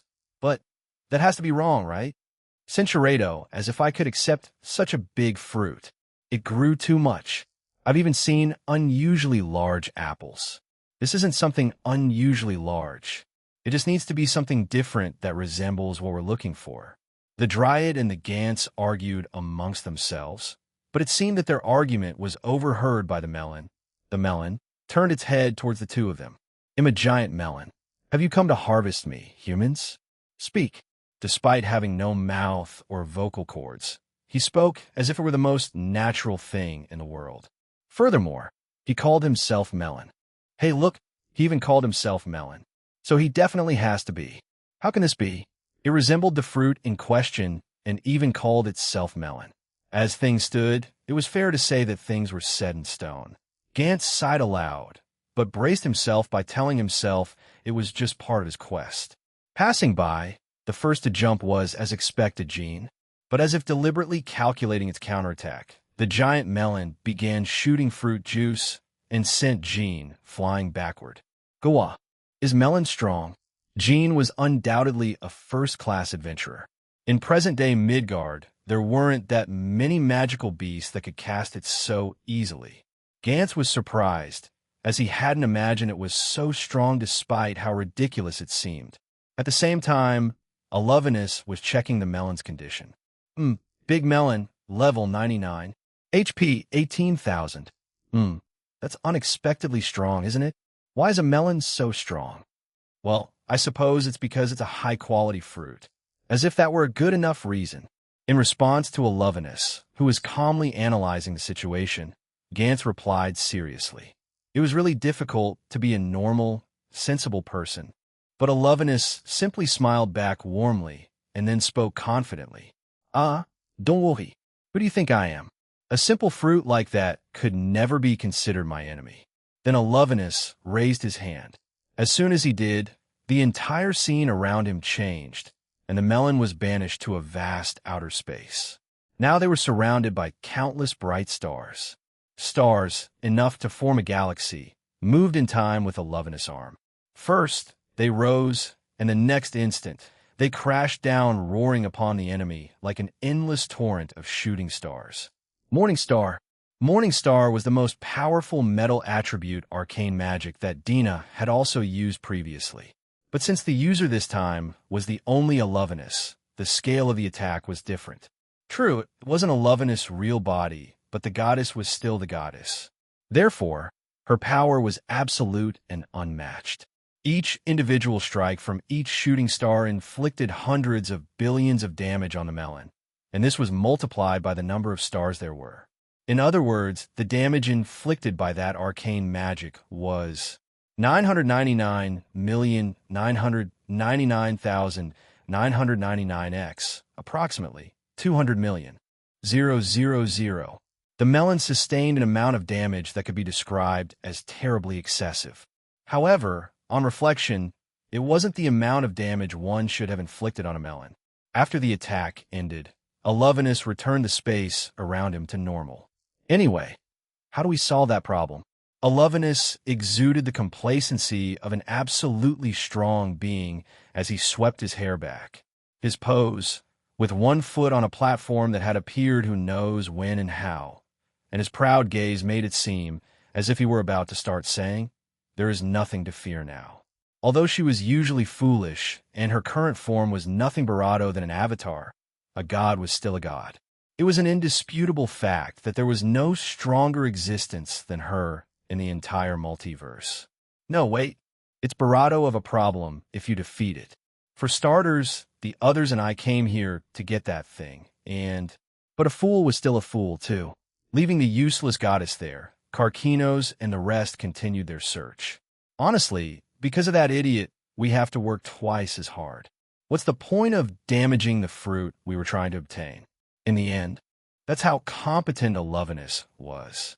After falling behind, Alovinus stood petrified, still in her pose with a proud look, and felt very lonely. So, is this the final product? The next day, after successfully obtaining another large fruit, Karkinos and the others returned to the restaurant and quickly began cooking a new recipe. Needless to say, since it couldn't be eaten in its original size, Karkinos appropriately cut the large melon into bite-sized portions. Then he wrapped it with a piece of very salty prosciutto, which gave the dish a very striking appearance. Although it doesn't look very tasty. Pollux looked at the prosciutto e meloni with some hesitation. If one were sincere and spoke honestly, the dish in front of them did not look very appealing. While the melon looked appealing on its own, the ham placed on top made it feel a bit ruined. Well, don't say that yet. We can save the criticism for when we've tested it. Rufus stabbed one of them with a fork without hesitation and then put it in his mouth. The first thing he noticed was the sweetness of the melon. Melon was usually quite sweet, but because of the strong, salty taste of the ham, its sweetness was even more pronounced. I see. So, in this combination, the melon is the star, and the ham is just there to enhance its flavor. Sweetness and saltiness unexpectedly combined quite well. Pickled apples were not unusual, and one often heard of people sprinkling a little salt on top of a watermelon. In a way, it was the same. This particular combination was there, so that the ham would bring out the sweet flavor of the melon. Going off on a tangent, the opposite of this combination, adding melon juice or sugar to the ham before eating it, is not recommended. But I've eaten this dish several times in the afterlife, but it tastes a bit sweeter compared to how it is there. If we don't tone down the sweetness, the balance is lost. Dina, who also had knowledge of the other world, just like Rufus, also ate the melon without hesitation. There was no reluctance to eat a fruit that had turned into a monster. First of all, if people were reluctant to do something like that, then they wouldn't be able to survive in this world. If it were something like an orc, people wouldn't feel any apprehension. That said, because Dina was half-elf, she had no desire to eat meat. After eating one, perhaps satisfied by that experience, Dina began to remove the ham from the prosciutto e meloni and started eating only the melons. As expected, elves and meat didn't mix very well. The interior isn't so bad, but the exterior is even better. On the other hand, Ego Caros started eating the melon rind, as if it were the most normal thing in the world. In the end, a goat was still a goat. In the end, the newly introduced dish, prosciutto e meloni, due to the rarity of the fruit known as melon, became a popular dessert at the king crab restaurant run by Karkinos. However, there was no reason why other merchants and restaurants shouldn't pay attention to this new melon trend. As a result, the search for melons began in various locations across Midgard. Unfortunately, due to the melon's supernatural power, obtaining one was difficult. Since supply couldn't meet demand, its price skyrocketed. In the end, the melons suffered the same fate as on Earth and became a high-quality fruit. After Story 2, congratulations, prosciutto e meloni has evolved. One day, something happened. A man arrived at the King Crab Chain restaurant in Levitine that Karkinos ran. He wore a suit, something uncommon in Midgard. He had slightly yellowish skin, as well as black hair and eyes, just like Say. Although it only became apparent after the fact, the aftermath of the battle between Alovinus and Rufus still persisted to this point, and there were still distortions in the space-time continuum. Unfortunately, this man had become trapped in it and had wandered all the way to Midgard from Earth. When he saw prosciutto e meloni, a food from Earth, despite being in a fantasy world, he was very moved and decided to order it. But the moment he put it in his mouth, he froze, and then gave some harsh criticism about it to Karkinos, who was in the store as part of his occasional inspections. This prosciutto e meloni is fake. I can't eat it. According to the man, Prosciutto e Meloni was created because melons that once grew in England had a grassy smell, so people started eating it together with ham to mask that smell. Therefore, to combine ham with melon and achieve a texture as close as possible to the original product, it was necessary to use a slightly fragrant melon, from which the sweetness had been removed. This was a man's trick. But in the end, since the man had no money, he fled the restaurant after eating everything and was apprehended by the knights. Later, he encountered Rufus and was sent back to Earth. However, the man's words still moved Carquinos. The prosciutto e Meloni I prepared was fake. Serving a customer a counterfeit product was something that should not be allowed to happen. In practice, customers didn't care that it was fake and simply ordered the dish intending to eat a melon. In fact, 70 of customers removed the ham before even starting to eat it. Unfortunately, Carquinos was so shocked by this revelation that he didn't even realize what was happening. Then Carquinos made a decision. We're going to breed them selectively. This was the decision he made. The melons from Midgard were too sweet. Therefore, they didn't pair well with the ham. But selective breeding wasn't something that could be achieved overnight. It required a lot of time. In fact, several years. But Carquinos was in Midgard. In this world, there were ways to change things quickly. So Carquinos quickly took matters into his own hands and decided to employ those methods. Deformed and mutated according to my diabolical powers, the power of darkness gathers in the roots of this melon. Carquinos first decided to trust Agocaros. But no matter how you looked at it, from the beginning Carquinos had definitely made a mistake in choosing who to ask for help. Needless to say, no miracle occurred. The melon, which absorbed the power of darkness, transformed into something grotesque. The great deformed mutation of the melon. Devilish melon. The result was this unfortunate thing. The large melon had transformed into a cursed melon, a strange and mysterious purple thing. Creepy. His level had risen to 150, and in terms of battle prowess, he was a complete success. Unfortunately, he was destined to be consumed as food. What was the point of strengthening food? But Carquinos did not give up. After discovering that mutating it with mana was useless, he decided to try alchemy and headed towards Rufus. Leave it to me. Okay, alchemy. Rufus activated a skill and then applied alchemy to the melon. Alchemy and cooking were very similar. In essence, both used something as an ingredient and transformed it into something else. For example, suppose there is a bean. That bean could be turned into soy milk or even cheese. You could say that doing something like that was right in the heart of the field of alchemy. After applying an alchemical skill, the devilish melon glowed and mutated even further. Devilish melon, ultimate mutation, metallic devilish melon. The result was this unfortunate thing. The melon was now wrapped in steel and even had a bazooka fitted for some reason. There was a claw on the lower part of its body, and it looked like something that would fit perfectly into a space war that would continue throughout the year. Needless to say, you can't eat something like that. You shouldn't turn food into a metallic substance. Unlike Rufus, who seemed satisfied for some reason, Carquinos was depressed and disappointed. No, but this isn't even a melon anymore, is it? How did it get like this? The next person Carquinos decided to trust was Dina. When she thought about it, time was what was needed to selectively breed something, and that was something she could work out. Let's not forget that.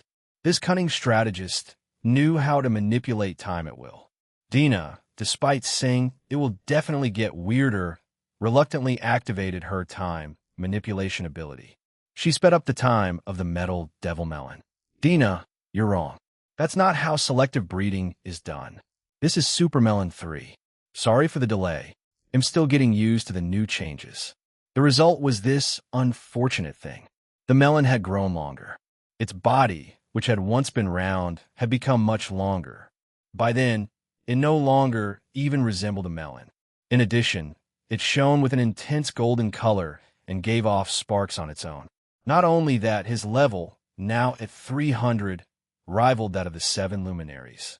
After seeing what had happened, one of the 7 luminaries of the demons, Luna, murmured, "Could it be that we are actually very weak?" Having lost her confidence in herself, Even after this attempt, Karkinos kept trying and failing, but he did not give up. In truth, it would have been wiser for him to give up, but he still refused to surrender. There were those who thought he should at least have prepared a new, large fruit and started again from the beginning, but he still did not give up. Hey, as an author, I'm telling you to give up already. And the next day, so, this thing, what do you plan to do with it? What is this? What exactly were Scorpio and Aries looking at with exasperation? At least it wasn't a melon anymore. He had managed to reach a height of 30 m. Near the bottom, numerous steel legs grew from it and it walked with a gashung sound. Now he also had an arm, and there were two bazookas on what would be considered his shoulders. Because there were jets of fire coming out of his back, he could even fly. Her body also shone with an intense golden color. As a side note, its level was now 400. Its strength now truly made it appropriate to be called the maximum evolution available for a melon. This was the result after Karkinos continued trying despite those previous mistakes and went to seek help from Mizar, Pollux, and Alovinus. My name is Ultimate Prosciutto e Meloni. Prosciutto and where's the ham? There wasn't a trace left of what could be called melon. It didn't have ham either. However, the individual decided to call himself Melon. No, it was a mistake to say that I didn't have ham. After being questioned by Scorpio, the melon showed him a small slice of ham on top of its head. Then it ate it. My name is Ultimate Melon. Okay, be whatever you want to be, Scorpius muttered, after becoming as exasperated as possible. Later, the Ultimate Prosciutto e Meloni was added to the King Crab restaurant menu, but the number of customers who ordered it suddenly dropped to 0. On the other hand, thanks to his ridiculous appearance and his unexpectedly reliable fighting skills, the Ultimate Prosciutto e Meloni ended up becoming the mascot of the King Crab and was adored by the people.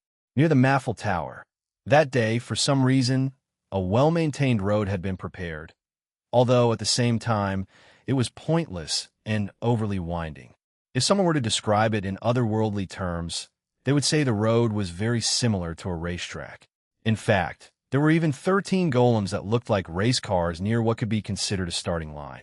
There was even a grandstand for the public. Although there weren't many people there, it was definitely a racetrack. It goes without saying that Rufus was the one who created all of this. These were products manufactured as a result of Rufus using his Avatar-S knowledge with the intention of replacing the pseudo-dragon vehicles on the moon as a new means of transportation and becoming goods that could be exported to Midgard. In other words, these were the next generation of golems, the successors to Suzuki and Tanaka. Their crucial mobility was powered by a Migres-branded mana engine. Furthermore, unlike before, Rufus had created them by reading and following specialized books on car manufacturing. Therefore, these golems were not like Suzuki and Tanaka's, which merely mimicked the appearance of cars. In fact, they were designed to be quite similar to real cars found on Earth. Furthermore, the autopilot functions of Suzuki and Tanaka had been completely removed from these new golems. They were designed so that the passengers would have to control the vehicles themselves.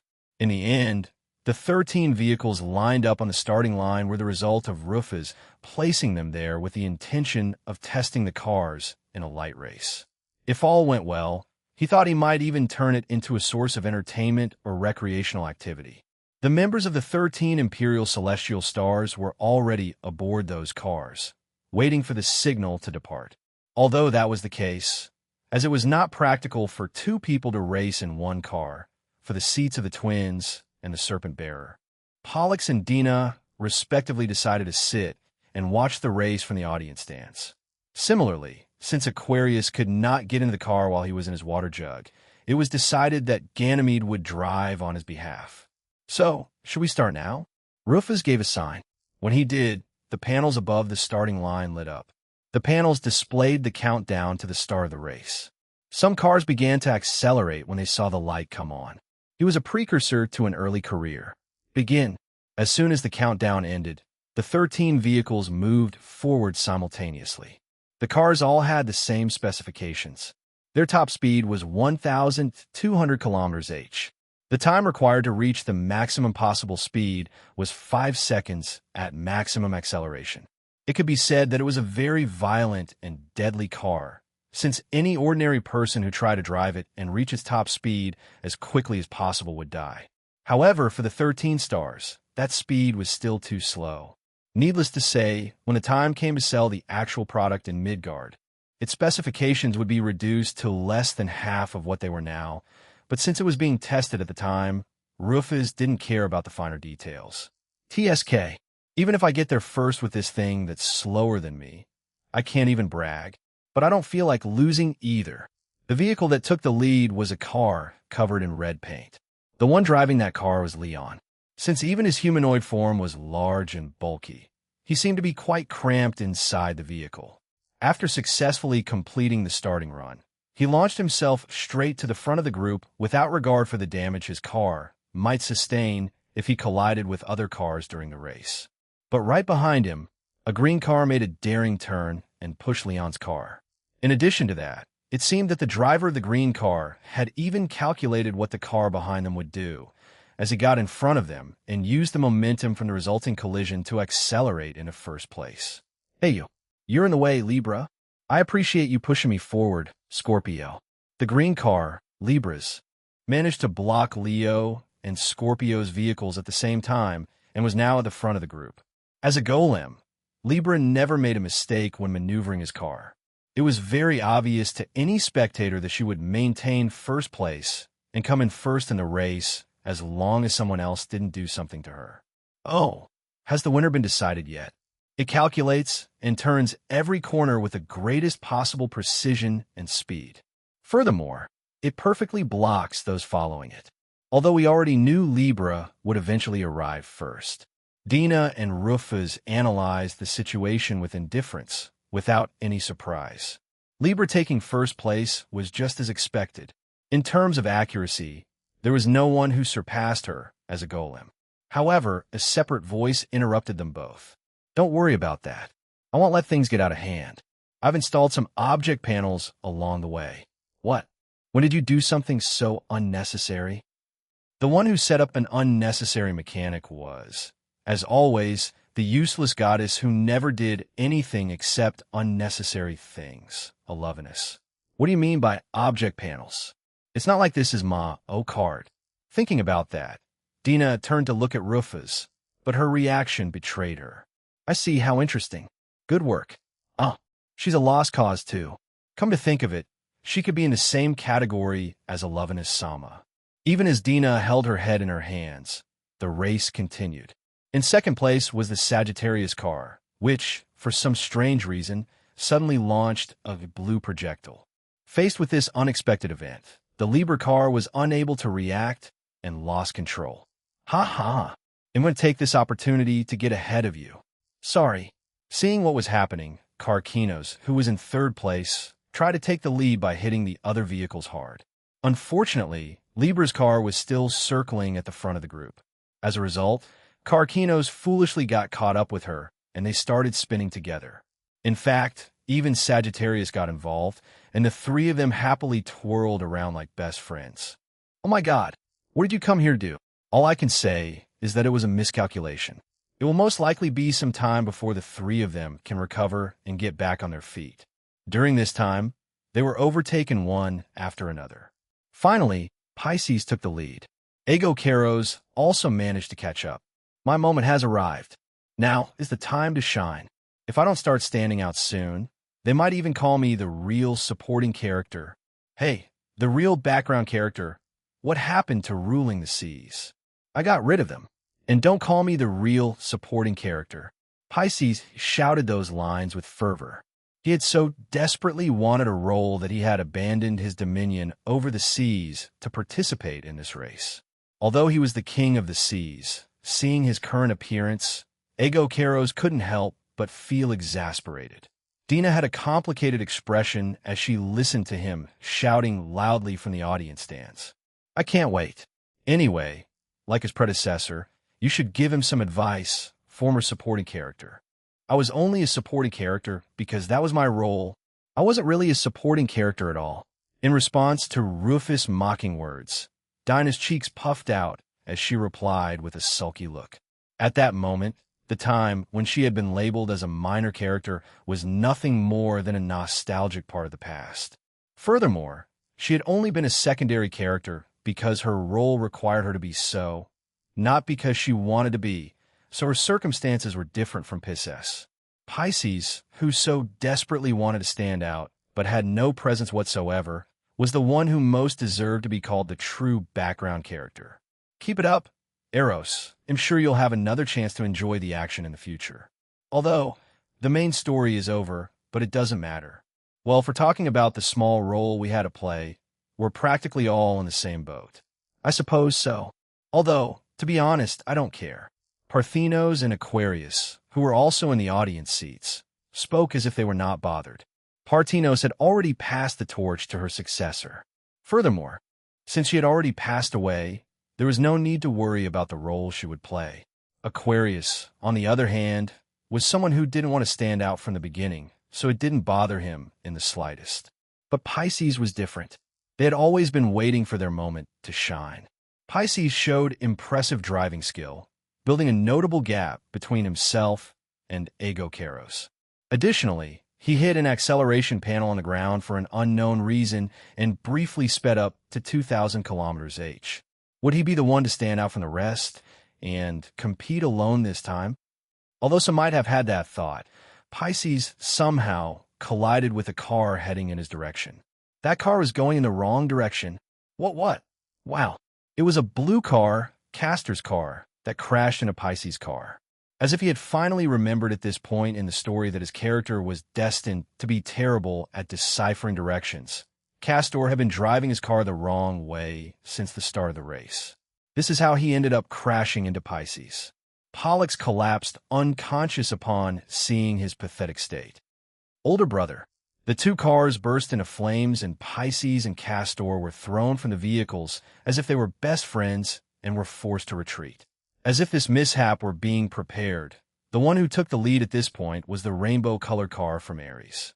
Alongside him was Aegokeros' purple car, creating a situation of a technical tie. With that, the first lap of the race was completed. There were 2 laps left to go. The 2 cars overtook a black car that had not yet started moving when they crossed the starting line, continuing their very close race. Isn't that Orm's car? Why has it been waiting at the exit all this time? Pollux spoke in exasperation, but there was no way of predicting the real reason. After all, how could he have predicted that ORM, even in his position as Demon King, couldn't even figure out how to drive a car and was constantly pressing the brake pedal? Pressing this thing called the accelerator as it was explained to me, but it's not moving at all. Are you sure it's not just a defective product? Look, ORM, that's the brake, not the accelerator. Leaving the excessively dense ORM behind, Ares and Aegokeros continued their fierce battle, even passing by Virgo, who was so slow that she was overtaken by them. Then they both stepped on the object panel. It's time. With this, Aegokeros' car slowed down slightly, allowing Ares to take the lead before launching a missile from behind. But Ares accelerated as if trying to shake him off. The item Aegokeros had obtained was a missile that could be used to destroy another contestant's car, while Ares had obtained a mushroom that increased speed. As for why a mushroom increases speed, I don't know either. It's just that kind of thing, you know? Here we go. 3 Ares shook off the missile with its overwhelming speed and then turned the corner.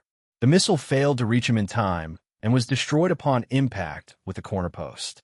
With this, the gap between first and second place was evident. Unexpectedly, Ares was in the lead alone. What do you know? Perhaps we'll see a surprise? Ares is ahead, It's surprisingly good. They'll take the first one, just like that. With that in mind, Ares turned the corner. Unfortunately, there was a hidden hazard there. Beyond the corner, for some reason, there was a car parked sideways, as if blocking the road. No, that was wrong. Looking more closely, he was trying to drive. However, the car's handling was so poor that it constantly crashed into walls. That Taurus, He'd been banging his head against the walls left and right for a while now. It wasn't as if Taurus didn't take things seriously, nor was he trying to interfere with Ares. He was simply a very bad driver up to that point. As expected from a man who specializes solely in offensive power, Corner kicks didn't seem to be his strong suit. "Hey, Taurus, get out of the way. I can't get through. You. Centurado, you're in the way. Get out of here now. If you're going to stand in my way, then the only option I have left is to eliminate you." Scorpio and Ego Kuros fired missiles simultaneously, causing even Ares' car, which was right next to Taurus' car, to be caught in the resulting explosion. Ares' car started spinning due to the impact, while Taurus' car refreshingly exploded into pieces.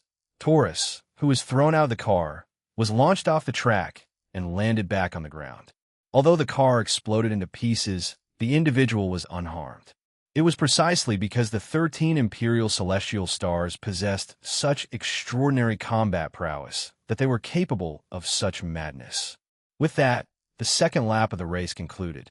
They were now on the final lap. The race had lasted approximately a little over a minute at this point, but this final lap would be the decisive one. However, even at that point, ORM hadn't yet begun to move from the starting line. It was clearly a lost cause. The gap between us and third place is quite large. It looks like it will be between this lady and you. Interesting. I'm going to blow your mind. Scorpius and Ego Kuros stared at each other as they tried to race each other. But there, Libra, who had fallen quite far behind during the first lap, caught up with them. "Libra, how could you catch up to us?" "I decided to keep picking only mushrooms that increase speed." "Huh, wasn't that supposed to be random?" "It's called random number manipulation." "That doesn't even make sense." It seemed that the competition for first place would be between Ego Kuros, Libra, and Scorpio. Once they had completed 2.5 laps, it was no longer possible to reverse the result. In other words, the winner of first place would be the individual who won the battle between these three. While they were lined up neck to neck, Scorpio reflected for a moment. "It's disconcerting to admit, but it will be impossible to legitimately win against Libra in this race. But she's the only person I can't afford to lose to in front of Rufus-sama. Or rather, even if Rufus-sama isn't watching, I can't allow myself to lose to her. So the only option is..." Ego Kuros, who was on the other side of Libra, also reflected a little. "This stalemate will probably collapse soon. Libra will definitely take the lead. Before that happens, I have to crush it." While squeezed between the two, Libra deliberated carefully. The atmosphere has changed. They're going to do something. The moment they rounded the corner and entered the final long stretch, Ego Kuros and Scorpius simultaneously closed the gap on Libra's vehicle, as if to squeeze it tightly. It seemed that both had judged Libra as a threat and chose to collaborate and crush it first. But as if it had predicted what would happen, Libra slowed down and backed away a little, causing Scorpio and Ego Kuros to collide with each other. Not only that, when both slowed down due to the collision, she passed by them on the side. "Oh no, you didn't do it. I'm not going to be so demanding with my methods anymore."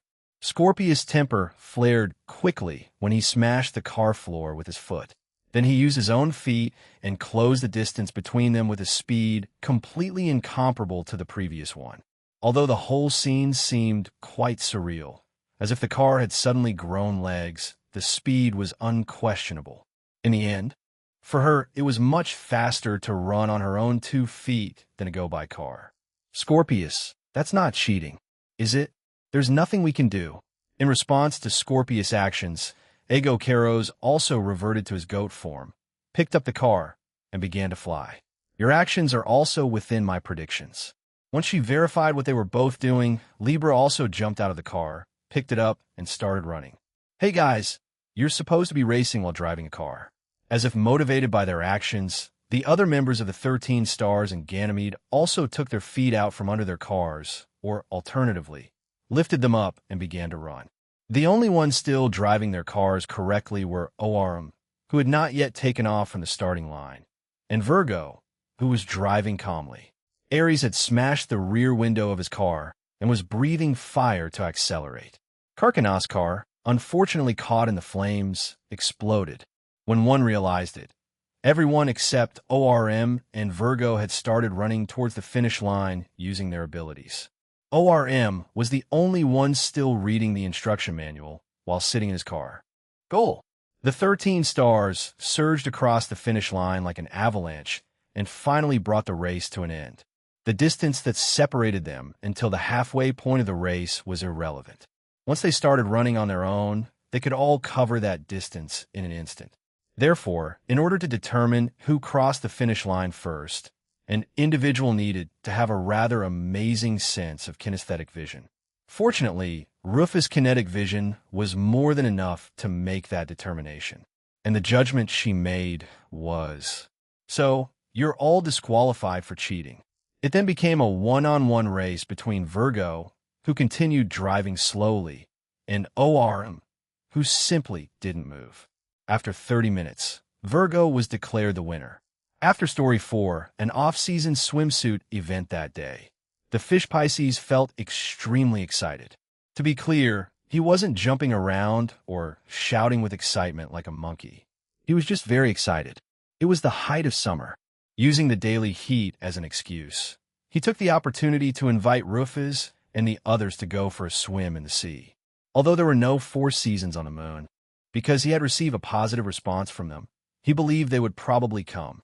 Leaving aside the personalities of Rufus and the other members of the 13 imperial celestial stars, in terms of appearance alone, they were a brilliant lineup of beautiful women. Just imagining them enjoying a day at the beach made her smile with excitement. Needless to say, their preparations to receive them were impeccable. He had rented out an entire beach, along with a number of shops selling soft drinks. He had even prepared finely crushed ice covered with various types of syrup. Apparently, this was known as shaved ice in another world. Yes, my preparations are impeccable. Come whenever you want. Just as Pisces was thinking that, his companions descended from the moon through an X-gate. "We're here, Pisces. Sorry for the wait." The first person to speak was Castor, who was already wearing shorts. The individual next to him was Sagittarius, who, as usual, was dressed in light attire. Looking to the side, Pisces also saw Leo, Taurus, Ego Keros, Carcinos, ORM, Mercurius, and Terra.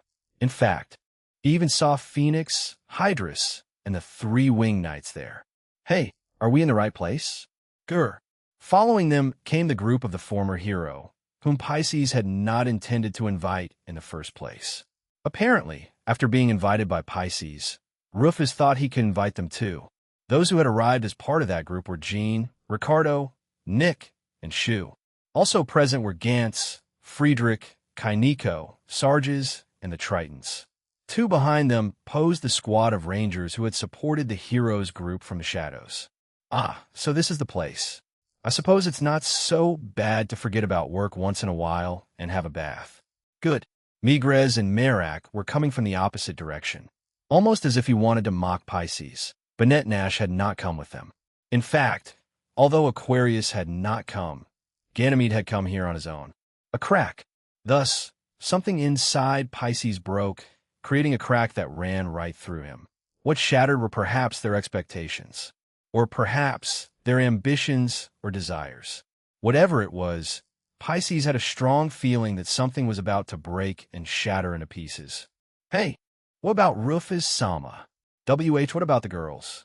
Rufus Sama said that seawater makes her wings stick together and that it's very difficult to wash them afterward, so she decided not to come. Dina is busy working. Alov and Isama spent $1 million on a gacha game, so Dina confiscated her phone and now she's depressed. I don't think I need to mention Scorpius, but he said he wouldn't be going because Rufus Sama wouldn't be there. For starters, Libra was never interested in playing. Pollux and Parthenos also said it was too much of a hassle, so they decided not to come. As for Virgo, she's gone over there.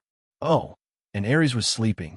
After receiving that desperate explanation from Castor, Pisces' face looked as if the world was about to end at any moment. It seemed that the forces of the moon had been annihilated for many different reasons. No, it wasn't just the forces of the moon. Observing the other factions, Centurado, something like that can't be, something like that. It's unfair. In response to the spectacle of only boys appearing unexpectedly at once, with the exception of Aries, Pisces' face distorted as if it were melting ice cream, and he fell to his knees in despair. This is too much. Even though we're at the beach, why are there only men here?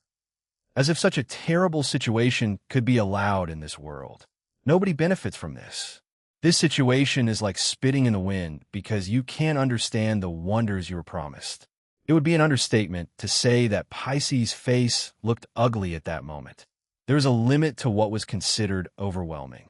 What was happening now was much worse than Leo, Taurus, Gans, Sagittarius, and ORM being together in the same place. Since everyone was very muscular, the room felt tense and crowded. Even the others who had arrived at the beach looked at each other and had expressions that said, "How did things turn out like this?" Okay. Shall we go swimming now? Since nothing would change if things were left as they were, ORM made a suggestion to the others, and they all nodded stiffly. A beach completely rented out and full of stuck-up men. Such a nightmare wouldn't have existed anywhere else. However, after going through the trouble of going to the beach, there was no point in going back home and doing nothing. As a result, everyone present ended up deciding to enter the water with a darkened expression. Although there were no flowers here, the act of swimming in the sea was in itself a fun activity. Although at first they were just playing with gloomy expressions, after a while the atmosphere brightened and everyone was able to enjoy their time. Although the way they were playing was a little out of the ordinary, as they were doing activities such as parting the sea in a manner similar to certain 10 Commandments, running on the water of the sea, or diving to the bottom of the sea, they were certainly enjoying their time. While they were doing that, something enormous appeared from the ocean. Ha ha ha! I'm the one who lives in the sea. Octopus tentacle. And now, where are the adorable kittens? What appeared before them was a giant octopus that was a strange and unusual monster. He was twisting his tentacles in a wild and scary way. A beach meant people enjoying the day. Centuredo, all the octopus could see was chaos. There were only some stuck-up strangers. The confused octopus was startled and looked around for the second time. Everywhere I looked, I saw only strangers who seemed unsettling. Every single one of them was imposing, overwhelming, and intimidating. In fact, Centuredo, why did you come if it was just going to be guys? You know what a beach is, right? Would you understand if I told you that what should be here right now are some fun people having a good time and getting into lively adventures? You know, I came because I was hoping to meet some girls here, and I was fully prepared to get punched by the protective male protagonist of the story. But what is this? Why are there only guys here? We're sorry about that, aren't we? I see. So you're a miserable man like me too. The only individual who could most identify with the moving cry of the strange octopus was Eros. He too endured the same misery as the strange octopus.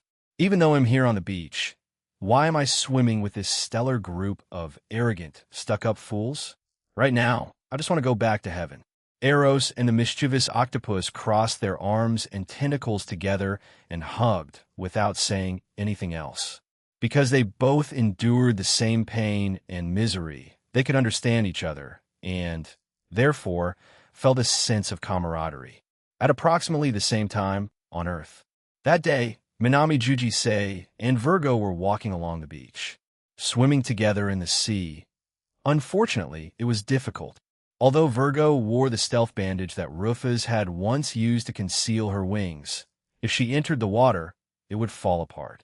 On this planet called Earth, where science, more than fantasy, dominates everything, the wings of Virgo would stand out quite a bit. Despite that, they at least wanted to have the right atmosphere. So they were currently walking together on the beach. Sei was solidifying his resolve as he looked at Virgo, who was walking beside him. It's about time, isn't it? I think it's okay to take the next step, don't you? If she tells me she's not really interested, or that we should just stay friends, it'll never recover. I think there's a glimmer of hope, or at least there should be. Please let there be. I'm going to say it. Today's the day. You could say that Sei and Virgo were dating. Sei believed that was the nature of their relationship. At least, I believe they had gone beyond mere friendship.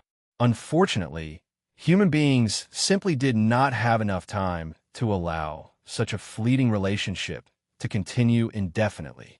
Although more than 5 years had passed since the incident, Virgo still looked the same. In all likelihood, she would continue to look the same in the future. But that wasn't the case with Sei. Before, his facial features were those of a young man, But after only 5 years, he now looked like a mature man. He had grown taller, and his body now seemed much stronger and more robust. By then, it had finished growing. From now on, it could only age and begin to decline. That's why, while he was strong and young, he had to step up and close the gap. Virgo, there's something important I want to tell you. Will you listen for a moment? In response to Cease's words, Virgo simply smiled without saying anything. She was waiting for it too, for those words to come out of Cease's mouth. Interpreting the situation in that way, Say placed his hands on Virgo's slender shoulders. My life is different from yours. Sometime in the future, it'll leave you behind and die. But if you feel comfortable with someone like me, would you? In the middle of a once-in-a-lifetime confession by Say, the sea swelled abruptly. When they both turned around to see what was happening, they saw the upper half of a giant, grotesque monster sticking out of the water. He was the embodiment of madness, a god sent from another world. The mutant god, Thulu. That monster had appeared next to them at the worst possible moment. He looked at them both and felt that he had appeared at a bad time. Oh, never mind me. He'll leave you to it. As if saying such a thing, Thulu shook his arms and then sank back into the ocean. What did you come here for? The atmosphere they had created had been ruined. Although perhaps it was only their imagination, the ocean that had been shimmering in the setting sun just moments before now seemed dark and stagnant. Although Say and Virgo stared at the sea, half in anger and half in exasperation. Unfortunately, there were no signs of Thulu rising again. Seikoen, shall we go home? Yeah. If I had confessed, even though my spirits were completely ruined, it would not have been a good time. Although it was unfortunate, Cease's unique confession would have to be postponed until next time.